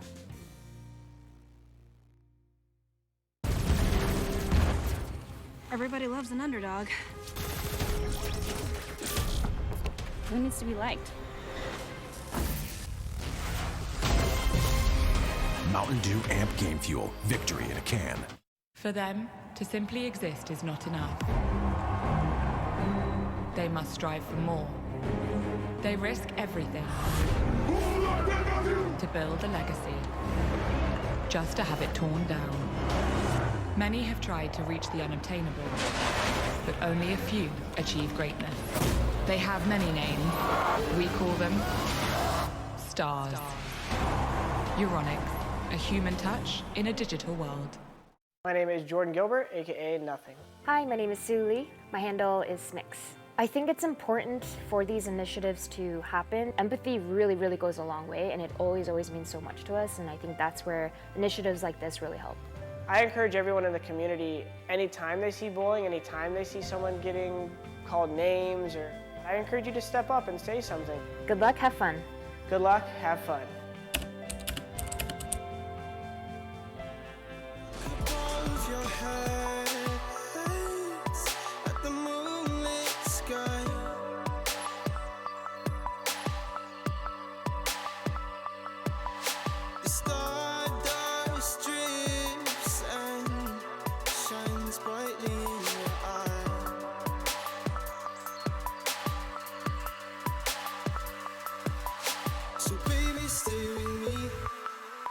Where the sun doesn't go down, and we will drift away until the day the world stops spinning.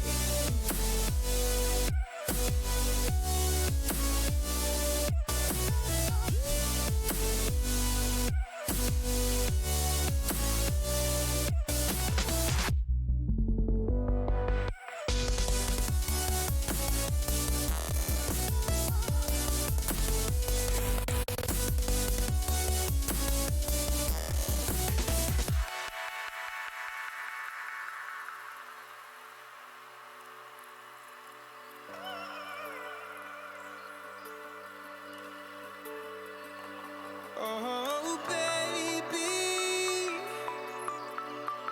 Oh, oh, oh, oh.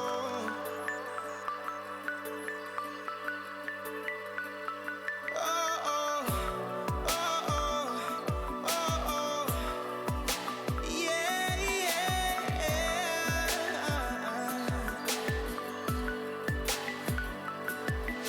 The stars falls around us, entwining us. So baby, stay with me where the sun doesn't go down, and we will drift away until the day the world stops spinning, spinning, spinning.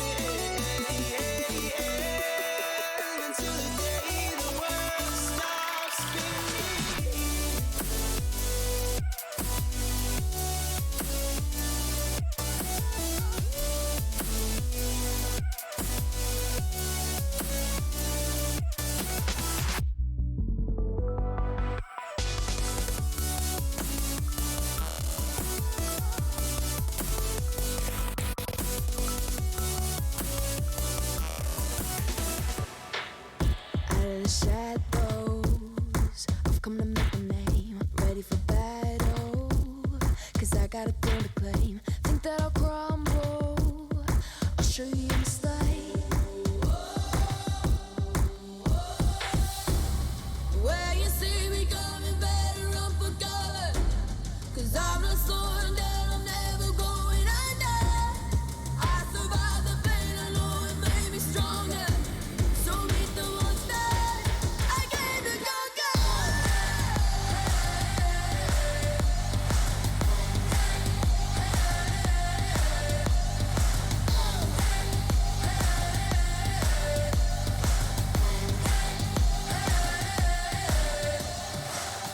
When all the smoke clears, I'll still be on my feet. Forget all of my fears, cause I know my destiny. I feel a champion waking inside of me. It's set in motion, the legend's spoken. This is my moment.